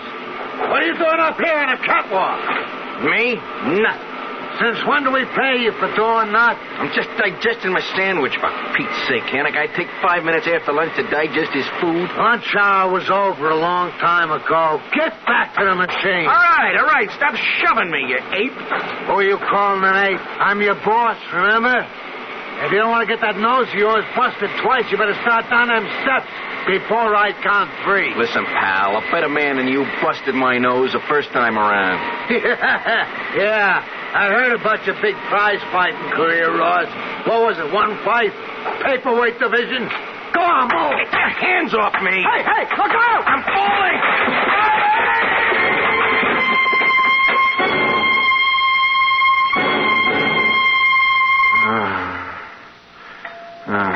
Hey, kid, you gonna sleep all day or what? Huh? What'd you say? Ever since you came into the hospital, all you do is sleep.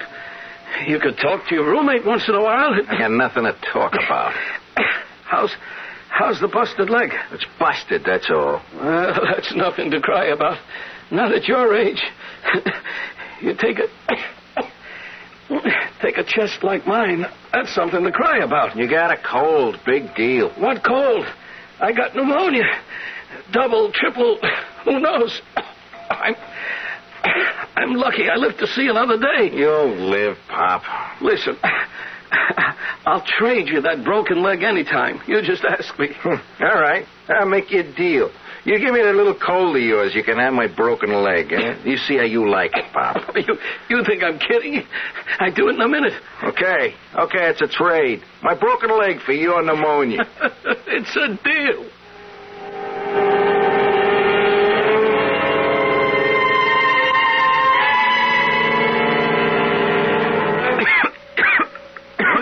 Hey, what's the matter with you this morning, huh? I don't know. I guess I caught you cold or something. What are you talking about? I never came near you. Well, I got it just the same. Hey, Doc, come in here a minute, huh? Calling me Mr. Levin. Yeah. Come in and have a look at my buddy here. He says he's got my pneumonia. I doubt that very much. I got something all right. Besides, I ain't infectious now, right, Doc? You said I was getting better. You know, come to think of it, I feel better. Good for you. No kidding. I feel fine. Like I can get up from this bed. You know. Oh! What's the matter, Mr. Levin? My leg. What's wrong? It hurts. Boy, I can't hardly move it. I think my leg's broken. That's impossible. Oh, it hurts. It hurts something awful. Help me. All right. I'll have a look at it. No! Careful. Don't move me. Don't. It's fractured, all right. You must have fallen out of bed last night. I didn't fall. You think I wouldn't remember falling out of bed? Sometimes the sedation plays tricks on the mind. Mr. Ross. Yeah, what? Do you know if Mr. Levin fell out of bed last night? His leg is broken. No, I didn't hear him fall. Hey, you really mean that? About his leg? That's how it looks to me.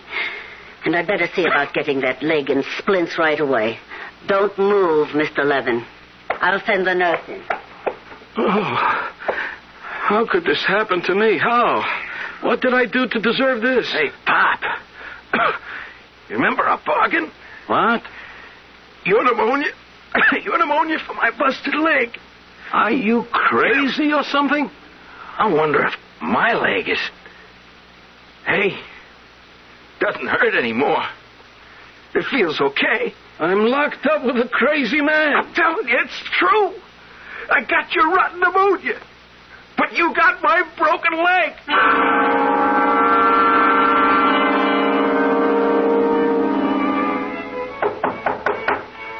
Who's there? Salvador Ross, Mr. Maitland. What do you want? I came to see Ruthie. Ruthie isn't home. Tell me where she is. Wait a minute. Where have you been lately, Salvador? I haven't seen you around. Yeah. I guess you haven't minded that much, huh, Mr. Maitland?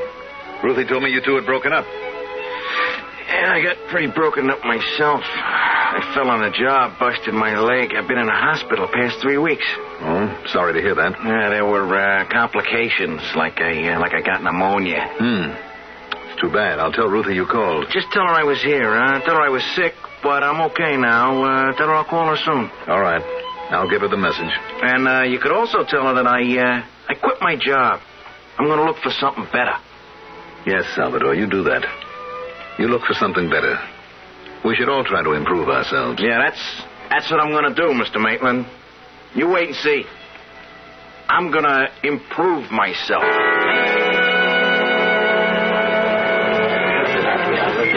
You sure you want another drink, Sal? I'm sure, Phil. Just put it right in front of me and watch it disappear. Well, you don't usually have 3 of those. That's because usually I can't afford it.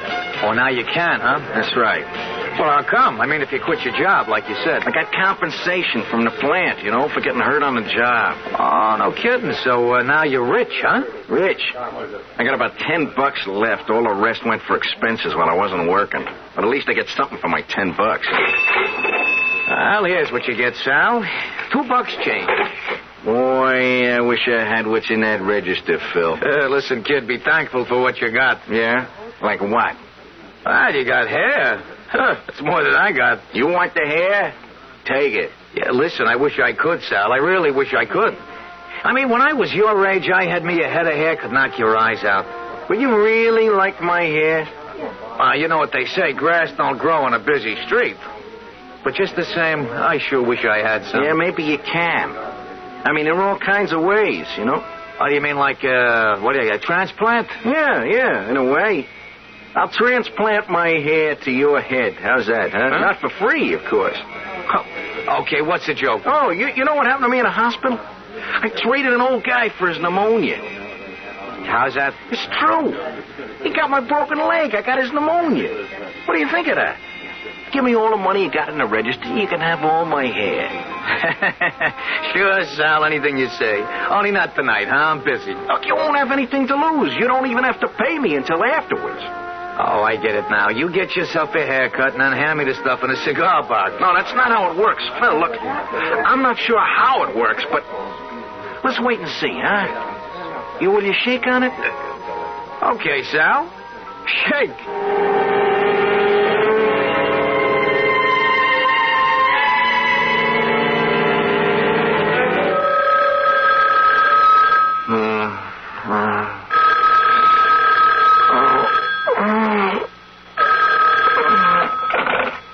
Hello? Sal. Hey, Sal, is that you? Who is this? It's Phil. Phil from the four-leaf clover. Sal, it's a miracle. I swear a genuine miracle. What are you talking about? Look, Phil, I got a head that weighs about 2,000 pounds, thanks to you, no? Oh, listen, from now on, the drinks are on the house. You come in anytime, I'll set them up for you. Wait a minute. We made a deal last night, didn't we? Well, I thought you were kidding. How could I believe in something like that? I got hair, Sal. I got hair all over my head. I can comb it, brush it, cut it. I can run my fingers through it. That's what Evelyn's been doing all morning, my wife. She can't take her hands off me. Hair?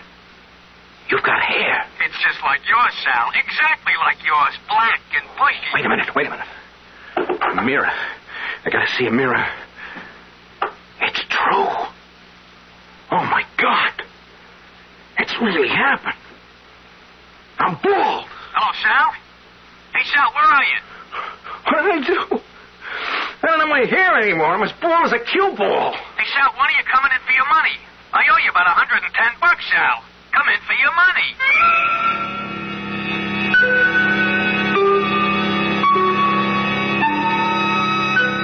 So there is a cure for baldness. However, you have to have the good fortune to know young Salvador Ross. Although young Salvador Ross looks a bit older now. He may regret his bargain now, but who knows what the future will bring?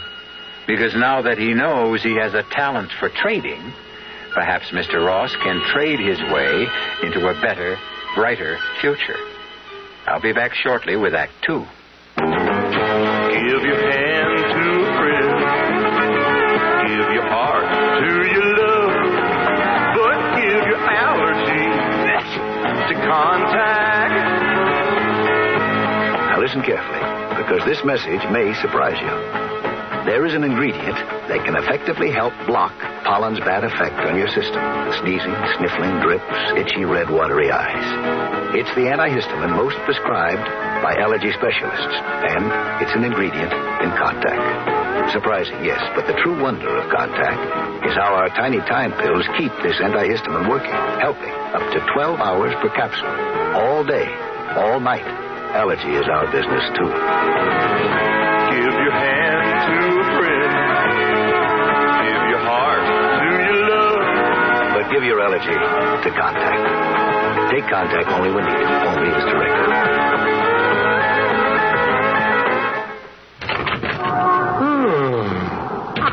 Bad day at the store, dear. Just let me sit down for a minute.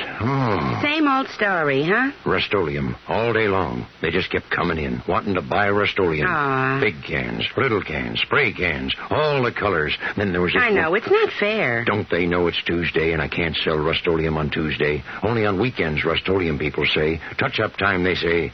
I tell you, Ma. Now, easy, Bert. I know Rust-Oleum protects most everything that's metal. I know Rust-Oleum stops that rust. I know... Bert, you'll wake the children. Oh, I'm sorry, honey.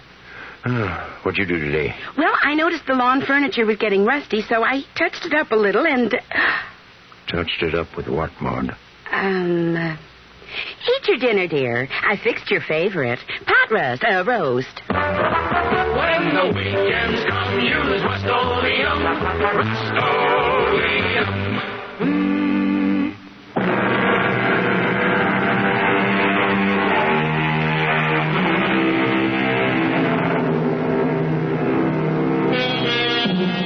Our story resumes in still another friendly neighborhood tavern. Not the Four-Leaf Clover. Salvador Ross hasn't chosen to return to the Four-Leaf Clover, not since the night when he made the incredible transaction with Phil, the bartender.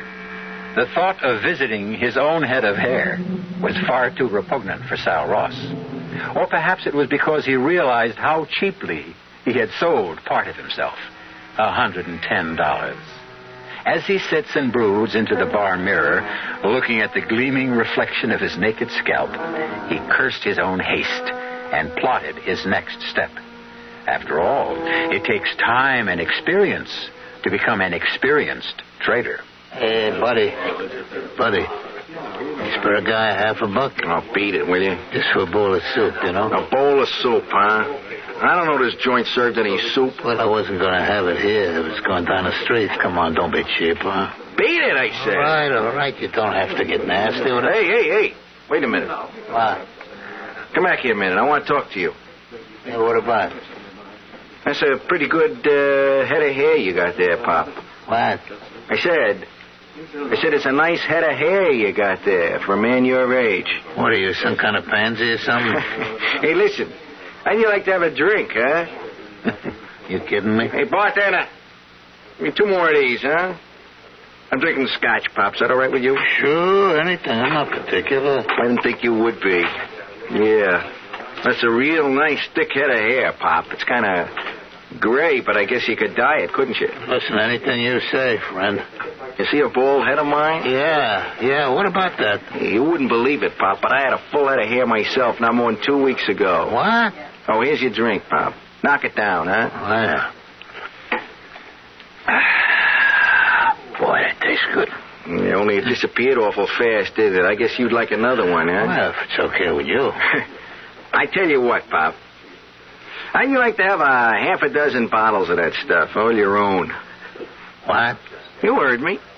How'd you like to have a half a dozen bottles for yourself? I mean, you can have yourself a blast. That ought to last you a whole week, maybe. Where would I get a half a dozen bottles? From where? Maybe I'll make you a present of them.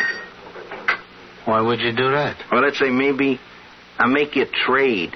Look, mister, I don't know what you're talking about. I'll make a deal with you. Your hair for my whiskey. You know, I think you're nuts. Who ever heard of a deal like that? You just heard of it, Pop. And I show you my good faith to take you out right now and buy you those bottles. All you gotta say is yes.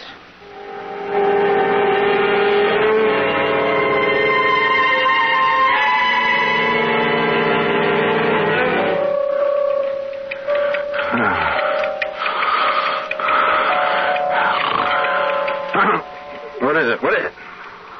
Jeez, I must have been dreaming. What time is it anyway? It's 3:30. I was going to stay awake and see what happens to... Oh, my God. My hair. My hair is back. It's back. I got to look in the mirror. Oh, jeez. It's true. It's true. My hair's all grown back. Only it's not my old hair. That can't be. It's white. It's dirty. It's greasy. It's the bums. That's what it is. I got the bums hair. He's got my whiskey. It really works. He's bald and I'm drunk. And I got hair. And I'm broke. That's the craziest thing I ever heard of, but it's true. I can swap what I got for anything. Anything at all. Only what have I got to sell? What can I give up to really get some real bread? Yeah, I know what it is. Jeez, I got the most important thing in the world. In the whole world. It ought to be worth a fortune to the right party. It ought to be worth $1 million.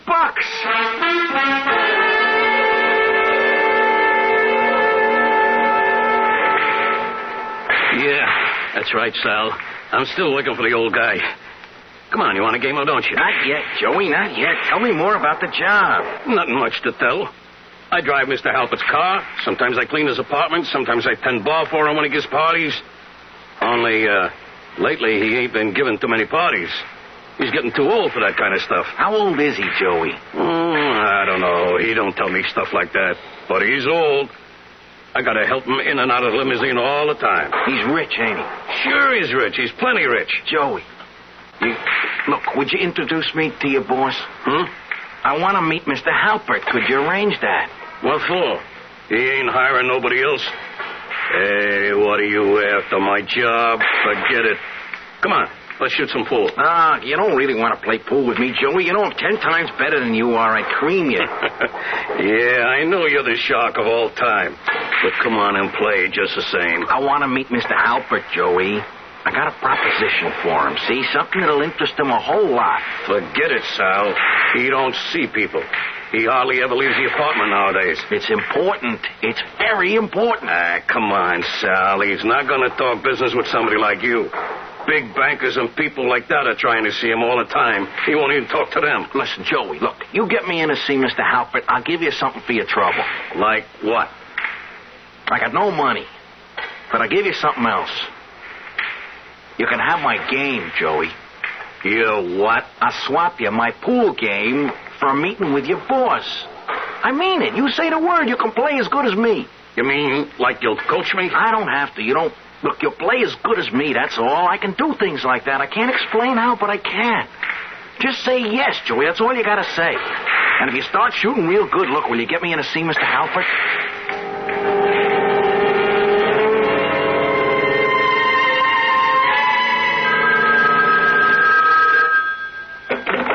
Hello? Sal?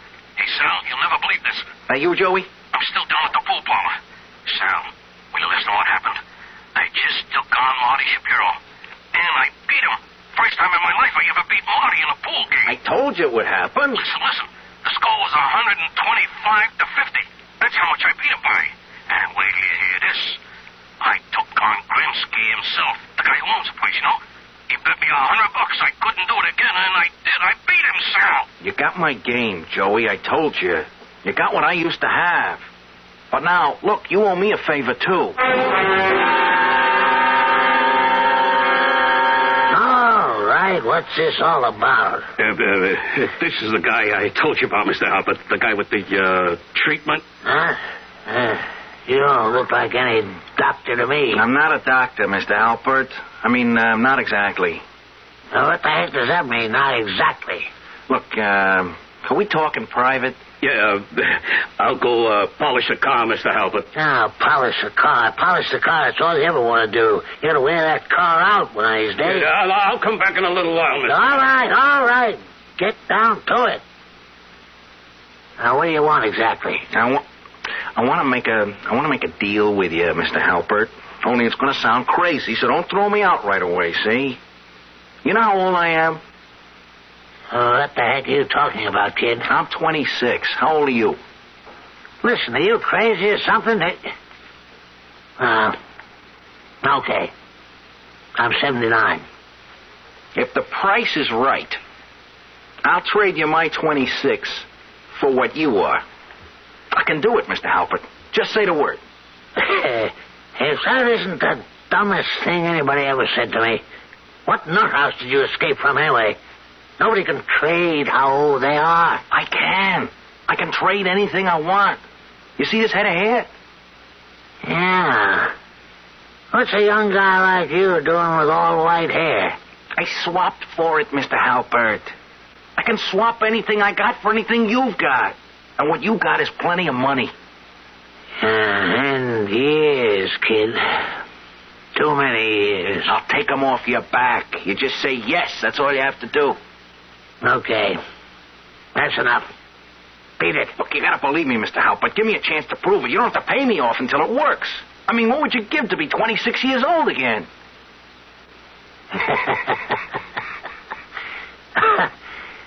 $1 million, kid. That's what I'd give. What kind of pills you peddling? Would you give me $1 million? Just like that? Just say yes, Mr. Halpert. The rest is easy. Only don't try double-crossing me, because once we make the swap, it's final. I get the $1 million, you get to be 26. Is that a deal? Yeah. Sure, kid. Sure. It's a deal.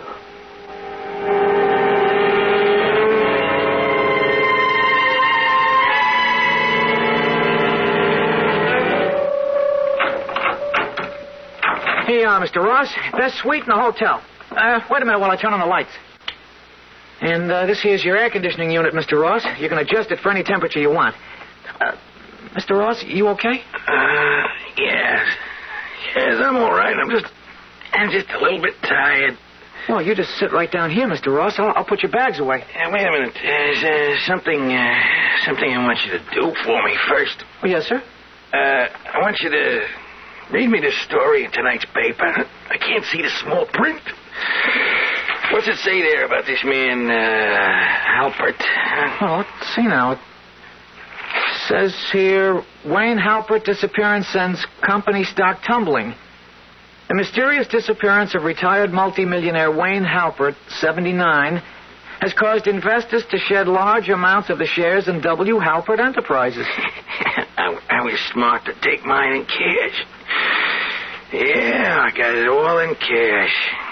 What was that, Mr. Ross? I know where he is, you know. He's on that yacht of his, sailing down the Mediterranean with all those pretty girls aboard. Look, Mr. Ross, maybe you better get to bed. Yeah, I'm very tired. You're a kind young man. What'd you say your name was? Albert, sir. Yes, Albert. You're a very kind young man. How old are you, Albert? 19, sir. You're 19, only 19, huh? Well, you got your whole life in front of you, haven't you, Albert? Oh, yes, sir, I guess so.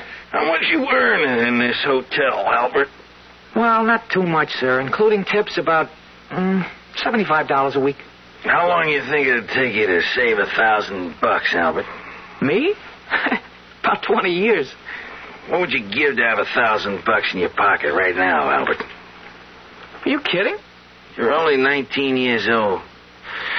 What if you were 20, huh? That bother you a lot? Of course not. 19, 20? What's the difference? It was just 1 year. That's all, Albert. 1 year. Could you make a deal like that? You swap 1 year for $1,000? Oh, boy, would I? It's good, Albert. That's good. Then I'm going to write you a check right now. Hey, you really mean it, Mr. Ross? That's right, Albert. Anytime you want to sell more years, you come see me, huh? You can tell your friends about it, too. I'm always good for ready cash.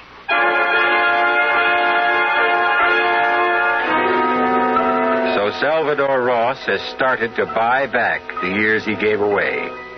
Tomorrow morning, he'll be 78 years old. He'll probably celebrate with an unbirthday party.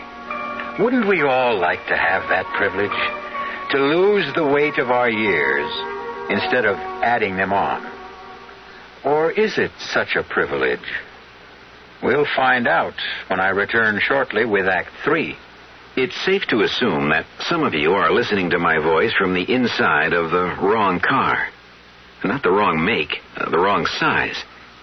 It's especially important these days that the cars we drive fit the way we use them. Now look around. If you've got more room than you've got passengers, maybe a smaller car would be better. If you've got wall-to-wall people, maybe the car is not big enough for the way you use it.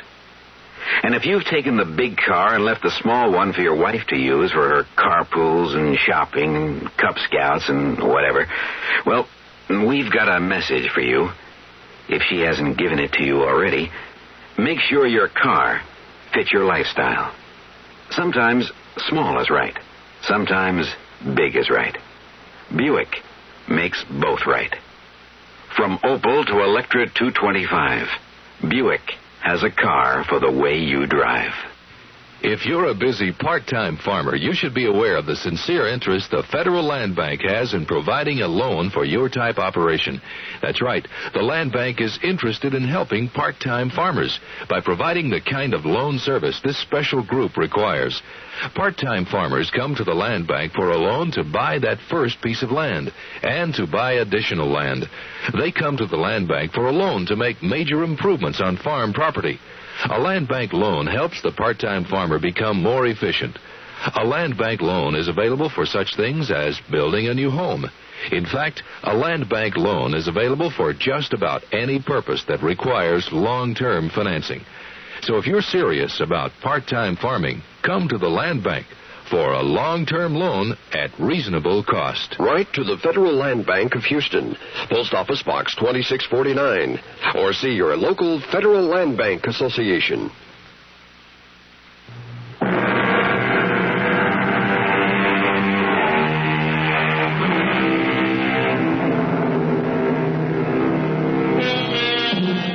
It's been almost 2 months since Salvador Ross moved into a luxurious suite in the city's most elegant hotel. And Mr. Ross has been a very busy man.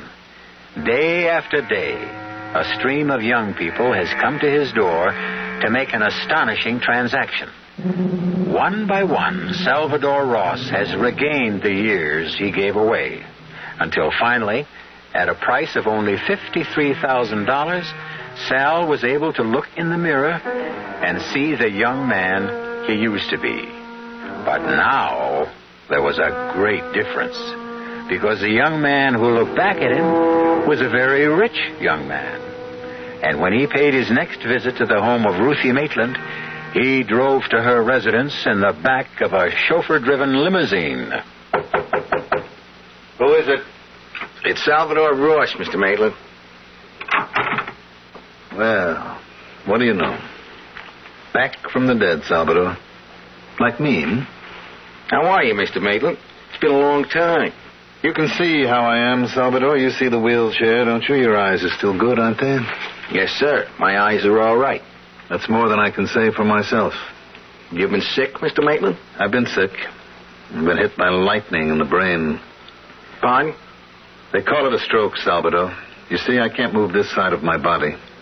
I'm really sorry, Mr. Maitland. Is Ruthie here? Yes, Ruthie is here. Poor Ruth is always here. Ruthie, come out. You've got company. Where's it, Pop? Come see for yourself. Mr. Maitland, I just want you to know that things are different with me since I saw you last. Things are a lot better. I'm glad for you, Salvador. You told me to go out and prove myself, and that's what I did. Sal. Hello, Ruthie. Sal. Oh, for heaven's sake, I haven't heard from you in months. Yeah, I know. I've been busy, you know. A lot of things have been happening to me. That's the way life is, Salvador. Things happen to people. Some good, some bad. Ruthie, you think you could come out with me for a little while, huh? Could I take you to dinner or something? Oh, I don't think so, Sal. My daughter doesn't like to leave me alone. She thinks she has to watch over me night and day. Oh, come on, please, Ruthie, just for a little while, huh? I gotta talk to you. I got a car downstairs. A car? Yeah, a car and a driver. So we could just go for a ride.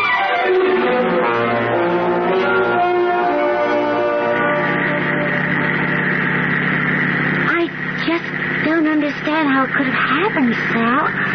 I mean, you had nothing just a few months ago. Now everything's so different. I just hit it big, Ruthie. I got lucky. You're not doing anything dishonest. No, I swear I'm not. I just, I come into some big money, that's all. An old man. He left me a lot of money. Someone I did a favor for. But it's all so incredible. And you look so different. Even your face looks different. It's your nose, Ruthie. That old broken nose of mine is gone. I swapped it for... had it fixed. I don't know what to say. I'm just overwhelmed. Well, say you see me again, Ruthie. That's all I want to hear. I mean, I know you turned me down when I asked you to marry me, but at least see me again, huh? Well, yeah, of course. Only it can't be too often. You saw my poor father. Yeah. It's too bad about what happened to him. He's so terribly ill, Sal. He needs me. Yeah, I need you too, Ruthie.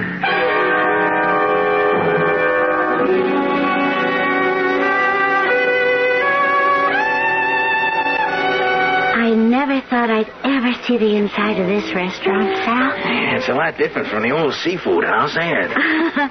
The most fabulous place I've ever been to in my life. Oh, there are lots of other places you can see, Ruthie. I mean, not just here. I mean, places in Europe and South America. Hey, you know where I'd like to go? Acapulco. Everybody talks about Acapulco. Gee, Sal, I'm sure dressed all wrong for this restaurant. Just look at the clothes the women are wearing. Now, you can have all the fancy clothes you want. And jewelry, Ruthie. You know how many times I want to buy you a real good piece of jewelry, but I could never afford it. Sal, this is like a dream. Look at this, Ruthie. What is it? Sal. You ever see a prettier diamond than that in your whole life, huh? Oh, it's incredible.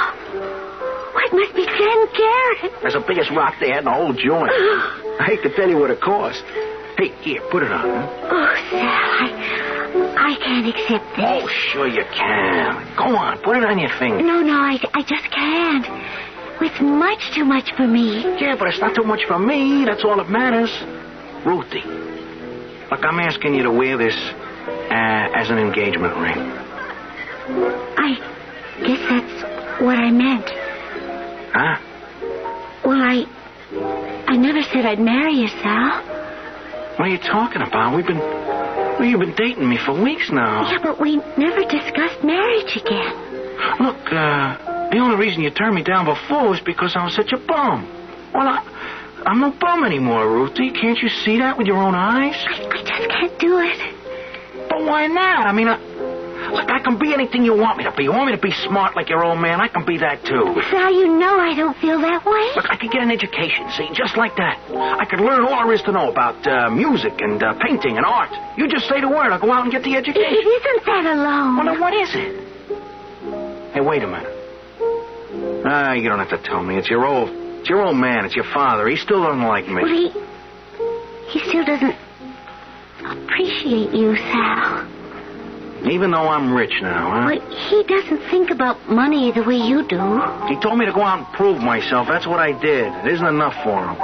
Please, let's not talk about it anymore tonight, huh? Well, we are going to talk about it. I mean, once and for all. I know your father means a lot to you, and you think he's the greatest man who ever lived. Well, I want to know why, see? I want to know what makes him so much better than me. Well, it's hard to explain. Well, try. Well, it's not just that my father is a smart or educated man. He has something more important. Yeah, something I don't have, right? Go on, tell me what it is. I don't know the word for it. Well, then make up a word. Well, he has heart. Compassion. I guess that's what I really mean, Sal. My father has compassion. Compassion? All my life. Ever since I can remember, he's had that quality. I don't think I could ever live without it around me, Sal. Can you understand that?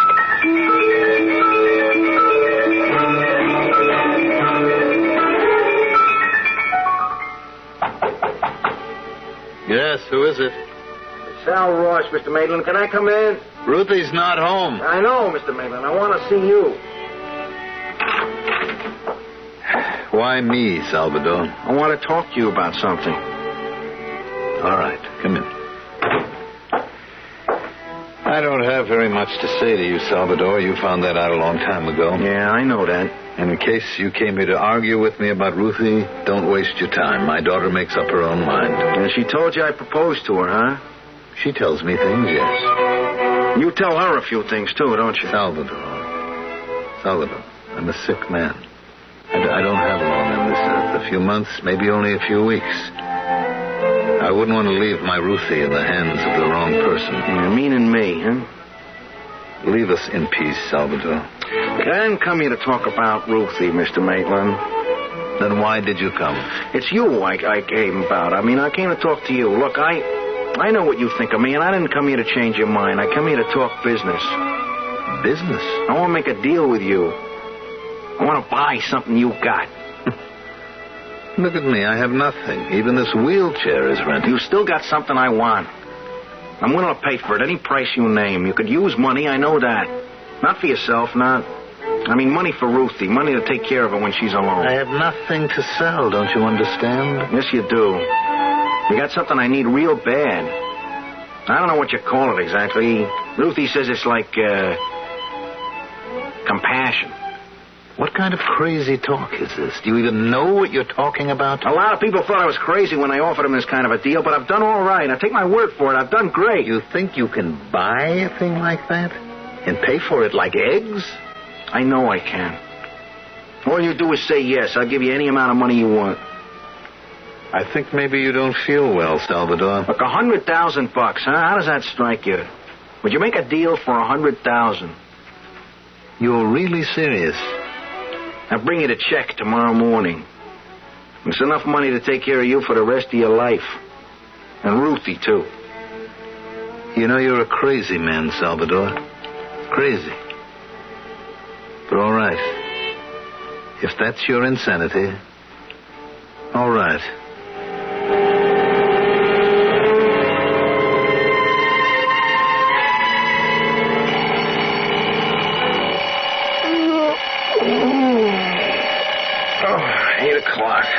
I set the alarm so early for might as well give up. This was a funny dream last night. I was crying about something. Funny. Crying in your sleep? Hey, look at that. I still got tears in my face. Jeez, I don't think I've cried since I was 6 years old. I feel so different today. What's the matter with me? I don't feel like myself. I feel like I want to go outside. I want to look at people. I want to talk to them. Hey, what a nutty thing. I want to be with people. Hey, what is this? Is this what Ruthie was talking about, that compassion stuff? Oh, what's so great about it? All I feel is sad. I feel like feel like crying. I feel like the whole world is on my shoulders. What's so great about feeling like that, huh? Ruthie. I gotta see Ruthie. I gotta tell her what happened to me. I gotta hold her in my arms. My sweet little Ruthie.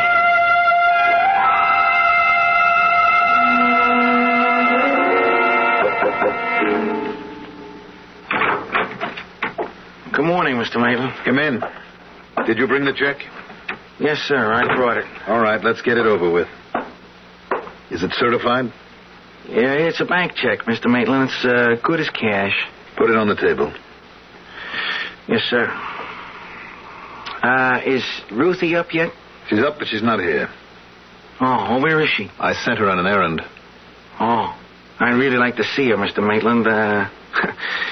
I guess what I really mean is I'd like her to see me, you know, and I'd like her to realize that I've changed. Mm-hmm. You've changed, have you? Yeah, she'll be able to tell, too, you know. It may take her a little while, but she's going to know. I see. And then she'll say yes to your marriage proposal, hmm? Well, I think she will, yeah. And I'll make her happy, Mr. Maitland. I swear I will. I'll do everything I can to make your daughter happy. You're still a bum, Salvador.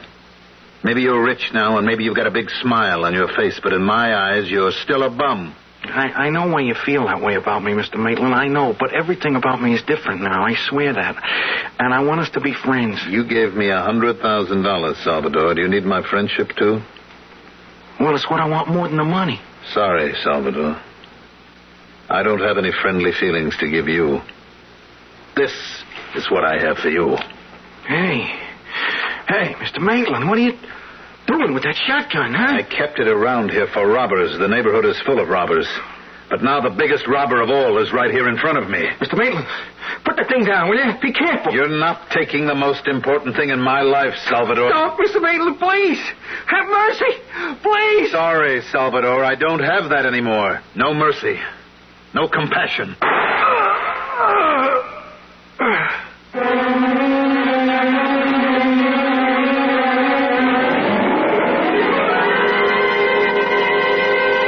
You have just heard the incredible rise and fall of Salvador Ross, a man who pulled himself up by his own bootstraps and who finally fell before the merciless blast of a loaded shotgun. All of which goes to prove that it isn't easy to strike the right bargains in life. Sometimes we make bargains with the devil without even realizing it. And sometimes we create our own devils, the way Salvador Ross did. I'll be back shortly. Great taste in the morning, Kellogg's has that wholesome taste to get you up and grinning. This is Jerry Coffer for Kellogg's Special K. We've been having some fun in our television and radio commercials by using a ball and chain to symbolize the slight overweight problem common to so many of us. We point out that being a few pounds overweight is just a little more difficult for you. Climbing stairs, just walking around, even sitting down can feel, well, like you're wearing a ball and chain. In case you missed the message, it's this. If you really want to get rid of that extra weight, you really have to work at it by exercising and with sensible meals like the Special K breakfast. A 1-ounce bowl of Special K, America's favorite high-protein cereal, 4 ounces of skim milk, tomato juice, and coffee. Less than 240 calories. Nutritious and, by the way, delicious. So why not begin each day with a Special K breakfast and then keep up the good work? Special K can't help you lose weight all by itself, but it really is a good start.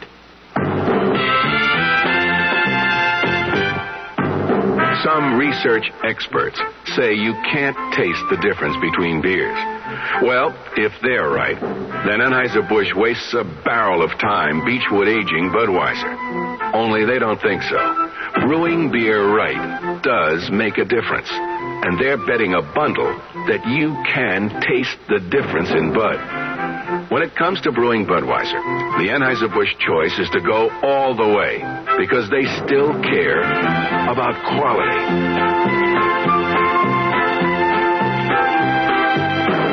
Look at it this way. If the Bud people have a choice between what some experts say and what beer drinkers say, well, you'd better believe they'll go with you beer drinkers every time. When you say Budweiser, you've said it all. Anheuser-Busch, St. Louis.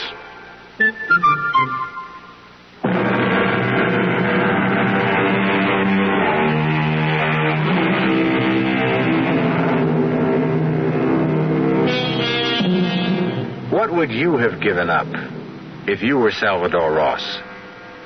Which one of your blessings would you trade for someone else's? It's an interesting speculation, and one which makes most people realize that they'd rather not trade at all. And speaking of swaps, thank you for swapping that television program for this one. We trust that you've seen pictures in your own mind that no television screen could ever match. Our cast included Tony Roberts, Mandel Kramer, Evie Juster, Robert Dryden, Gil Mack, and Jack Grimes. The entire production was under the direction of Hyman Brown. Radio Mystery Theater was sponsored in part by Contac, the 12-hour allergy capsule, Buick Motor Division, and Anheuser-Busch Incorporated, brewers of Budweiser. This is E.G. Marshall inviting you to return to our Mystery Theater for another adventure in the macabre. Until next time, pleasant dreams.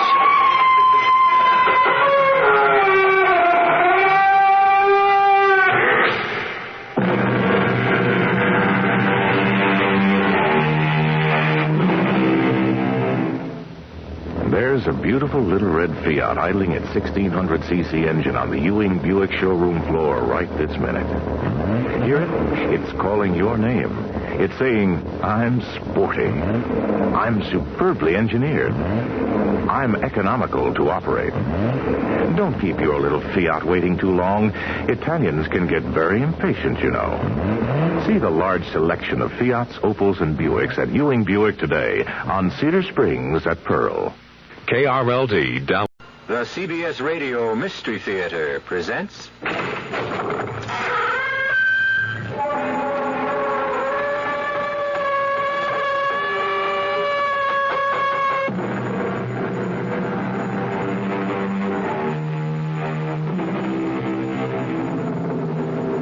Come in. Welcome. I'm E.G. Marshall. Welcome to our world of mystery and the macabre. How much do you know about rats? About as much as I did, I suppose, before I heard of the strange crimes at the Meriwether Research Institute. It all began with certain experiments on a strain of rat known in scientific circles as Rattus novicicus, and ended with death. Gray. What? The rat. Get the rat. Get out of that tent. And Unrun. whether Wayne told the truth about Atticus being able to slip the latch on the case. If he did, what happens to us? Gray. Don't think about it, Doris. Don't think about it.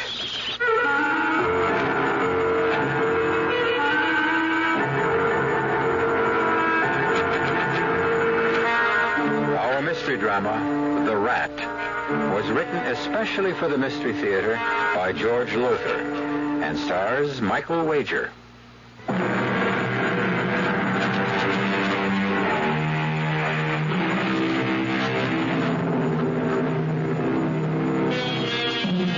Still there? Good. I admire your nerve. All right, then. Come along with me to the laboratory of Dr. Grayson Carter, behavioral scientist at the Meriwether Research Institute. As you see, in that cage there, which covers one wall of the laboratory, are about 150 rats. Big, too, aren't they? That handsome, dark-haired man in the white coat is Dr. Carter. And as you can hear, he's dictating a report. Report to Dr. Christopher Morton from Dr. Grayson Carter concerning experiment number 17 on Rattus novicicus. As you know, my entire theory is based on my conviction that of the 2,000 rat species in the world, the Muridae rat, especially the brown rat of Norway, Rattus novicicus, is the most intelligent. Although they originated in Asia Minor, they have spread throughout the world. As you know, my... Sorry, Gray, you're dictating. Oh, it's okay, darling. Come on in. I can't stay long. I'm going to the hospital to bring Wayne home. Oh, so soon. Quick recovery, I'd say. It wasn't really a bad attack this time. Oh? Doris, he couldn't move. He was absolutely paralyzed with pain. When his back goes out like that and the muscle spasms, he is helpless, yes, and sometimes it takes weeks, in fact, for him to recover, but sometimes only a few days. Doris, you are going to go through this. Tell him I want a divorce so I can marry you. Yes. But I'm sure he'll refuse. I want you for my wife. And I want the world to know it. If Wayne refuses to give you a divorce... Gray? Oh, it's Attila again. Attila? That big fellow there, the one bigger than the rest. Oh, good heavens, he is right. He's killing that other rat. Attila! Stop! Here. There. That'll calm him down. What is that stuff you threw into the cage? Blood feed? Blood feed? Kind of rough animal feed mixed with blood. Oh. The rats love it. I use it as a reward. When a rat learns to do something, perform some little task or trick, I reward him with a pan of food. Are they as intelligent as you thought? No, I'm not sure intelligence is the word. Cunning. Yeah, that's it. Resourceful. Cunning and resourceful. At this point in my experiments, I'm inclined to think that a rat can figure out a way to do anything. Well, within reason, of course. If there's something to be gained by it. I'm not sure I understand. Well, for example, you see that billiard ball in the cage? Yes. Attila has learned, and so have some of the others, but he's the smartest. He's learned to push that ball up that trough and then to maneuver it into that hole at the top. When it goes through the hole, it drops to the bottom of the tube and triggers the opening of that trapdoor. And what do you suppose is behind that trapdoor? Don't tell me. They're feet. You learn fast, too.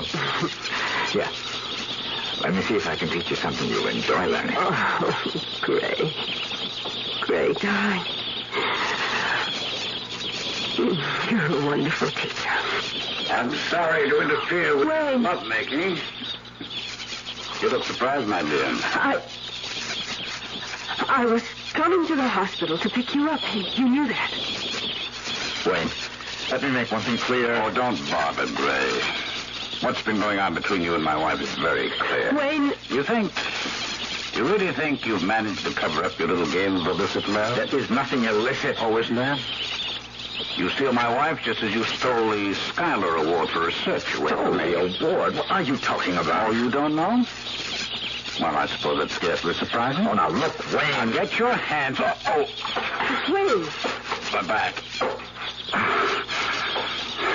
That's okay. Oh, just a sudden twinge, thanks to you, Gray. I'm sorry if I caused you any pain. I just want to tell you that... Oh, you'll tell me nothing. I'll tell you. You stole my wife. You stole the award. But there's something you're not going to steal because I've got the inside track. The directorship of this institute. Wayne, I have no interest in becoming director of this institute. Good. Because you won't get it. I will. I'm going to our apartment, Doris. I'll expect you there in 5 minutes. 5 minutes. Or else. What does he mean, or else? Nothing. He's just upset. He meant something. I want to know what. That bruise on your cheek a few weeks ago, you didn't get it from a fall. No. Well, that's dirty. Gray, please. You're going to leave me. Divorce or no divorce. We'll see, darling. We'll see.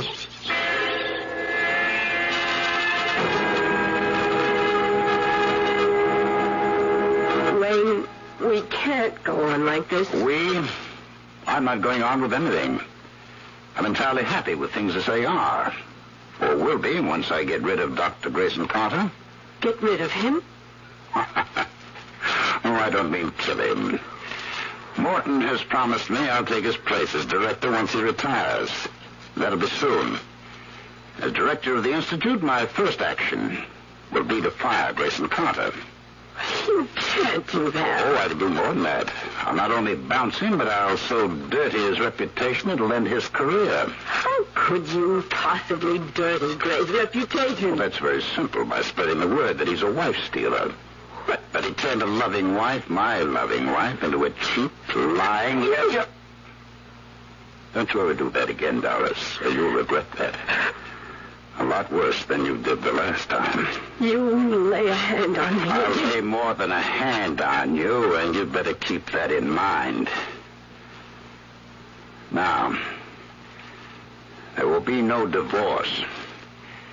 You don't love me? I couldn't care less. But you're not going to love anyone else either, and that means beginning now you're to stop seeing Grayson Carter. I will not stop seeing Gray. Oh, I think you will.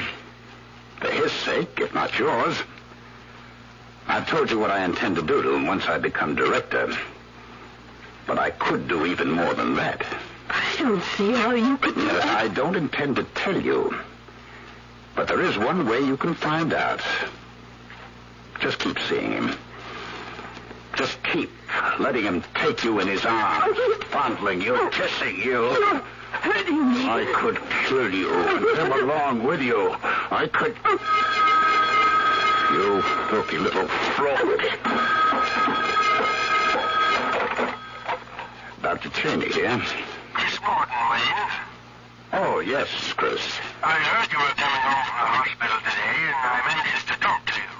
Would it be convenient to come right over to my office? Oh, it certainly would. I'll be there in 5 minutes. See you then.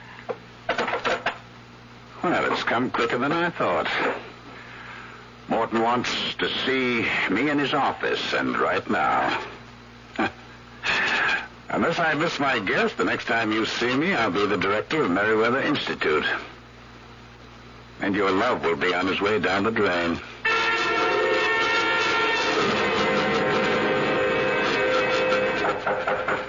Tom? Oh, good to see you, Wayne. Come in. Thank you, Chris. Sit down. How are you feeling? Oh, couldn't be better. Back okay? Oh, yes. A few days in traction always does the trick. Not always. There have been times when it took 2, sometimes 3 weeks. No, never that long. Well, now, what I wanted to see you about. I think I know. If anyone deserves promotion, you do. And we have talked about your becoming director. As I made clear to you, Chris, I'm your man. Yes, you are. Or to put it more accurately, you were. Were? I'm as sorry as I can be, but the board turned you down. Well, how could they? When you say you recommended, I was your first choice. That's true. Well, nobody carries more weight than you. The board does, I'm afraid. I'm also afraid that your record was against you. My back problem? Yes.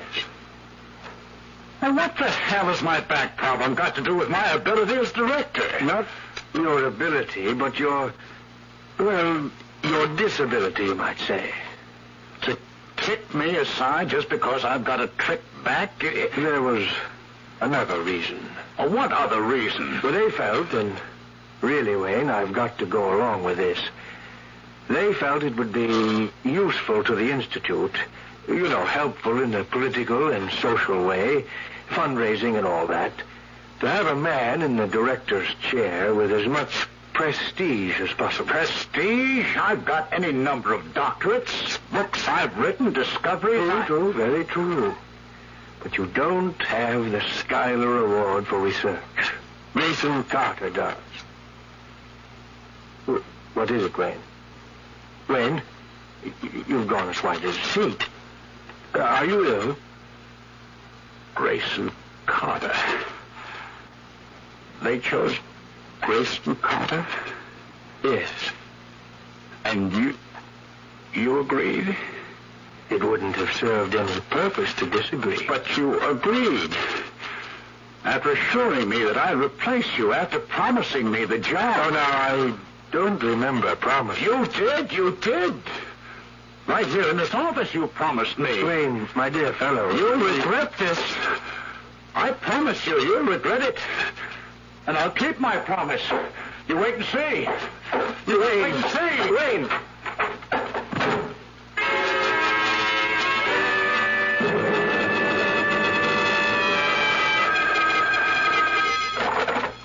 Morton? Oh, yes, Gray. Oh, no, gracious man, it's only 9 o'clock. But I have been lying here in my bedroom with the lights off. I've got a splitting headache. Rough day? Oh, I broke the news to Wayne this afternoon. He took it badly. Oh, I'm sorry. Well, he'll get over it. What can I do for you, Gray? Well, I was wondering if you'd listened to that last report of mine on Russ's Norvegicus. No, but I was just about to, actually. I got the tape recorder right here on my bedside table and was just about to turn it off. Oh, fine. I'm anxious to get your reaction. Could you call me when you finish? Of course. How long is the tape? 20 minutes, thereabouts. I'll call you back, Gray. Report to Dr. Christopher Morton from Dr. Grayson Carter on experiment number 17 for Russ's Norvegicus. Bruce, as you know, my entire theory is based on my conviction that the served rats. What in the world is that? Something in the room. Better turn on the light. Good Lord! It's a rat! The biggest I've ever... No!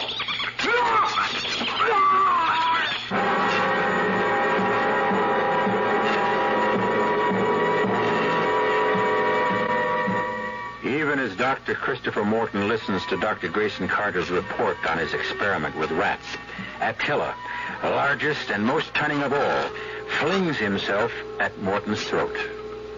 Trouble lies ahead, and stark terror. I'll be back shortly with Act 2.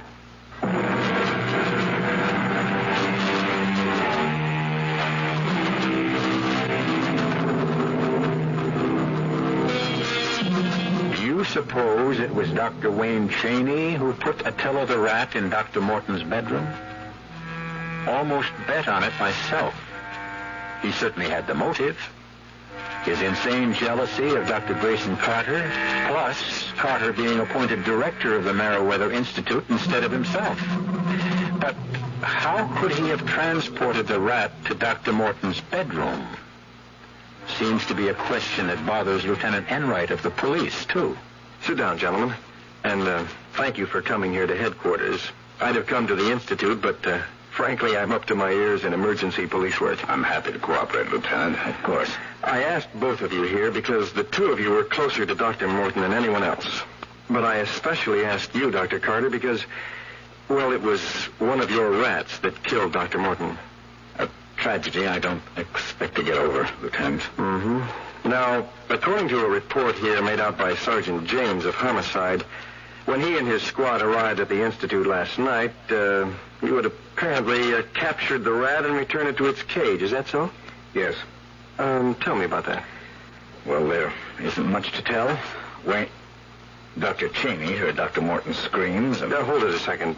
How did you hear the screams, Dr. Cheney? Were you in Dr. Morton's house? No. I happened to be passing it on my way to the Institute library. I want to tell you, or maybe you know, Morton lived alone except for a housekeeper, and she was out for the evening. Mm-hmm. I found that out later, of course. Well, anyhow, I was passing the house, heard the screams, rushed in, and up to his bedroom. Go on, please. And it's all so horrible. The rat, that monster of a rat, was on him, tearing at his throat. I can't go on, I'm sorry. What did you do? Well, the only thing I could do was phone me. I rushed over, of course, and captured Attila. How did you manage to do that? I've been working with these rats for months now, studying their behavioral patterns, their emotional reactions, and so on. My experiments have included rewards for certain actions I've taught them to perform. Actions? You mean tricks? Well, yes, you could call them tricks, I guess, but they're really experiments in rodentia IQ, the intelligence quotient of rats. Pretty smart, I understand, rats. I'm discovering I'm even smarter than I thought. Have you any idea how this Attila got into Dr. Morton's bedroom? Well, do you? Yes. He was put there. He couldn't have gotten there any other way. Mind explaining? My laboratory is in the Institute building, and the building is across the square from Dr. Morton's house.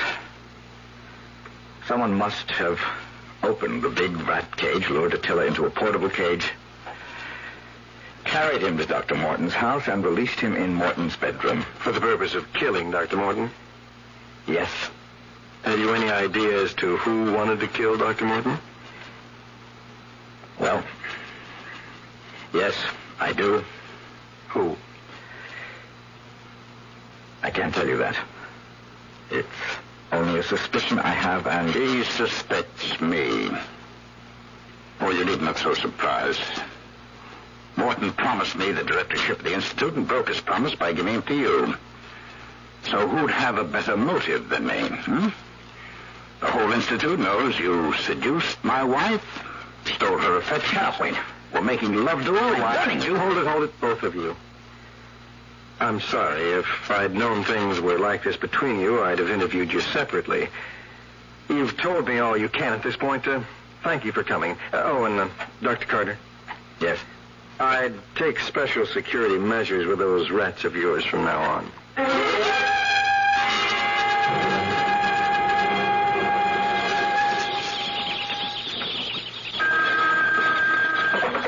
Dr. Carter. Oh, hello, Mr. Berkowitz. Okay.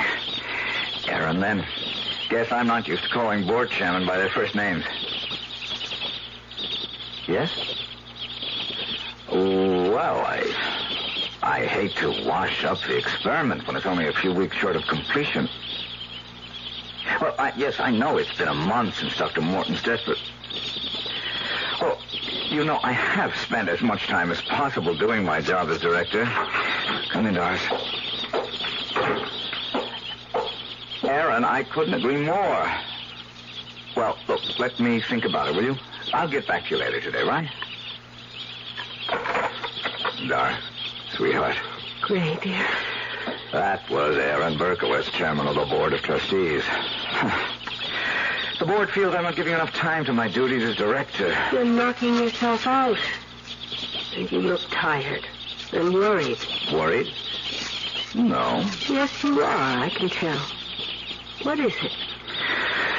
Well, to be honest, there's something going on here in the lab. Puzzles me. I don't understand it. What?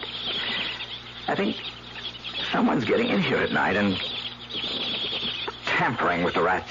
Tampering? Doing something. I don't know. The rats seem to be keyed up on edge. Especially Attila. Any rats give me the shakes, but Attila... How could anyone except you get in here? You had that special lock put on the door after Dr. Morton's death. I know, but... Someone could have a key made, I suppose. But why? Who would want to come in here? Secretly, I mean. For what reason? Wayne. Gray. I know you think he killed Dr. Morton. I am sure he did, Doris. Trouble is, I can't prove it. I can't prove he's the one who's prowling around in here when I'm gone either. But I'm pretty sure it is him. Oh, Gray, why don't you give up this whole thing? This whole experiment, these rats. Suppose they got out of that cage while you were here. 150. Oh, hey, darling, cool it. 150 rats aren't getting out of any cage. Not while I'm here. One of them did. Attila did. He did not get out. He was taken out. Look here, let me show you why it's impossible. Gray, please, I want you to stop worrying. Now, see this bolt? Yes. Well, it's on the outside of the cage. The only way to open this door is for someone to slide the bolt back, like so. Well, couldn't the rat... You say they're so clever. A rat reach through the bars and slide the bolt. Well, I guess so. Well? But he'd have to be taught to do it, just the way I've taught them to do other things. Honey, I am not teaching a rat how to slide the bolt back. Well, I'll be glad when this whole experiment is over and done with and you're safe behind your desk in the director's office. Oh, stop worrying, Doris. About the rats, anyway. We've got other things to worry about. You ask Wayne for a divorce again? Yes. He just laughed at me. I guess I'm just going to have this out with him. But there's nothing you can do. He is my husband. He's got to give you a divorce. He won't. No, he won't. Is he at home now? Yes, at least he was when I left. Why? Come on. We'll see him together. Wait a minute. I am not waiting another second. This thing has dragged on long enough.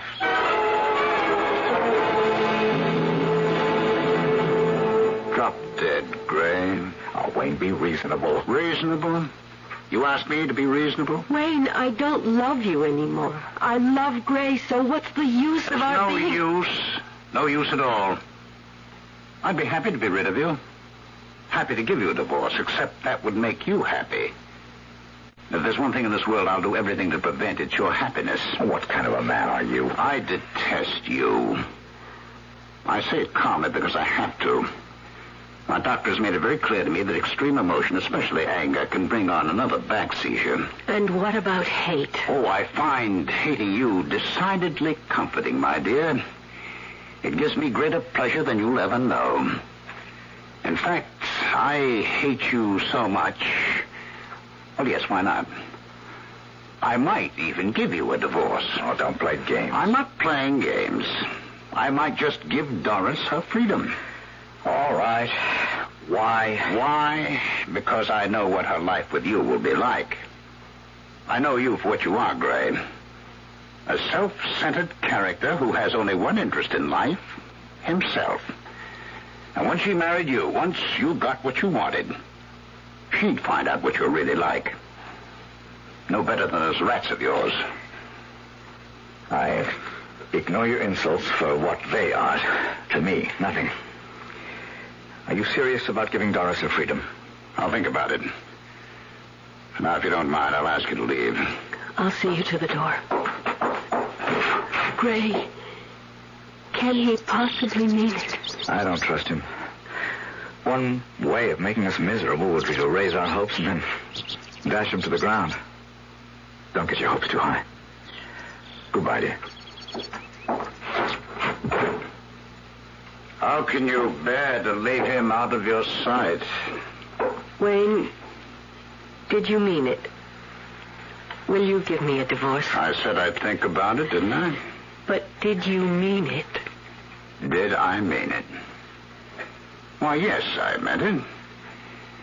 It is possible that were I to give you your freedom to marry him, you'd come to loathe each other in very little time. I'd take my chances. Of course, because you're in love. So madly in love. But now another thought strikes me. And it's a thought I don't relish at all. What thought? Wayne, what thought? The thought that you might be right and I wrong. That if you married Gray, you might spend the rest of your life deliriously happy. I couldn't have that. Could I? Wayne, are you all right? Wayne. I'm thinking. You asked me if I would think it over, and that's what I'm doing, thinking it over. Oh. I'm not only thinking it over, I've come to a decision. And what is your decision? No. What do you want? Your death. My death. Wayne, what are you saying? You didn't see Dr. Morton when that rat Attila was finished with him. Oh, no. You didn't see the throat. Stop it. And all done by one rat. Think what 2 rats could do. Or 10. Or 150. What are you saying?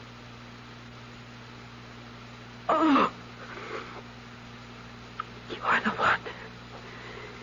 You've been in Gray's lab at night. Yes. Yes. Yes, of course. What were you doing there? Well, what do you do with rats?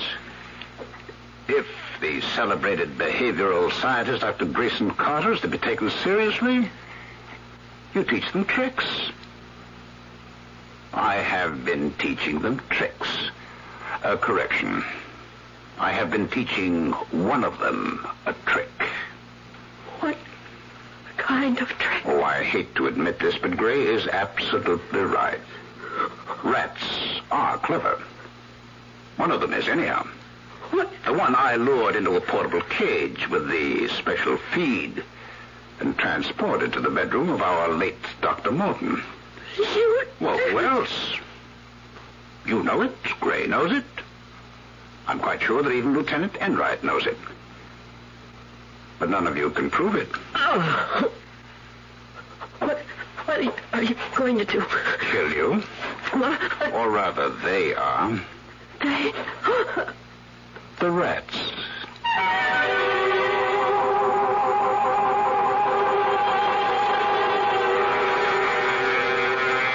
Clearly, the warped and twisted brain of Dr. Wayne Cheney has devised a horrible death for his estranged wife, Doris. In a few moments, we'll learn how he plans to use those rats. I'll be back shortly with Act 3.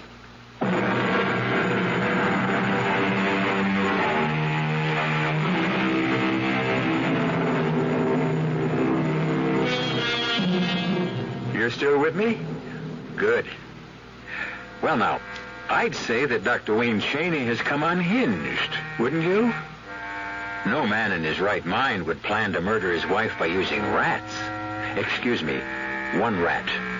Attila.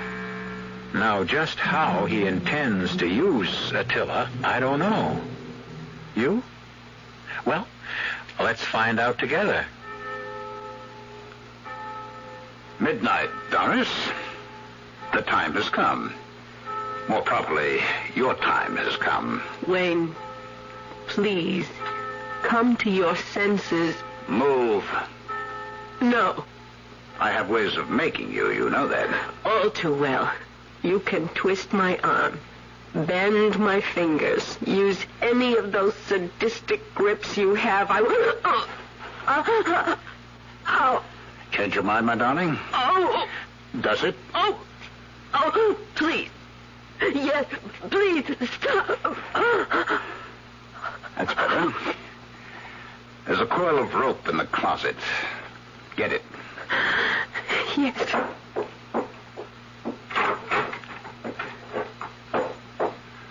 Very good. Bring it along. I warn you, if you try anything on your way to the laboratory, I'll make you wish for death.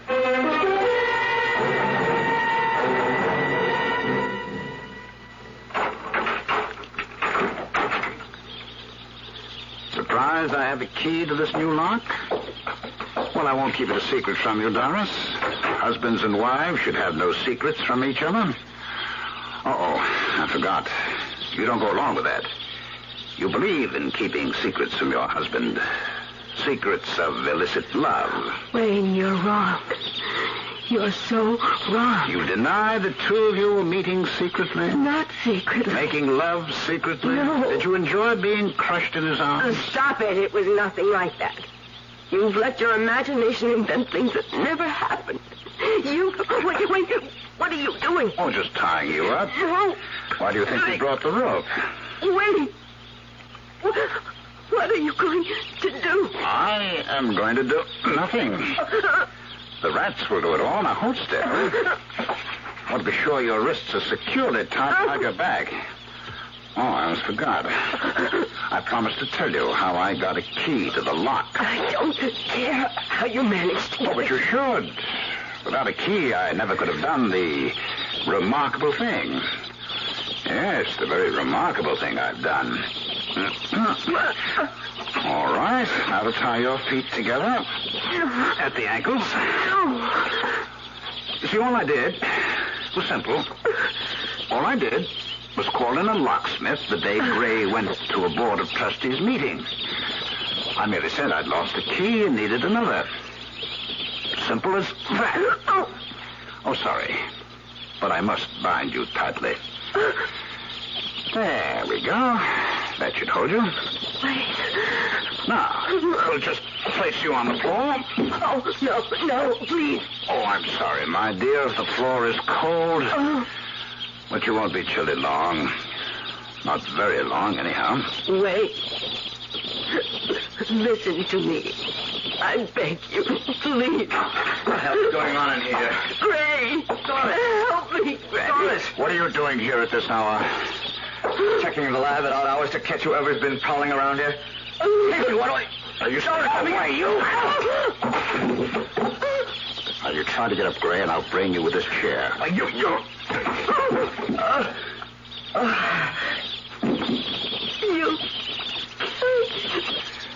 I hope not. You killed him. I don't want to be done out of the pleasure. No. He's not dead. He's breathing. Got to get him tied up, too, before he comes around.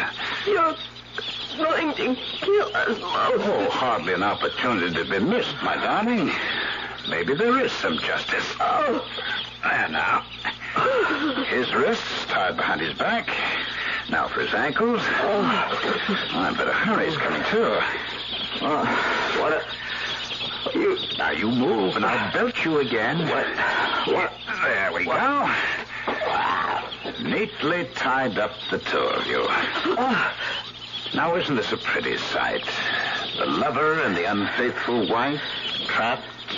Horace, he's out of his mind. He brought me here to kill me. He intends to have the rats killed. You are crazy. There's no sense trying to free yourself. You're tied securely, and so is my unfaithful wife.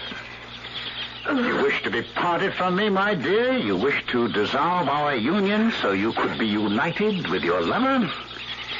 You shall be united. In death. Beginning now. Something I learned from you. Doctor, your experiments gave me the weapons with which to kill you both. You claimed that rats are animals of superior intelligence, and to prove it, and you did prove it, you experimented with these monsters in the cage for months, true? Go on. Well, you proved that rats do think. You proved that a rat can be taught, within reason, to figure out a problem for himself, if it resulted in a reward. I know all that. Go on. Oh? Are you in a hurry to die? I'm sorry, that doesn't fit into my plan. Oh, no. I'm going to make you suffer. You're going to be torn apart by rats. Those rats. All of them. Gray. Oh, Gray. Wayne, you seem to have forgotten something, Wayne. Oh, have I? Let those rats out of the cage, and they'll attack you, too. Now, why didn't I think of that? Wouldn't I have said to myself, Wayne, the moment you slip the bolt on that door and the rats come pouring out, they'll attack you, too. But I did think of it. Would you believe it? I solved the problem. No. Give credit where credit is due. You solved it, Ray. You proved what remarkable things a rat can do if spurred to do them for a reward. Clever. Very clever. Rats. Especially your friends. And mine. Attila. You've been breaking into the lab secretly to conduct an experiment of my own. And following your methods, Gray, I succeeded in teaching Attila to perform a little trick. On command. What little trick? I taught him to slide back the bolt and open the door of the cage. Easy, darling. You're not making sense, Wayne. You don't believe Attila can do it? He's smart enough to be taught to do it, but you couldn't have taught him because once he'd learned he could open the cage anytime he wanted to. No. You're forgetting your own theory. A rat performs only for a reward. Always there must be that reward. Attila will slide the bolt back only after it has been smeared with feed. And I give him the command. Shall I demonstrate? Wait, don't do this. Listen, let us go. I promise you. Wait, I promise you. Promise what? Anything. Anything you want. Anything. Wait. I want your death. And his. And I want it to be so terrifying that you'll die 1,000 deaths before the final one. A blood feed. Wayne, let Doris go. Kill me, but let her go. First, I smear this feed on the bolt of the door. What do you see? You see, Gray? Your friend Attila knows what it's all about. You see how he runs back and forth, pawing at the door? But he won't touch that bolt. Oh, no, not till I give the command. Ray, I can't stand this. I can't stand Now, ladies and gentlemen, may I draw your attention to that large sack of feed there on the shelf. You know what I'm going to do with that? Do you? I'm going to get that wing and pour the feed it contains. Over you. Over both of you. The sack's heavy. You may be interested to know that once I give the command to open the bolt, it takes Attila about 5 minutes to get it open, and that thing. My back. My back. Great. He's had one of his seizures. He's brought on the floor. Through the sack. The feed is all over him. I can't move. I'm paralyzed. I can't move. Oh, thank the Lord, he didn't give Attila the command. He did. The food did. What? I didn't give any command. Why is it? Attila pointing at the bolt. Why is he trying to slide it back? No. I didn't give a command. I couldn't have. What was the command, Wayne? What was it? Something as simple as open the bowl? You fool! You fool! You said it! You said it! Once I give the command to open the bolt, you said it'll take it till about 5 minutes to get it open. Oh, Lord. Oh, I did say it. I did. Here, help me. Oh, help me. Help me. How can we? We can't even help ourselves. Doris, can you roll over on your side? On my side. I'll try to maneuver it with back. Maybe I can move my fingers enough to open them. Not at your wrist. Can you do it? You have to try. We've got to. The rats! Listen to them! Listen to them! Great. They know what's happening! They'll come for me! For me! I'm covered with feed! They'll tear me to bits! Doris, please keep your hands still while I Not sliding that bubble. And the rats, they'll fall at the front of the gate near the door. They can't wait to get out. To get at us. Another miss. Help me! Help me! Doris, try to move your hand. Can you? No! I hope to then. Great! You! It's too late. It's too late. The cage is over.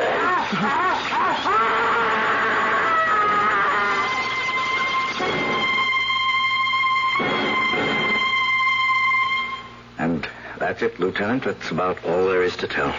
I'm amazed you got out at all. The rats, every one of them went for the feed Wayne was covered with. And, of course, Wayne. If only we could have done something to save him. What could you have done? If you'd wasted any time once you got untied, you'd never made it out of there alive. That is for sure. Well, it's over now. I'm not a vengeful man, but I must say your husband got what he deserved. He used a rat to murder Dr. Morton and was murdered himself in the same way. Oh, one thing, Dr. Carter. Yes? I hope you're finished with your experiments. I am. No time for experiments now. I'm going to be much too busy as director of the Institute and... And what? And as your husband, sweetheart.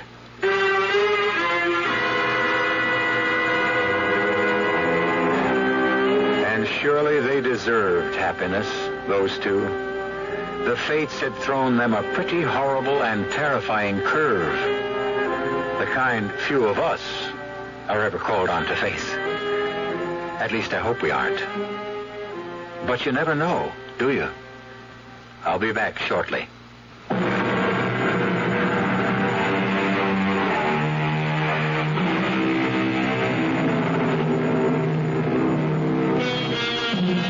You'll be glad to know that Doris and Gray are happily married now, and the parents of twins. Doris is kept very busy being a mother, and Gray has his hands full as director of the Institute. He keeps hoping he'll find time one of these days to continue with some research. But rest assured, it won't be with rats. Our cast included Michael Wager, Joan Loring, Ralph Bell, and Bob Caliban. The entire production was under the direction of Hyman Brown.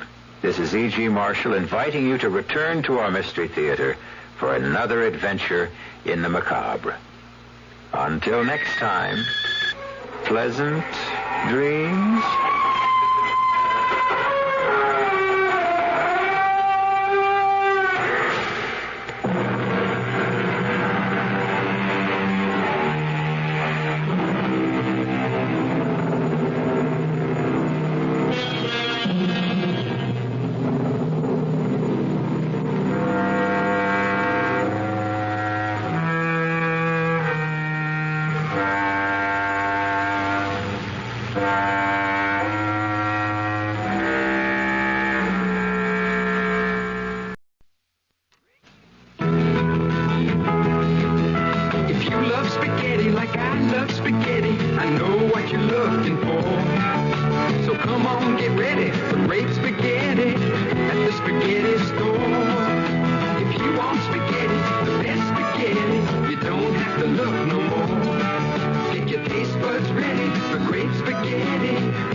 Change the name of the spaghetti store. But the spaghetti store serves 6 different kinds of spaghetti dinners from $2.10 to $2.85. They should change the name to the spaghetti and ravioli and lasagna and steak and hamburger and sausage and sandwich store. They have all those things? And more.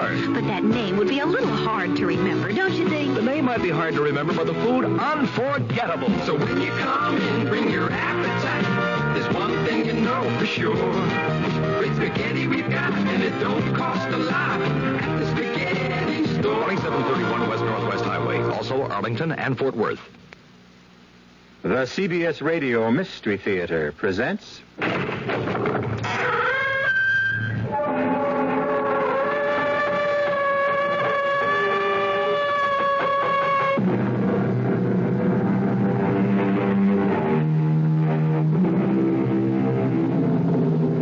Come in. Welcome. I'm E.G. Marshall. Welcome to the world of terrifying imagination. Once upon a time, there was a poor and common man named Matthew Mall, who owned a couple of acres that were desired by a rich and titled man named Colonel Pinion, who wished to build a house on the property. Since the colonel could not acquire the land by lawful means, he took others. The year was 1650, and he connived to have Matthew Mall declared a wizard, condemned to die on the scaffold, which is where our story begins. Quiet!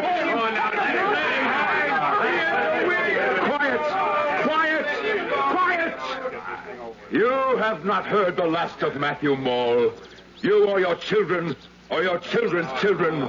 In particular, you, Colonel Pinion, and all the family who follows you. Look at him, everyone, as a dying man makes a promise. Colonel Pinion, God will give you and yours blood to drink.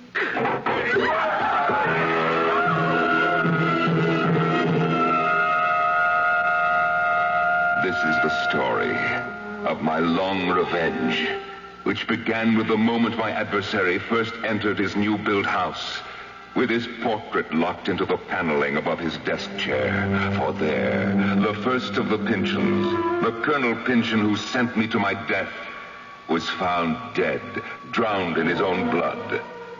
The doctors called it apoplexy, but we know better. Death brought him blood to drink, the first of much, for his house was doomed.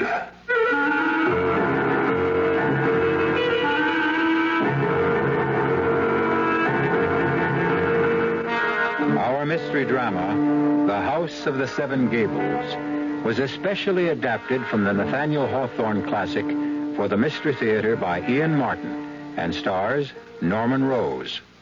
It is sponsored in part by Sign-Off, the Sinus Medicines, and Anheuser-Busch Incorporated, brewers of Budweiser. I'll be back shortly with Act One. Buick introduces a new concept for you to consider in light of all the concern about miles per gallon. Range. Range is what you get when you multiply the mileage your car gets per gallon by the number of gallons your car's gas tank holds. Range is one of the things that help make Buick Apollo such a special small car. It comes from coupling the Apollo's economical 6-cylinder engine with a standard 21-gallon gas tank. It holds a lot, but it doesn't use a lot. Look into the Apollo. It's the Buick of small cars. Hello, this is Goldilocks. It seems like only yesterday that I was a little girl tasting porridge. You know, this one's too hot. This one's too cold. And now I conduct taste tests on diet drinks. And there's one I must tell you about. Sugar-free Diet 7-Up. It has a fresh, natural, delicious taste. It drives my taste-o-meter crazy. Sugar-free Diet 7-Up. This one's just right. George Washington? Yes. What is your favorite American food? La Choy Oriental Vegetables. La Choy? The father of our Oriental vegetables. Oriental vegetables? Bean sprouts, water chestnuts, chop suey vegetables, delicious. What do you do with You them? toss them. Across the Potomac? In a salad. Oh, yes. Or mix La Choy Oriental vegetables right in with ground beef when you make burgers. That's my favorite. A meal fit for a king. Oh, I didn't mean a king. I meant what do you call it? What I am. You know, not a prime minister, not a... La Choy makes Chinese food. Swing American. You stand alone and wait. She's 20 minutes late. She'll find a smile will go a long, long way. Smiles go a long, long way with Kodak's Pocket Smile Saver Kit. You get a Pocket Instamatic camera, color film, Magic Cube, extender, and more for less than $30. All at your photo dealers for a limited time only. A smile stays lit with our Smile Saver Kit. You'll see a smile will go a long, long way. From Kodak.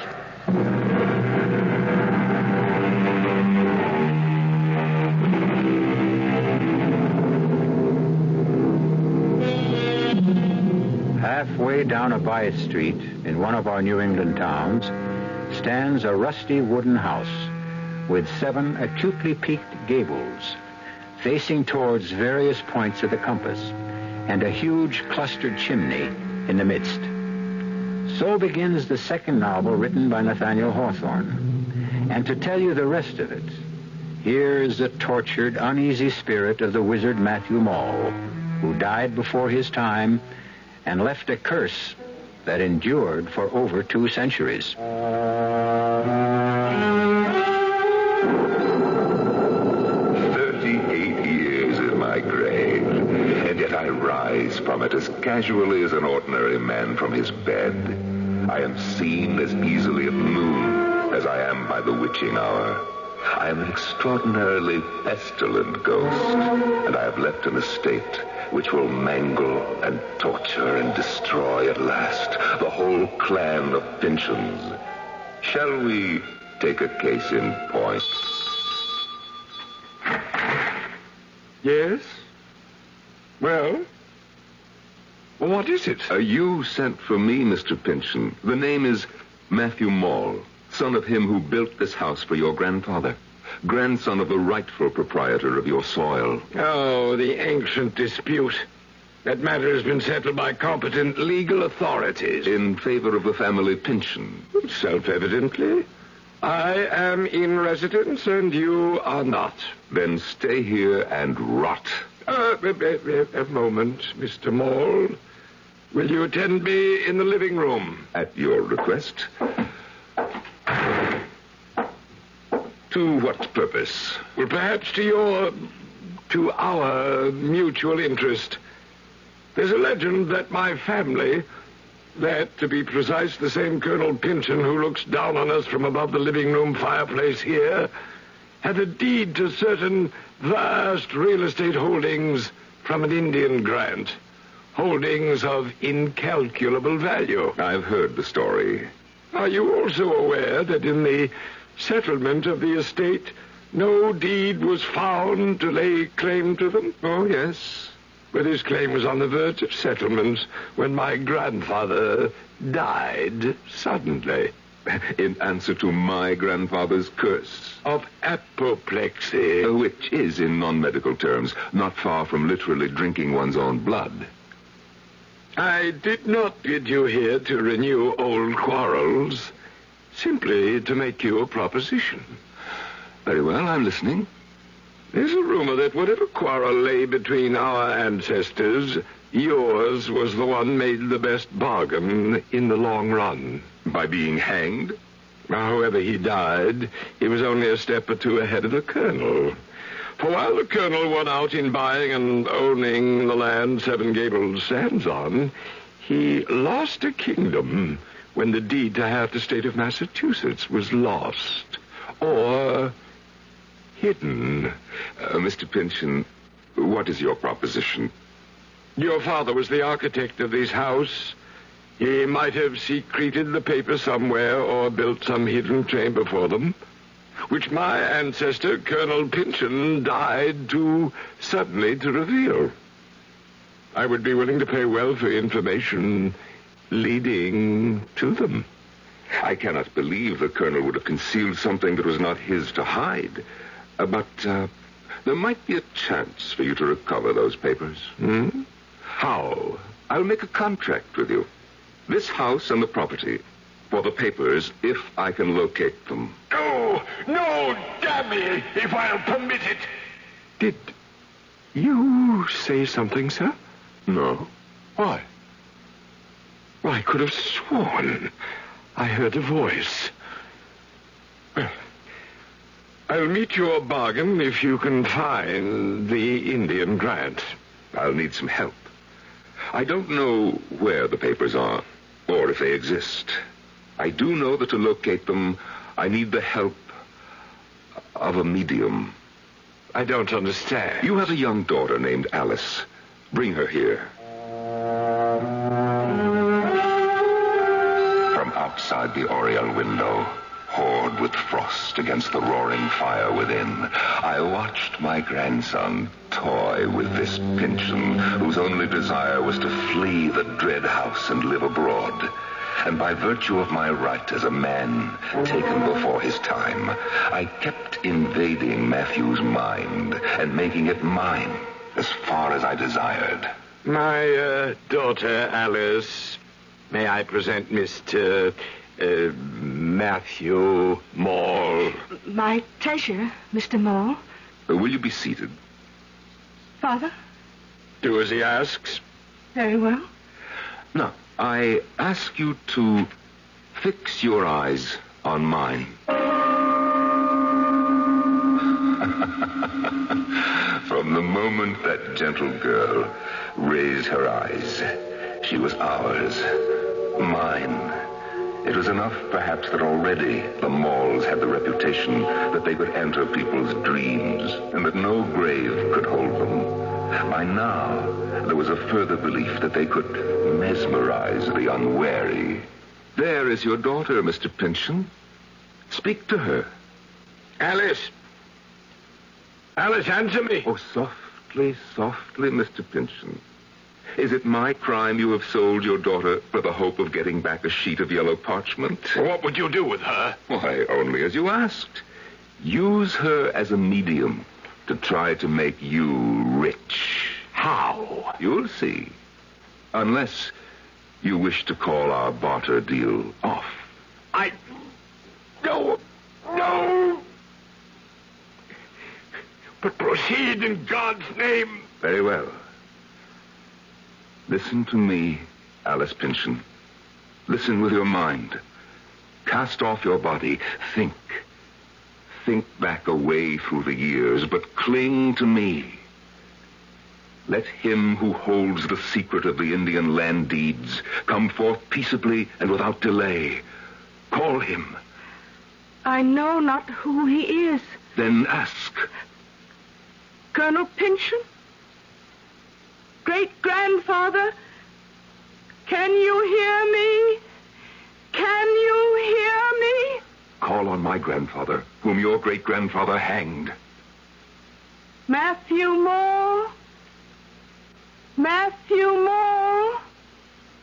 Are you there? Speak. I hear you in the grave, Miss Pynchon.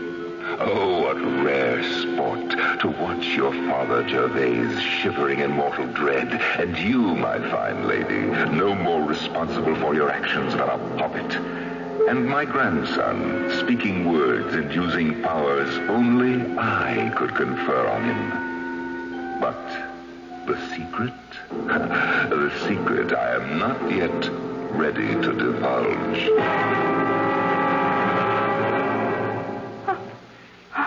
Enough! Enough! Would you kill the child? Bring her to. Without your answer? Have you not found it? Only this.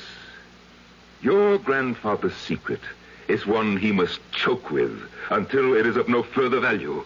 So, keep the House of Seven Gables.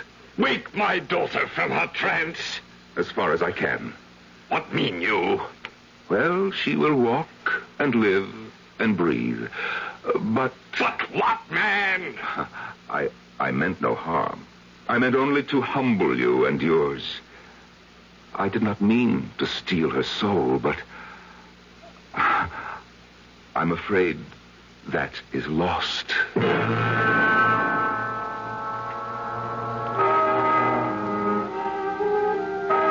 The years rolled by, and generation by generation, I took my toll on the Pynchon brood. The once proud family dwindled and thinned out. I have had little need to move my rusty bones or decaying flesh, since they have wrought their own destruction, save till now. But in this century, I must arise again. Cousin Hepzibah. Geoffrey Pynchon, what brings you to Seven Gables? Why, I take it since you have opened a 1-cent store, it is open to any member of the public? Not to you. Never to you. Judge. Judge not, that ye shall be judged. Well, surely after all these years, and in respect of what I've just arranged for Clifford... You are not welcome in this house. Not even in a public shop, Hepzibah Pynchon. The shop is a necessity, now more than ever. Because of Clifford's return? Or surely you know if you're in need you can call on me? Or bring your brother and yourself to live on my estate? Oh, you know I will take no charity from you, now or ever. How dare you offer it after what you've done to Clifford? I? Yes, you hate him. For what reason, I know not. But hate him you do. You do me wrong, sweet cousin. But I am a forbearing man. I bear what crosses God sends me to bear. I will not trouble you more now, but wait for Clifford's return.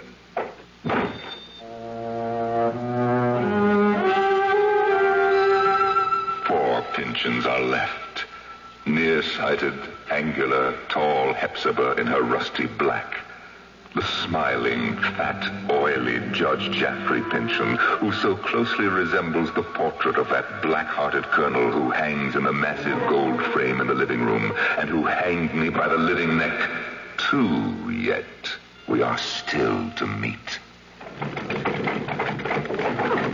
Bless my soul, the omnibus. And stopping before my shop door. It can't be Clifford yet. No. Then who is it? Cousin Hepzibah. Cousin Hepzibah. Oh, don't you know me? Cousin? Oh, no Pynchon ever looked as lovely as you, child. Cousin Hepzibah, you flatter me, but you can't deny it. I am your country cousin. And my mother sends you her love and regards and hopes my visit to you will not put you out. Your visit? You you intend to stay. Didn't you get my mother's letter? No. I don't understand about the letter. Oh, it doesn't matter now. You're here. But, child, I don't see how you can stay. Oh, I don't expect to be a guest. I mean to earn my bread. I can find plenty to do, cousin. The garden and flowers and the chickens will keep me out in the open air, and I can't help in the shop. Please let me stay. Well, you can stay at least the night. But in any case, the decision whether or not you remain at the House of Seven Gables is not up to me.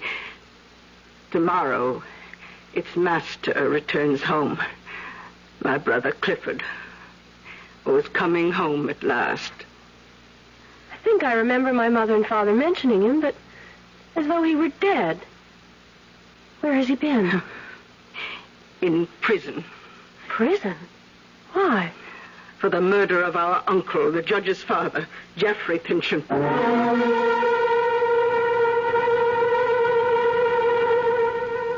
One other young and unsuspecting girl, Alice Pynchon, came to grief under the shadowed gables of this brooding old house. Is another to share the same fate? We'll find out when I return shortly with Act 2. And now another story of the ball and chain as Kellogg's Special K presents Veronica and Jack. Oh, Jeffrey, isn't this romantic? Out in a quiet lake at night with you rowing the boat. Yes, Veronica, it's really neat. Jeffrey, what was that? Frogs. Frogs that go bonk? They're pretty weird frogs. Oh, Jeffrey, you're such a card. You have a ball and chain, like the ones they use in those Special K commercials. Yes, Veronica. It symbolizes my few pounds of extra weight. But I'm going to get rid of it. How? By exercising. You know, like rowing this boat and eating smart at every meal, starting with a Special K breakfast. You mean a 1 ounce bowl of high-protein Special K, 4 ounces of skim milk, orange juice, and coffee? Precisely. It's less than 240 calories, and it tastes delicious. It'll help me get rid of this ball and chain. I'll help too, Jeff. After all, we're all in the same boat. You have a ball and chain, too. Your happy ending could begin with the Special K breakfast from Kellogg's. The 74 Indy 500 is now history, and to no one's surprise, the winner was equipped with custom Monroe Racing shock absorbers. Naturally, because every single car in the race had custom Monroe Racing shocks. That makes Monroe's win record 21 of the last 22 Indy 500s. That's quite a performance, the kind you'd expect from Monroe. We're the #1 maker of replacement shock absorbers for your car, and we're the #1 choice on the track. At Monroe, we can't lose, and neither can you. Just when you need it more than ever, you can find it more places than ever. That's Quaker State Motor Oil. Why do you need it more? Because if you're using your car less, that engine just isn't getting the exercise it needs. But Quaker State's quality protection is tailor-made to handle deposits that build up in an underworked engine. Now that you need it more, it's available more places. Nice to know. Quaker State your car to keep it running young.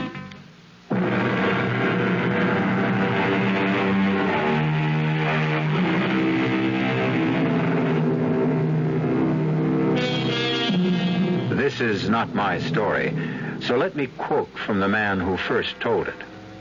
The mysterious Clifford is about to return, and here is how he is foreshadowed in conversation between Miss Hepzibah Pynchon and the newly arrived Phoebe. 31 years ago, my uncle, master of this house, was found dead beneath the portrait of our ancestor, Colonel Pynchon. Death was accountable, the authorities decided, to a blow on the head. Since the desk in his private papers had been rifled, it was suspected that it was robbery and accidental murder committed to avoid discovery. By Cousin Clifford? Oh, I shall never believe that. Oh, you will see for yourself when he returns how gentle, sweet, unworldly. Oh, Clifford could never have been guilty. I'm sure from that kindly face you showed me in the miniature he was wrongly judged. No question of that. Just as I am sure that Cousin Jaffrey, why I cannot understand, was the one most instrumental in sending him there. How could that be? It was he who discovered Clifford by the rifle desk, our uncle lying on the... Oh, hush. Dear Cousin Hepzibah, think of the present and not on the past. Soon Cousin Clifford will be home again. But surely it grows very late if he is coming today. Oh, well, you'd best off to bed. Perhaps I should greet him alone.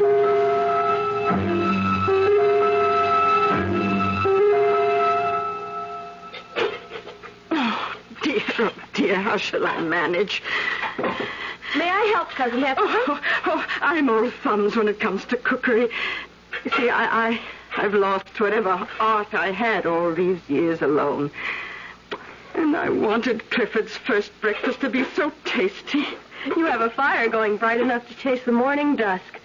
Since the oven is hot, would you like me to bake an Indian cake? Oh, it was Clifford's favorite all those years ago. Well, then bake it I shall. What else can I do? Oh, the coffee. Real mocha, if you would grind it. We'll make a breakfast fit for a king. A tired, sad king, worn out by exile. Is he not well? You shall see for yourself soon enough, dear Phoebe. Oh, hush, he's coming. Oh, let him see you first, Phoebe. He likes bright faces, and mine is old, set in a scowl. Clifford, dear, let me help you. The weakness is locked inside, Hepzibah. Nothing you or anyone can help. But we are not alone. No, he is Phoebe. Phoebe, Arthur's only child.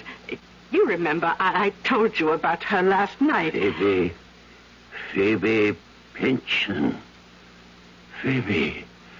Arthur's child. Yes, I forget. You are welcome. Thank you, Cousin Clifford. Oh, come sit here. Take this chair. Is this you, Hepzibah? How changed. How changed. And are you angry with me? Oh, why should I be angry? And why do you bend your brows so? Oh, Clifford, there is nothing but love here. If I scowl, it is only habit that has gone before. Cousin Hepzibah is only worried and concerned that you should be happy. Then why do we keep that odious picture on the wall? Why can't we... What is that sound? Why, that is...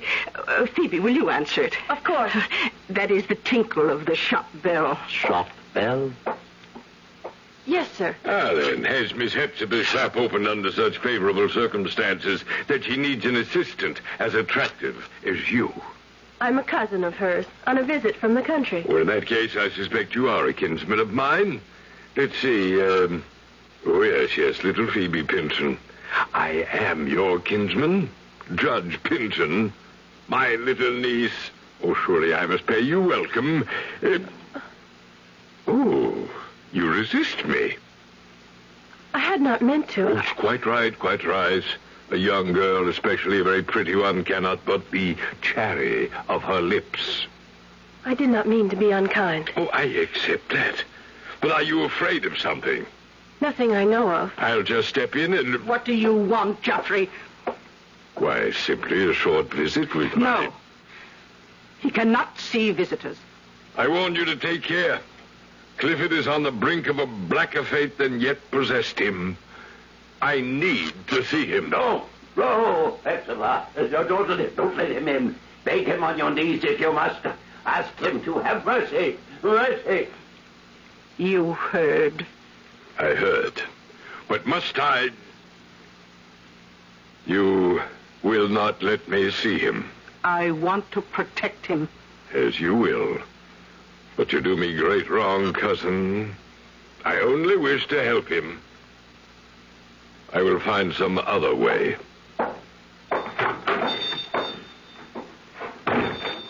He seemed kind. Is his offer of help so wicked? Phoebe, he has a heart of iron. Oh, let me go back to rejoin my poor brother at breakfast. Of all of us, he's the one who most needs protection now.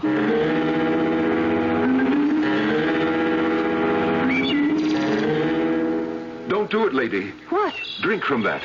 Or even wash your face. I was only looking at my reflection in it. May I ask who you are, sir? Oh, forgive me. Miss Pinson has not mentioned me. Mr. Holgrave, the boarder. The same, at your service. And you must be Miss Phoebe. Which gable is yours? Oh, my window is the one... Perhaps it is more seemly to ask the question of you, sir. By all means. I count mine the 7th, since it is by all odds the most remote and separate. See, up yonder, beyond the eaves. You live there all alone? A question hard to answer, Miss Phoebe. Why? In the house of the 7 gables, is anyone truly alone? It's hard to tell whether the rats outnumber the ghosts, or vice versa. Then why pick it as a lodging by free will? If you must know, I can afford little, and the rent suits my purse. The house also suits my profession.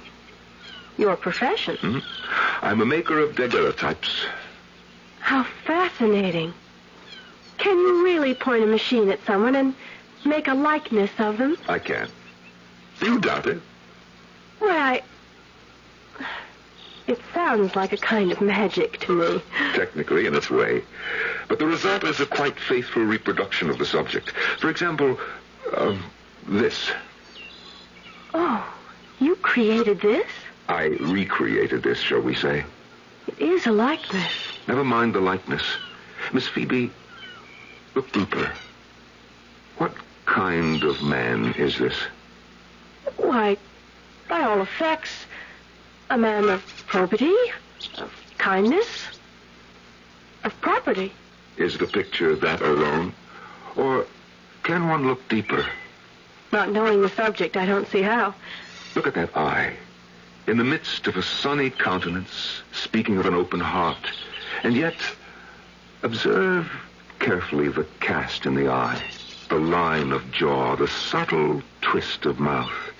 Here is the man, the true man, sly, subtle, imperious, hard, and withal as cold as ice. Do you recognize him now? Judge Pynchon. Still, there's some other resemblance. The daguerreotype is of the living judge. The resemblance is quite marked. Give or take the style of whisker, the fashion of cloth, the bloat of jowl, it could be the original Colonel Pynchon who choked on his own blood. Why have you this picture? For the same reason, I wish to have all the Pynchon clan. Miss Phoebe, will you sit for me sometime? All right.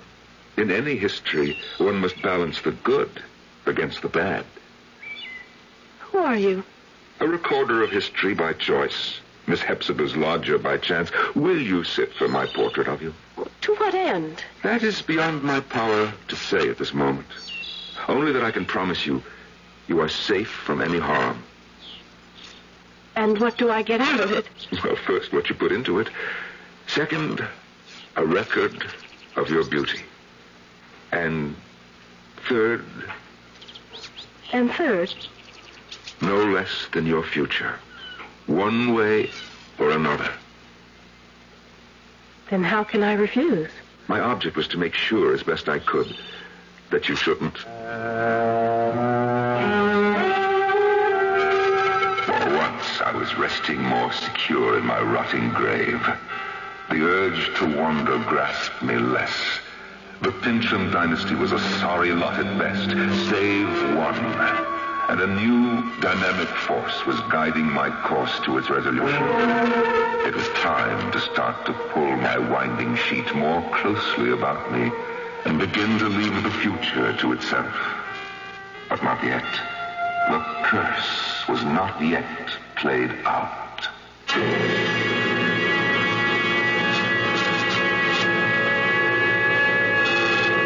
The mysterious Mr. Holgrave. Who is he? What threat does he pose to Phoebe?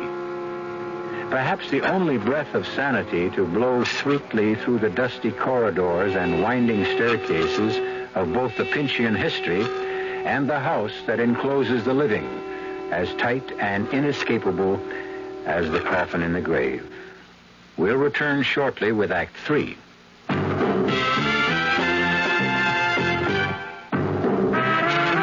don't see many people putting salt in their beer nowadays. Not that there's anything wrong with salt on radishes or French fries, but man, not in the king of beers. Truth is, the only thing salt can do for Budweiser is make it salty. An unwise thing to do to the only beer in America that's Beechwood aged. Unsalted Budweiser has become the most popular beer in the world. That's because in brewing Bud, the Budweiser brewmaster goes all the way for a taste, a smoothness, a drinkability you'll find in no other beer at any price.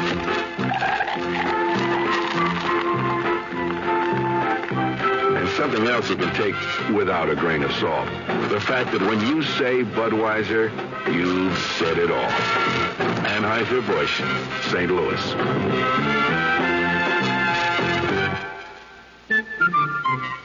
If you're serious about taking care of your lawn and garden, you're in for a lot of hard work. After all, it's nature itself you're trying to control. Hi, Frank Lieber here for True Value Hardware Stores. If there are ways around that work, well, you find them there. For instance, they have a Black & Decker power shrub and hedge trimmer with 13-inch double-edged blades. It trims on both back and forward strokes. It has 2 handles for balance control, and it's double insulated for electrical safety. Just $17.99. Another Black & Decker you'll find at True Value Hardware Stores is a deluxe lawn edger trimmer. The controls are up on top of the stand-up handle. The 8-inch blade cuts a 3/4-inch deep trench. It converts quickly into a trimmer, just $39.99. These Black & Decker tools give you 2 ways to get around hard work in the yard. And they're just a couple of the values that you'll find at the True Value Hardware Store nearest your home. Check the yellow pages.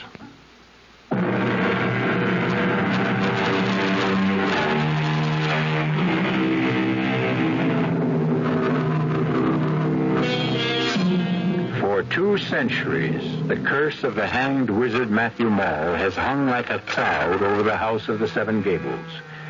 The dark, deteriorating, rat-infested, and ghost-ridden house has outlived its time.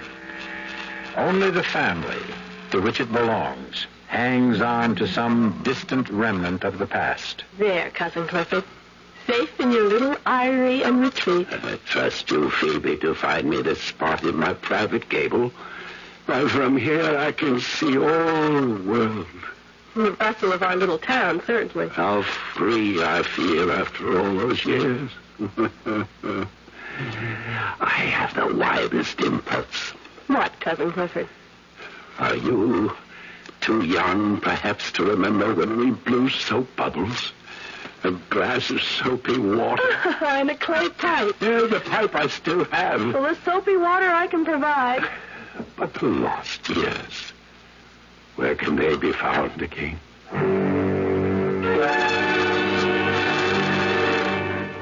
I wish his life were more than a shadowed gable overlooking the street.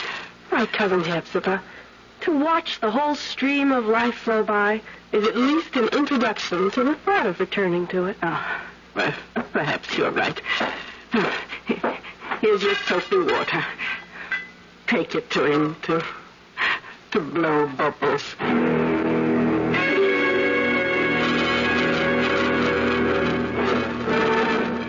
My window on the world, Phoebe. The best vantage point in town. You picked it for me. And without your support and love and interest, I suppose I should have just let the world go by. Well, you can't do that if it's passing right by your feet. Dear little Phoebe, you almost make me human again. That band coming by, open the windows so that the sound can rumble into this lost, dark room. I scarcely know. I get infected with strange madness. Like when I blew the soap bubbles and one burst on Jeffrey's head. Perhaps I should never get too close to life. What do you mean? You know the feeling when you're on a height. It's exciting, exhilarating, until you look down. This wild compulsion to throw yourself, to dash yourself to the ground. But Clifford, everyone feels that. Say that everyone doesn't do it. Christmas. Save me. I cannot help myself. No, stop. Let me go. No. I can't help myself. But I can. Cousin Ephrata! Cousin Ephrata! You can't stop me. Nothing can stop me. Help! Help! Help me, please! Stop him!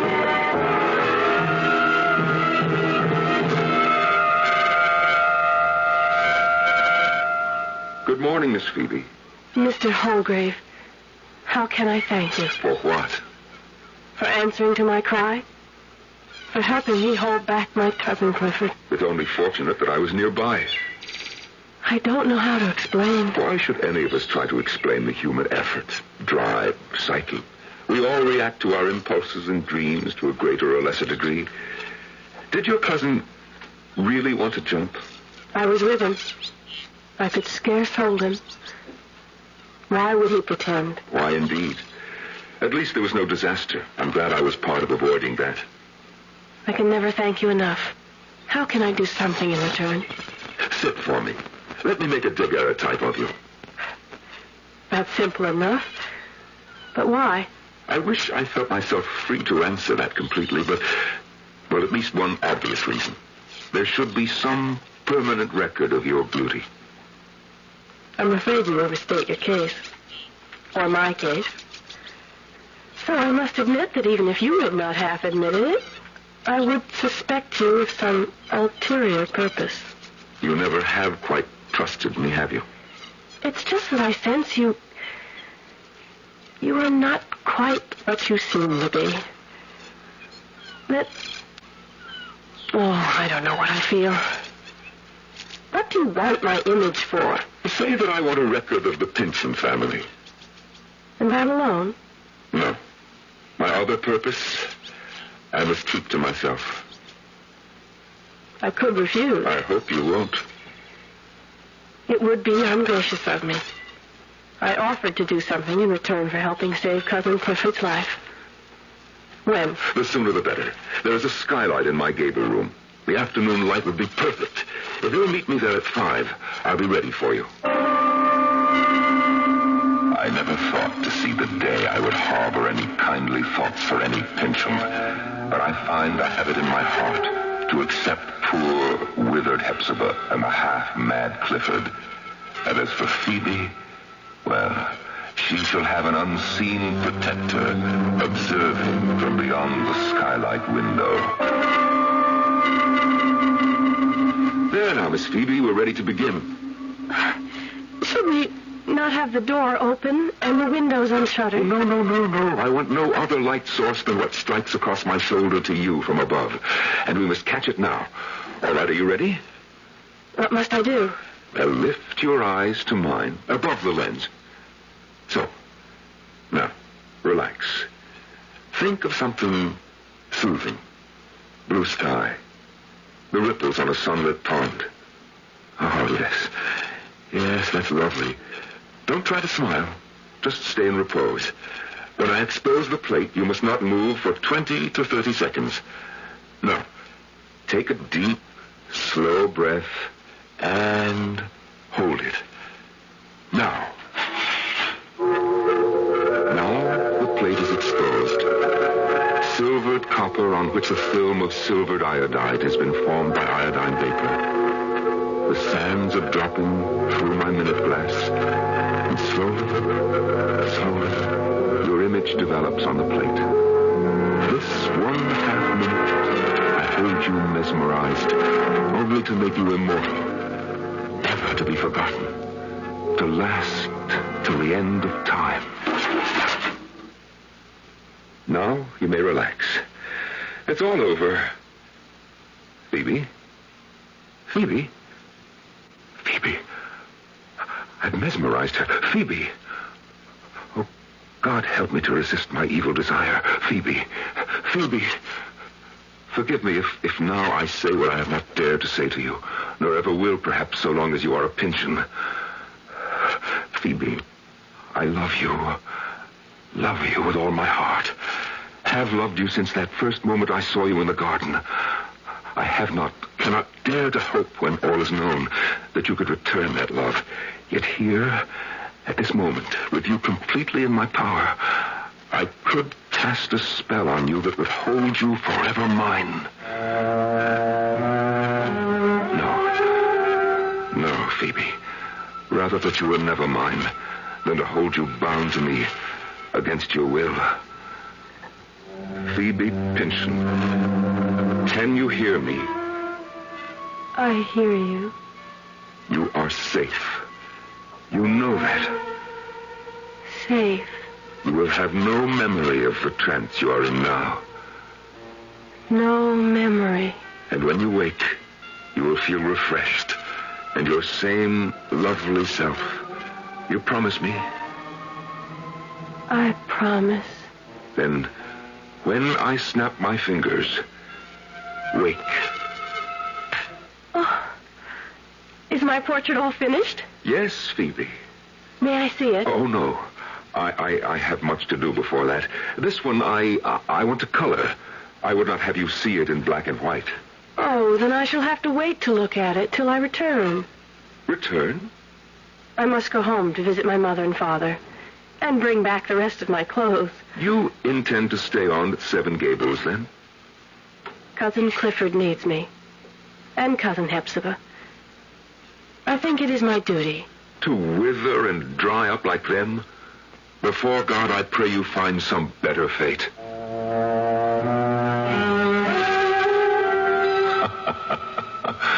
Some better fate indeed. Back in my grave, my bones are ready to settle to eternal sleep, and the curse is ready to be wound up.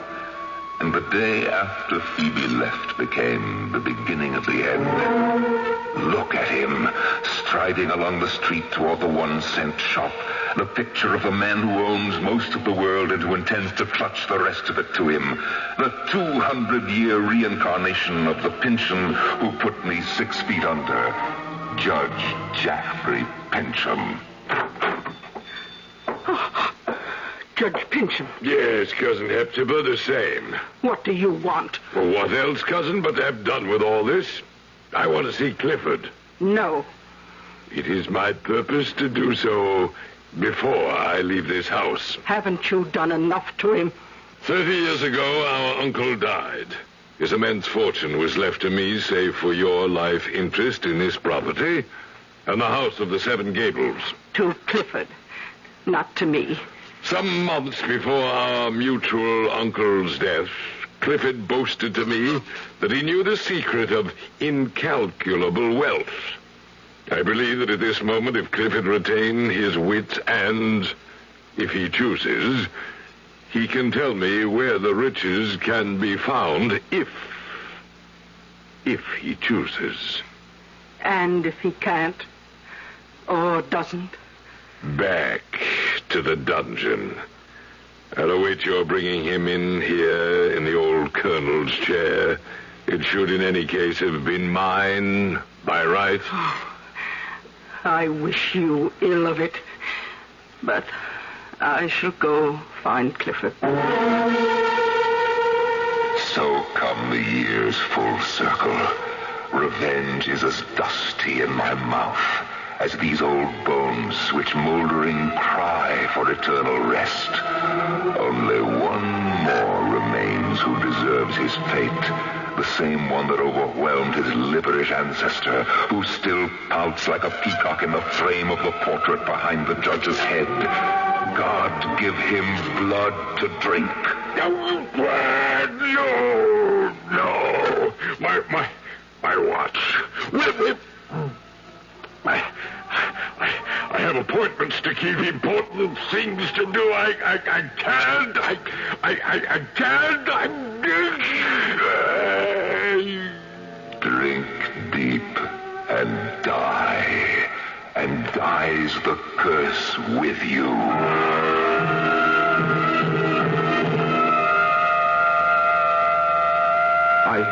I found him here, Phoebe. Dead of apoplexy. The last of his line. But Hepzibah and Cousin Clifford... They inherit the judge's country estate. bright with sunlight, with no dark gables to hem them in. I've already moved them there. I'm so bewildered. What shall I do now? Phoebe, I have an offer. What? Well, first, let me reveal who I am and what I know. A 2-century-old secret guarded to prove that might is not always right. Look, the curlicue pattern around the portrait.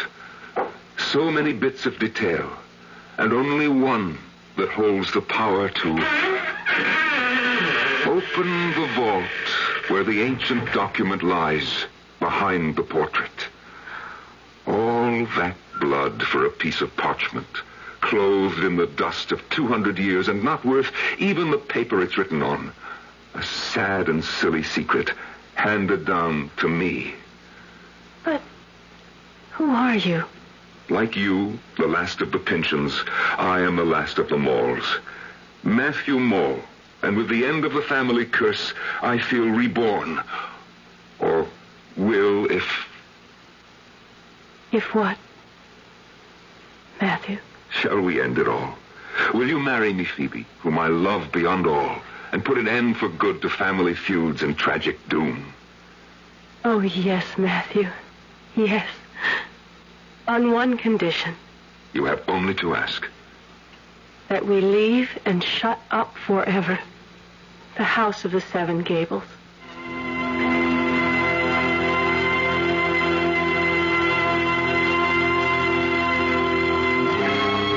For several years, the house still stood. There were those who, passing it after dark, swore they could hear the tinkle of the harpsichord Alice Pynchon once used to play, the sound of the 1-cent shop bell, the cough of a man choking. But in a very few years, this had little of flesh or blood left in it, like all legends about haunted houses. This one's only special claim to fame was that it had, if you counted them, 7 gables. I'll be back shortly. I want that sinus medicine. Headache tablets? No, sinus medicine. Sinus tablets. Helps the headache and the pressure. Oh, you mean sign-off. Exactly. Headache pain is one thing. A sinus headache is something else. Sometimes your whole face can seem to throb with pain. You want relief.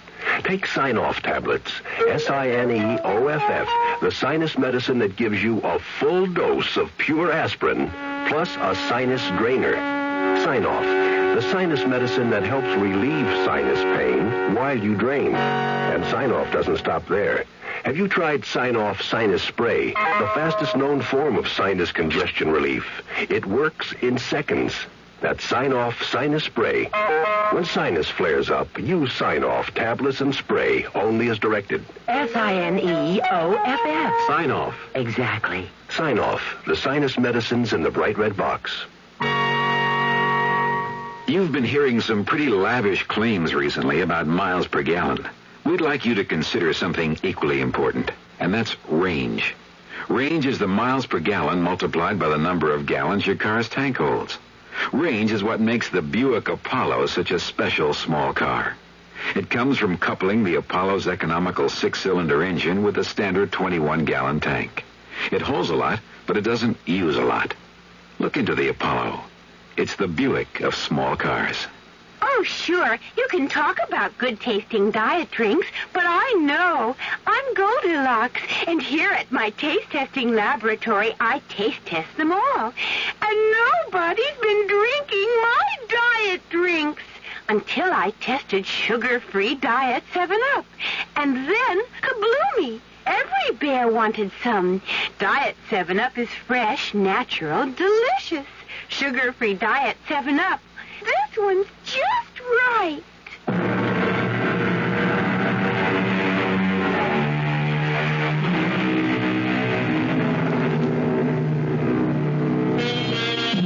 It should come as no surprise that Judge Jaffrey Pynchon was the one who really murdered his uncle.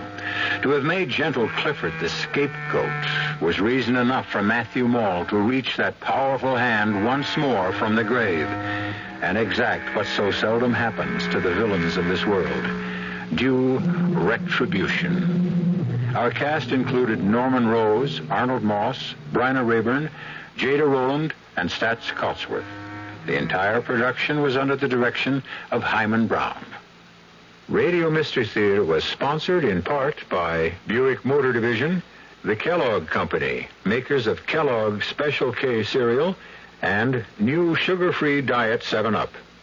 This is E.G. Marshall inviting you to return to our Mystery Theater for another adventure in the macabre. Until next time, pleasant dreams.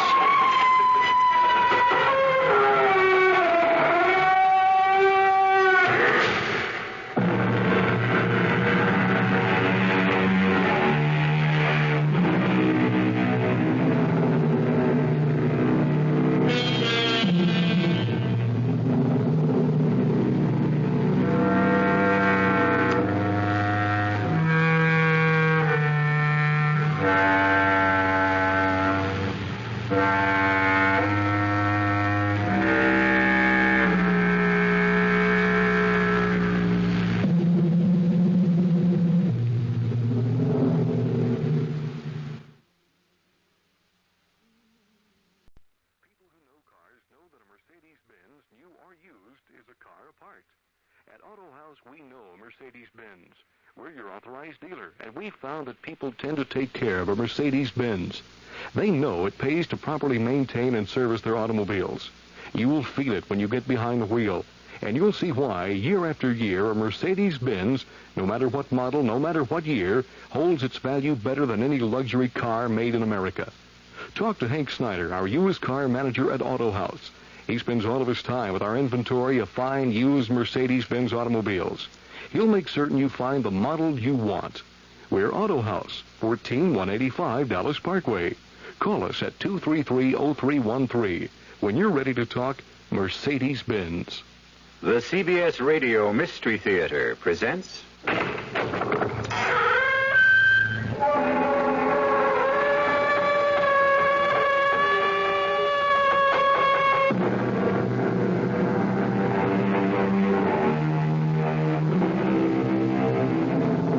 Come in.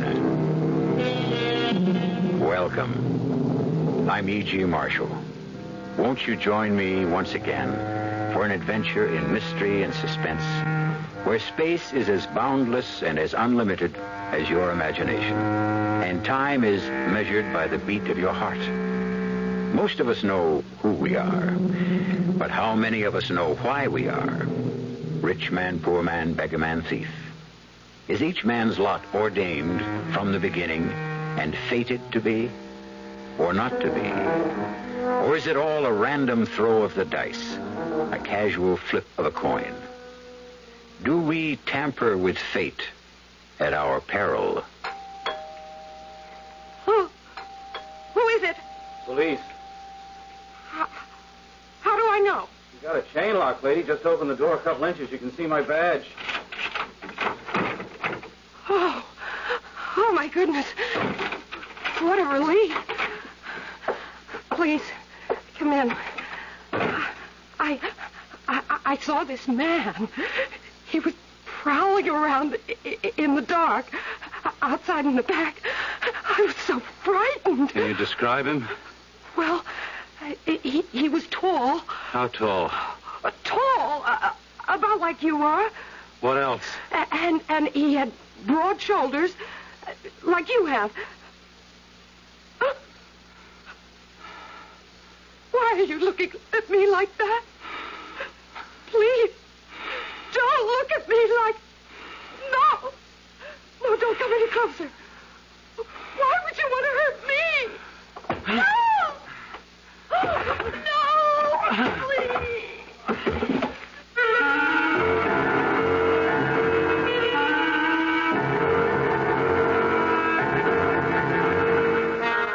Our mystery drama, 3 Times Dead, was written especially for the Mystery Theater by Sam Dan and stars William Redfield.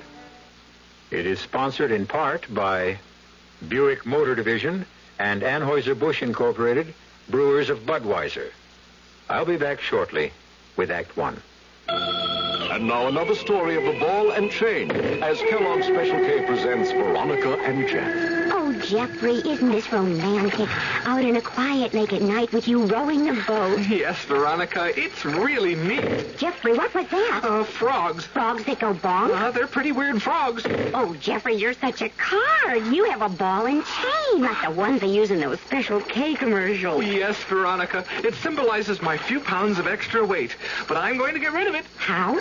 By exercising. You know, like rowing this boat and eating smart at every meal, starting with a Special K breakfast. You mean a 1 ounce bowl of high-protein Special K, 4 ounces of skim milk, orange juice, and coffee? Precisely. It's less than 240 calories, and it tastes delicious.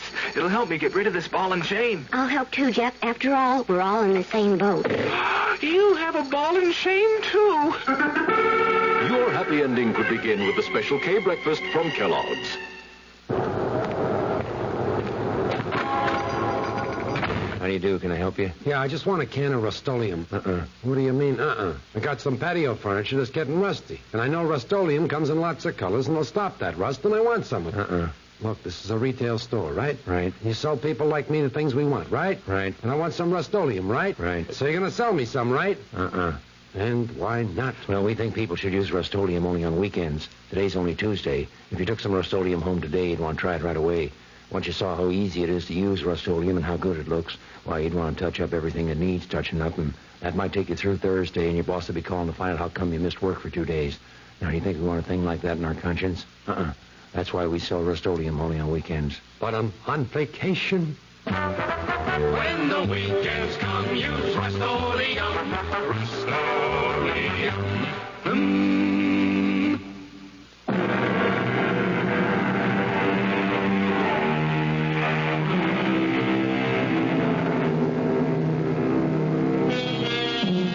Consider Napoleon.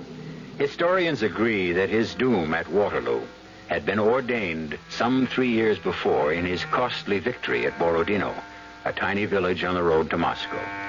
They say that at Borodino, he lost the flower of his army. And why did he lose so many of his best soldiers? Because he was unable to think clearly. The reason? He was suffering from a severe cold. Why? Well, we know that his orderly had gotten drunk the day before and thus neglected to have a pair of dry boots ready for the great general. And so, in a very real sense, this unnamed, unknown, obscure military servant changed the course of history. Those are the facts. We may ask, why was the orderly drunk? Did it just happen? Or was it all part of a plan? Is every single action on the part of every living thing prescribed, ordained, decreed? We don't know. We're just asking, as will some of the people you're about to meet. All Area 4 units proceed to 160 South Benton. Reported holdup in progress. Repeat. All cars to 160 South Benton. It's an antique shop. Suspected holdup in progress.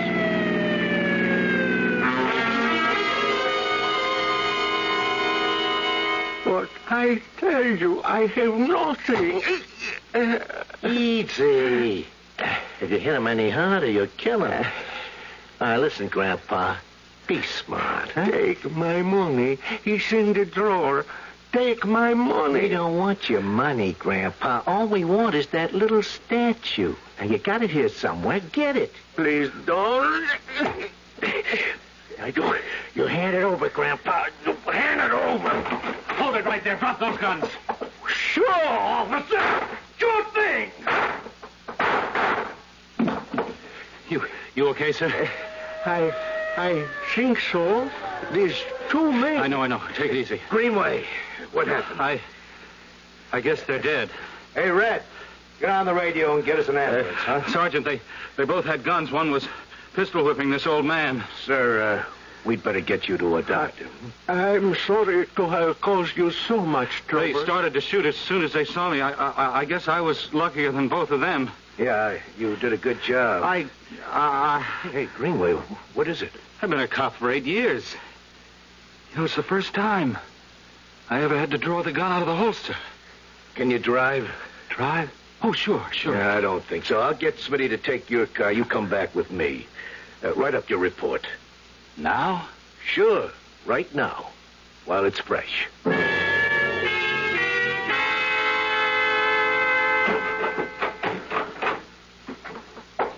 Don? Yeah, it's me.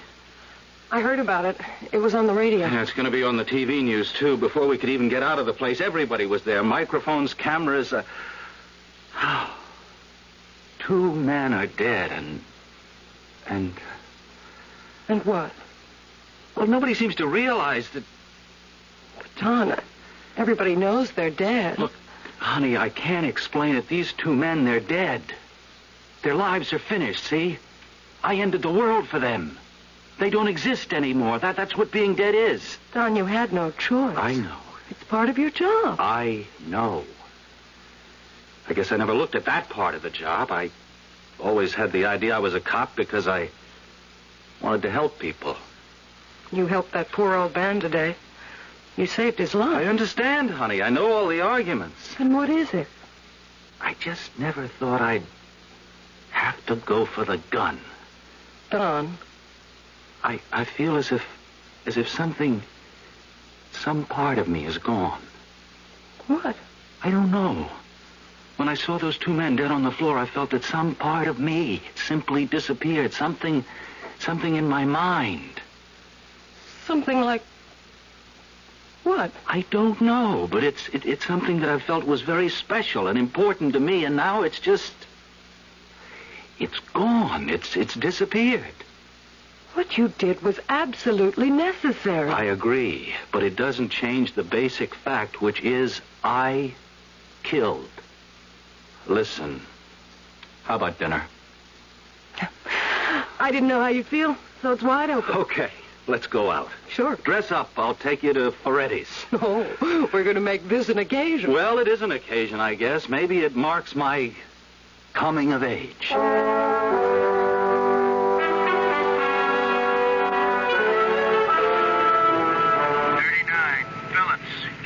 4816 South Torrance Drive. Report a man is beating up his wife. Oh, talking about wives. 21, Greenway. You with us this afternoon, Don? Yes, Sergeant. Your wife wants you to call her on your coffee break. Something wrong, Sarge? Why don't you take your break right now?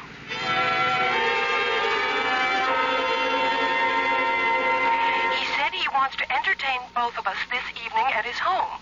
Are you sure? He said his name was Mr. Sanchez, the one whose life you saved. Oh, I thought it was something important. It is important. Well, that is, he made it seem like a matter of life and death. Look, I already promised him we'd be there.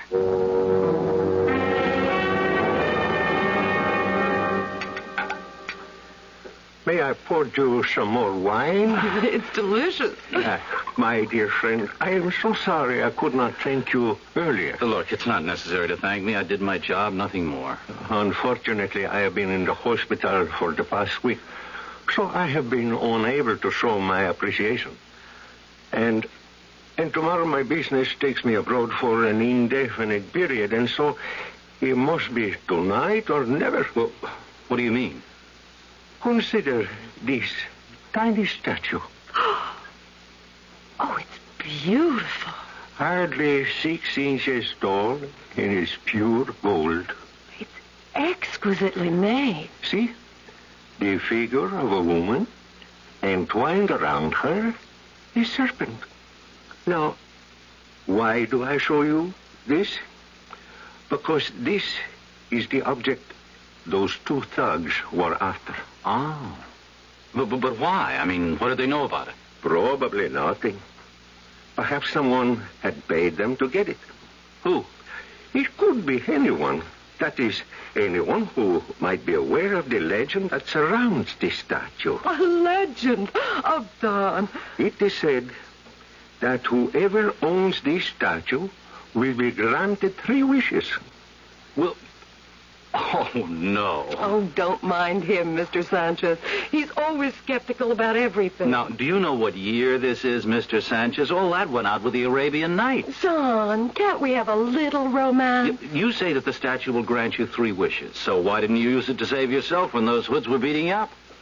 I did.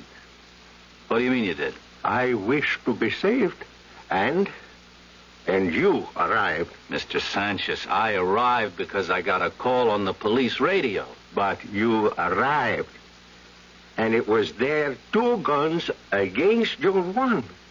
And they fired first. Yet you killed them both. How? What are you getting at, Mr. Sanchez? Everything or nothing. Now, I wish to make you a gift. Oh, no, I couldn't. Of this statue. Don! No, please, that's out of the question. Besides, why would you want to give it away since you seem to be convinced that it works? Because when I asked to be saved, that was my 3rd wish. Mr. Sanchez, I appreciate what you want to do, but it's illegal for me to accept payment for performance in the line of duty. This is not payment. It is a token, a gift. Look, I am leaving the country for an indefinite period. I am an old man. I cannot make any long-range plans. I may never see you again. There is no way to slice this to make it come out differently, Mr. Sanchez. Are you saying that there is no way I can show you my appreciation? No way beyond the thank you, and I've already received that. Ella, look, it's getting late. But, Don, Mr. Sanchez is very sincere. I know he is. It's still getting late. Before you go, consider. In the ordinary way, I should be dead. That was the obvious way. Fate was working. However, by means of this statue, I changed it. In doing so, I also changed your life. You are a different man because of me. I'm the same man I always was. You don't realize it yet. So, take this statue. Look, I'm very sorry, sir, but You may need it. You may even now be headed for a fate that you may wish to change. Mr. Sanchez, thank you for an excellent dinner and a very pleasant evening. Ella, tomorrow's an early day for me. Then there is nothing I can say to you? I'm afraid not.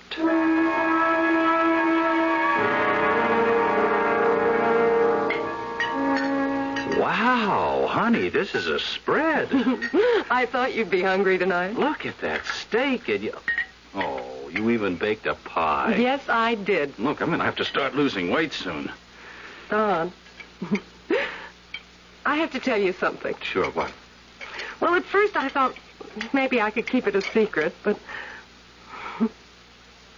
Hey, what is it? Look up there. On the shelf. On the statue. Before you say another word, it's mine. Yours? Listen, Don. He stopped off here this afternoon on the way to the airport. He asked me to accept the statue. Couldn't you tell him that I can't? I told him. I even told him I couldn't accept it as a gift either. Well, so how does it happen that it's sitting Well, he said, let me sell it to you. Sell it? Let me sell it to you, he said, for $50. $50? It's worth at least $1,000. Don, he convinced me we might need this statue one day. Honey, for what? Who knows? Anyhow, it's my statue. I have the bill of sale made out to me. Here it is. Now, what would you like me to wish for? Nothing. Nothing? Nothing. And Ella, I want your word of honor that you will never use that statue to wish for anything. But, Don... I want your promise. But you can't be serious. Look, I'll tell you how serious I am. If you ever make a wish on that statue, I will break up our marriage. Now, can I have your promise?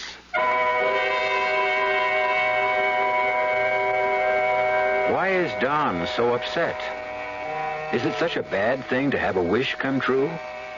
Well, it is, according to both Aesop and James Russell Lowell, because both of them said, granting our wish is one of fate's saddest jokes. Even so, and with all due respect to those two great men, wouldn't most people jump at the chance to get a wish gratified? The proposition will be tested when I return in a few moments with Act 2.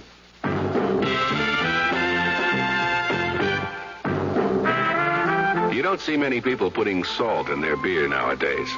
Not that there's anything wrong with salt on radishes or French fries, but man, not in the king of beers. Truth is, the only thing salt can do for Budweiser is make it salty. an unwise thing to do to the only beer in America that's Beechwood aged. Unsalted Budweiser has become the most popular beer in the world. That's because in brewing Bud, the Budweiser brewmaster goes all the way for a taste, a smoothness, a drinkability you'll find in no other beer at any price.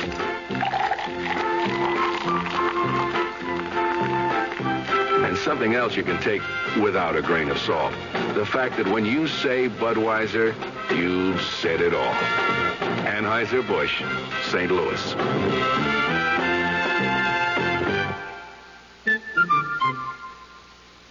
I never thought I'd admit it. I'm Susan X, and I used to be a deodorant switcher. I kept switching from one underarm spray to another, looking for one that gives me everything I want. And I found it. It's called Body Oil. Body Oil is different. It says so right on the label. Its deodorant is micro-encapsulated, so I get a fresh surge of deodorant every time I perspire. Now that I switched to Body Oil, I promise I'll never switch again. This is Al Wisk. Southern Methodist University and the Southwest Conference will be our topics Tuesday night on Sports Central Dallas. My guest will be SMU's athletic director, Dick Davis. We'll talk about the Mustangs and the expansion of soccer in SMU's athletic program. We'll look at what's brewing in the Southwest Conference, like the postseason basketball tournament. SMU athletic director Dick Davis, our guest, Tuesday night, 6:15 to 7 p.m., right here on KRLD, the sports voice of the great Southwest.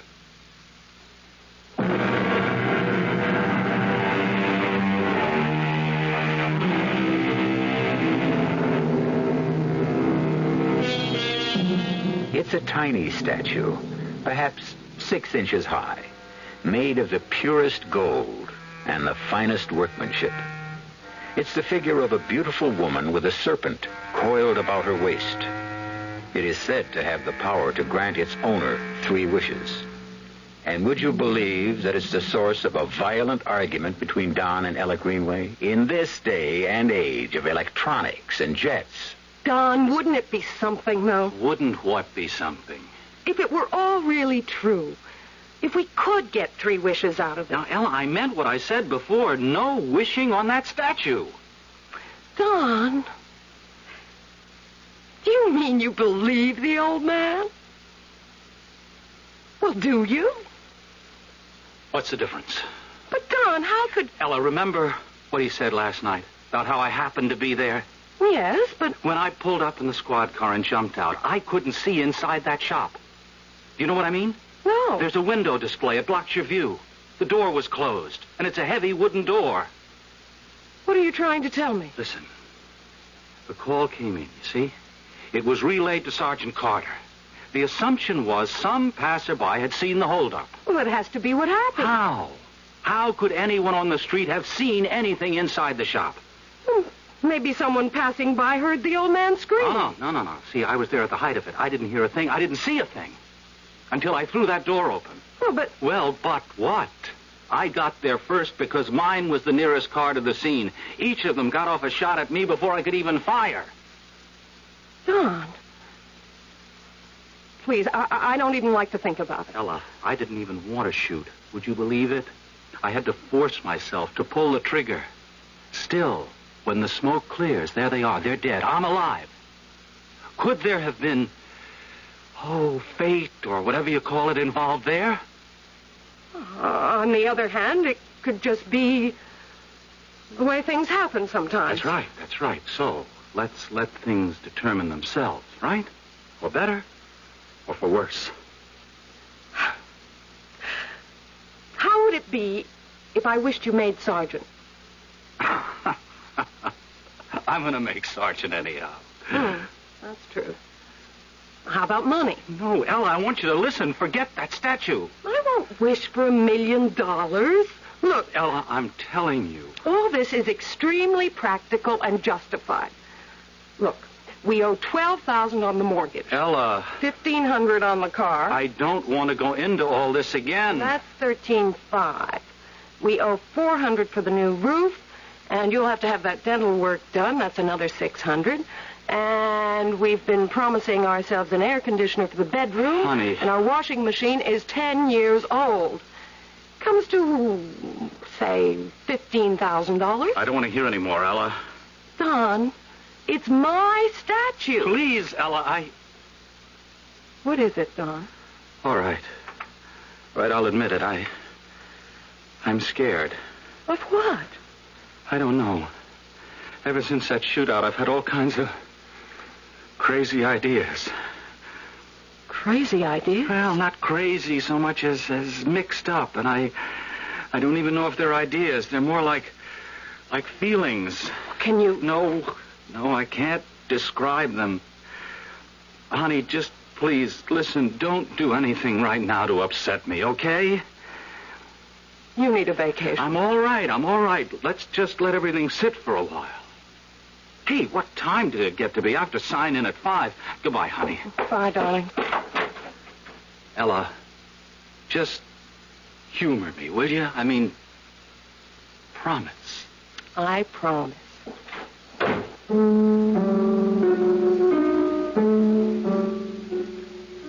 I promised. And I probably would have kept that promise. But I was loading the dishwasher. I turned the knob, and nothing happened. I kept clicking the knob, and nothing happened. I was so angry, so frustrated, I finally kicked it. And nothing happened. All we wanted was to live nicely, comfortably. It would take $15,000 to put us ahead of the game.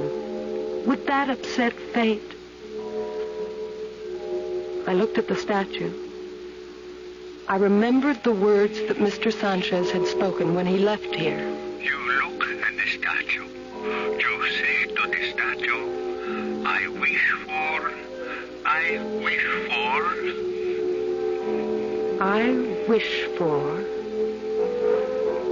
I wish for $15,000.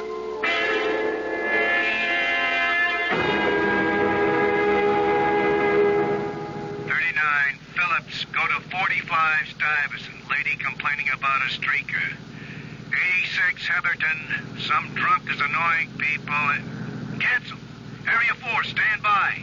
Checked in 86, 39, 14, 21. 21. I'm at Collins and Walker. It's a holdup. Merchants Federal, North Main. Perpetrators escaping in blue station wagon headed toward Interstate Highway.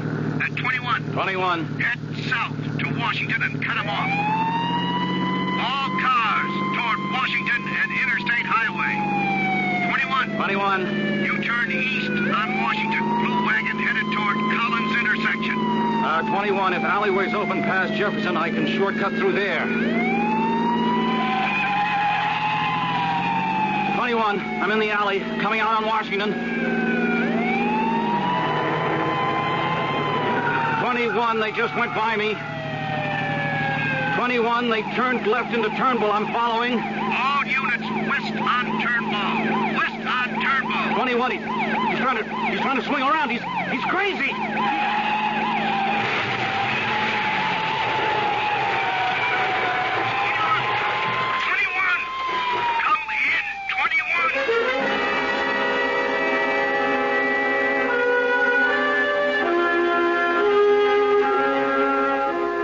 Mrs. Greenway? Sergeant Carter. Where is he? Oh, they just brought him down from the operating room. Just tell me. Don't try to break it slowly. I have to know. Well, as of right now, he's still alive. Oh, thank God. We had him trapped. They tried to turn around and get by him. It was a head-on crash. I want to see him. Sure. Come inside with me. Come in. I'm Dr. Morris. Doctor. He's still unconscious. But why? We're doing everything we can. He's surrounded with intensive care. But really... Mrs. Greenway, there are different methods of handling a thing like this. I could build up your hopes or... Or you can tell me the truth. I can tell you what appears to be the truth. To us, at this time. He's It's not going to make it. The outlook is not good. Why is the outlook not good? There's been an unbelievable shock to his system. Yes.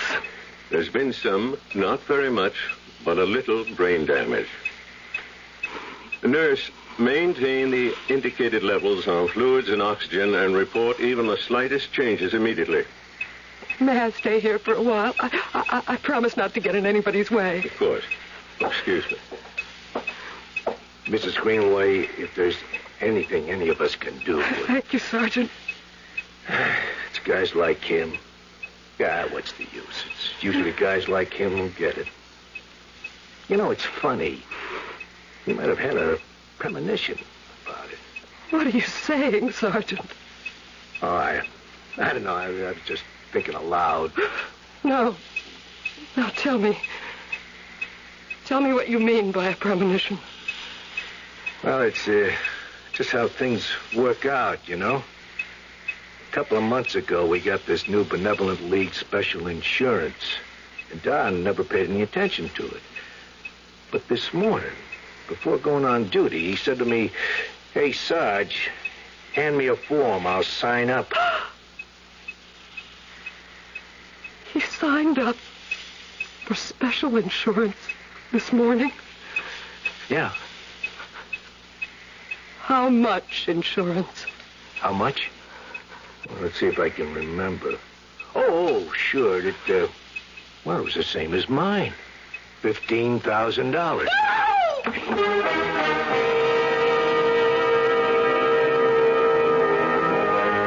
This morning, Ella Greenway stood before a tiny gold statue and wished for $15,000. Taken by itself, we could call it an act of superstition. Now, 14 hours later, her husband is dying, and we find he has just insured his life for, you guessed it, $15,000. Rarely is superstition so scientifically supported by mathematics. We'll have another set of numbers when I return shortly with Act 3. Hello, Ms. Goldilocks here, and welcome to my professional taste testing laboratory. Oh, Papa Bear, could you bring that case of sugar-free Diet 7-Up over here? Another case? Miss Goldilocks, you're drinking this sugar-free Diet 7-Up like there's no tomorrow. You can't still be taste testing it. Oh, no, Papa Bear. Sugar-free Diet 7-Up has already earned my seal of approval. It's fresh, light, natural, delicious. I drink it because I love its taste. Now hurry up. Okay, here. This sugar-free Diet 7-Up really tastes delicious. Ladies, if you're tired of switching from one diet drink to another, take some advice from Ms. Goldilocks. Try sugar-free Diet 7-Up and you'll say, yes, this one's just right. I'll bear witness to that, Goldie. You know, if we didn't have the name The Gentle Sound, I honestly don't know what we'd call the music. We try to create an environment, sort of an environment for living, you know. And naturally, we want it to be comfortable. You are the words I am the tune playing. And not so oddly, I guess, we've ended up with a unique sound. The music, the little comments we add, the news.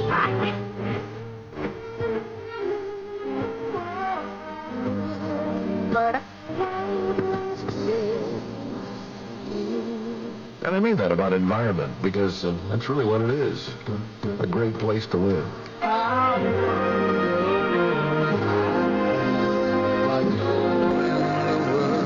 You know what KRLD does, but if you don't listen daily, you probably don't know how well. KRLD is the most listened to station in Dallas. The Gentle Sound is one reason.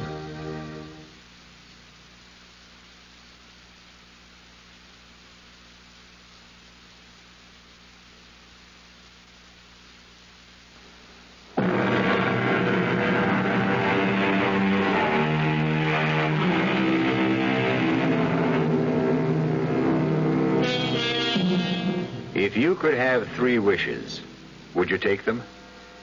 Ella Greenway was warned. Stay with what fate has planned. Accept destiny. Don't improvise.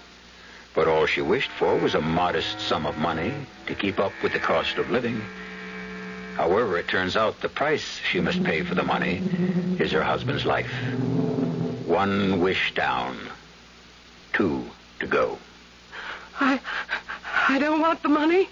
I don't want that. Mrs. Greenway. Huh? Mrs. Greenway? What? Oh, where am I? Are you all right? Are you all right now? Oh, I had a dream. I dreamed I was called to the hospital because Don had been killed. And no, it wasn't. It isn't a dream. Don is dying, and I'm here in the hospital. Doctor. You fainted, and I can understand why. It's been a terrible shock. Dr. Morris? Oh? Very well, I'll be right up there. Doctor, that was about Don, wasn't it? Yes. I can tell by the tone in your voice. It's not good. I never told you it was good, Mrs. Greenway. But now it's worse. He's getting worse. He's sinking quickly. It could be a matter of minutes. Well, Please tell me. Yes. He could die at any time. Sergeant Carter, take me home. But don't you want to Take me home. Take me home as quickly as you can. Take me home.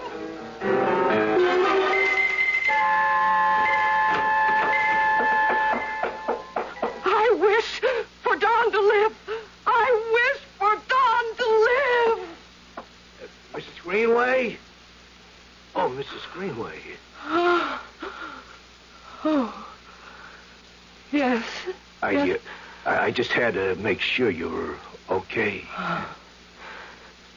I'm all right.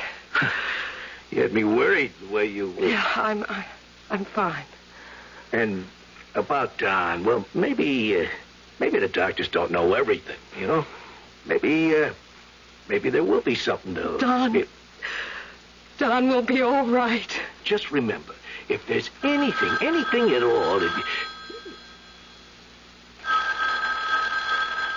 Well, Mrs. Greenway, aren't you going to answer it? Answer? The phone. Okay, don't bother. I will. Hello. Is that you, Sergeant? Yeah. Could you bring Mrs. Greenway back here right away?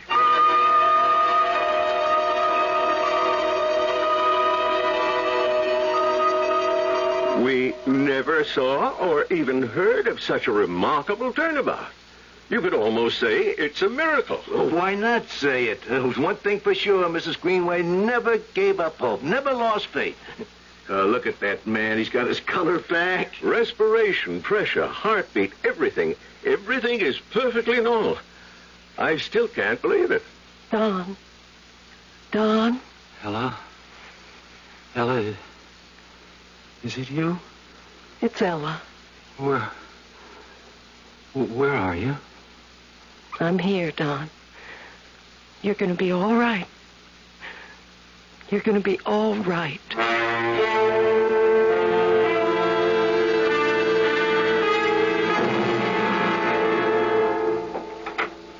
Hi, honey. Don! Tell me, how was it? Well, I'd been away for a while, you know. I was kind of nervous that first day back. But how did it go? Oh, it just went. I was worried about your going back so soon. Well, it's been more than a month, honey. Besides, the doc wouldn't have held still for it unless I checked out 100%.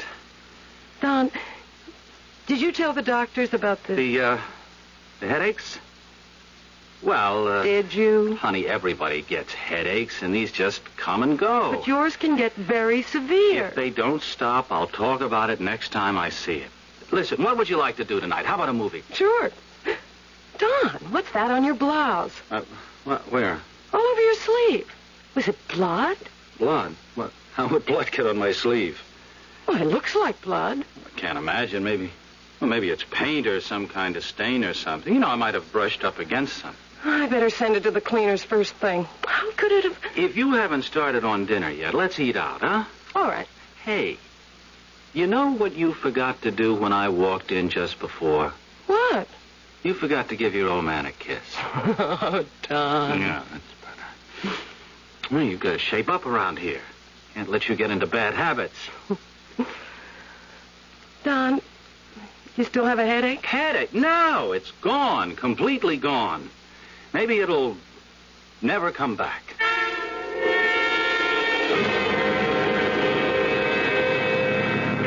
All right, we got some new little goodies for you boys in blue out there. Be alert for stolen Gold Arrow convertible. License plate 1232N, as in nobody. Brand new Toro sedan, shell pink, yes indeedy. Plate number 5498. 21 calling in. 21 calling in. Yes, 21. Sarge, I think I should come in. Something wrong, Don? Oh, I think I'm starting to get a headache. Where are you? 3100 block on North Sheridan. Well, this is on your way. Just check it out. A woman, apartment 3A, 560 Cheyenne. That's 2 blocks west of you. Woman reports prowler in the vicinity. She must be a nut. She calls an average of 3 times a week. But take down her story. It makes her feel better. Then come in. Okay.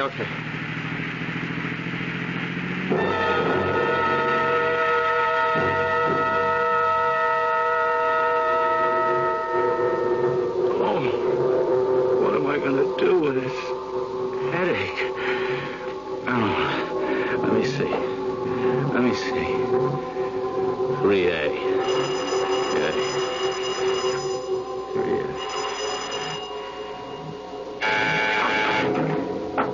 In here, officer. In here. Oh, come in. Come in. You took your sweet time getting here. I could have been murdered. Yes, ma'am. Yes, now just tell me. You ride around in your cars and you think you do a day's work. Please, madam, just I tell pay me. my rent. I pay my taxes. Just tell me what... Oh, my head. Will you just tell me what you saw? Don't you yell at me. You're a public servant. My servant. Huh? Why are you looking at me like that? Why are you looking at me? No! No, don't! Don't! Please! No, please! No! My head. What a relief. I never want to have another one of... Wait a minute. What am I supposed to be doing? Yeah, I go to apartment 3A. 560 Cheyenne. Woman saw a prowler. I'm here. What the... Lady, are you...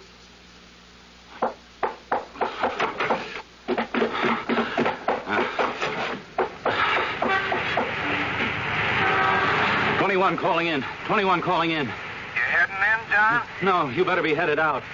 The prowler was there, all right. She's dead.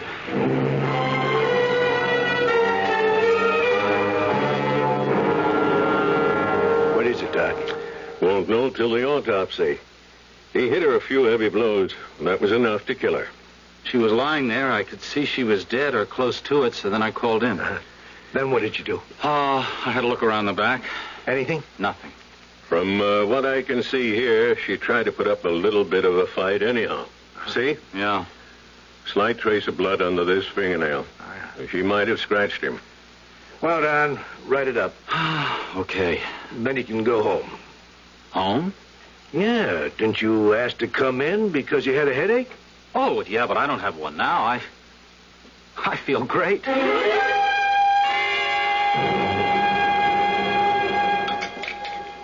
Oh, sweetie, I'm sorry I was so late for dinner. I heard about the murder on the news. Yeah, I know. Oh, she wasn't a pretty sight to see. Why? Why was she killed? We don't know. Well, did you get a chance to see anything? No, I got the call to go to the address because she'd complained about a prowler. The next thing I knew, I was in the apartment. She was dead on the floor. Don, what do you mean? The next thing you knew? Well, because that's the next thing that happened. You know, that's how you write your report. You go from one fact to the next. Listen, honey, let's not talk about it, please. I never wanted to be a guy who brings his job home. Don, what did you do to your face? Huh? Where? Well, it looks like a scratch. Just below your right ear. I don't know. Well, how did you... You sure there's a scratch there? Well, it looks like one. Well, I might have gotten it from shaving this morning. But you don't shave there. All right, look, it doesn't bother me. But how did And if we worry about every tiny little scratcher... Honey, what are you looking so serious for? I can't even feel it. All right, if it makes you feel better, I'll put some antiseptic on it. Ella? Ella, what's wrong? Oh, nothing. I'm just tired. I feel so worn out. Taxi! Taxi! Take me to the 500 block on Cheyenne.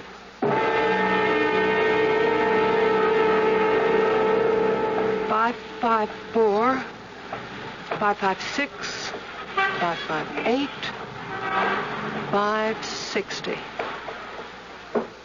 Outside entrance. Inside door, and it's locked. Locked. Why, hello, Ella. Sergeant Carter. Oh, what are you doing in this neighborhood? Oh, just shopping. There's some very fine shops. Ella. Yes, Sergeant. Tell me, since Don's been home from the hospital, has he... Well, have you noticed anything unusual about him? Unusual? In what way? Oh, I don't know. He has complained of headaches. Headaches?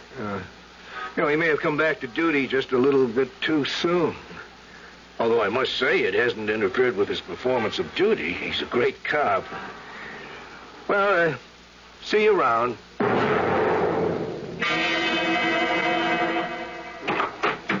Ella, hey, where have you been? I've been home for about 2 hours. Oh, I was out. It's okay. I made supper. Chili. What do you think? Pull up a chair and enjoy a treat, huh? Don, how do you feel? Right now, I feel fantastic. I've never been in better shape in all my life. I look at you and I don't know how to begin. Begin what?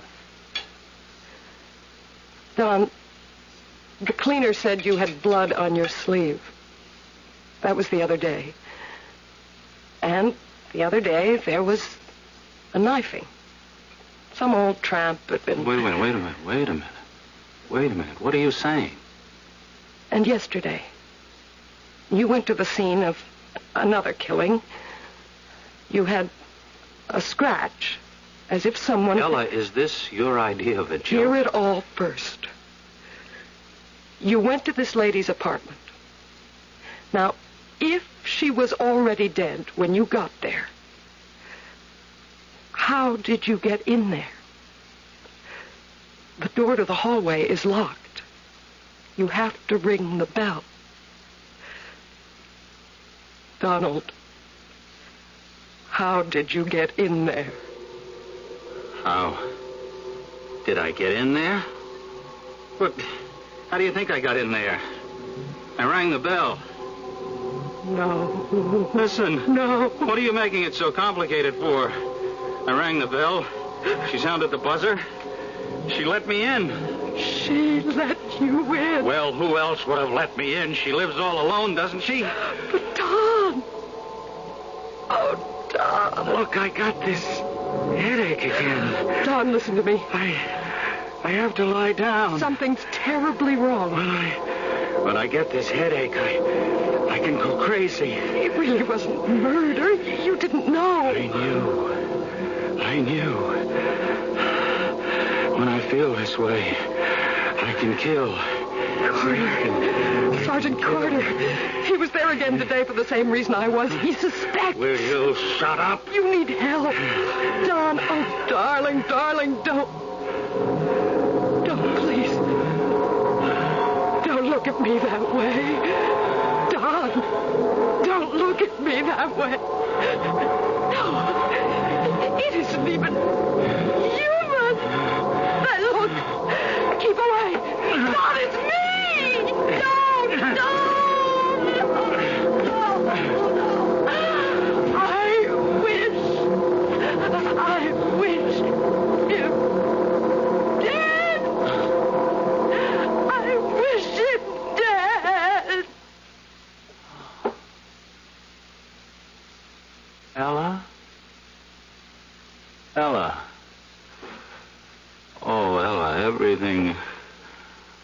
hurts so much. I just want to sleep. Never wake up. I just want to sleep. Don.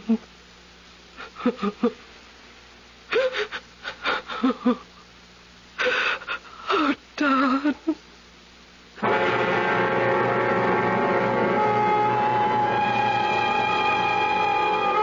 3 times dead. And you can have the story any way you like. The supernatural powers of the little golden statue, or the sudden rallies and collapses that still defy the best thinking of medical science. Random accident or predestined fate. We always have something for everybody. As usual, I'll have something for you when I return shortly. I'd like to describe a car to you. See what you think of it. First of all, it's small.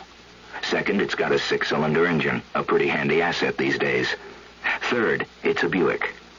Now, in spite of the fact that it's small, this car can seat 6 easily. It's got a 21-gallon fuel tank, which gives it great range.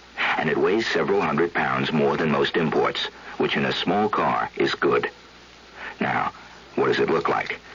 Well, that's pretty tough to handle on radio. I'd hesitate to call it glamorous, and it sure isn't homely. I think handsome would be fair, and it offers some pretty attractive styling and trim options. The interior is definitely its strong suit. Now, if that sounds like a little more than your average small car, then I've described it properly. Because remember, this small car is a Buick. The car is called Apollo, Buick Apollo, and it's about as much small car as you'll find on the road today. See for yourself at your Buick Opel dealer. I want that sinus medicine. Headache tablets? No, sinus medicine. Sinus tablets. Helps the headache and the pressure. Oh, you mean sign-off. Exactly. Headache pain is one thing. A sinus headache is something else. Sometimes your whole face can seem to throb with pain. You want relief. Take Sign-Off tablets. Sineoff, the sinus medicine that gives you a full dose of pure aspirin plus a sinus drainer. Sign-Off, the sinus medicine that helps relieve sinus pain while you drain. And Sign-Off doesn't stop there. Have you tried Sign-Off Sinus Spray, the fastest known form of sinus congestion relief? It works in seconds. That's Sign-Off Sinus Spray. When sinus flares up, use Sign-Off tablets and spray only as directed. Sineoff. Sign-Off. Exactly. Sign-Off, the sinus medicines in the bright red box.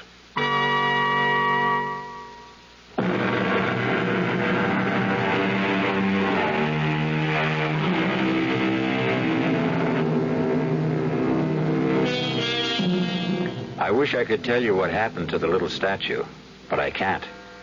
Ella Greenway's house was robbed a few years ago, and the little statue was part of the loot. It may have been stolen by someone who knew its powers.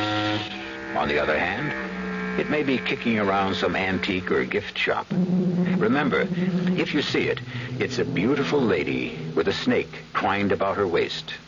And if you should see it, would you buy it?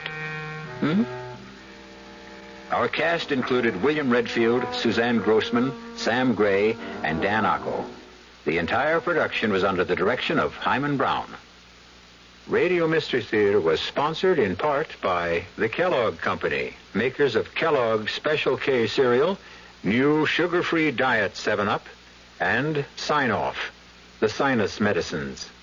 This is E.G. Marshall inviting you to return to our Mystery Theater for another adventure in the macabre. Until next time, pleasant dreams.